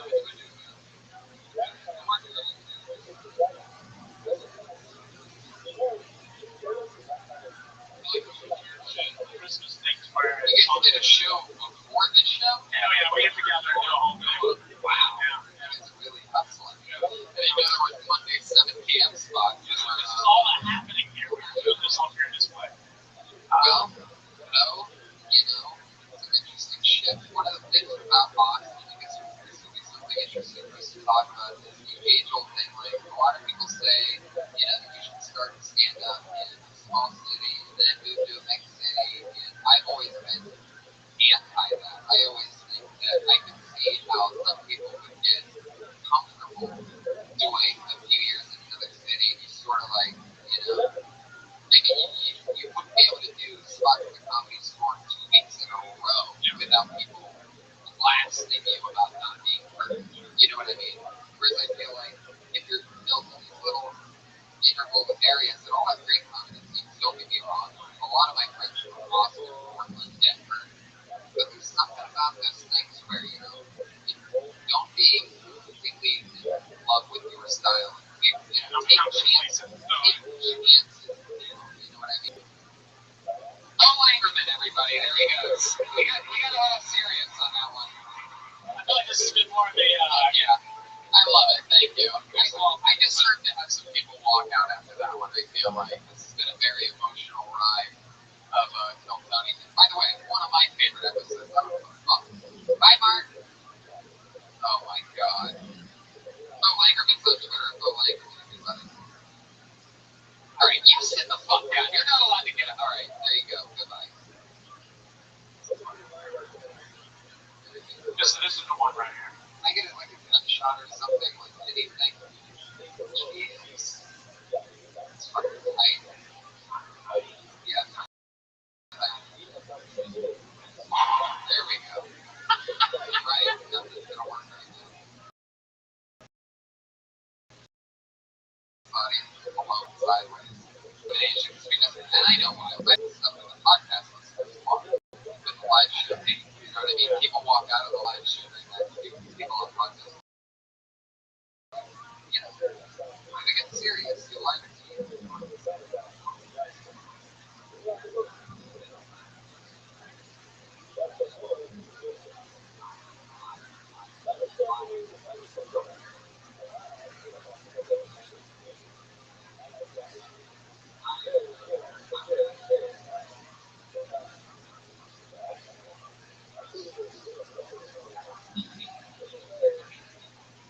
So you've been in LA 3 months? 9 years. You've been in LA for 9 years? How long have you been going to comedy?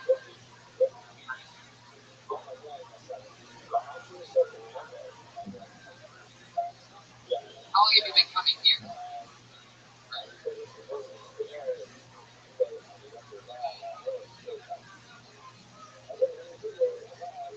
Well, you know, that's the main thing that I just said at the end about was, you know, the trick to this busting through everything is by taking chances continuously and creating. Yeah.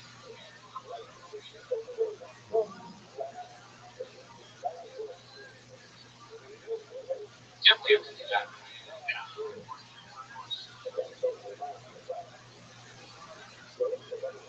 Use performance stuff like that. Anyway, guys, what are we learning here tonight? Is that if you're not here,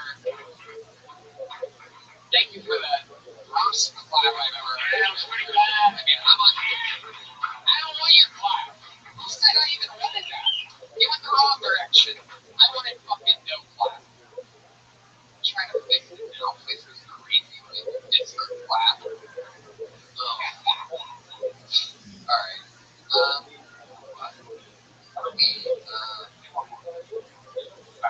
Why don't we do our regular and then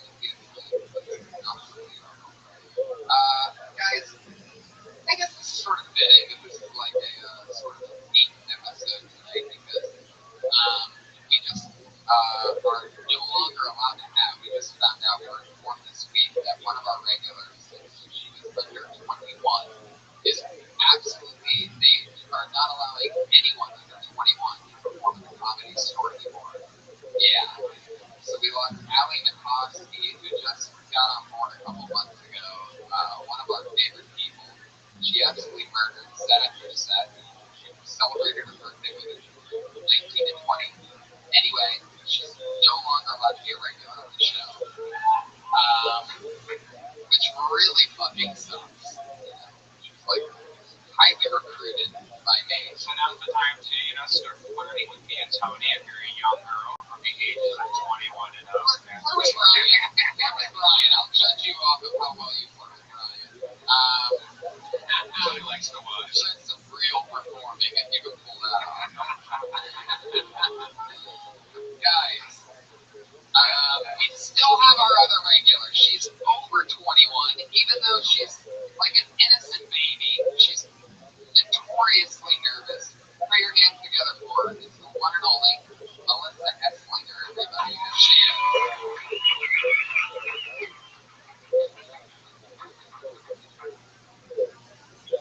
Every time I go to the store, I come out a little bit more lesbian. Do I have a word of lesbian? Like, I keep acting like one, but I really like penis. I don't know, but I don't like want the penis. Maybe just for like a suit feels like, but I don't know. I had a dream a few times, dream where I had this cancer and I had the only cure for it was to have a penis. Woke up in the bathtub with Nick, played with it for a day, and then went back to being a girl. In other news, just broke up with my friend. I'm done by my buddy.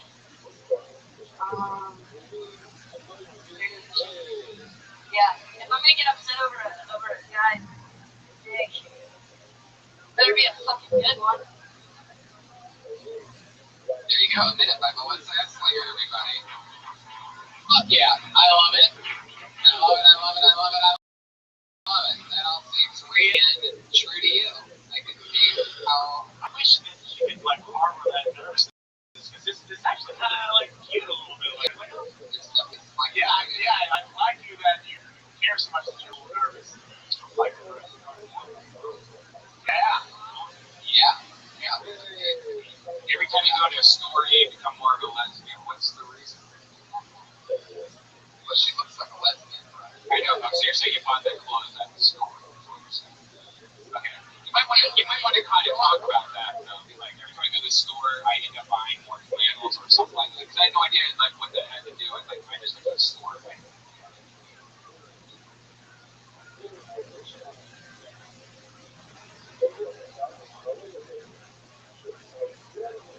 What? Sorry. I've been trying to.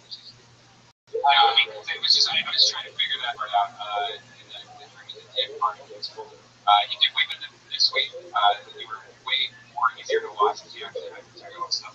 But try to describe your joke, I guess, because I think people were laughing and smiling because it's adorable you saying it, but when you're when I was thinking of it, it made no sense at all. Particularly in the story, you were more or less. I walk out a little bit more. Yeah, but Yeah, that makes sense. Yeah. Right. You've been buying flannels. Yeah. Right. We just go to Circuit City and be like, oh, why is this place open?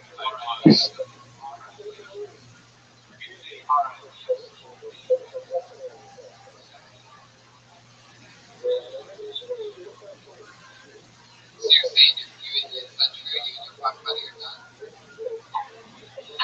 Okay. Just plug it in there.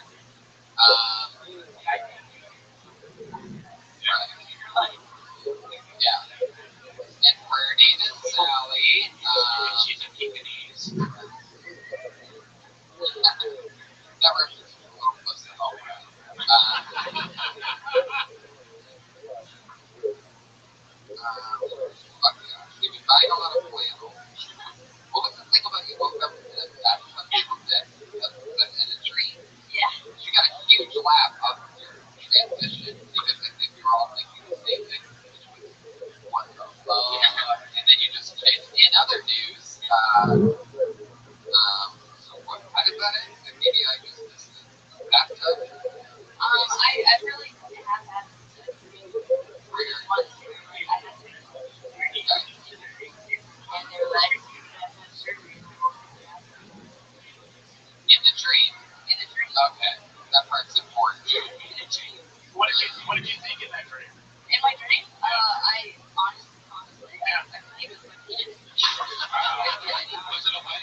going to reach the top. But, guys, this is the kind of episode we don't share a little bit of what our philosophy is. This is what we would call an intimate episode of Helltown. You know, it almost seems like you bought that flannel to do that, Jim. I didn't. I bought it for me. Right? You didn't. So when you bought it, you weren't even thinking lesbian. Wow. You know what? You might be a lesbian. Yeah, definitely. Like some kind of Larry the Cable Guy shit. You might be a lesbian. And, I mean, do you like eating pussy? Right. The way you can like.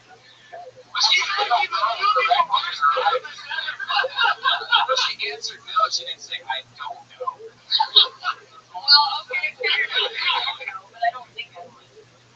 I think that is. Have you ever kissed a girl from behind? Because this beautiful.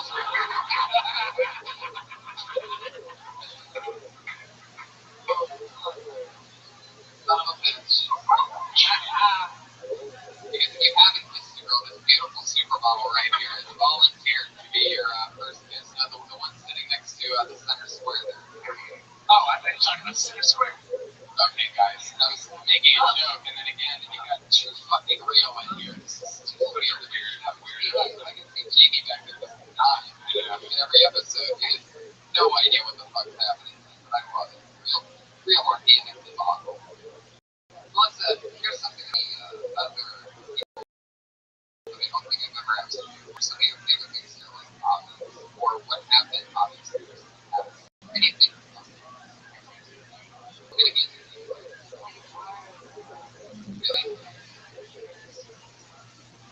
Really? Yeah, you were like, that's cool. Did you respond to our Facebook message? I don't know what it was. You guys would be great. You could make an all lesbian jam band together. Yeah. Really take off. Like the sisters. Fuck yeah. So what else? You play music. You play the drums. You play guitar. They're all very lesbian qualities, by the way. I'm pretty sure we're getting some right now. What else? Dude, I only did that once.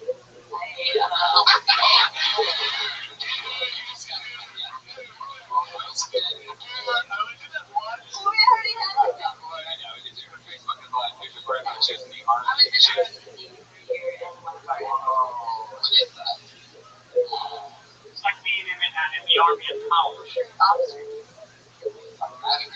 I did that. I can't imagine how much you must have been shaking in that line. I mean, geez, that drill sergeant comes around like, what the fuck were you? What was going on there? Oh my gosh, I did this thing. They had like a buck version of it. If anybody that's Ranger, you know by now. Short story short, I was like the only girl. No, I wasn't. I cried a lot. I cried a lot. She might, you know, it's one of those things we've been noticing for the last 2 months, being irregular. A lot of spectrum. She's on the spectrum. I think I'm on the spectrum. Yeah, it's not that. We're friends with autistic people. Some of us. Yeah, even if no. That was me. Okay, I love it. Jesus. You had to carry your dog.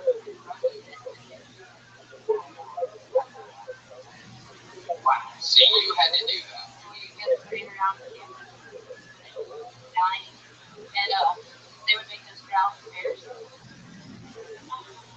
Would you walk with the guys? I mean, they had like. No, I mean, I was in college. I was in my like, it was like a part-time thing. Did you like it? I think I just like to abuse myself. Were you in Mexican girls? Can you give us an example of the bear crawl that you just described? No? You don't remember how to growl like a bear? Alright, okay. You did. Jesus. Oh my god, you podcast listeners should know that was totally Melissa Esslinger. I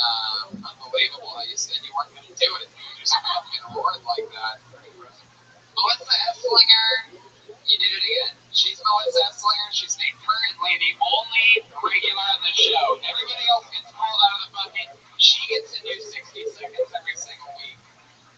Very hard to do. She's on Twitter and Instagram at Melissa Slayer. We had somebody who started drawing. Did she leave? Yep. The rest of the audience? Yep. She, I bet. At Josh Martin Comic is Josh Martin. He's a runaround producer. He's unbelievable. Follow him on Twitter and Instagram. Patty Reagan, what's happening, Pat? Anything else? Willie Hunter is the man. I implore all of you to follow him on everything, and whatever you do, watch my new favorite TV show on NBC, The Carmichael Show. It's smart, it's funny, and it's the best thing to happen to sitcoms in like 20 fucking years. So, and I'm serious. I don't just make shit up. It's a great show. Yes, there you go. Watch it on NBC, The Carmichael Show. Nashville, Sacramento, San Francisco, yeah, all these road shows because I sell out fucking venues. I'm going to be coming to your city, so go everywhere. Columbus, Pittsburgh. Thanks for young Jamie in the back. Jamie Vernon, yes, the best. Live audience, it was a crazy one tonight. You can always say that you were there for one of the weirdest episodes of Kill Tony ever. Thank you so much. I love you. Good night.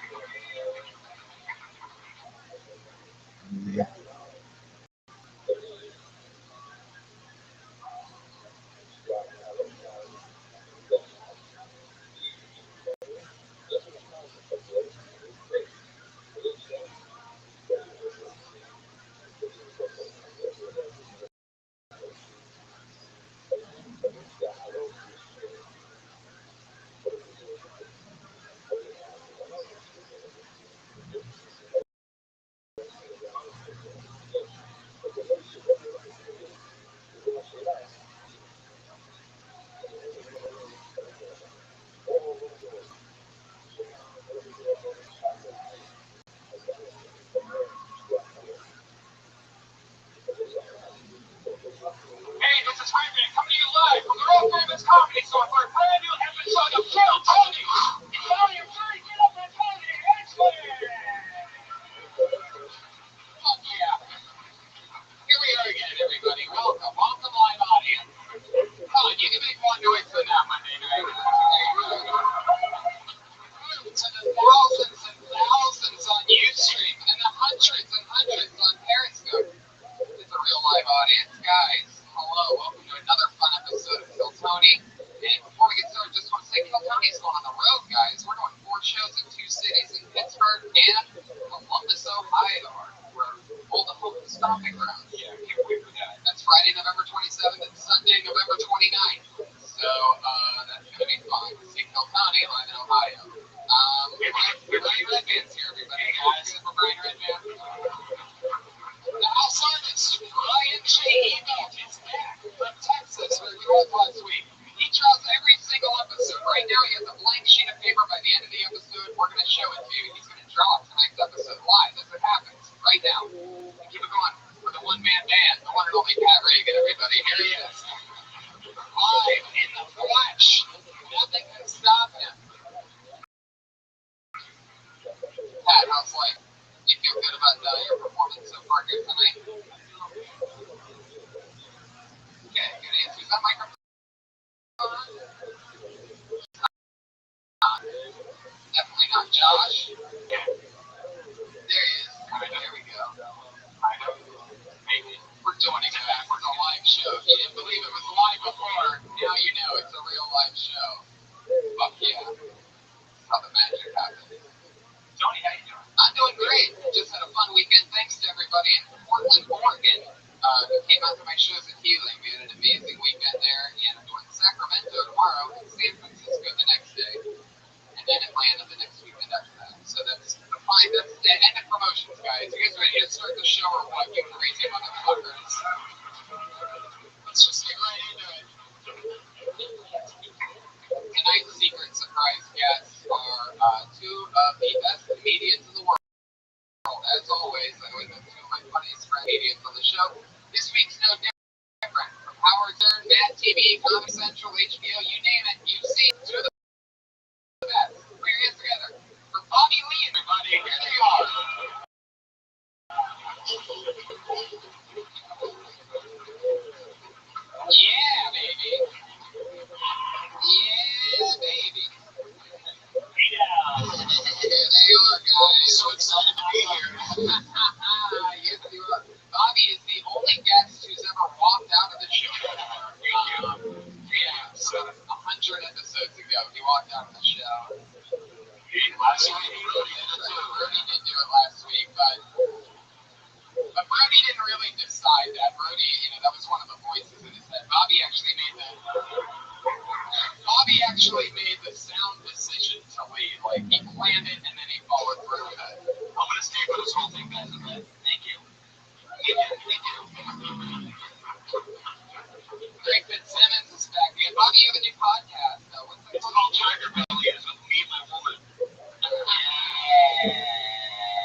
than other comedians. Yeah. That's why I do it every single week. It's a big confidence boost. It's like sucking the marrow of their dream. Yeah. Yeah, which is the juiciest part. No, it's a little more expensive this way, but and I see comics that I've judged before, and I always feel bad we do it, but then they always say, "Oh, it's like the greatest night of my life." Yeah, everybody always loves it. Everybody always has fun because they're used to doing open mics with just each other. And on this show, you get sound advice, you get to have some fun, talk to great comedians, and be part of the live following. Maybe they get a few Twitter followers from thousands and thousands watching the news. And also, Tony, I'm going to be very positive tonight. I'm not going to do anything negative. I'm going to support. Okay? Because I've been so depressed lately. I don't know why, but I feel like I have to give back. Like, so let's clap for that, guys. I'm going to be positive tonight. No more fucking around. Love. I just love how Lee would say, I've been so depressed that I don't know why. You're fucking funny, Lee. Look at your mustache. All right. I'm not going to be positive. Guys, Pat Reagan, you have a question for our guests tonight? Yeah, Tony, just give it a shot. Give it a shot. Why you see if you can come up with anything? Got anything? No? Then let's start the show. You guys ready to tell Tony or what? Tonight, on this night, right now, over 30 comedians stacked all the way back to the fire that have signed up for the chance to do 1 minute. If their name gets pulled out of the bucket, they come up here, they get an uninterrupted 60 seconds. Comedians, you know your 60 seconds is up when you hear the sound of a kitty. Aw, did you hear that? Can we do that one more time, a little bit louder? That means wrap it up then, or else you're going to bring out the angry West Hollywood bear.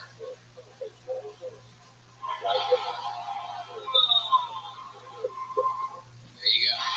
Okay, alright. How dare you, Brian? There was a shooting here 2 weeks ago. It's too soon for that.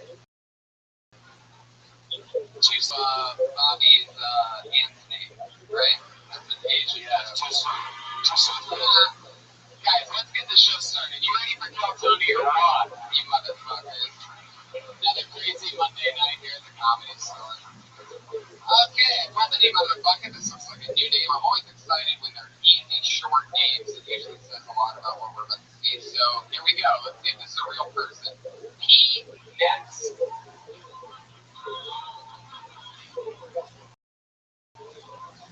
The P-Nets?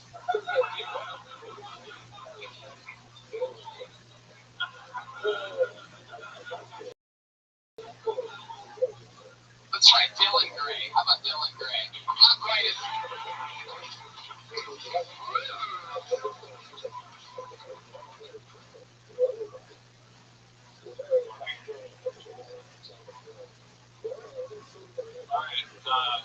Please go. My name is Dylan. I'm actually not from here. I'm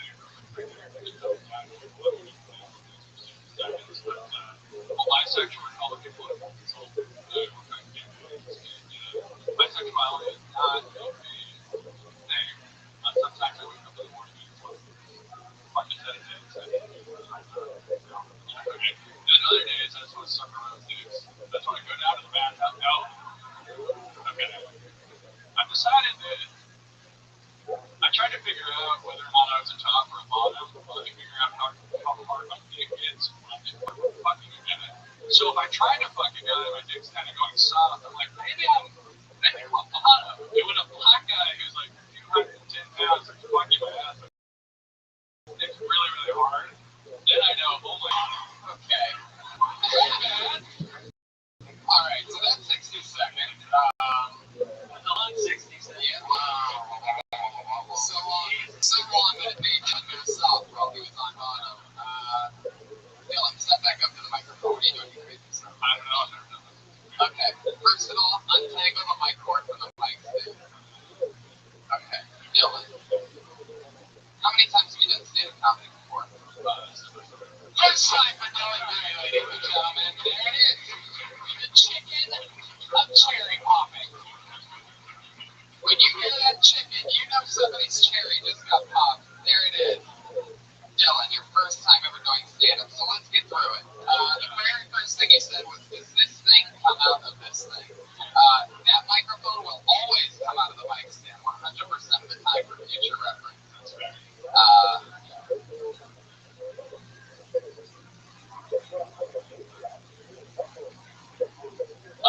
No, dude, I was worried about that. Make it through it, then just quit. We're gonna call Pat 0 for 1 so far tonight. Obviously. Have you ever heard of something called food? Well, you Kate Moss's body. It's not the black guy. Is that positive? We're trying to be positive. Because she's hot, kind of, right? Yeah. I like your opening line. This is so terrifying. That's what I say when I wake up in the morning. Yeah, Dylan, let's answer the question for you right now. I'm pretty sure you're a bottom, bro. I mean, either that or you'd be a very aggressive top. Like, you'd be like Hannibal from NBC's show. You'd be like the kind of top that is like a whip into their throat or something like that. So, Dylan, so you just came out. What did you say? You're bisexual? What? Republican? Holy shit, where are you visiting from? In Utah? Utah, yeah. I work at the Capitol Sacramento. Caucus that I actually support. Caucus? Yeah. Loves that caucus, baby. So I'm just back here for a week. It's not just that's a personal call, so I think that's terrible. Yeah, but I think you did a very good time.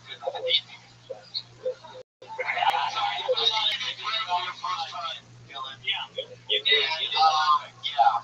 Do the Republicans know that you're bisexual? Some do. I don't want to talk about this anymore. No, it's simply like, I think that when you come out with that much information, like Republican, bisexual, you kind of need to lay it out a little. So it's like when pretend you're telling your parents that you've taken up the ass from 220-pound black guys, and like ease the audience into a little bit. You rush into it so fast, my ass hurt. Yeah.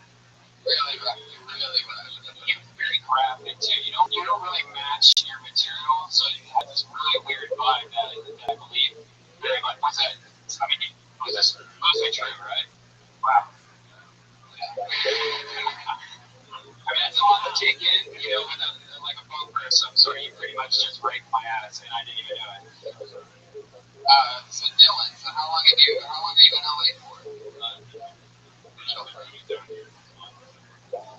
Wow. Okay.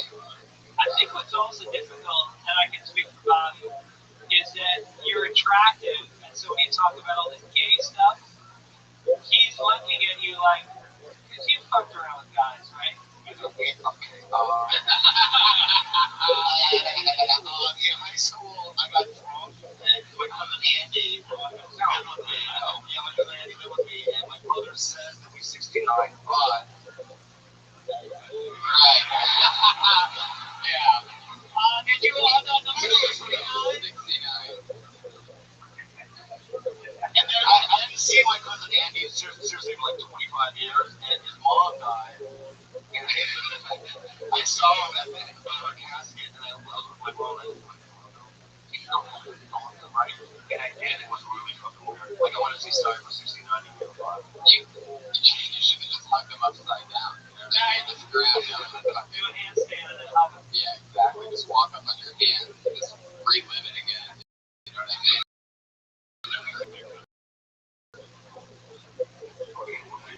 Dylan, is something you always wanted to do? You did the show before, and you're like, I'm going to start right there.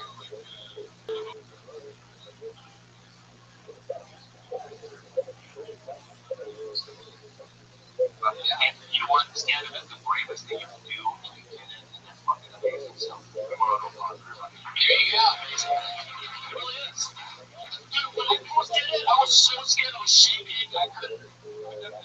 First time you did great, though. First time you did what? Sucked up your cousin or stand-up comedy? Oh, okay. Dylan, any parting words? What else? Are you going to do this again? Do you like the rush that you got? You're going to keep moving farther and farther back to the point where I think you're going to end up on that fire exit if you keep going like that anymore. Yeah, I'll do it. I'm going to do this. you when you want to line up to stand up back. Right, it's like in front of you and don't sit on it, Dylan. Don't sit on it. Your foot long black thing behind you. Yeah, we've answered it once again. You're a bottom, Dylan. So there you go. Fun to have you on. Congratulations. Your first time doing stand up. Dylan Gray. He's on Twitter. Dylan James Gray. And there you go. That's your first comedian. But yeah, it's how it happens. How it happens right here. Everybody knows that our listenership across the world has a very, very, very heavy bisexual Republican following. So it's just a little glimpse. Doesn't seem like he's bisexual. He should be bipartisan as well. Yeah. I pulled another name out of the bucket. Jermaine. Yes. Here we go. It's way up top.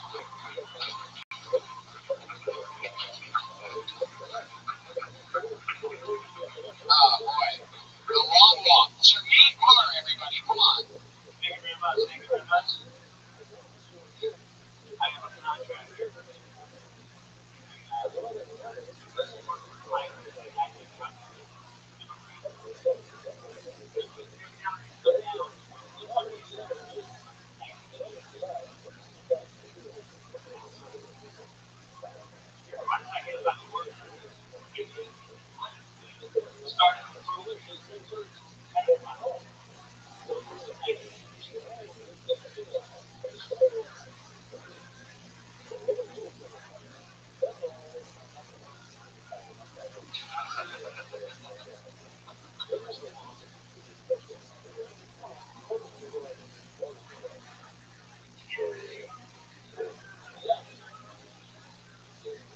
Seconds of Thunder from Jermaine Mara. Am I saying that right? Jermaine? Jermaine. Oh, yeah. I like any sentence that ends with, first of all, and then ends. Yeah. You don't get the second or the third. What's the point of that? You got at least seconds on now. Wait, second of all. Just do one more time, please. Do one more time. And the first of all? His name? Okay. Alright, let's do this. Do you have any more shows? Let's start there. Okay. Okay, buddy. Yeah, I get it. So your real name's Jermaine? Jermaine? My family, right? Jermaine. How'd you get that name? What nationality are you? It's baby. Okay. You're not an American. He's just fucking tan. We're not TSA. You can answer honestly. What nationality are you?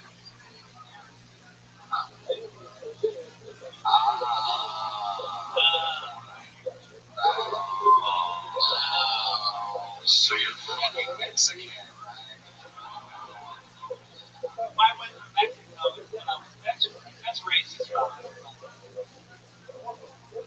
right? Can I ask you a question? Hola, ¿qué tal? I didn't understand your joke really, so you said every so the pedophiles and the midget. Yeah, but the midget doesn't win. Right. Yeah, the midget doesn't win. But you know what? Midget in that situation.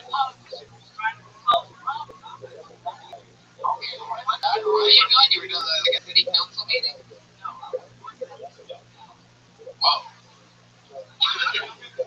Was it Dylan Gray?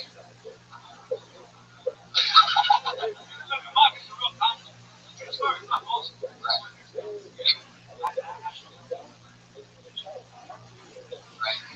He wanted the pedophiles to vote, right?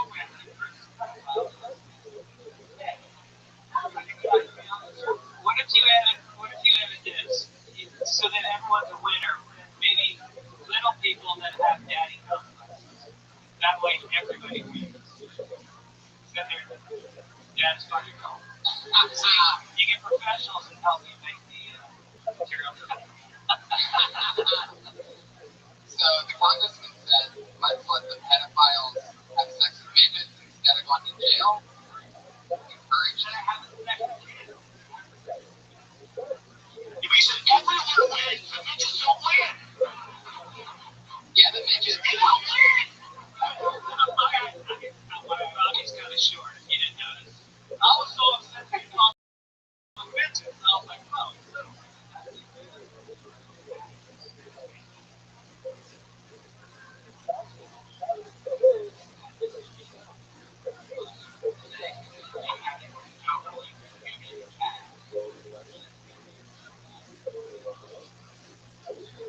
I don't call them midgets.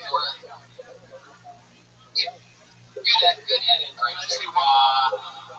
Good live editing. Look,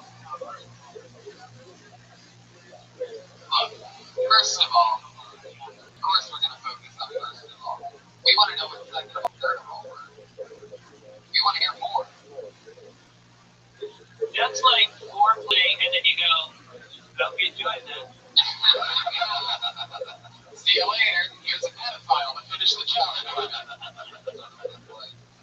Yeah, I don't call them midgets or little people. I call them footlongs. And which is fitting because according to this, that's what we could have Jared do. You know what I mean? Right. Fucking hook up as a midget.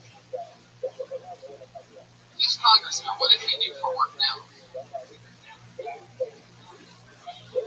Wow. Holy shit, what's his name? You have his name? Gives you $1,500.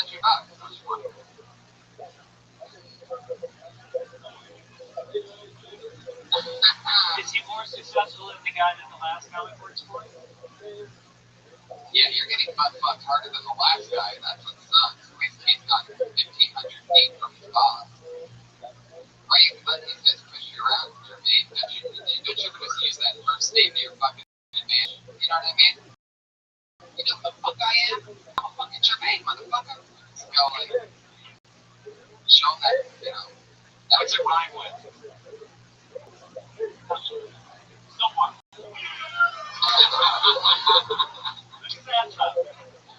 The Lord of Truth comes out of nowhere. I love that. I don't think anyone can spell that, what you just said, so I think he's safe. Jermaine, now, so what do you do exactly for work?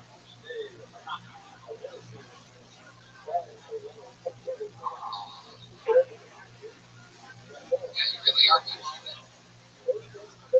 That's your Mexican side. Now, it's not your first name, it's not your last name, it's your occupation, right? He doesn't finish the job. And it's not my job. Italian, right? And you talk shit about midgets on stage because you know midgets don't like cabinets. They're too high up, so fuck them anyway, right? You were defending the midget. Okay. Jermaine, what do you like to do for fun? What's your favorite hobby? You seem like an undercover cop, so I want to know, like, what do you do for fun? Like, what's the crazy shit you jerk off to? Alright, other than stand-up, come on, give us something good. What's your favorite hobby? Really? What kind of music you play? Guitar? Bass player? Hell yeah. You know, I can get all that pussy. Bass players rolling in deep, right? You get all every other. Jermaine, the bass player. Yeah. Not black. That's right. Still not black. We all made the switch. How long you been on stand-up, Jermaine? Congratulations. It's nice to meet you. Thanks for coming on the show. There goes Jermaine Carra.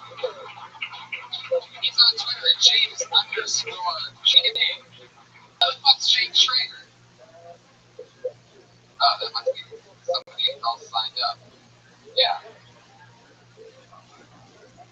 Oh, okay. Oh, alright. Jermaine Carra, everybody. There you go. You need cabinets. Any comedians that need cabinets, Jermaine's going to give you a good deal. A lot of comedians in Hollywood right now are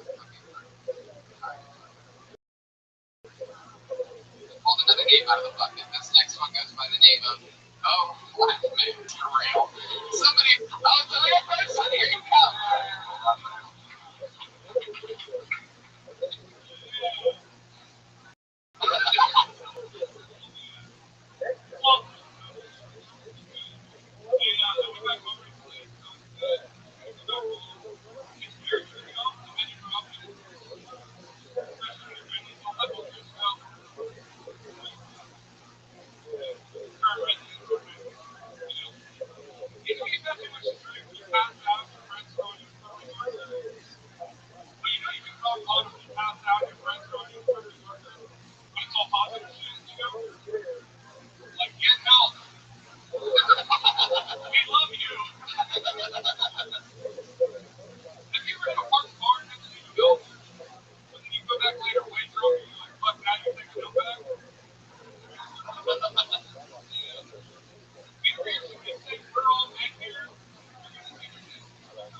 Almost had Steve the show tonight. I'm glad I didn't.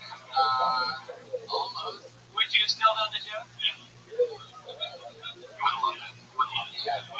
I think so, yeah.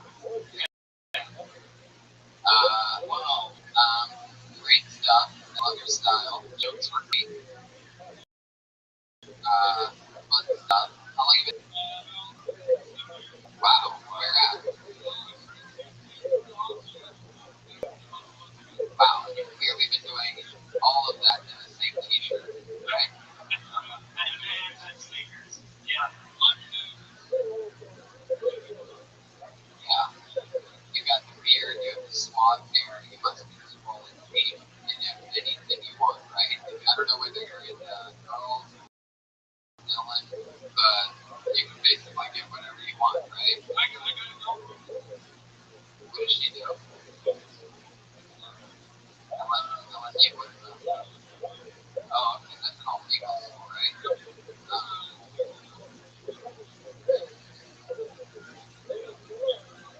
Fine art? What's that mean? It's better than shitty art. Yeah. Wait, so she came out here before you, or did you arrange it so she'd start school as you came out?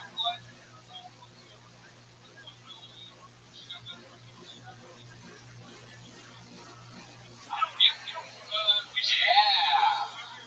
There you go. Are you trying to new, or you're just too lazy to memorize them?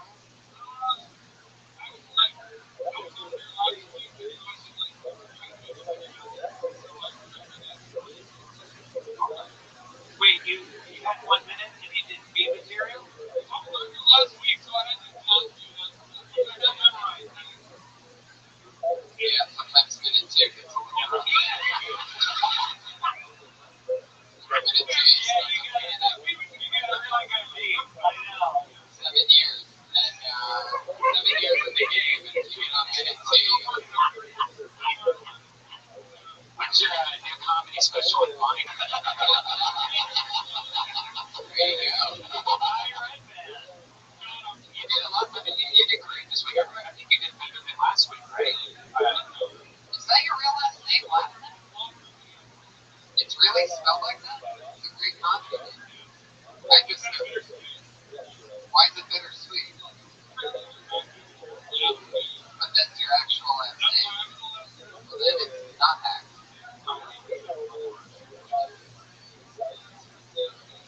Yeah.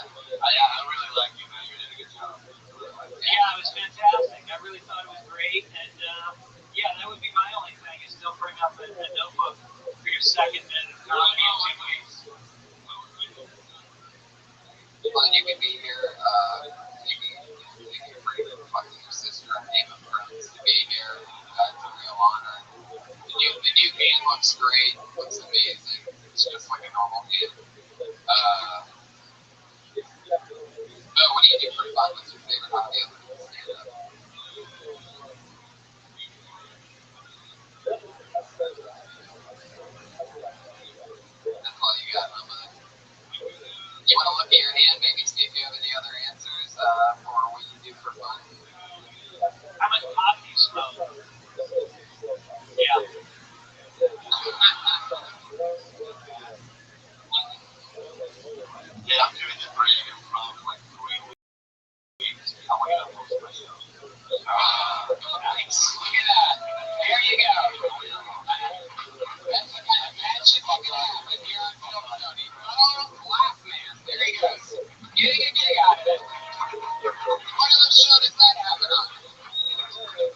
Buddy, making dreams come true. I love that. He's on Twitter at Mo.Laugh-Man. I'm gonna call him Laugh-Man. I'm not gonna fall for that Laugh-Man shit. You want Laugh-Man? Go be a fucking lawyer. And now enunciate the laugh part. That's what I say. Comedy. See, this guy goes from his real name. Your hands go for Matthew Maloney.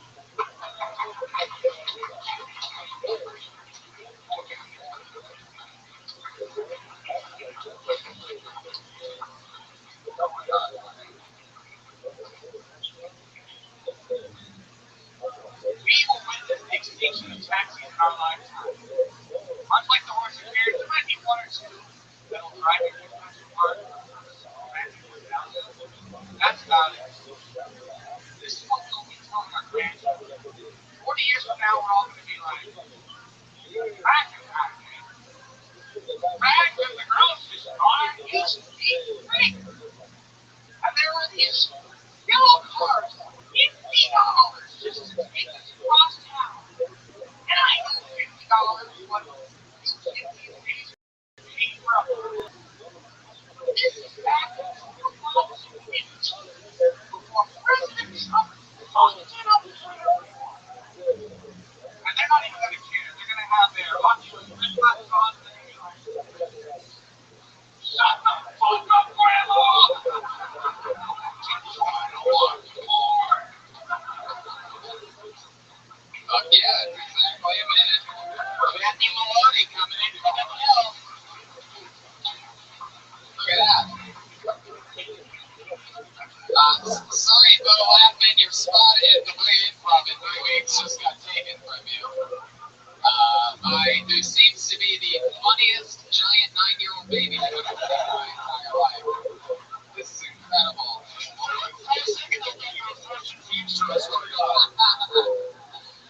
Oh, fuck yeah. Yeah, very funny, great kids. Yeah. The real ones. Really nice. I love your style, Matthew. That was great. So fun. How long you been on stand-up? Wow, you're gonna be a monster. Where you from? Fuck yeah. Mom's right there, yeah. Bermuda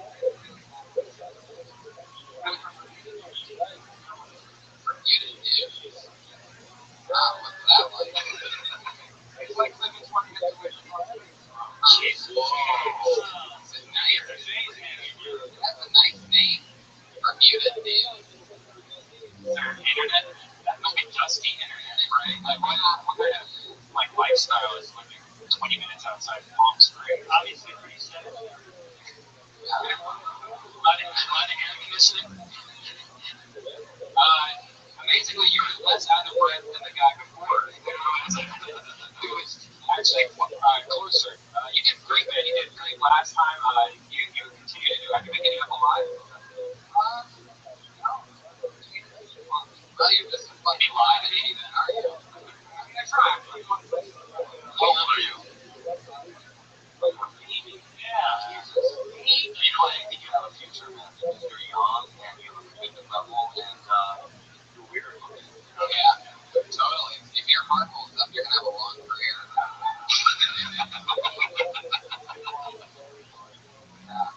Can I ask you guys a question? Oh shit, here we go. Man, we're loading up over here. Look out. This is the first time I've been insulted by a fucking candy apple before.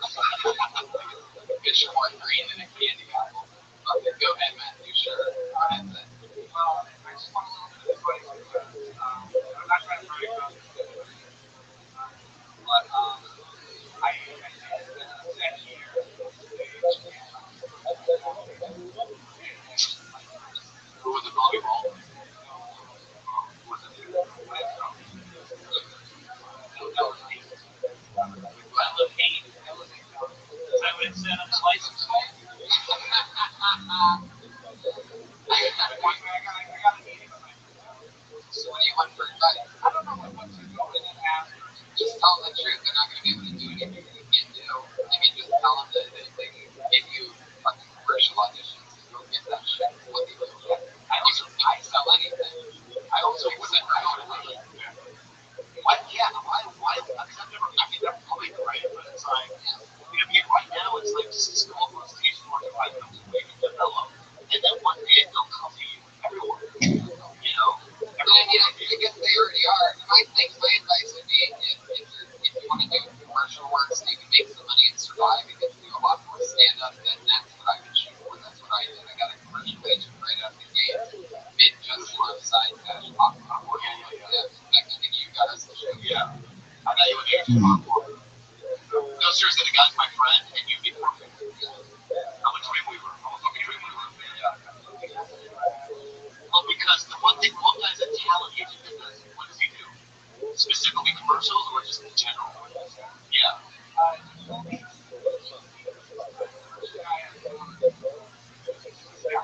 fucking do whatever. I don't give a fuck. I'm just asking. I would take the You're giving a lot tonight. next time the comedian offers you their agent, just take the agent. There you go. Bobby gets away gigs. He gets away agents. This is a real Hollywood episode. Dreams are coming true. You're gonna be great, man. Matthew, I mean, what can you forget? Right. If they do, you know how they did Tiny Toons, where they did the younger versions versus if they do Lost, the Tiny Toons. Yeah. Right. What's your snack, Matthew?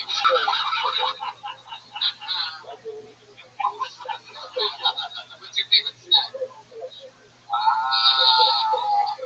Man, really quick. Look, I get the feeling like you have goldfish in this bed.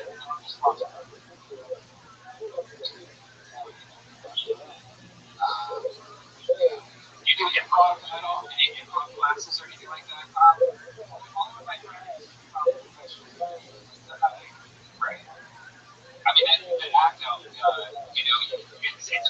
usually don't like act outs, but you pulled it off. But I think just if you have a lot of material that has that kind of stuff in it, you probably benefit from doing a couple of improv classes. Just because, especially going into commercials.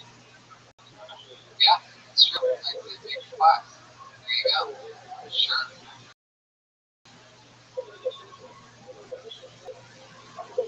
What the fuck was that?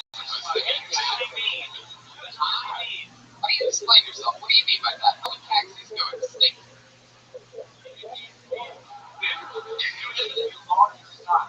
Taxis would need to be. You're saying you don't think he can fit in a normal car?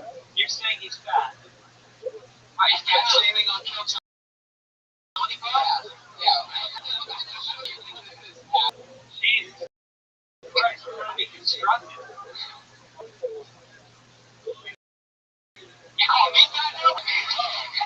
Brian clearly doesn't want to be called fat. He's clearly wearing camouflage to hide that part of my audience. Got the most likable head I've ever seen in my entire life. It's so nice to meet you. Congrats on your new commercial. Matthew Mahoney. There you go. You ask advice about a meeting with an agent, you get an agent. You want to do gigs, you get gigs here on Kill Tony. If I was the next comedian pool, I would ask them, how do you get to perform at Madison Square Garden? And just hope that we just give it away. You got it next week, sold out. We're making dreams come true here. It's exciting. Oh, wow. This is an interesting name to pull out of the bucket. This is the producer of this show. Every once in a great while, he signs up, and this is one of those nights. Put your hands together for Josh Martin, everybody. There you go.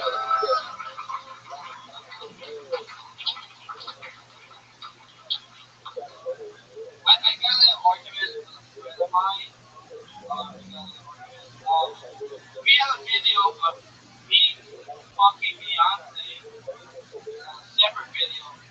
Jay-Z sucking my dick. Which of the videos will we show our friends first? And I chose Jay-Z sucking my dick, and he said I knew it. And just called me a faggot. The Montreal outfit. Jay-Z sucking your dick is fucking great. The king of New York sucking your dick. You can get away with anything you want to do.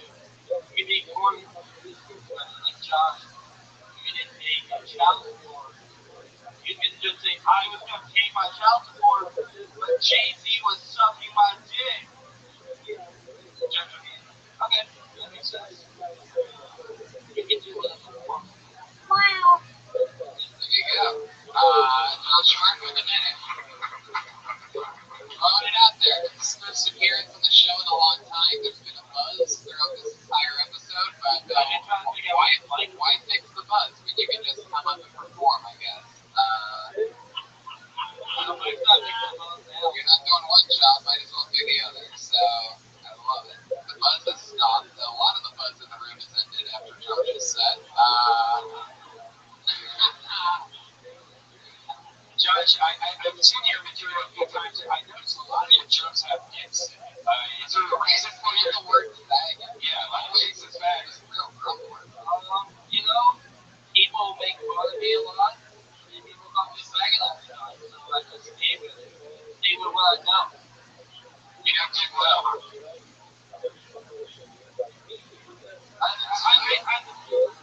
feel like I'm a pretty journey, so I'll make it. That's what I like to hear stuff. You see Even though I'm real slavery,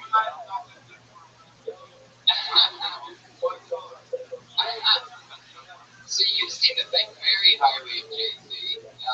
You would let Jay-Z suck his dick, is what you're saying. if I had a video full of Jay-Z sucking my dick and me fucking me on it, I would immediately show everyone the Jay-Z. You know what I think Tony's point is? Yeah. You can't have a video of it without him sucking your dick. Right. So you're saying that you would let Jay-Z suck your dick. Is that correct? I would. Okay, right. If he came to me on that. Okay, settle down, little baby boy. Relax. We're going to take it one question at a time from here on out. You ready? Would you suck Jay-Z's dick, the king of New York? Wait, no, you seriously would. You wouldn't suck who you just called the king of New York's dick. Well, I feel like I'm better than all these guys. Oh, wow. Everyone. Fuck everyone. Would you let Jay-Z suck your dick if there were no video equipment? Great fucking question. Great question. That seems to be the video is about the bragging rights. But would you, I mean, Jay-Z does have an unbelievable set of lips on it, am I right? Like, I don't know if you've seen those goddamn things, but it looks like it'd be one hell of a blowjob. And he moves fast. Oh yeah, super fast. Yeah. I'd love to. I'd love like to try some kind of simulation machine to see exactly what that dick sucking would be like exactly. You have my wheels turning here, Josh. Normally I just like Jay-Z for his music, but now I'm starting to picture this amazing blowjob. Wait, you would watch Jay-Z suck his dick? I don't want to be around. I didn't say I would watch it. I am starting to think that maybe I'd let Jay-Z suck my dick. Video equipment or no video equipment. I know the crazy dude without video equipment. No one would believe it. What if Tony was in there watching and he could vouch for him? Yeah.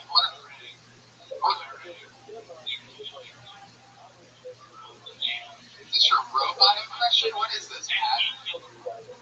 Oh, good job, Josh. Hey, Josh, you're a friend of mine. I'm giving stuff away now. Here's a 50. There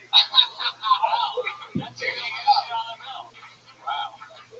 There you go. I don't understand the word you said in your accent. There's a 50. There you go. It's the first time anybody's ever been paid on Kill Tony to quit stand-up comedy.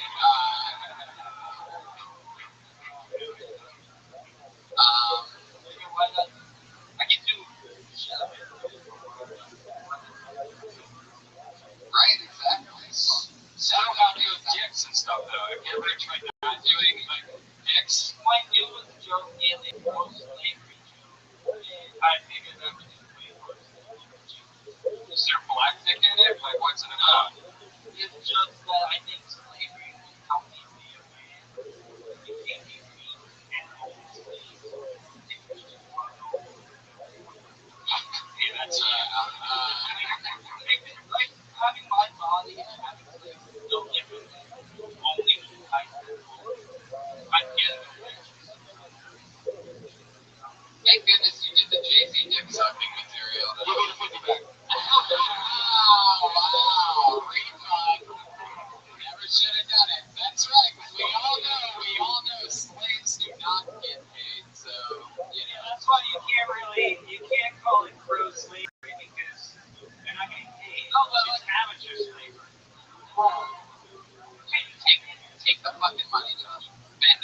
naked.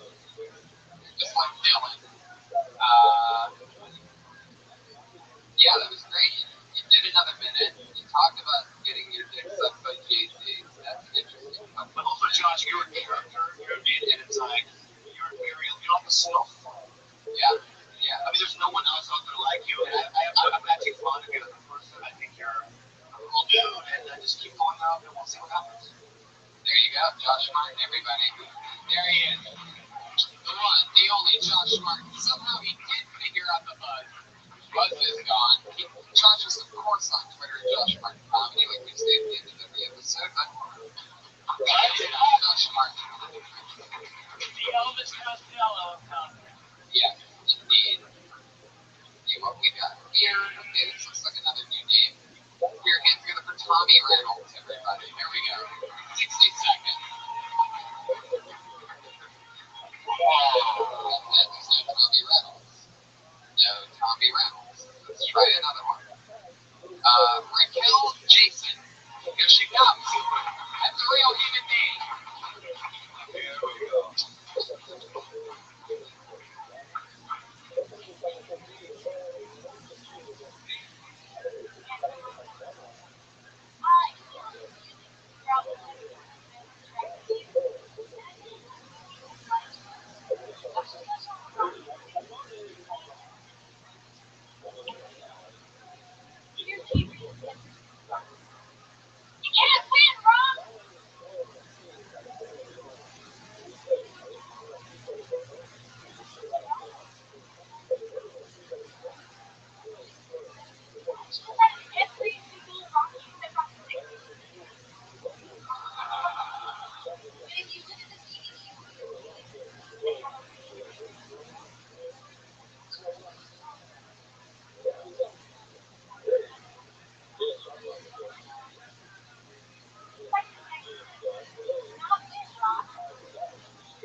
There you go. A minute. Raquel Jason. Is your first time on the show, right, Raquel? How long have you been on stand-up? Where you from? Out of the country. Out of the country. Where at? 2 years in Brazil. What were you doing over there? What the hell was that? That wasn't me. What? Could you possibly have done wrong? Wait, what do you mean? What did I thought you said, like, what you doing? No, I'm just trying to get the story. Some kind of like suave dude or something. What kept you in Brazil for 2 years?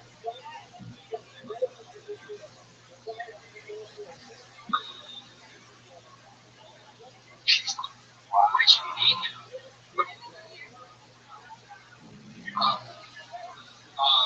You're an attractive lady, but I just feel like, okay. But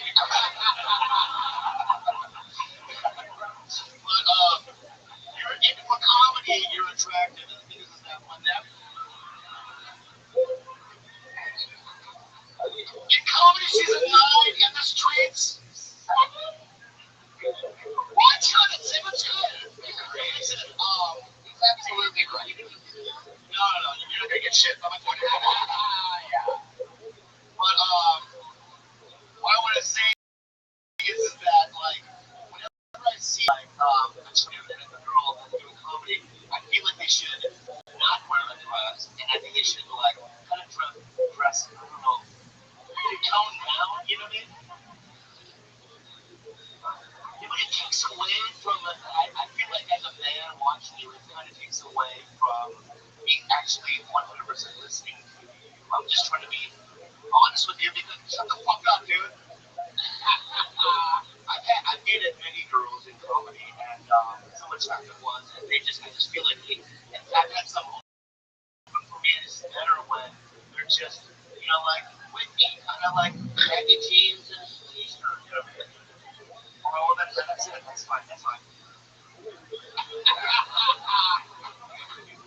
Raquel, do you own something you do stand up?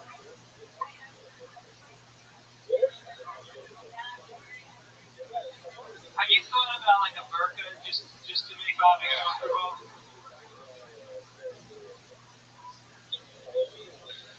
I mean, it's just an angle. You don't have to When you were in Brazil, were you trying any stand-up there? What made you want to get into it?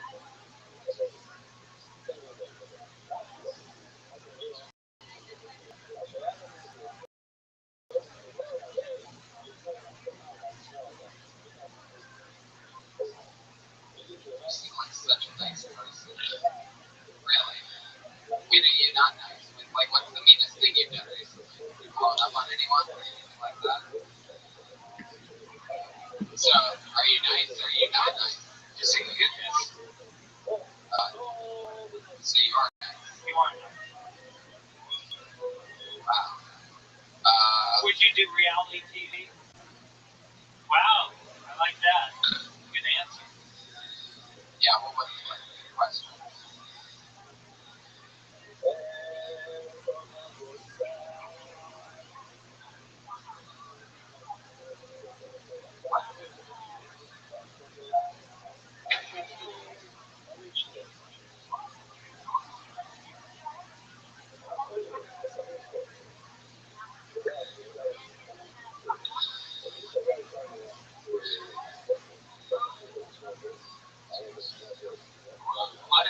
A lot of fake butts there, though, right?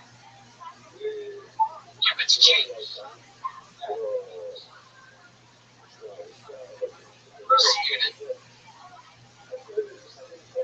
in English school for 1 month. You own it? That's amazing.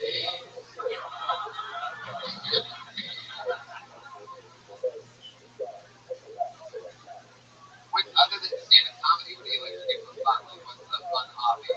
Is frisbee golf or,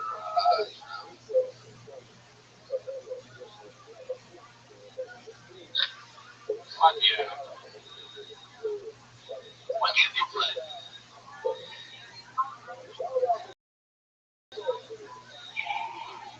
oh my god, I just got that far. Yeah. Fallout? Fallout. Wow, what kind of fucking nerdy clips was that? Holy shit. So, Raquel, how often do you stand up? Do you get up a lot?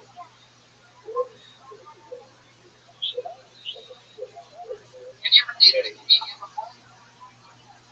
Oh, what's his name? Who's they what? I'm a big fan of his work.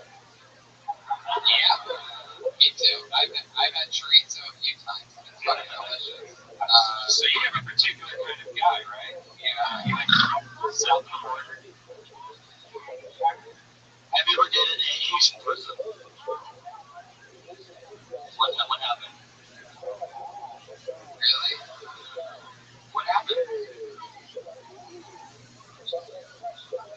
Is that where you went on the date with the Asian guy in Thailand?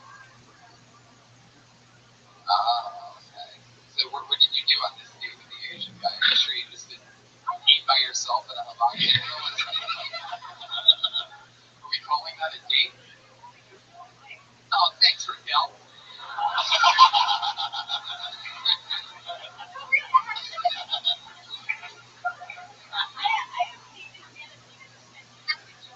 Okay, thank you, Raquel. I know, it's my show. It's all good. Settle down.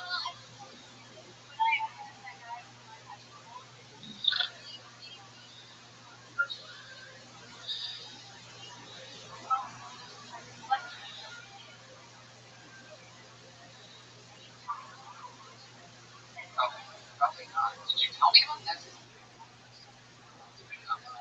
Tony, you're just so used to hot blonde chicks coming up. Yeah, it's the one that did with me. You know. Just too bad she doesn't date white guys. Right. Exactly. So I'm guessing when you were in Brazil, the only movie that they would play is Rocky Jr. You have a pretty good, yeah. And then you segued into a Christian rock joke. What else? Is all the good things rock based? You know, you like a fucking buzz is killing me. What is that coming? John, should we just be giving up completely? Okay. Raquel, tell us something crazy about you, other than the fact that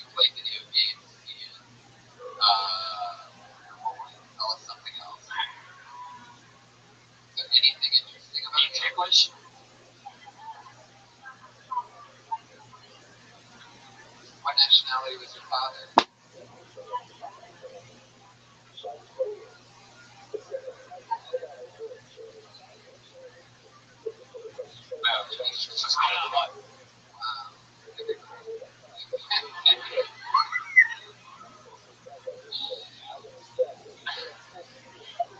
Yeah, all right, well, Oh, of course.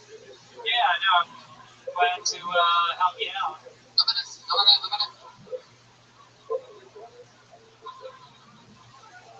I think that Rocky joke's really funny. I never really thought of it that way. I think that even though it's an older reference, I think it still works and it's great. My only note for you would be to tag that Christian Rock joke, spread it out. I know you only had a minute, but also obviously we've gone through this over the times, but it is distracting when you're pretty. You watch any of the, we work with all the best female stand-ups. Because I don't know shit. Right. I told you that because I'm talking about We work with all the best female stand-ups in the world, and you see Whitney, and you see Amy Schumer, and you see Natasha Leggero, and they're wearing hoodies and jeans. Yeah, they're special. Right. Oh, I'm not yelling. I mean, that's how I talk. That's how I talk. Speaking of special, Bobby Lee is giving you a 1-hour special. Raquel Jason, everybody. She's not on Twitter. She doesn't have a Twitter handle. So, whenever it's on the internet, that's all you're going to have to see. That will be Josh March. Oh, he's switching. So he says that, how this makes sense because he's going to plug in that cord over there, so it's just going to do it over there. Right. So then it'll be constant instead of sometimes. Turn it back up, see what we got, right? Josh Martin, a moment of truth. Josh, you want to give it a mic check? Stage mic a mic check? That not one. Wow. Nah.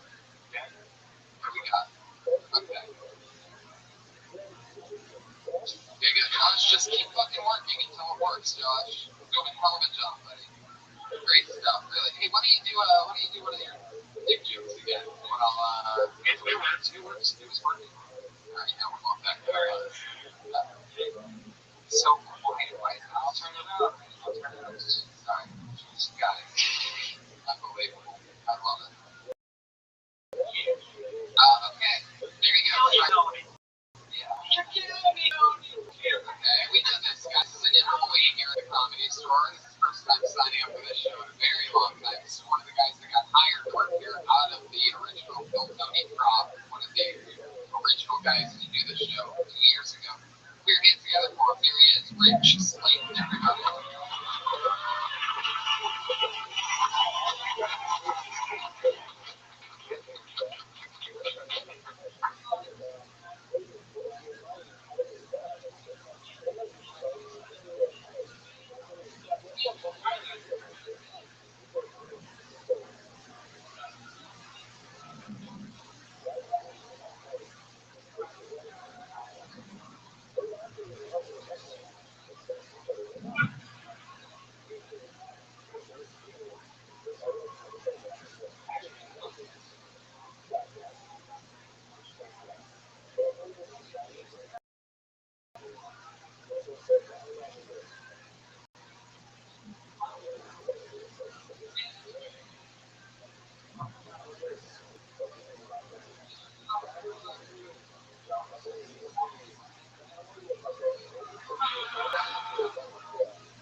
Multiple cats on that one.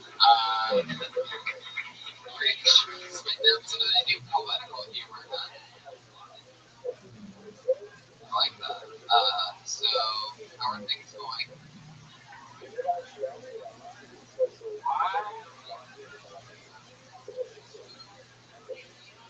2 hours worth of work for parking, guys. That's Yeah, you're working right now, right? You're on the clock here at the Comedy Store. What exactly are you doing? Your job is to watch this room or something? Really? Maybe that's been the problem with the night show. People making sure shit doesn't get too crazy. I thought I heard somebody back there shushing the audience. So you just got back from Texas, right? Did you do a lot of comedy in Texas? Or where were you? Yeah, were you? What are you talking to? When you're out of town somewhere for a while, right? How was that life? Casino life?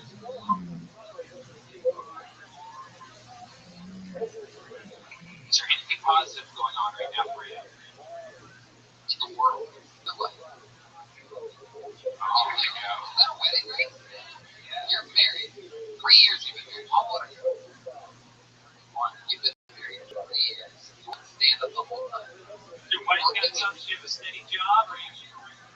Okay. That helps. Why does she like you? You know, She's Jewish. Rich is a mensch. Rich helped me with relationship advice. He helped me to break up my girlfriend. We're not. Yeah, don't get married. Right. When you say she's regular, that she likes your reason. I said, why does she like you? And you said, sure, you're Jewish. That's it. That's just how that works. Wow. He's fine. Like a rare Jew or something. They call them survivors. Rich. So, how's that going? 3 years in, you guys still having sex? She's Jewish. Are you guys ever having sex? Like, what? Great question. Jewish girls love it. Oh, I married one. They're fucking great. Yeah, they don't have the shit, with the Irish Catholics. They turn the lights out. Jews will turn the lights on. Some people during the eye.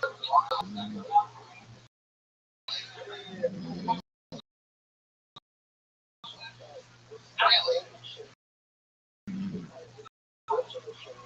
Do you spread that out or do you go back to that? Right. So what she do for a living? So do you. You work here. Nonprofit that she works for.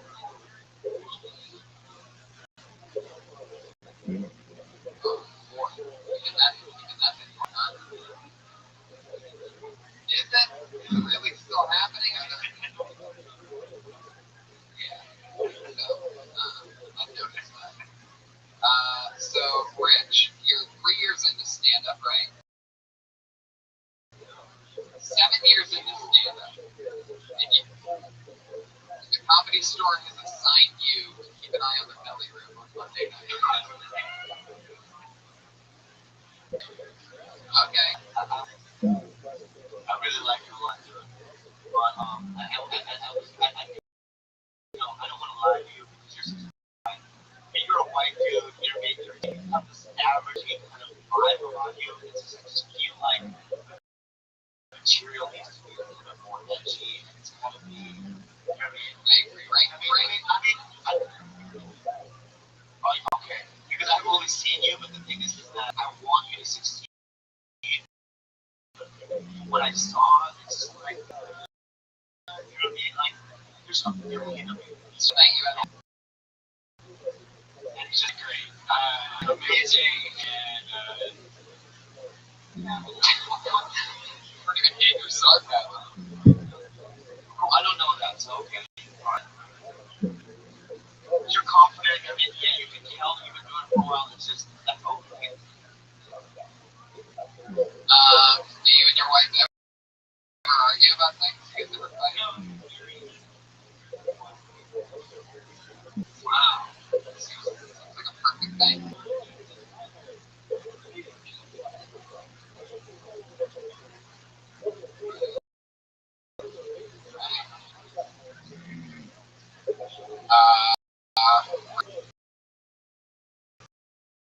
Thank you so much.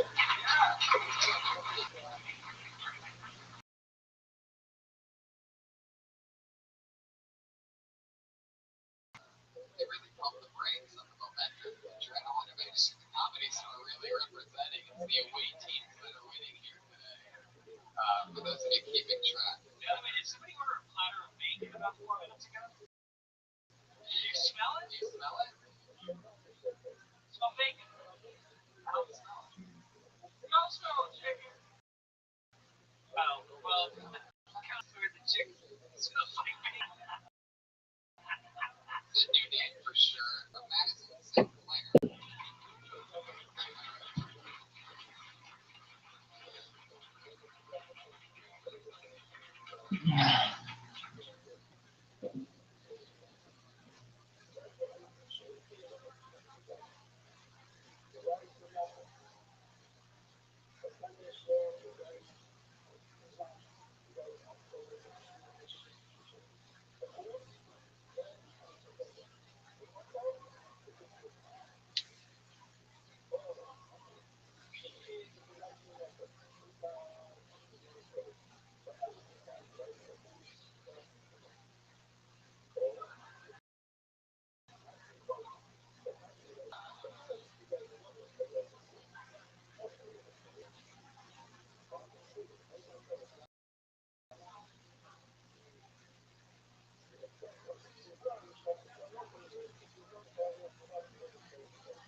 So now you can finish it. Go ahead.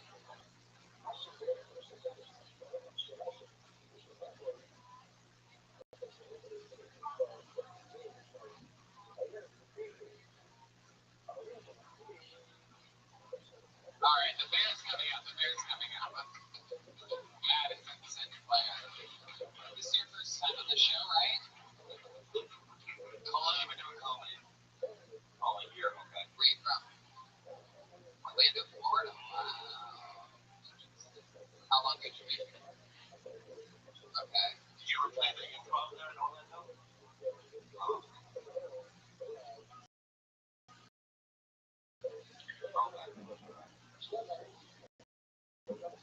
Did you ever work at me? Yeah, you don't look like that.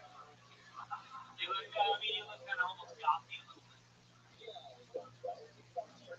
Well, not that you hate them, but that they might hate you.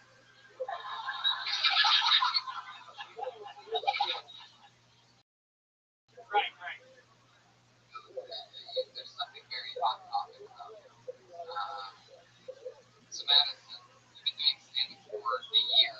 You did it mostly in Tallahassee and FSU. And now you've been here a month. How's it feel like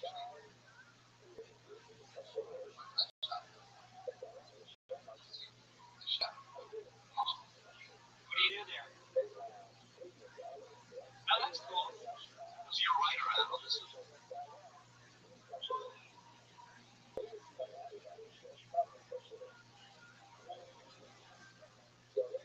they've used your material on the show. Oh, cool. You have to be careful because that's a direct violation of the Writers Guild. Thanks for coming, everyone. Will they come back to you on that? That is true. No, you can't. Yeah, you're not allowed to accept written material from somebody who's not in the guild. It's a guild show. I believe it's a guild show, right? Yeah, but it's no wrong. Yeah. What's your official job title?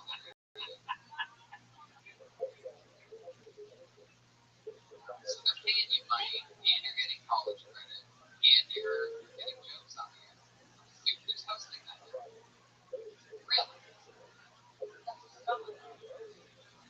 Did you guys get the Bobbin reference? I mean, Yeah, the Bobbin reference. I should Bobbin.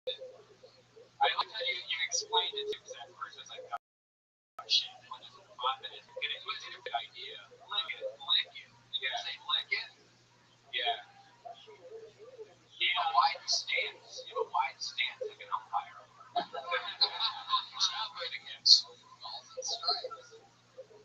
No, I like that. It's kind of different. And I think it's always good to do something different on stage because at least she came up and for people that are listening, she spread her legs. And no, really, it's just something that you go, all right, that's kind of confident and different. I like that. You think I'm being sarcastic, but I'm being pretty serious. No, even that thing I just said, serious. Also, you did something that you were working forward instead of back. Like sometimes when people are new, they kind of held your ground, you came forward. The only thing I want to say is that you're an attractive young lady. Oh boy. This is how the fucking social is. You're supposed to dress like that, okay? Shut the fuck up. But like the sexual stuff, maybe, you know, I mean, you're in, but it's like, you know, just start writing something that has nothing to do with it. What's your second joke? It's just funny because it's like, Wait, great. What are you laughing at? I don't know if he's saying this for the benefit of her career or so that he can focus. All these comments seem to be like, I'm getting distracted. No, that's not. Could you get Ace Man or just back it down before you perform? So the second joke, you did Bob it, then you went into what? Right.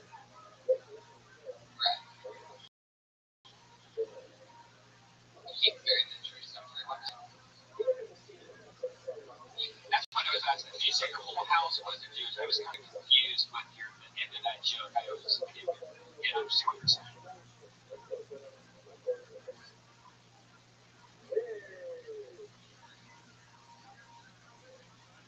I think the punchline is just that we're not doing it. Just tighter, yeah. 3 words. You say we're not just with. Yeah.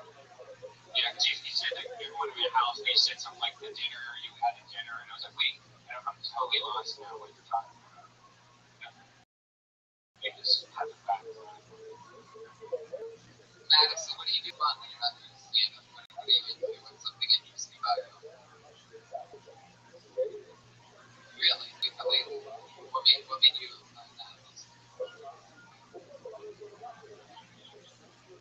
So what can you play on the ukulele? I can picture that. You ever seen the movie The Jerk? A lot of sad ukulele in there. Check it out.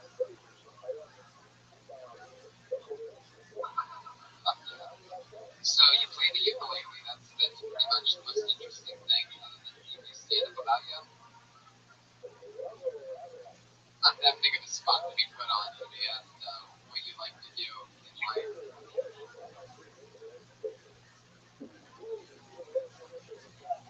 Did you buy that lot yourself, or was it a gift?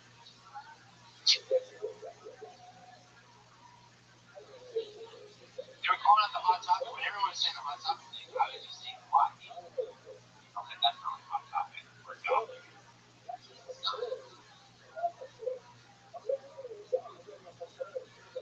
How many times a week do you go out? Yeah, I think club on stage. Amazing. That's good. So you're working all day, every day, and then you're going out every night doing stand-up. Wow. So you don't have much of a social life. That is something. That's great. That's right. There she goes, Madison. Everybody, nice to meet you. She's on Twitter at Sinclair. Your hands go over your next hand. Vanessa Johnson, everybody. Vanessa Johnson. Here we go.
Minnesota?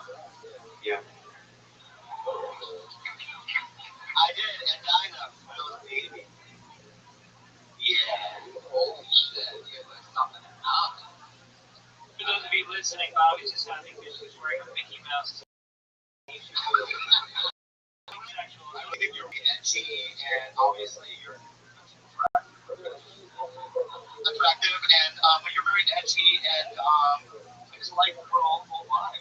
Yeah, it was really good. I liked it. Yeah, it's good because it is. Well, you know, it is weird because I'm not in agreement with you guys about how women dress on stage. I think that Schumer dresses sexy. Natasha can dress sexy. So I don't know what they're doing. Like, no, Natasha always dresses. Yeah, she wears skirts all the time. Yeah.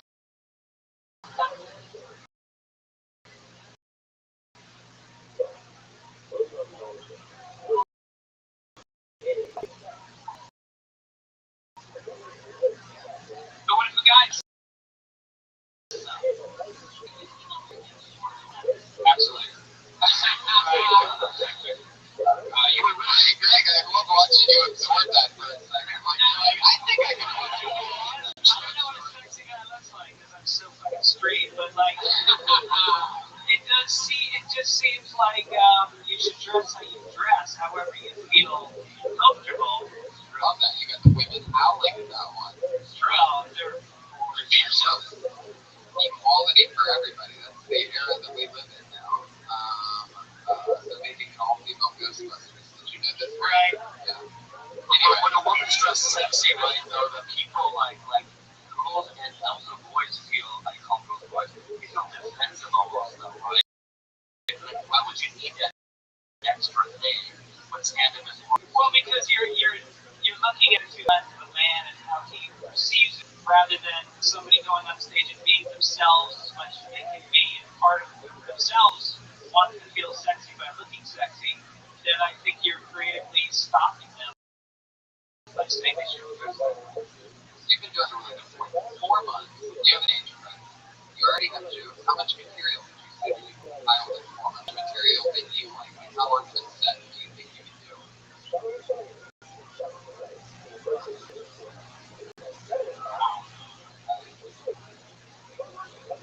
What part of LA do you live in? Oh yeah. Like what are your processes? Right. Yeah, what do you do? How funny is it that like she's been for 4 months, she goes up 10 times a week. You know how many fucking overweight chick comics go like once a month? Yeah. No offense, but people like to have you on their stage. Yeah. Right. But 10 times a week is a lot. But no, my point is it's hard to get on the stage. It's hard to get asked. You got a great guy tonight. Bobby, are you going to... Uh-oh, I got something. Fortune cookie. Yes, take the fucking 20. Take the money. Wow. Here she goes. Great job, Vanessa. Nice to meet you. Bobby Johnson. Bobby Reeves run out of money. It is awesome. We're going to move to our final part. We have one regular right now. One regular. We had 2 regulars, and then we were told people under 21 aren't allowed to go up anymore, so we had to lose a regular. It's straight out like the cops. Rest in peace. We killed her after we found out. She's literally on the show. We just said, fuck it, we're not going to be on the show. Let's just end your life completely. We do have our one regular who's been writing and performing a new minute every single week. That's a lot of buzz right now. It's always fun to watch her grow. She was definitely nervous her first few times on the show. We're getting to watch somebody really defeat stage fright, and it's very exciting. And here she is. She writes a brand new minute, performs it every single week. Put your hands together for Melissa Eslinger.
Everybody, we did it again. A rainy Monday night in Los Angeles. Give yourselves a hand for coming out. Everybody, come on. Only a show this crazy. You straight hello to the live audience. Give it over Pat Reagan, everybody. You just heard him singing the tune. Wasn't ready for you to get off, Pat. He knows who he wants. They don't have it. But just got back traveling, right? What are they yelling for? Ooh. Where were you sleep in the old bedroom? Whoa, is she dead? Wow, see, oh, that had to get creepy, huh? Or you want to be like me, do sometimes just lay in bed and stare at shit and scared to fall asleep. That's what I've always done since I was a kid. I've always fallen asleep scared.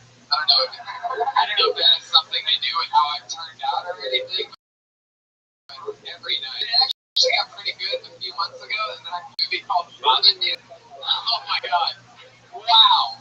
I watch a lot of movies, and I wasn't expecting it to be that scary. And I specifically remember I had to travel the next day, so I had like a 6 a.m. or a 7 a.m. flight. And I watched it at like 1 a.m. to 3 a.m.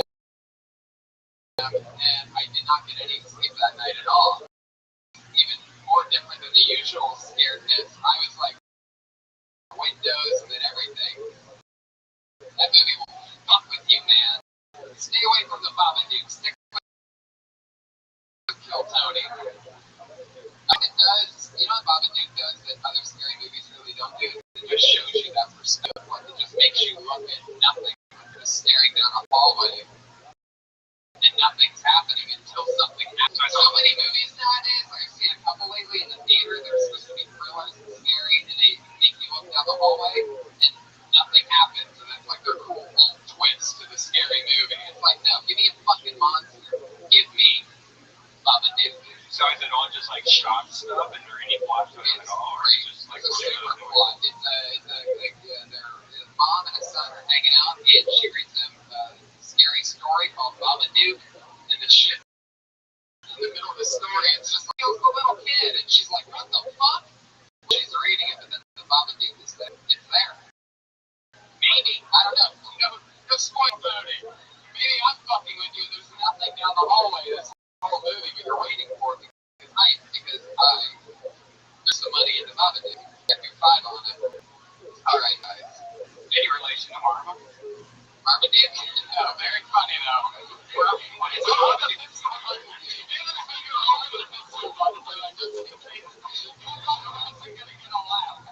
Motherfucker, you gotta get. People like a good Marmaduke joke. I've never heard Marmaduke joke. When you don't know the movie, you say Marmaduke or whatever it is. Babadook. It's so confusing. Yeah. No idea what it is. So confusing. Welcome to our new movie review podcast, guys. We get a live audience in here to review new scary movies. Babadook is like the only one worth watching. So there you go. That's my gift to you guys for coming out on Monday. Strangers. A movie that will fucking scare you to the soul. Anyway, guys, welcome to Kill Tony episode 127. Brian J. Neefeld is here, the house artist. Look at him. Look at him. He's got a blank sheet of paper. It's already chipping away. And the next episode, you'll see at the end of the episode, he's going to draw the whole. We got Pat Reagan, we got Greg Redden, and everything is good. You guys ready to start the show or what?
Speaking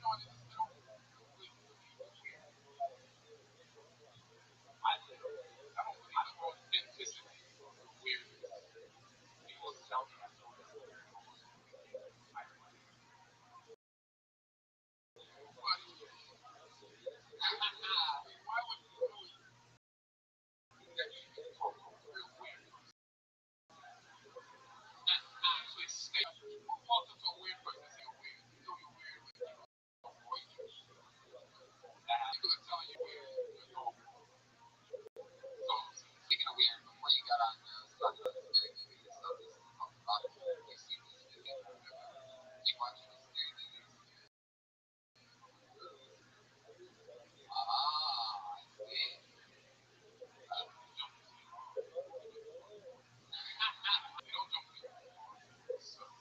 Yeah, that's how I read it.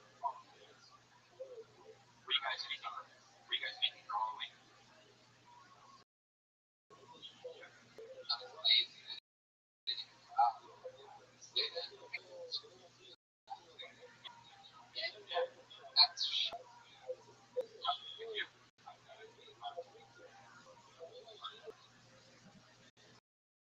Wow, what kind of you play? How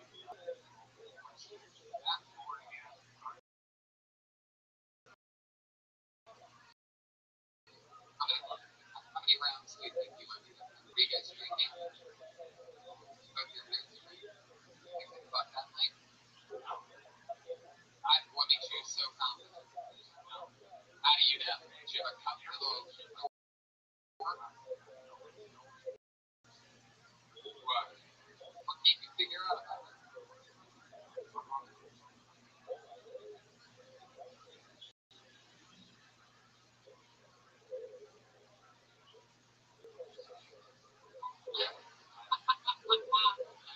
Like for a while, I was like, for a while, I was looking at my dad's game.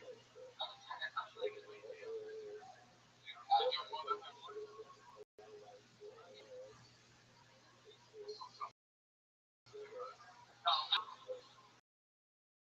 Like that. normally when somebody thinks their dad's too businessman-y and like probably doesn't do anything crazy, normally that's the guy that like makes him wear the whole kid outfit and puts the ball gag in her mouth. Do you think your mom's like doing crazy shit like that? That's why you don't.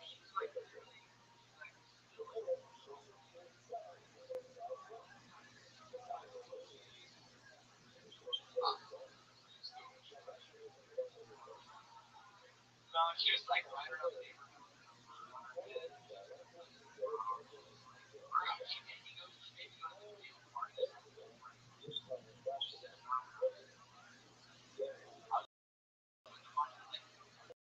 Let's get back to this bird on the hip. If you want to,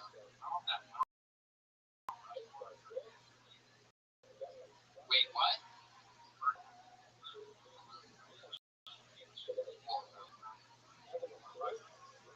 She was that lady that rode around on a bicycle. Oh, yeah. Bird. And you, she's what? Okay.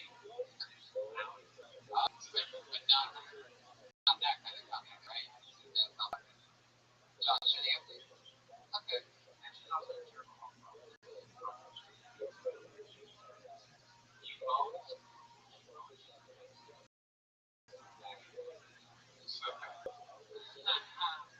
Did your dad have trouble sitting down? Like my mom? Yeah. So you've never heard your parents have sex? How do you think that's affected you as a young man? Did you buy one?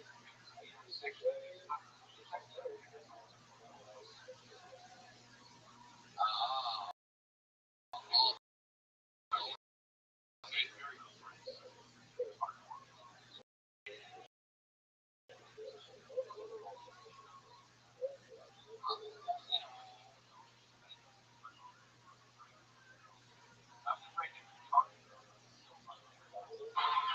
Oh, wow. There we go. You got me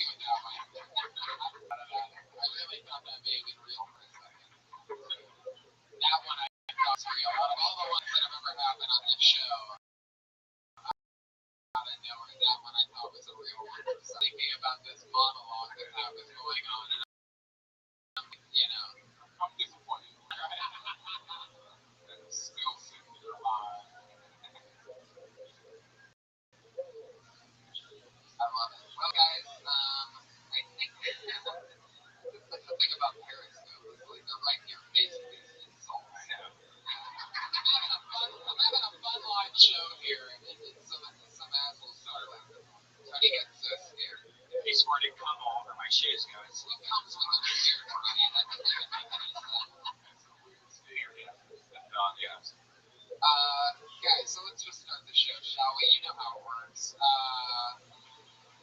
Over 30 comedians signed up tonight. They're all stacked against the back walls. Way deep in the room goes on the other. And they signed up for the chance to do 60 seconds on this stage and get feedback and talk to our two illustrious special guests that we have on our other one, very close to us.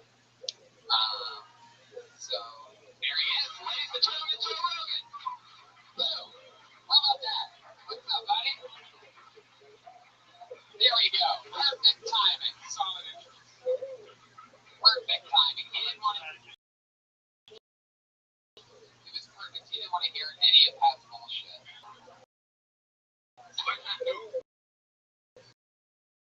Yeah.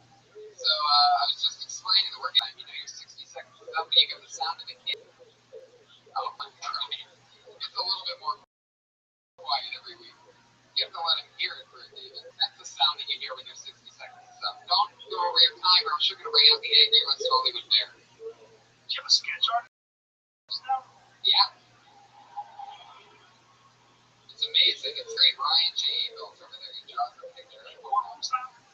Yeah. He draws like the theme. Like, Maybe black? you'll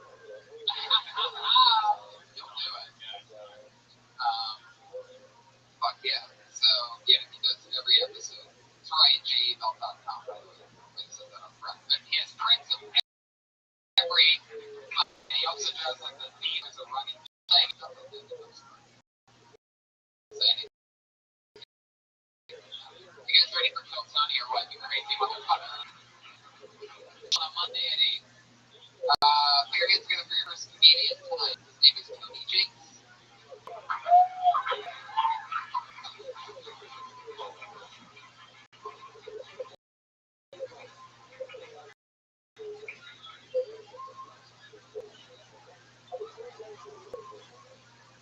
You ever had very special that you just totally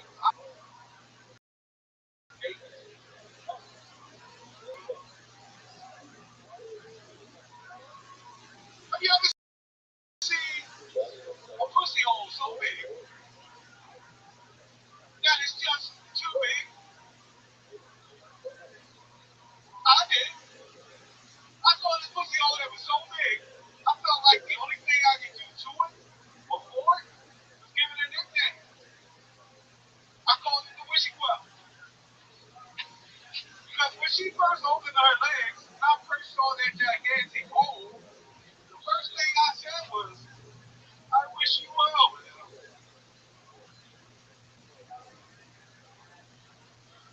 Tony James. But yeah, 48 seconds. Run, Tony, just run. Get out of here, dude. Okay, run. Stay here for this. Stay here for this. You don't want it out there. You don't want to hear it, man. I just want to hear it. You don't want to hear it, man. You don't want to feel it. You don't want to remember it. You don't want none of this. Yes, I do, Joe. Just go home. You're watching on Periscope. Well, let me ask you, how do you think that went? Well, that's pretty well. I think it went pretty well. You leave the pauses in between jokes like they were laughing. I'll give you that. Like, you was like you were getting applause breaks. I like the word in the pussy hole, too. I mean, you can just say pussy hole. That's right, man. Feedback is Just pay attention to the fact that he barely got that sentence. I know. How long you been doing it? Oh, no. It's not the number I was hoping to do. Well, I mean, that wasn't the joke I really took away on here. So much 6 seconds. Yeah, I mean, well, I'm like a fly low. Right. It's like, what's your right process? Opening, setup, first one. And you go with a shot. Whose pussy hole was this? Where'd you see such a big pussy hole? And what did you say? Can you read it? Because I didn't sure what, like, I didn't Wish you well. wish you well. I said, I think we Okay, who had this pussy hole?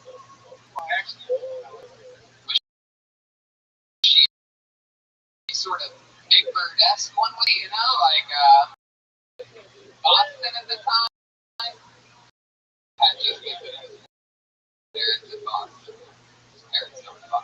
What do you listen to on your headphones? You have the headphones around your neck, the whole comedy move. It's almost like saying like at any point of the song. I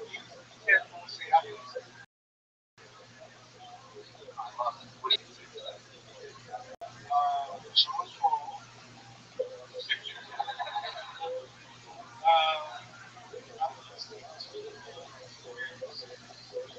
Nope.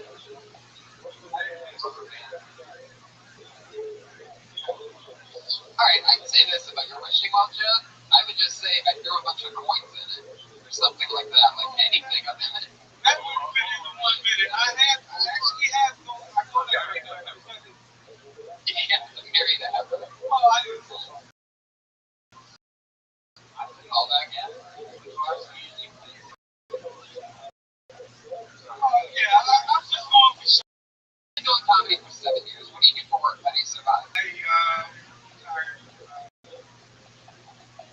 Oh, nice. An American hero, ladies.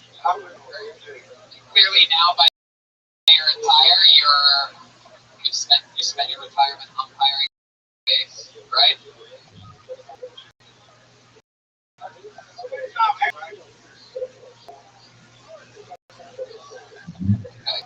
What do you do for fun? Watch a lot of like.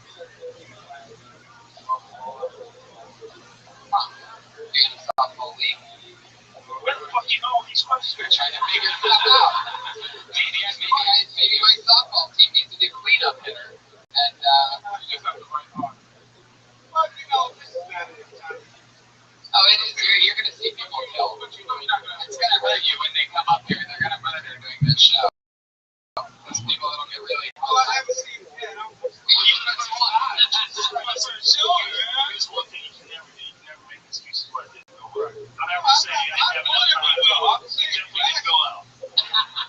100%. No, and you can't look at it. You can't look at it. No, definitely not. You can't look at it in a delusional sense. It definitely doesn't. There's no way to not. Listen, it would be great show if you don't look at it objectively. You'll never get good at this shit. This shit is brutal. There's a hard. Listen, there's 100 people in this room, and all of them know how to talk. Okay, so for you to be the one person that gets to talk, you better have something extraordinary to say. Yeah. You can't look at it and go, this is good enough. This always works. I don't have that. Okay, if you make it excuses, make it excuses. It was not. Nobody laughed at my first show. I'm just silent. So you're not a bad person. We're not judging you as a human being. We're talking about what you did, like your art. Like the only way to own up to it. You can't think it's going well when it's not. That's a curse of the open micer. Because open micers to this day, they're still here at Phantom Jokes. I'm going to show that they bombed that. And it's this defense mechanism that your brain creates that allows you to get through and not have this. I'm not going to suck 1,000 dicks in front of your mother, all right? We all know it. Everyone knows it. And when you bomb, you want to come up with all these reasons why you did it. And it's just defense mechanism. That defense mechanism is going to keep you in the community. True. Straight from the top of the show from Joe Rogan, ladies and gentlemen. Okay, now let's say something real fast. Rebuttal from Tim. No, it's not an excuse. Now, from what I heard, I listen well. I used to record myself. That's all it matters. No jokes on. That sounds like an excuse, right? Record it from the back of the room. It will change your whole, like you'll listen to it, you'll hear the audience.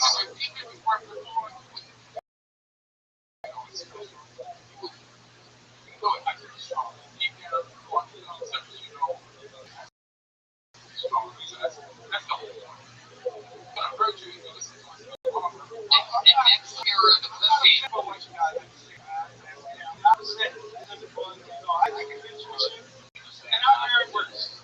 Okay, Tony, we love you. You gave it your all. Tony James, everybody. Get serious from the top.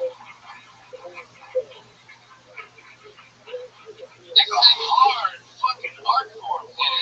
It is, without a doubt. Learn from this show, for real. If you're thinking about doing this, you can learn from this show. Shit like that. There's do's and don't do's. There's little fucking ninjas. There's little ninjas hidden all around the country that I hear a lot about when I go to these other cities. And we have a local comedians that they listen to the show. And whether it applies to them or not, they find out a couple notes that are so truthful for each episode. They tell me about it when I go out there. They introduce themselves and what the cool parts of this. Well, Ian and I, we started out basically around the same time. And, when we started, there was no shit. You didn't have, there was no forum like this where you could watch someone go on stage do an open mic night and a bunch of people come around and talk about how it's hard. Maybe it seems brutal what I just said, but it's true. It's not brutal as a human being. That's what is coming out of your mouth. You gotta stop your hope. It's not that serious. Wow, this is. It's what it is. Yeah. We all know it. But it's like, anything can happen.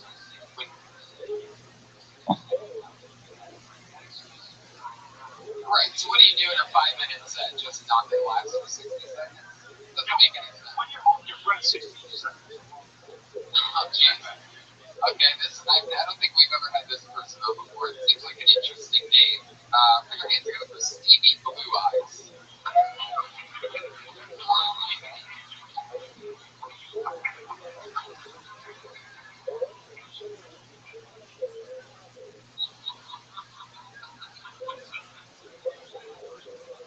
What's up, guys?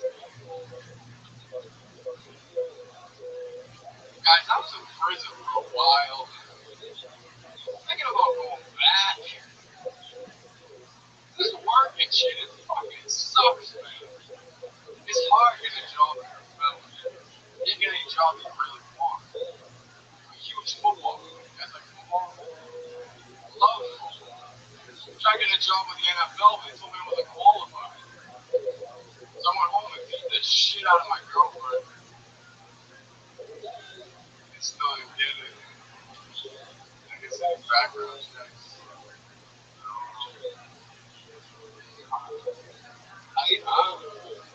Before I got to prison, everyone said the same thing. They said, Steve, don't drop the soap. If you do not drop the soap. The first thing I did when I got inside, I got liquid soap, guys. Thought I solved the whole problem. So I got in the shower and they took it from me. There you go. There's the West Hollywood there. Do you want to finish that? How does that? You get in the shower and then what happened? I got in the shower and they took it from me. Used his phone to ring you with. There you go. I had a feeling there might be something coming there. You saw that coming? Yeah. I had a feeling there would be some type of something. Kind of Columbo or something. Yeah. No, but when you look at it, yeah, that could have happened. Yeah. There's a lot going on here, Stevie Blue Eyes. And that is your comedy name, huh? Yeah. How long have you been with stand-up? I got out of prison in April 30th. Holy shit. You have the face that says you wouldn't go to prison. Where'd you go to prison? I was a drug trafficker.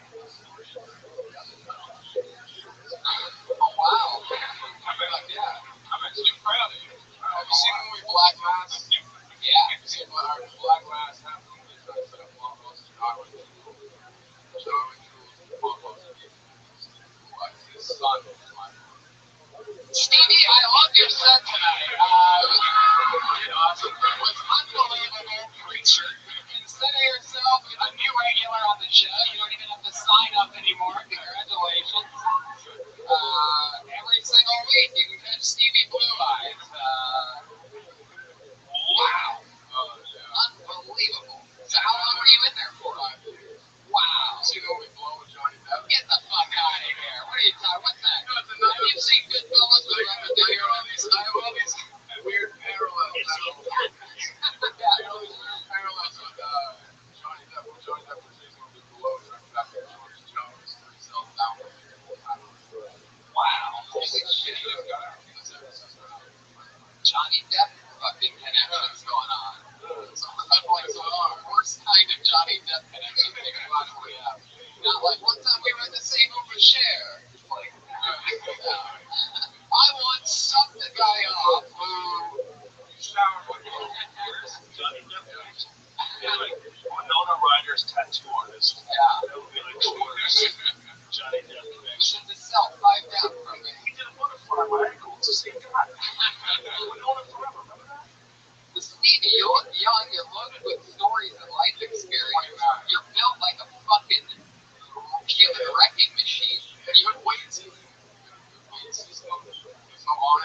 You are wearing the on-it shirt, which made me crack up from the beginning.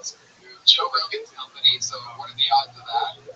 Last time I met you, you had an on-it shirt on too. Last 3 times I've seen you, I'm not sure of this shirt. I love it. Yeah. Joe doesn't want your sponsorship with your on-it shirts. I love it. With Stevie, what I mean, like, how did you said you've been on stand-up what, about a year? I first started, I did my first open mics in 2010. So I went into prison and got a comedy, which is a good thing. Prison is like comedy. Yeah. Going with that mindset and stuff like that. It's like, yeah, fucking. So I got out. There's the other ones that started doing my services. That's how Joey Diaz started. Yeah. Joey Diaz started in prison. He started in They would show movies and the movie sucked. Oh, no, thank you. Wow, it's just amazing. I mean, it's just constantly like you're in rooms with people. And myself, when I first started with movies, eventually when I'm talking to people, that's what's kind of not in the spotlight, but just people talk. Wow. Did you ever, like, make jokes? Yeah, I was like, you guys, yeah. I mean, we don't like, and that's one of the saddest things about prison. People say the worst parts of the company. But the hardest for people to come in and with some of the awesome guys. Right. Some of the coolest fucking pedophiles you've ever met in your entire life. Honestly, it's some of the smartest, most intelligent people I've ever met in my life. We're doing amazing things on the street. You know, with the crack law in Jersey. Oh, that old crack law that lays down in Jersey. It's crack law. It's like a lot of Crack law, all the highest quality of people. But it's like, like you're comfortable on stage, but you have a wall up. You know, that's you're trying to like put out a persona. But it's awkward. It's awkward. You know, starting out is the most awkward thing about stand-up is like getting to you. You know, I would say there's like 3 stages of stand-up. The first stage is like trying to do anything to get a laugh. Anything. You say a bunch of nonsense and it works or something. And then you got to ditch all that shit eventually. And then you develop stuff that actually makes you laugh. That's like stage 2 and stage 3. You know how to make even cast too much that brings comedians together in stage 3. Stephen Fry or Mitch Hedberg, some of the greatest of all time. But stage 3 is like George Carlin style, like where you take concepts and you take ideas and try to put ideas in people's heads and then maybe never really laugh at it. It's not necessary. You know, everybody has to do that. That's everybody. But what you do right now is like you're that awful. You just got to do it a lot. Just you can do it a lot. You can do it. Yeah, we do. I don't know the season sense. I mean, there's only one guy over there. I'm usually easy. I, open up. I was in prison for a while. I ease into it more.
Change your face, son. Yeah, maybe. You know, when you well, what happens is I walked into the room super times when I was like 9:30, like I said, and I was the sun. So when I was 9, and I walked in the room and said, "Get the battery." You guys try to fuck you, you know? Yeah. But that's how it started. That's how it is. So I just love a guy that'll just go with the name that the FBI has on file. Like, it's such a fuck you. Like, that's the one some guys don't know right now. Like, Stevie Blue Eyes. Is that the comedy store? My federal indictment says my real name is Piercing Blue Eyes. You really cheered in. Oh, shit. That is incredible. I didn't even notice that. Did you even know that? Oh, people have never. Alright, The only problem that you're gonna have with a nickname is it carries a lot. It's got weight to it. Like you're asking for people to give you more attention. Now they put your eyes. Now they put what's this guy's name? What the hell about? You know, like you could just Steve Pearson go in fresh. You don't have a lot of. It's not a lot of weight. Now, normally, Steel the Destroyer. Crazy fucking name. You know, that'd be good. people are always going to ask you about the Blue Eyes thing forever. You're always going to have to go, because it's mafia guy, why are you bullshit? They're already going to be like, oh, fuck, he's going to kill me. Now, normally I have the comedian go off and I give their Twitter handle a shout out, but I noticed here that I ran your Twitter handle luckily before relieving you of your duty over there. And I'm just going to ask you straight up, why is your Twitter handle protein free? So that's another story. Do you even live now? So, What are the odds of something about prison? Yeah. protein cream is actually a company that is called a nutrition company. I never formed it on instead of protein shake, it was an ice cream. So, like, it was the same nutritional facts. People that want to get in shape and eat like shit at the same time. Yeah. And, hey, try my no energy pizza. It's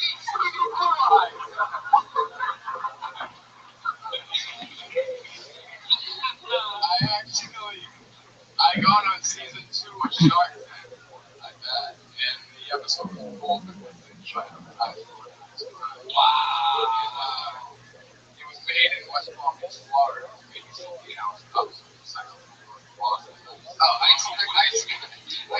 Coke was nice and put out on some pots and 8-ounce things. Because it's Miami in New York. Holy fucking shit, man. I love you. You're so cool. Sometimes I wish this wasn't like a podcast that I had to keep moving on, because I just Howard Stern the shit out of you right now. This is so fucking interesting. That's why I kept it.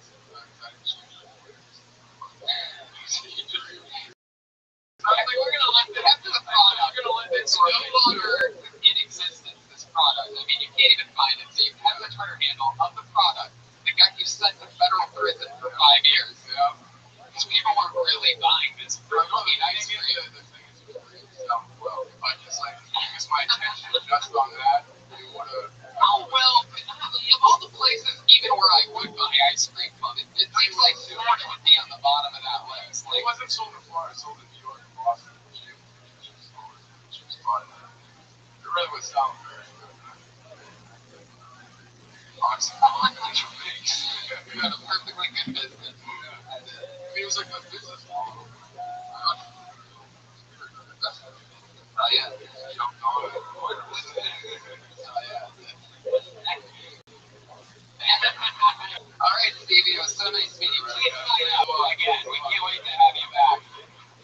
What an interesting story. Stevie Blue Eyes. Follow them on Twitter.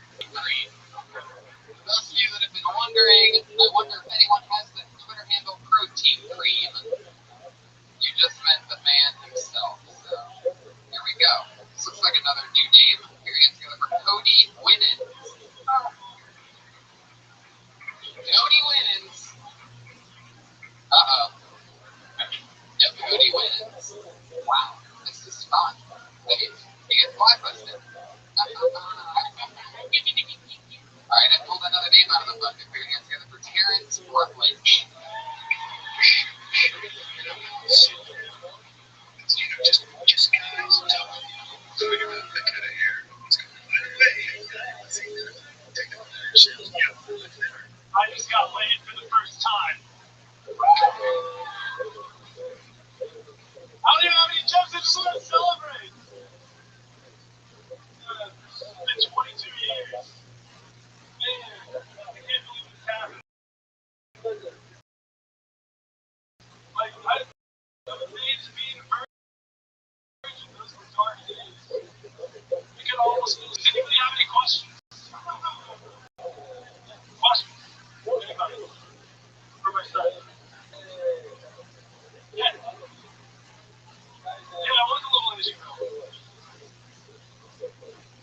Oh, Jesus Christ, what kind of a crowd is this? Are you done? Yeah, pretty much. Terrence Rutledge, fuck yeah. So I'm guessing you didn't write anything. Did this really happen? Oh yeah, it really happened. And you're super excited about it. Yeah. When did this happen? It actually happened 2 weeks ago. Wow, and you're still this excited. I mean, look at the fucking look on your face. Just absolutely shocked. So shocked that it happened. Yeah. How did that lady know that it was a little Asian lady? I've told this to everybody.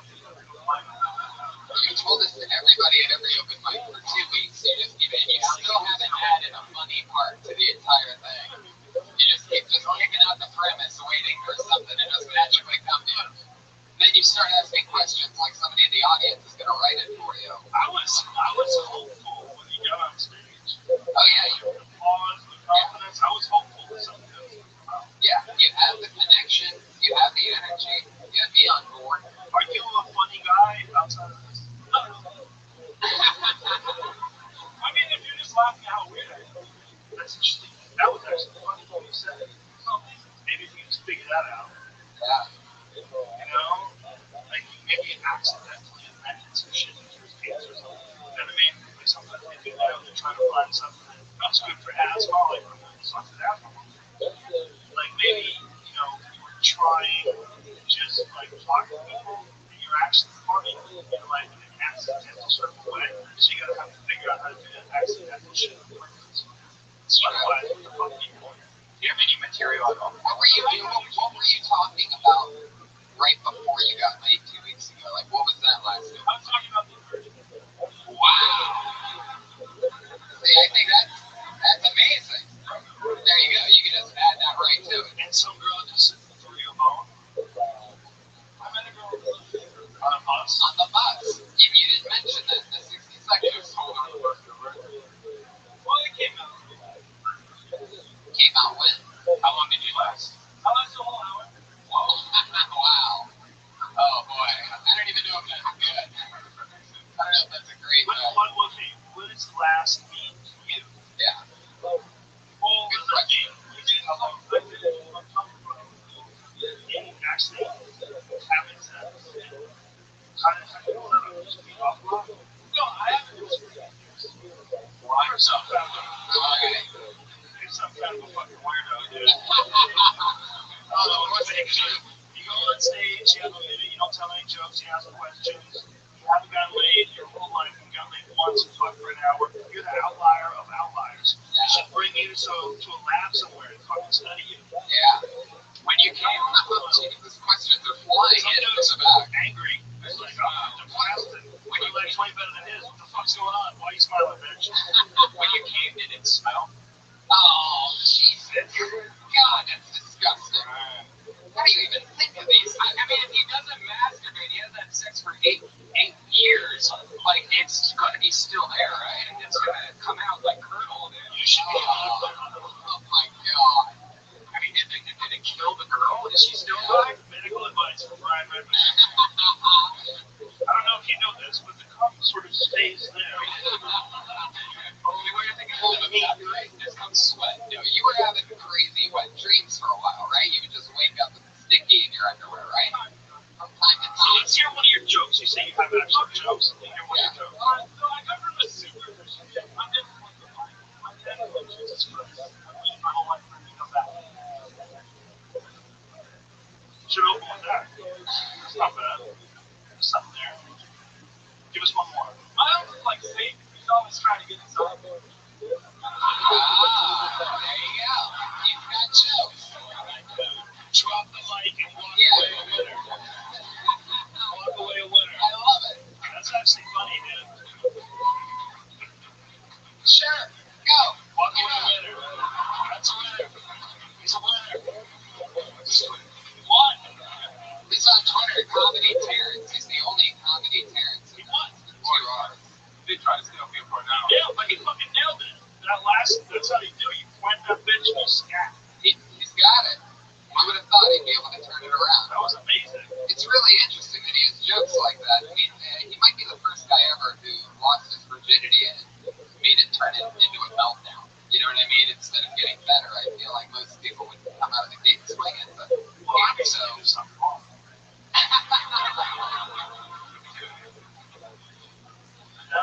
Right. And not getting laid for 22 years, I understand. Well, how about the no beating off part? Yeah, that's exactly what this like completely. I mean, how do you You not didn't even? have arms, you would figure something out. I've actually thought about that. Like, I thought about that no arm thing. And imagine that you would just end up fucking like couch cushions and shit. You know what I mean? You figure something out. Sneaking up behind it. You find something. This is crazy. But the last two jumps were good times, especially the last one. That's fucking funny. There's something in there. That's crazy. Hopefully, it's not another 8 years until he releases more jokes like that. Yeah, not jerking off for 8 years. He can't back. That was just like, it's just frustrating. Right? Satan jokes in America. I know this guy. He's from Texas. He's been signing up for a few weeks, and now he's going to get on the show. His name is Taylor Rizzo, everybody. Here he is.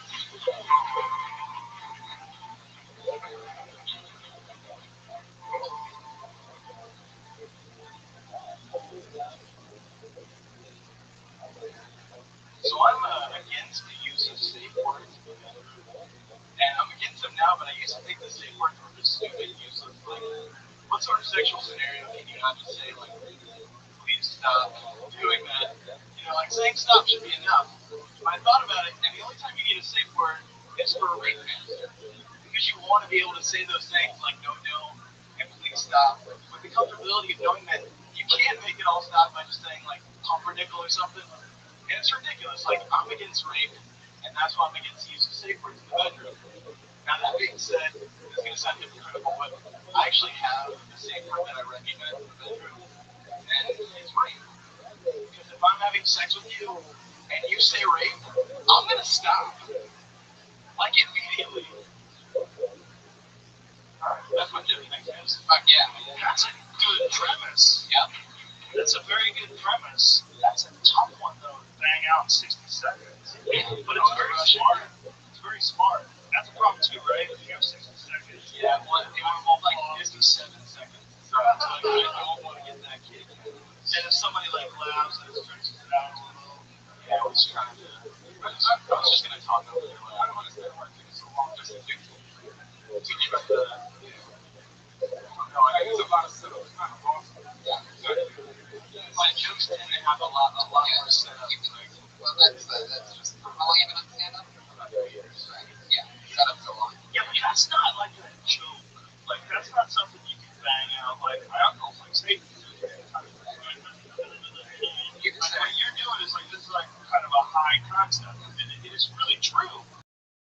Like, the only time to do that is to have a rant. The time you want to be able to sell without it actually saying yes. And then once you get that rate thing up and you're there, you can just bang it with more stuff. It's automatic safe.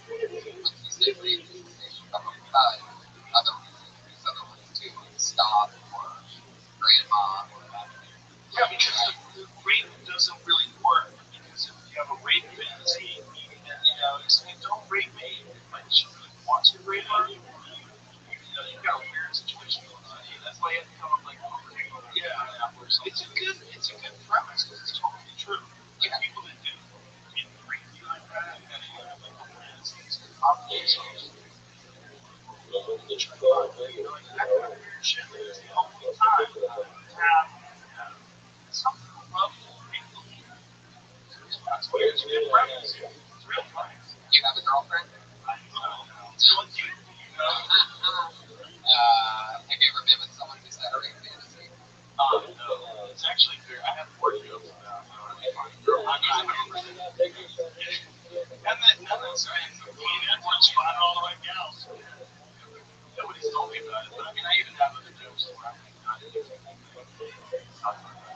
I just figured that you did a whole bunch of them since your face had 70s bush on it, attached to it.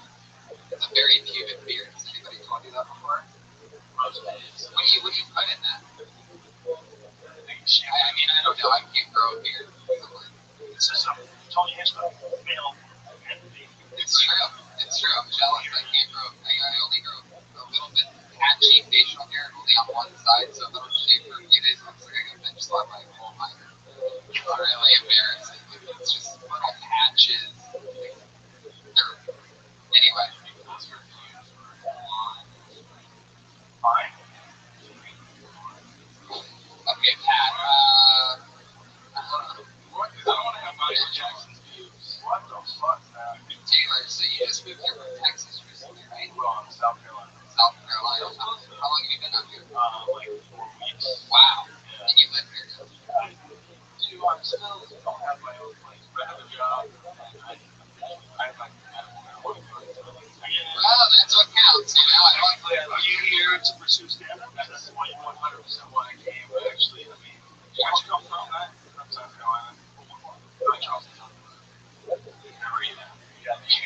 I did the show last year, and he told me not to move out here right away, and that was some amazing advice. And after the show, he told me to transfer with my job and move out here and do it. That's what happened. Wow. Yeah, I did a show on September 29th, 2014, and I decided I did, and I wanted to move out, and I gave myself a year, and I started my new job out here on September 28th. Holy shit. What a name. 1 day before a year started. Changing lives. Yeah, man. I love it. I want to thank you, because Of course. Are you having fun?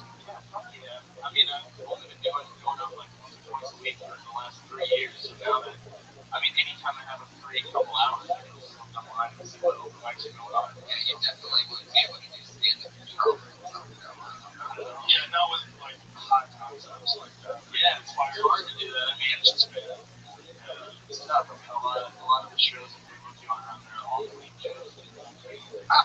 Like, constant rape jokes, you know, it's fun.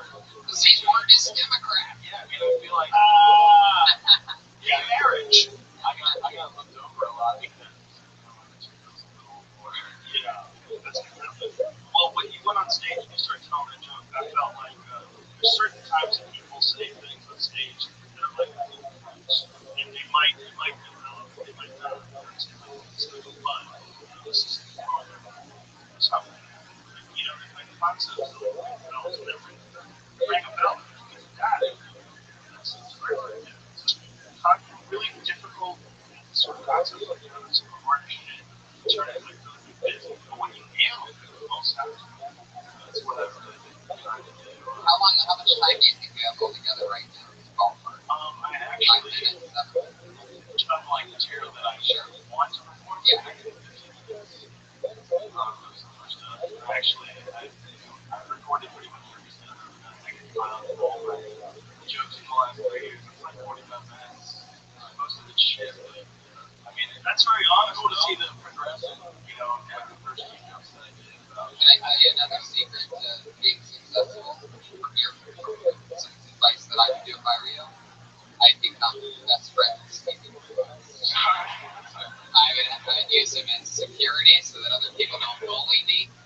This way you can do any joke you want. If somebody's like, hey, fuck you, weird pubic beard guy. You can be like, Stevie, get this motherfucker. Okay, we can work something out. Stevie would just go up to the heckler and just drop his credits.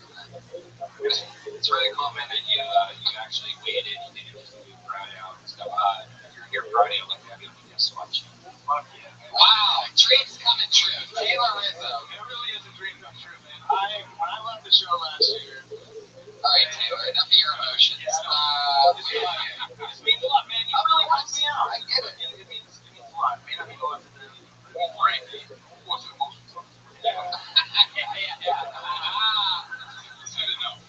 Taylor, welcome back to the show. Congrats on everything. That's a fun little Kill Tony. Thanks.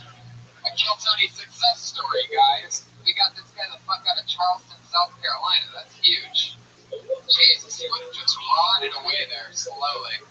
Comedy shows, those are hilarious. Yeah. Queen comedy. What want you to run uphill with wings on. Taylor Rizzo's on Twitter, at Taylor Rizzo, all one word. Well, I pulled another name out of the bucket. As you can see, anything can happen here tonight. Put your hands together for this name, Anthony J. Calhoun.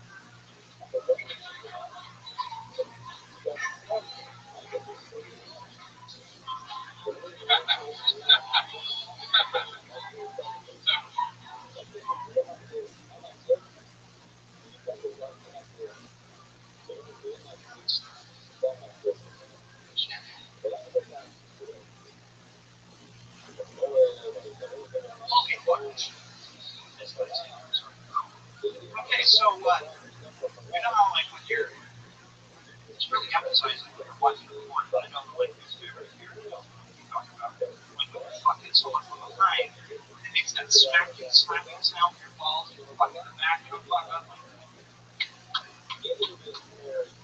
Well, I'm just fucking thinking, like, you know, I heard these talk shows down at Tijuana and shit.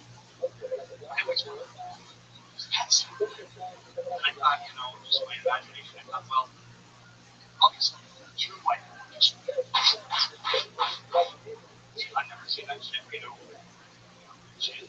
So, I'm a pretty weird, fucking strange guy. You know what?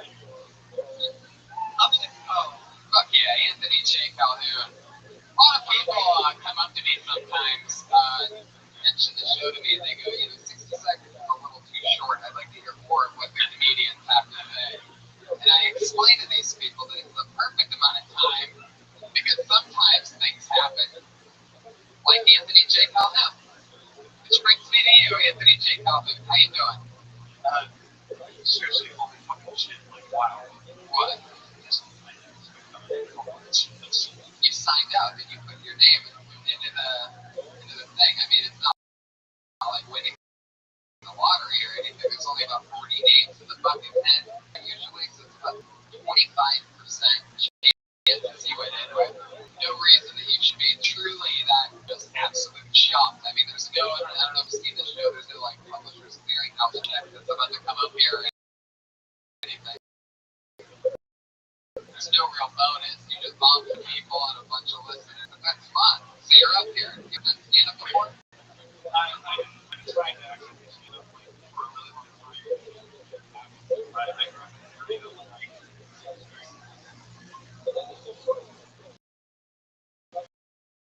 like rural. And like So rural, we're rural. sorry, I'm pretty fucking nervous. Sorry. Just relax. It's okay. We're here. I get it. You're pretending like you're nervous to prove that you haven't killed hookers before. But we can tell you. Where are you from? This is from a small town called so like very like talk about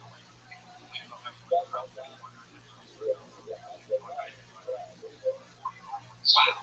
So you're one of the devil's regions. pretty much.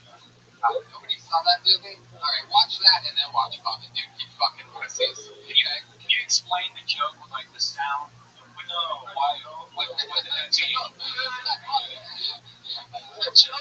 Ryan's chemistry is the most beautiful thing. Ryan. It's fucking great.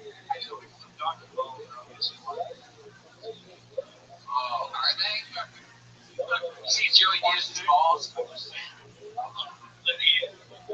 It's not but the only way I can transport actually kind of sound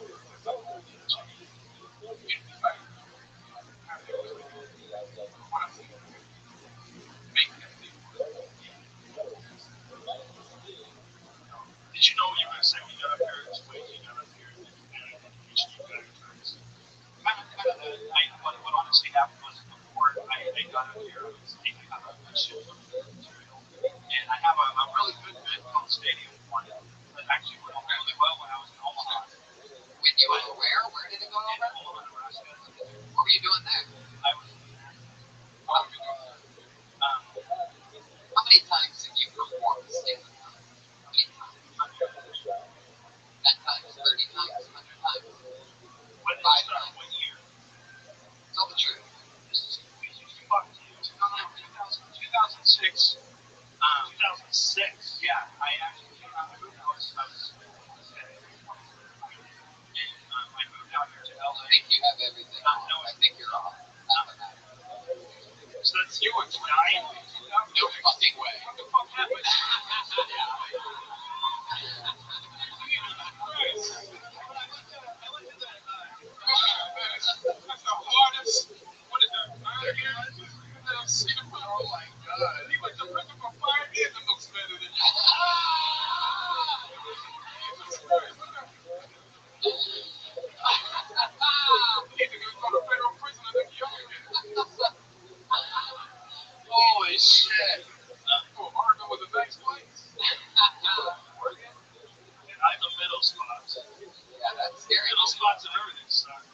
did you do for work in the billboard?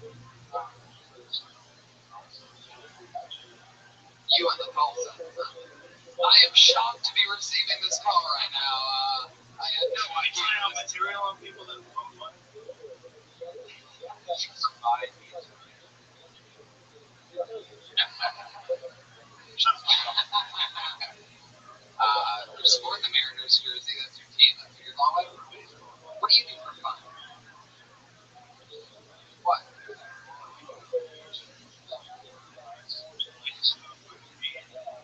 I can find really good coaches. I like making my own. Any of those things ever happen?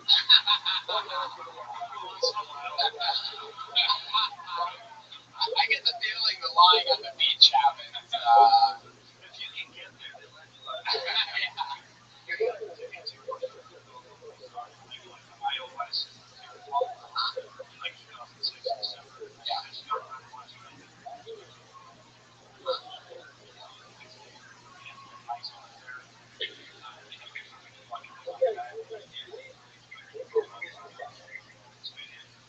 So anyways, long story short, I went up. I bought my set.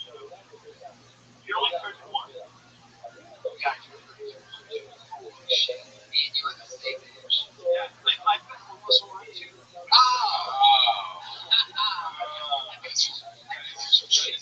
Those homeless years, they had on things like dog ears, guys, for those of you that don't know. And it has something to do with the newspaper ink and the, Brian just whispered about his ear pieces, guys. Just a little behind the scenes of what goes on up there.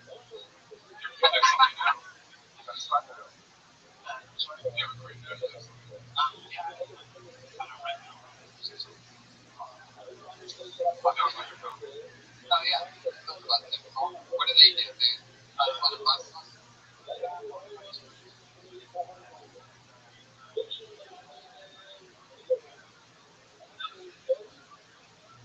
Another interesting article that I noticed here. AJC makes sense. FC.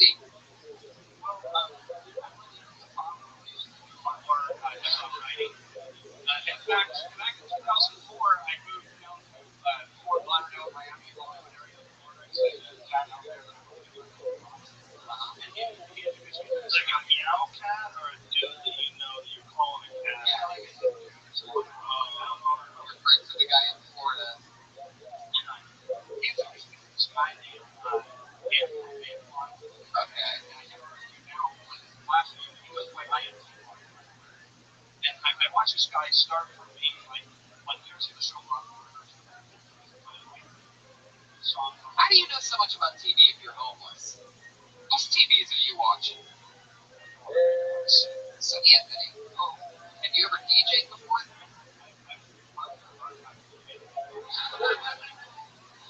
Well, tonight's your lucky night because we just so happen to have one gift certificate for a DJ lesson from Anthony. It was nice to meet you. Thanks for doing the show. There he goes. Anthony J. Calhoun. Going in for a homeless fist bump. There he goes. Anthony J. Calhoun.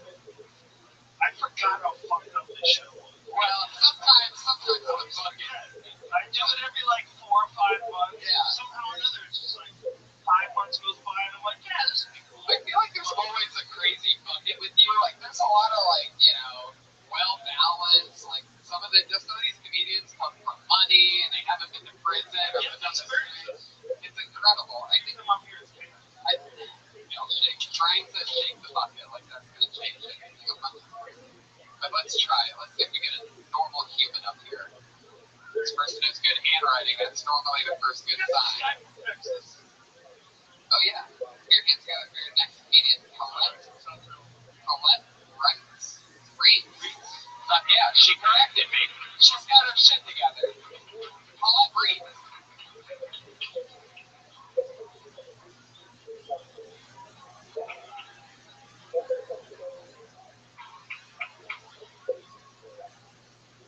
Exciting. And good news to share with you guys.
choice of footwear.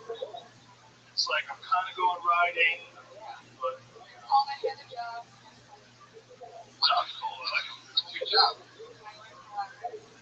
Oh, that's librarian shoes. You wear like ride a horse to work. I love that.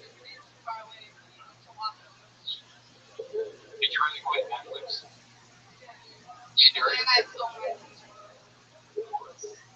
I think it's a little bit hard to sell an audience on being anti-Netflix unless you have really, really like some hard-hitting stuff coming up. It's sort of like still being like pro-slavery. It's like telling people that TV is a better option. Or like, I didn't get that far. oh, I see what you did there. Interrupted me to kill the energy for a second.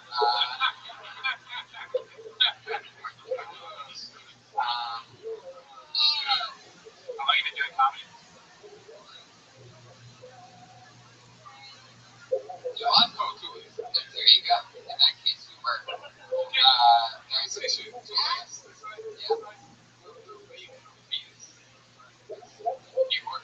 Yeah. My job or a comedy club? No, maybe not keyboard. Yeah, I would. You ever take an improv class? Yeah. An improv class? Maybe there's some books in that library that you can read. She likes improv. Oh yeah. Improv person. Totally. Yeah. They don't. I have to read another. Oh, you blew out another one of those flatliners. I see what you're doing there. That's another one. You're throwing them out like they're working. Like I almost feel like you hear the laugh that I get, and afterwards, and you're just like, I'm just gonna keep bombing because Tony's gonna hit it out of the park. That's what I'm saying. That's I your love new partner. I love it. I just think You're on the road with you. yeah. Ask her questions. You know what you care about a girlfriend?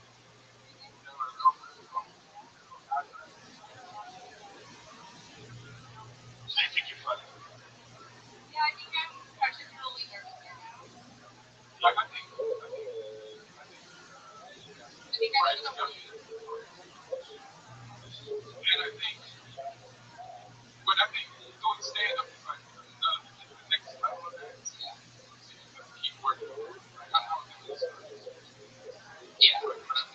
It's true. You're gonna break through. Right now, you can tell that you're a librarian doing stand-up because you made this room so quiet that I noticed a few people actually opened up some books. it's the librarian energy. There it is. Shit, you sons of bitches. How dare the audience bring its own material? Audience just group improv. Is this the first? Yeah. That's a very good group improv. Yeah, exactly. Wow. The audience getting applause from Joe Rogan. I love that. I told Brian in the very beginning when he said, how you doing? That this was a good crowd, and I could tell. People have been here before. Yeah. She doesn't tell people to be quiet in life. She just tells them.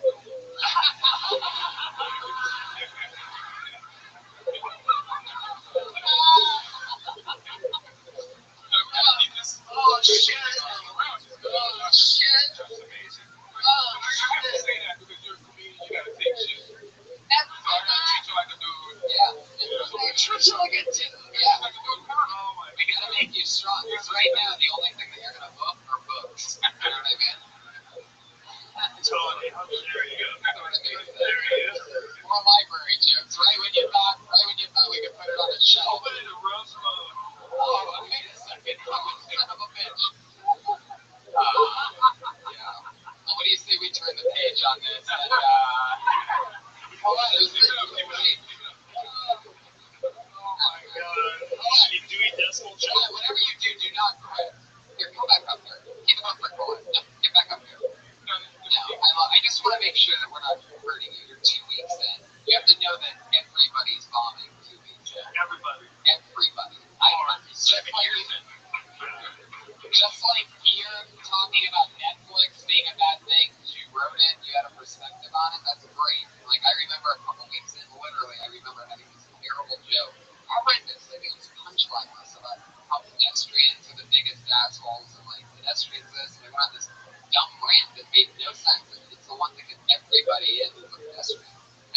talk about, you just have to keep writing and not talk about something as awesome as Netflix is negative. And with your likability, you're gonna, I think you really will if you want to do this. So. I mean, honestly, it sounds like you really like this. You know about life.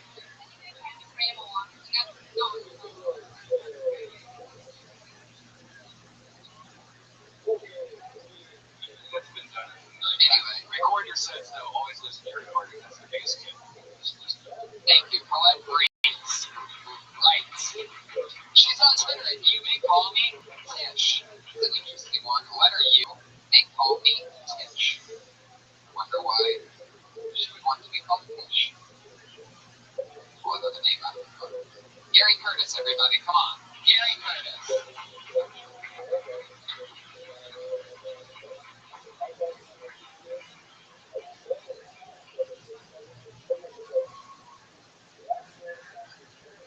So recently came out that Russell Wilson, the quarterback of the Seattle Seahawks, was practicing abstinence with their girlfriend, Sierra.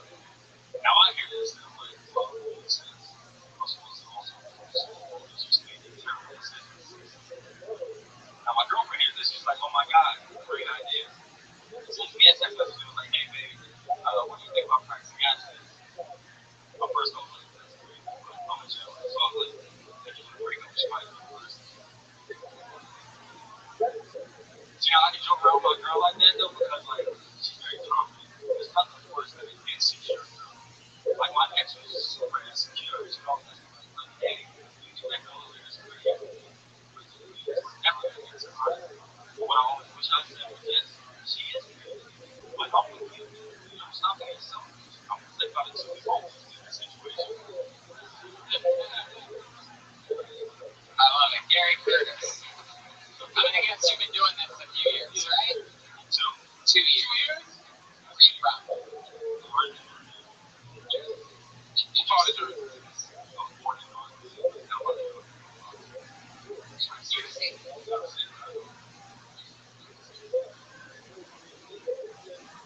And you started stand-up in Jersey or out here? So I actually lived in Pittsburgh before I moved out here. I got my son in the show. How'd you end up in Pittsburgh? Oh. Like what happened? It's supposed to walk on it. What happened? Starts making money throwing parties. One second you got the protein cream, next thing you know you're slinging oxycodone. Entrepreneurs on the scene. Yeah, that's fun. So, how long have you been in LA? I'm in LA. Funny, man. You relax too, especially because he came out. He was like super confident. He didn't rush it. You could tell. For a while, he took a lot of steps. Yeah, I think we have quite some confidence.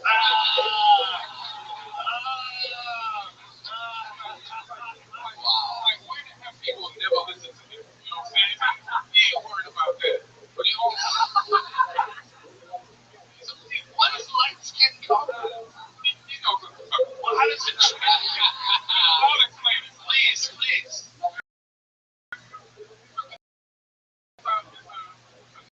No homo with looking like attention. The drink was right there. So he's like gonna listen at least for a minute. He's got the He knows he's got that, but he also like the first show, he sounds like a Tonight Show. All that show, shit. It sounds like you sit down and think about it.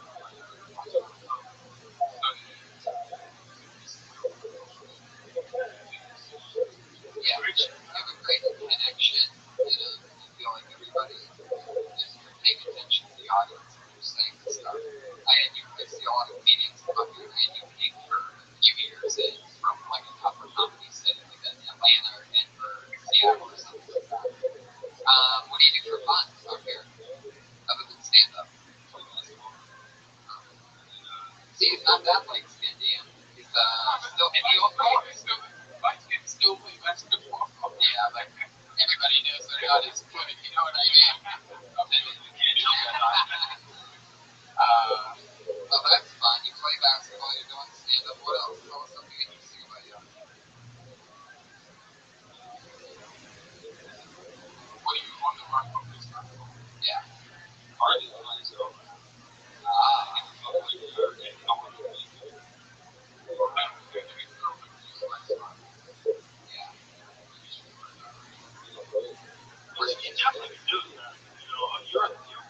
past the hardest part is figuring out how to do it. We've already figured that out. Now it's just getting better at it. It's just time and focus. Congratulations. There he goes. Gary Curtis. Out in the big ocean, baby. First appearance on Kill Tony. He's on Twitter at GCSD. We're going to move on to the part of the show. Yeah. It's really booked up, Red Man. If he thinks that guy come on Friday to book nice house. Oh, shit. And his lights getting too cool, man. That's a very good point. There's no light skin spots. Brian either goes hard white or hard dark. Yeah, we have like a certain quantity of. No, actually, it's already. Actually, the only reason I added that is that this is the final part of our show where we used to have 2 regulars. The ones under 21 is no longer on the club or the show. Yeah. So. Yeah, they weren't letting her do anything anymore. Yeah. Somebody gets shot, everything changes. Yeah. It's true. It's true. That's why it went and happened. Yeah. Crack down on everything. But I think there's different rules for football. There is, but they're like not even in color. That was Ali Costi, who's still crushing, the scene. She's out there as a monster. She's so funny. She can work on the clubs. Yeah. She was on the show we did the improv. Hopefully she'll be back in 10 months. But this other new regular has been writing and performing in the mid-30s. She's known for her nervousness and goofy style. Put your hands together. For Melissa Esslinger, ladies and gentlemen.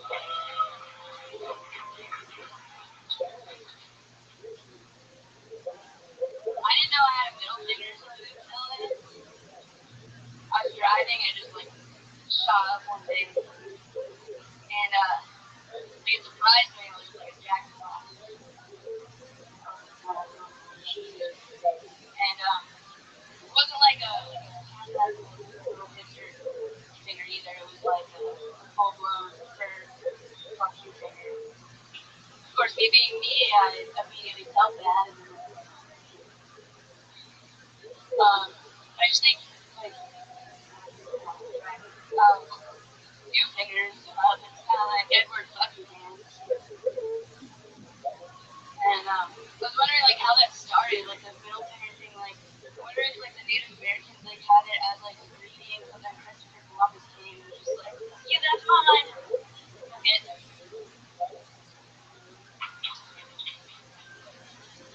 Boom. Applause break to close. Melissa Esslinger with another new regular minute. That was all on one topic, which I believe that's the first time we've seen that normally. Shorter shows move around. That was all middle finger. When you did the middle finger, then you said, then you immediately apologized. Maybe put something in there, I made it a peace sign instead. And, if you had 2 fingers, it was Nixon or something. I don't know. You could maybe add something to that. Yeah, definitely. What was the person doing when you flipped them up? I don't even remember. I was so pissed on my finger. It was about something. I think nervousness is what you think.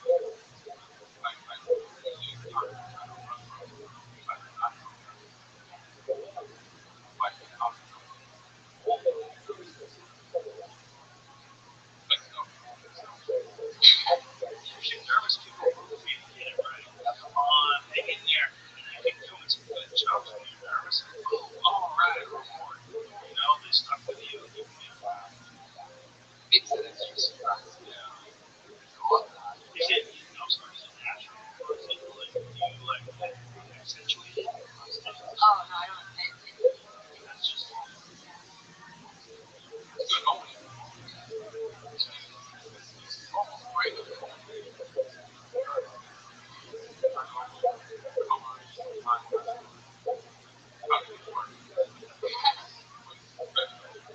It's actually the best I've ever seen. The Sarah Silverman episode. Nervous is so shaky that you can almost not talk. Yeah, you're doing better the last couple of weeks. You really should. Question again. After the minimum of 4 nights a week.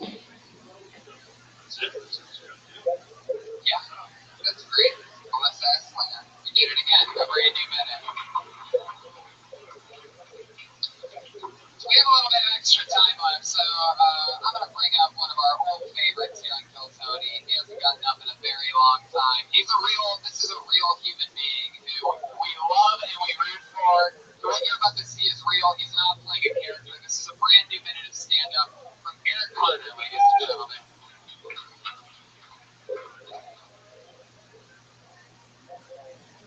Yes, I am a real person, and I am from the state of Mississippi. And my home state can be a bad trick. Between the obesity and the pregnant teenagers, it's hard to tell who's knocked up. But I've been feeling homesick lately. I haven't been home in a year. One thing I miss the most are them trailer park whores. They are the best. You can smoke cigarettes in the bed. You can piss off the porch. The things I took for granted.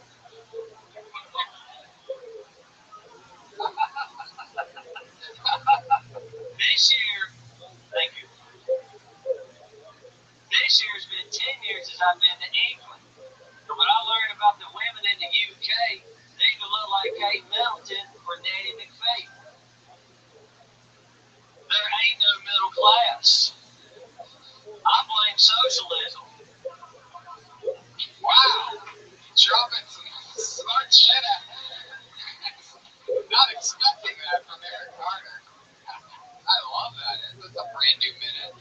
You look really fucking pumped. Like you just like knocked somebody out or something. That's funny, dude. That's funny. Yeah. The cigarette and that shit. It's off the left. Very funny. I absolutely love it. And we've watched you for, I feel like, a couple of years now from afar on this show. You in and you're on the road for 6 months and then you're back and then you whatever. And you always do so good. It's always so funny to watch you because you're so you, you know. How long have you been doing stand-up? It's 3.5 years. Started in 2012. You're funny, dude. You're really funny. Yeah. Whatever you do, don't lose that accent. No. Yourself, man. Jokes about accent. One second I'm funny, the next I'm gonna kill you. Funny shit, guys. That's funny shit. Well, there you go. Eric Carter. Congratulations. There you go. Crowd favorite, Eric Carter. There he goes. Eric Carter, everybody. He's my favorite. He's great, right? He's very funny. You know, a lot of people are fiery about Eric Carter on the internet.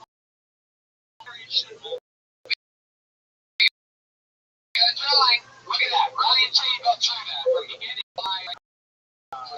That's great.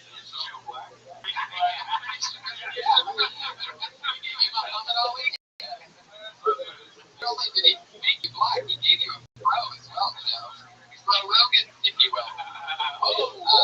Once all digital recordings of the Great Apocalypse, the only evidence in the show being a black guy.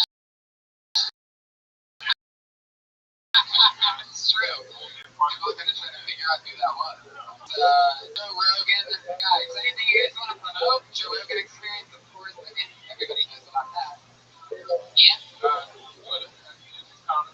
love it. And there was going to be with me in Denver. In Wisconsin. Oh, yeah. Madison, Wisconsin. And Redman and I are going to bring Kill Tony to Pittsburgh and Columbus, Ohio. November 27th will be in Pittsburgh, and November 29th will be in Ohio. That's Thanksgiving weeks. Check out all Ryan J. Belt friends at RyanJBelt.com. And Patty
Hey, Gary, welcome. It's a Monday night. Make some fucking noise. Hello to the hundreds on Periscope and the thousands on Ustream. Keep going for Pat Reagan, everybody.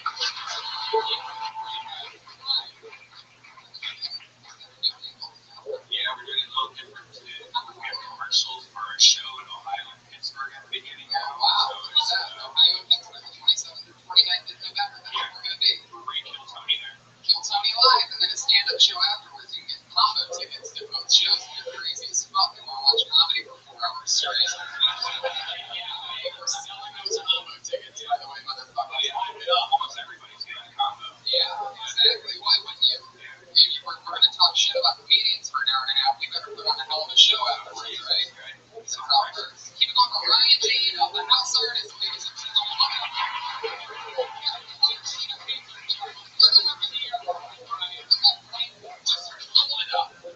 Just hold it up. Look at that. A white sheet of paper, everybody. He's drawing tonight's episode from beginning to end. He does it every week. Ryan J. Don't fear it together. I feel sort of naked up here with that laptop. I sort of like it right there. Yeah, it's kind of nice to buy it from you. You know, this your cigarette collection. I may have to buy 2 packs of the cigarette store next door to be able to use my car. Who carries cash anymore? What kind of disgusting people dirty fucking cash on them? Some credit cards like adults. So let's do it, shall we? Kill Tony, where we talk to comedians who sign up for a minute. We always have 2 of the funniest comedians, 2 of my best friends on every single episode. Always special guests, and they're here tonight as well. We're going to get together for tonight's guests. Sam Tripoli and Byron Bowers, everybody.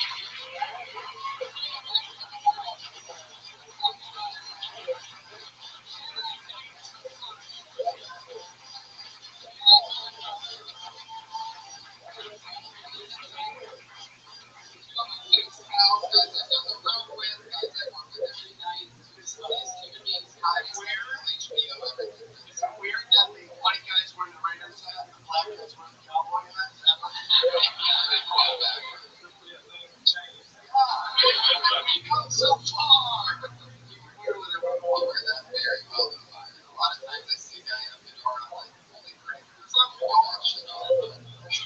It's a forest ranger. It's not quite forest ranger. I mean, it's like John Mayer Rothschild. Hey, y'all see how many niggas doing like cowboy movies on Christmas now? Yeah.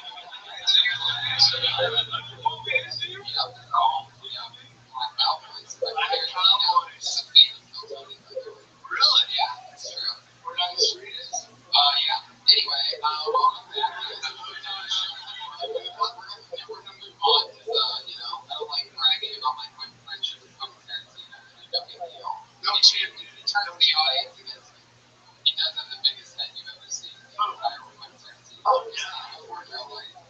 It's amazing. It's like a jack-o'-lantern. Yeah, it's really crazy. And it's tall, too. It's like that big. Skull, Brad Willie, Josie Brad Willie skull. Yeah. That thing has 2 floors. A lot of the people in this room have no idea who Brad Willie is. The guy up front.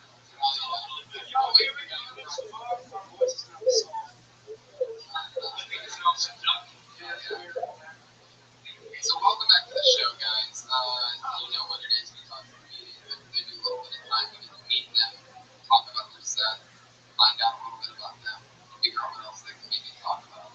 Feedback to comedians. You guys ready to start this shit or what?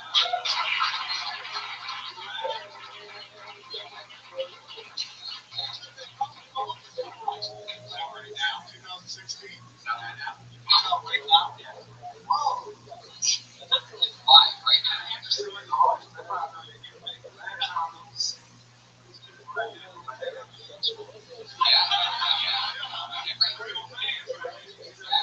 Every episode. Somebody mom.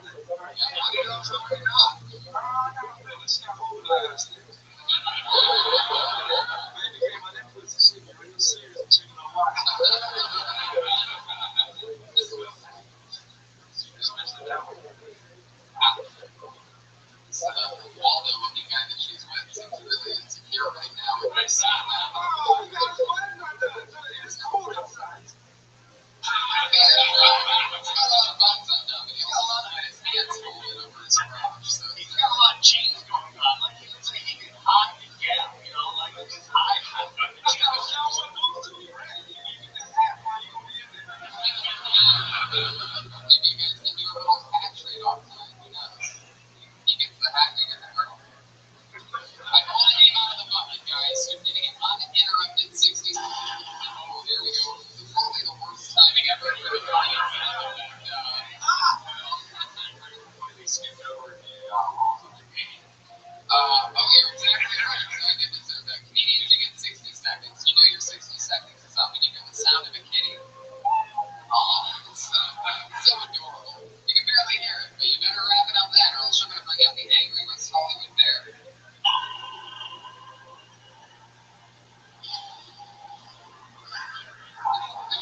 running next to the story right now. My plan to get out.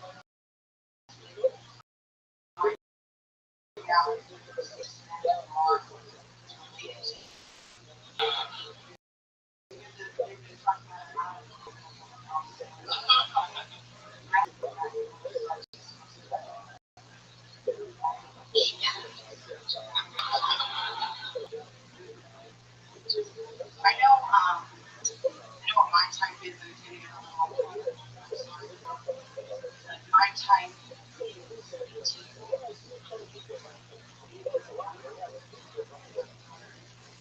I will come to high school.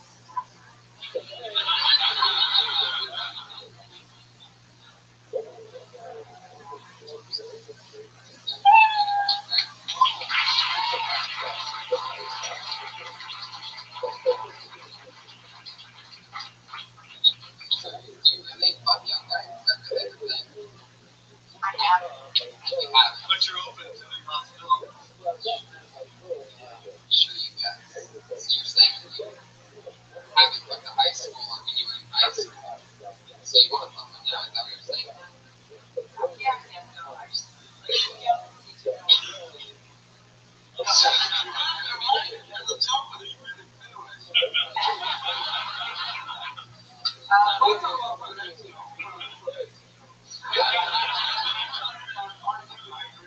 I feel like if the law was 18, your job would be way different. Right? How young would you be willing to go with this? Whole country, where anything goes, where would you go?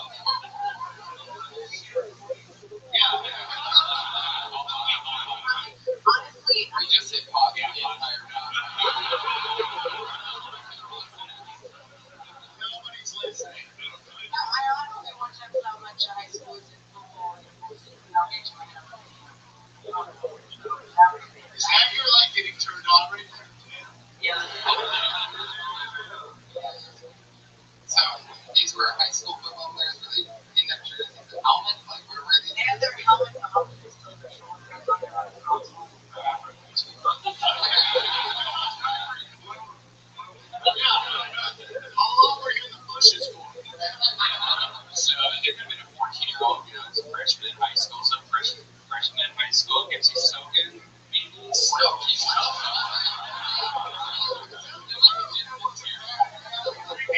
Jesus Christ.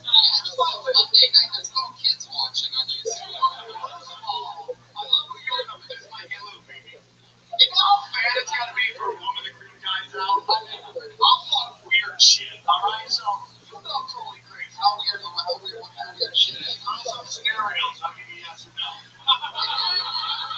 So, pee bag. Woman with a pee bag. Yes.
talk about why you're into something more cute than like manly right now. That makes sense. I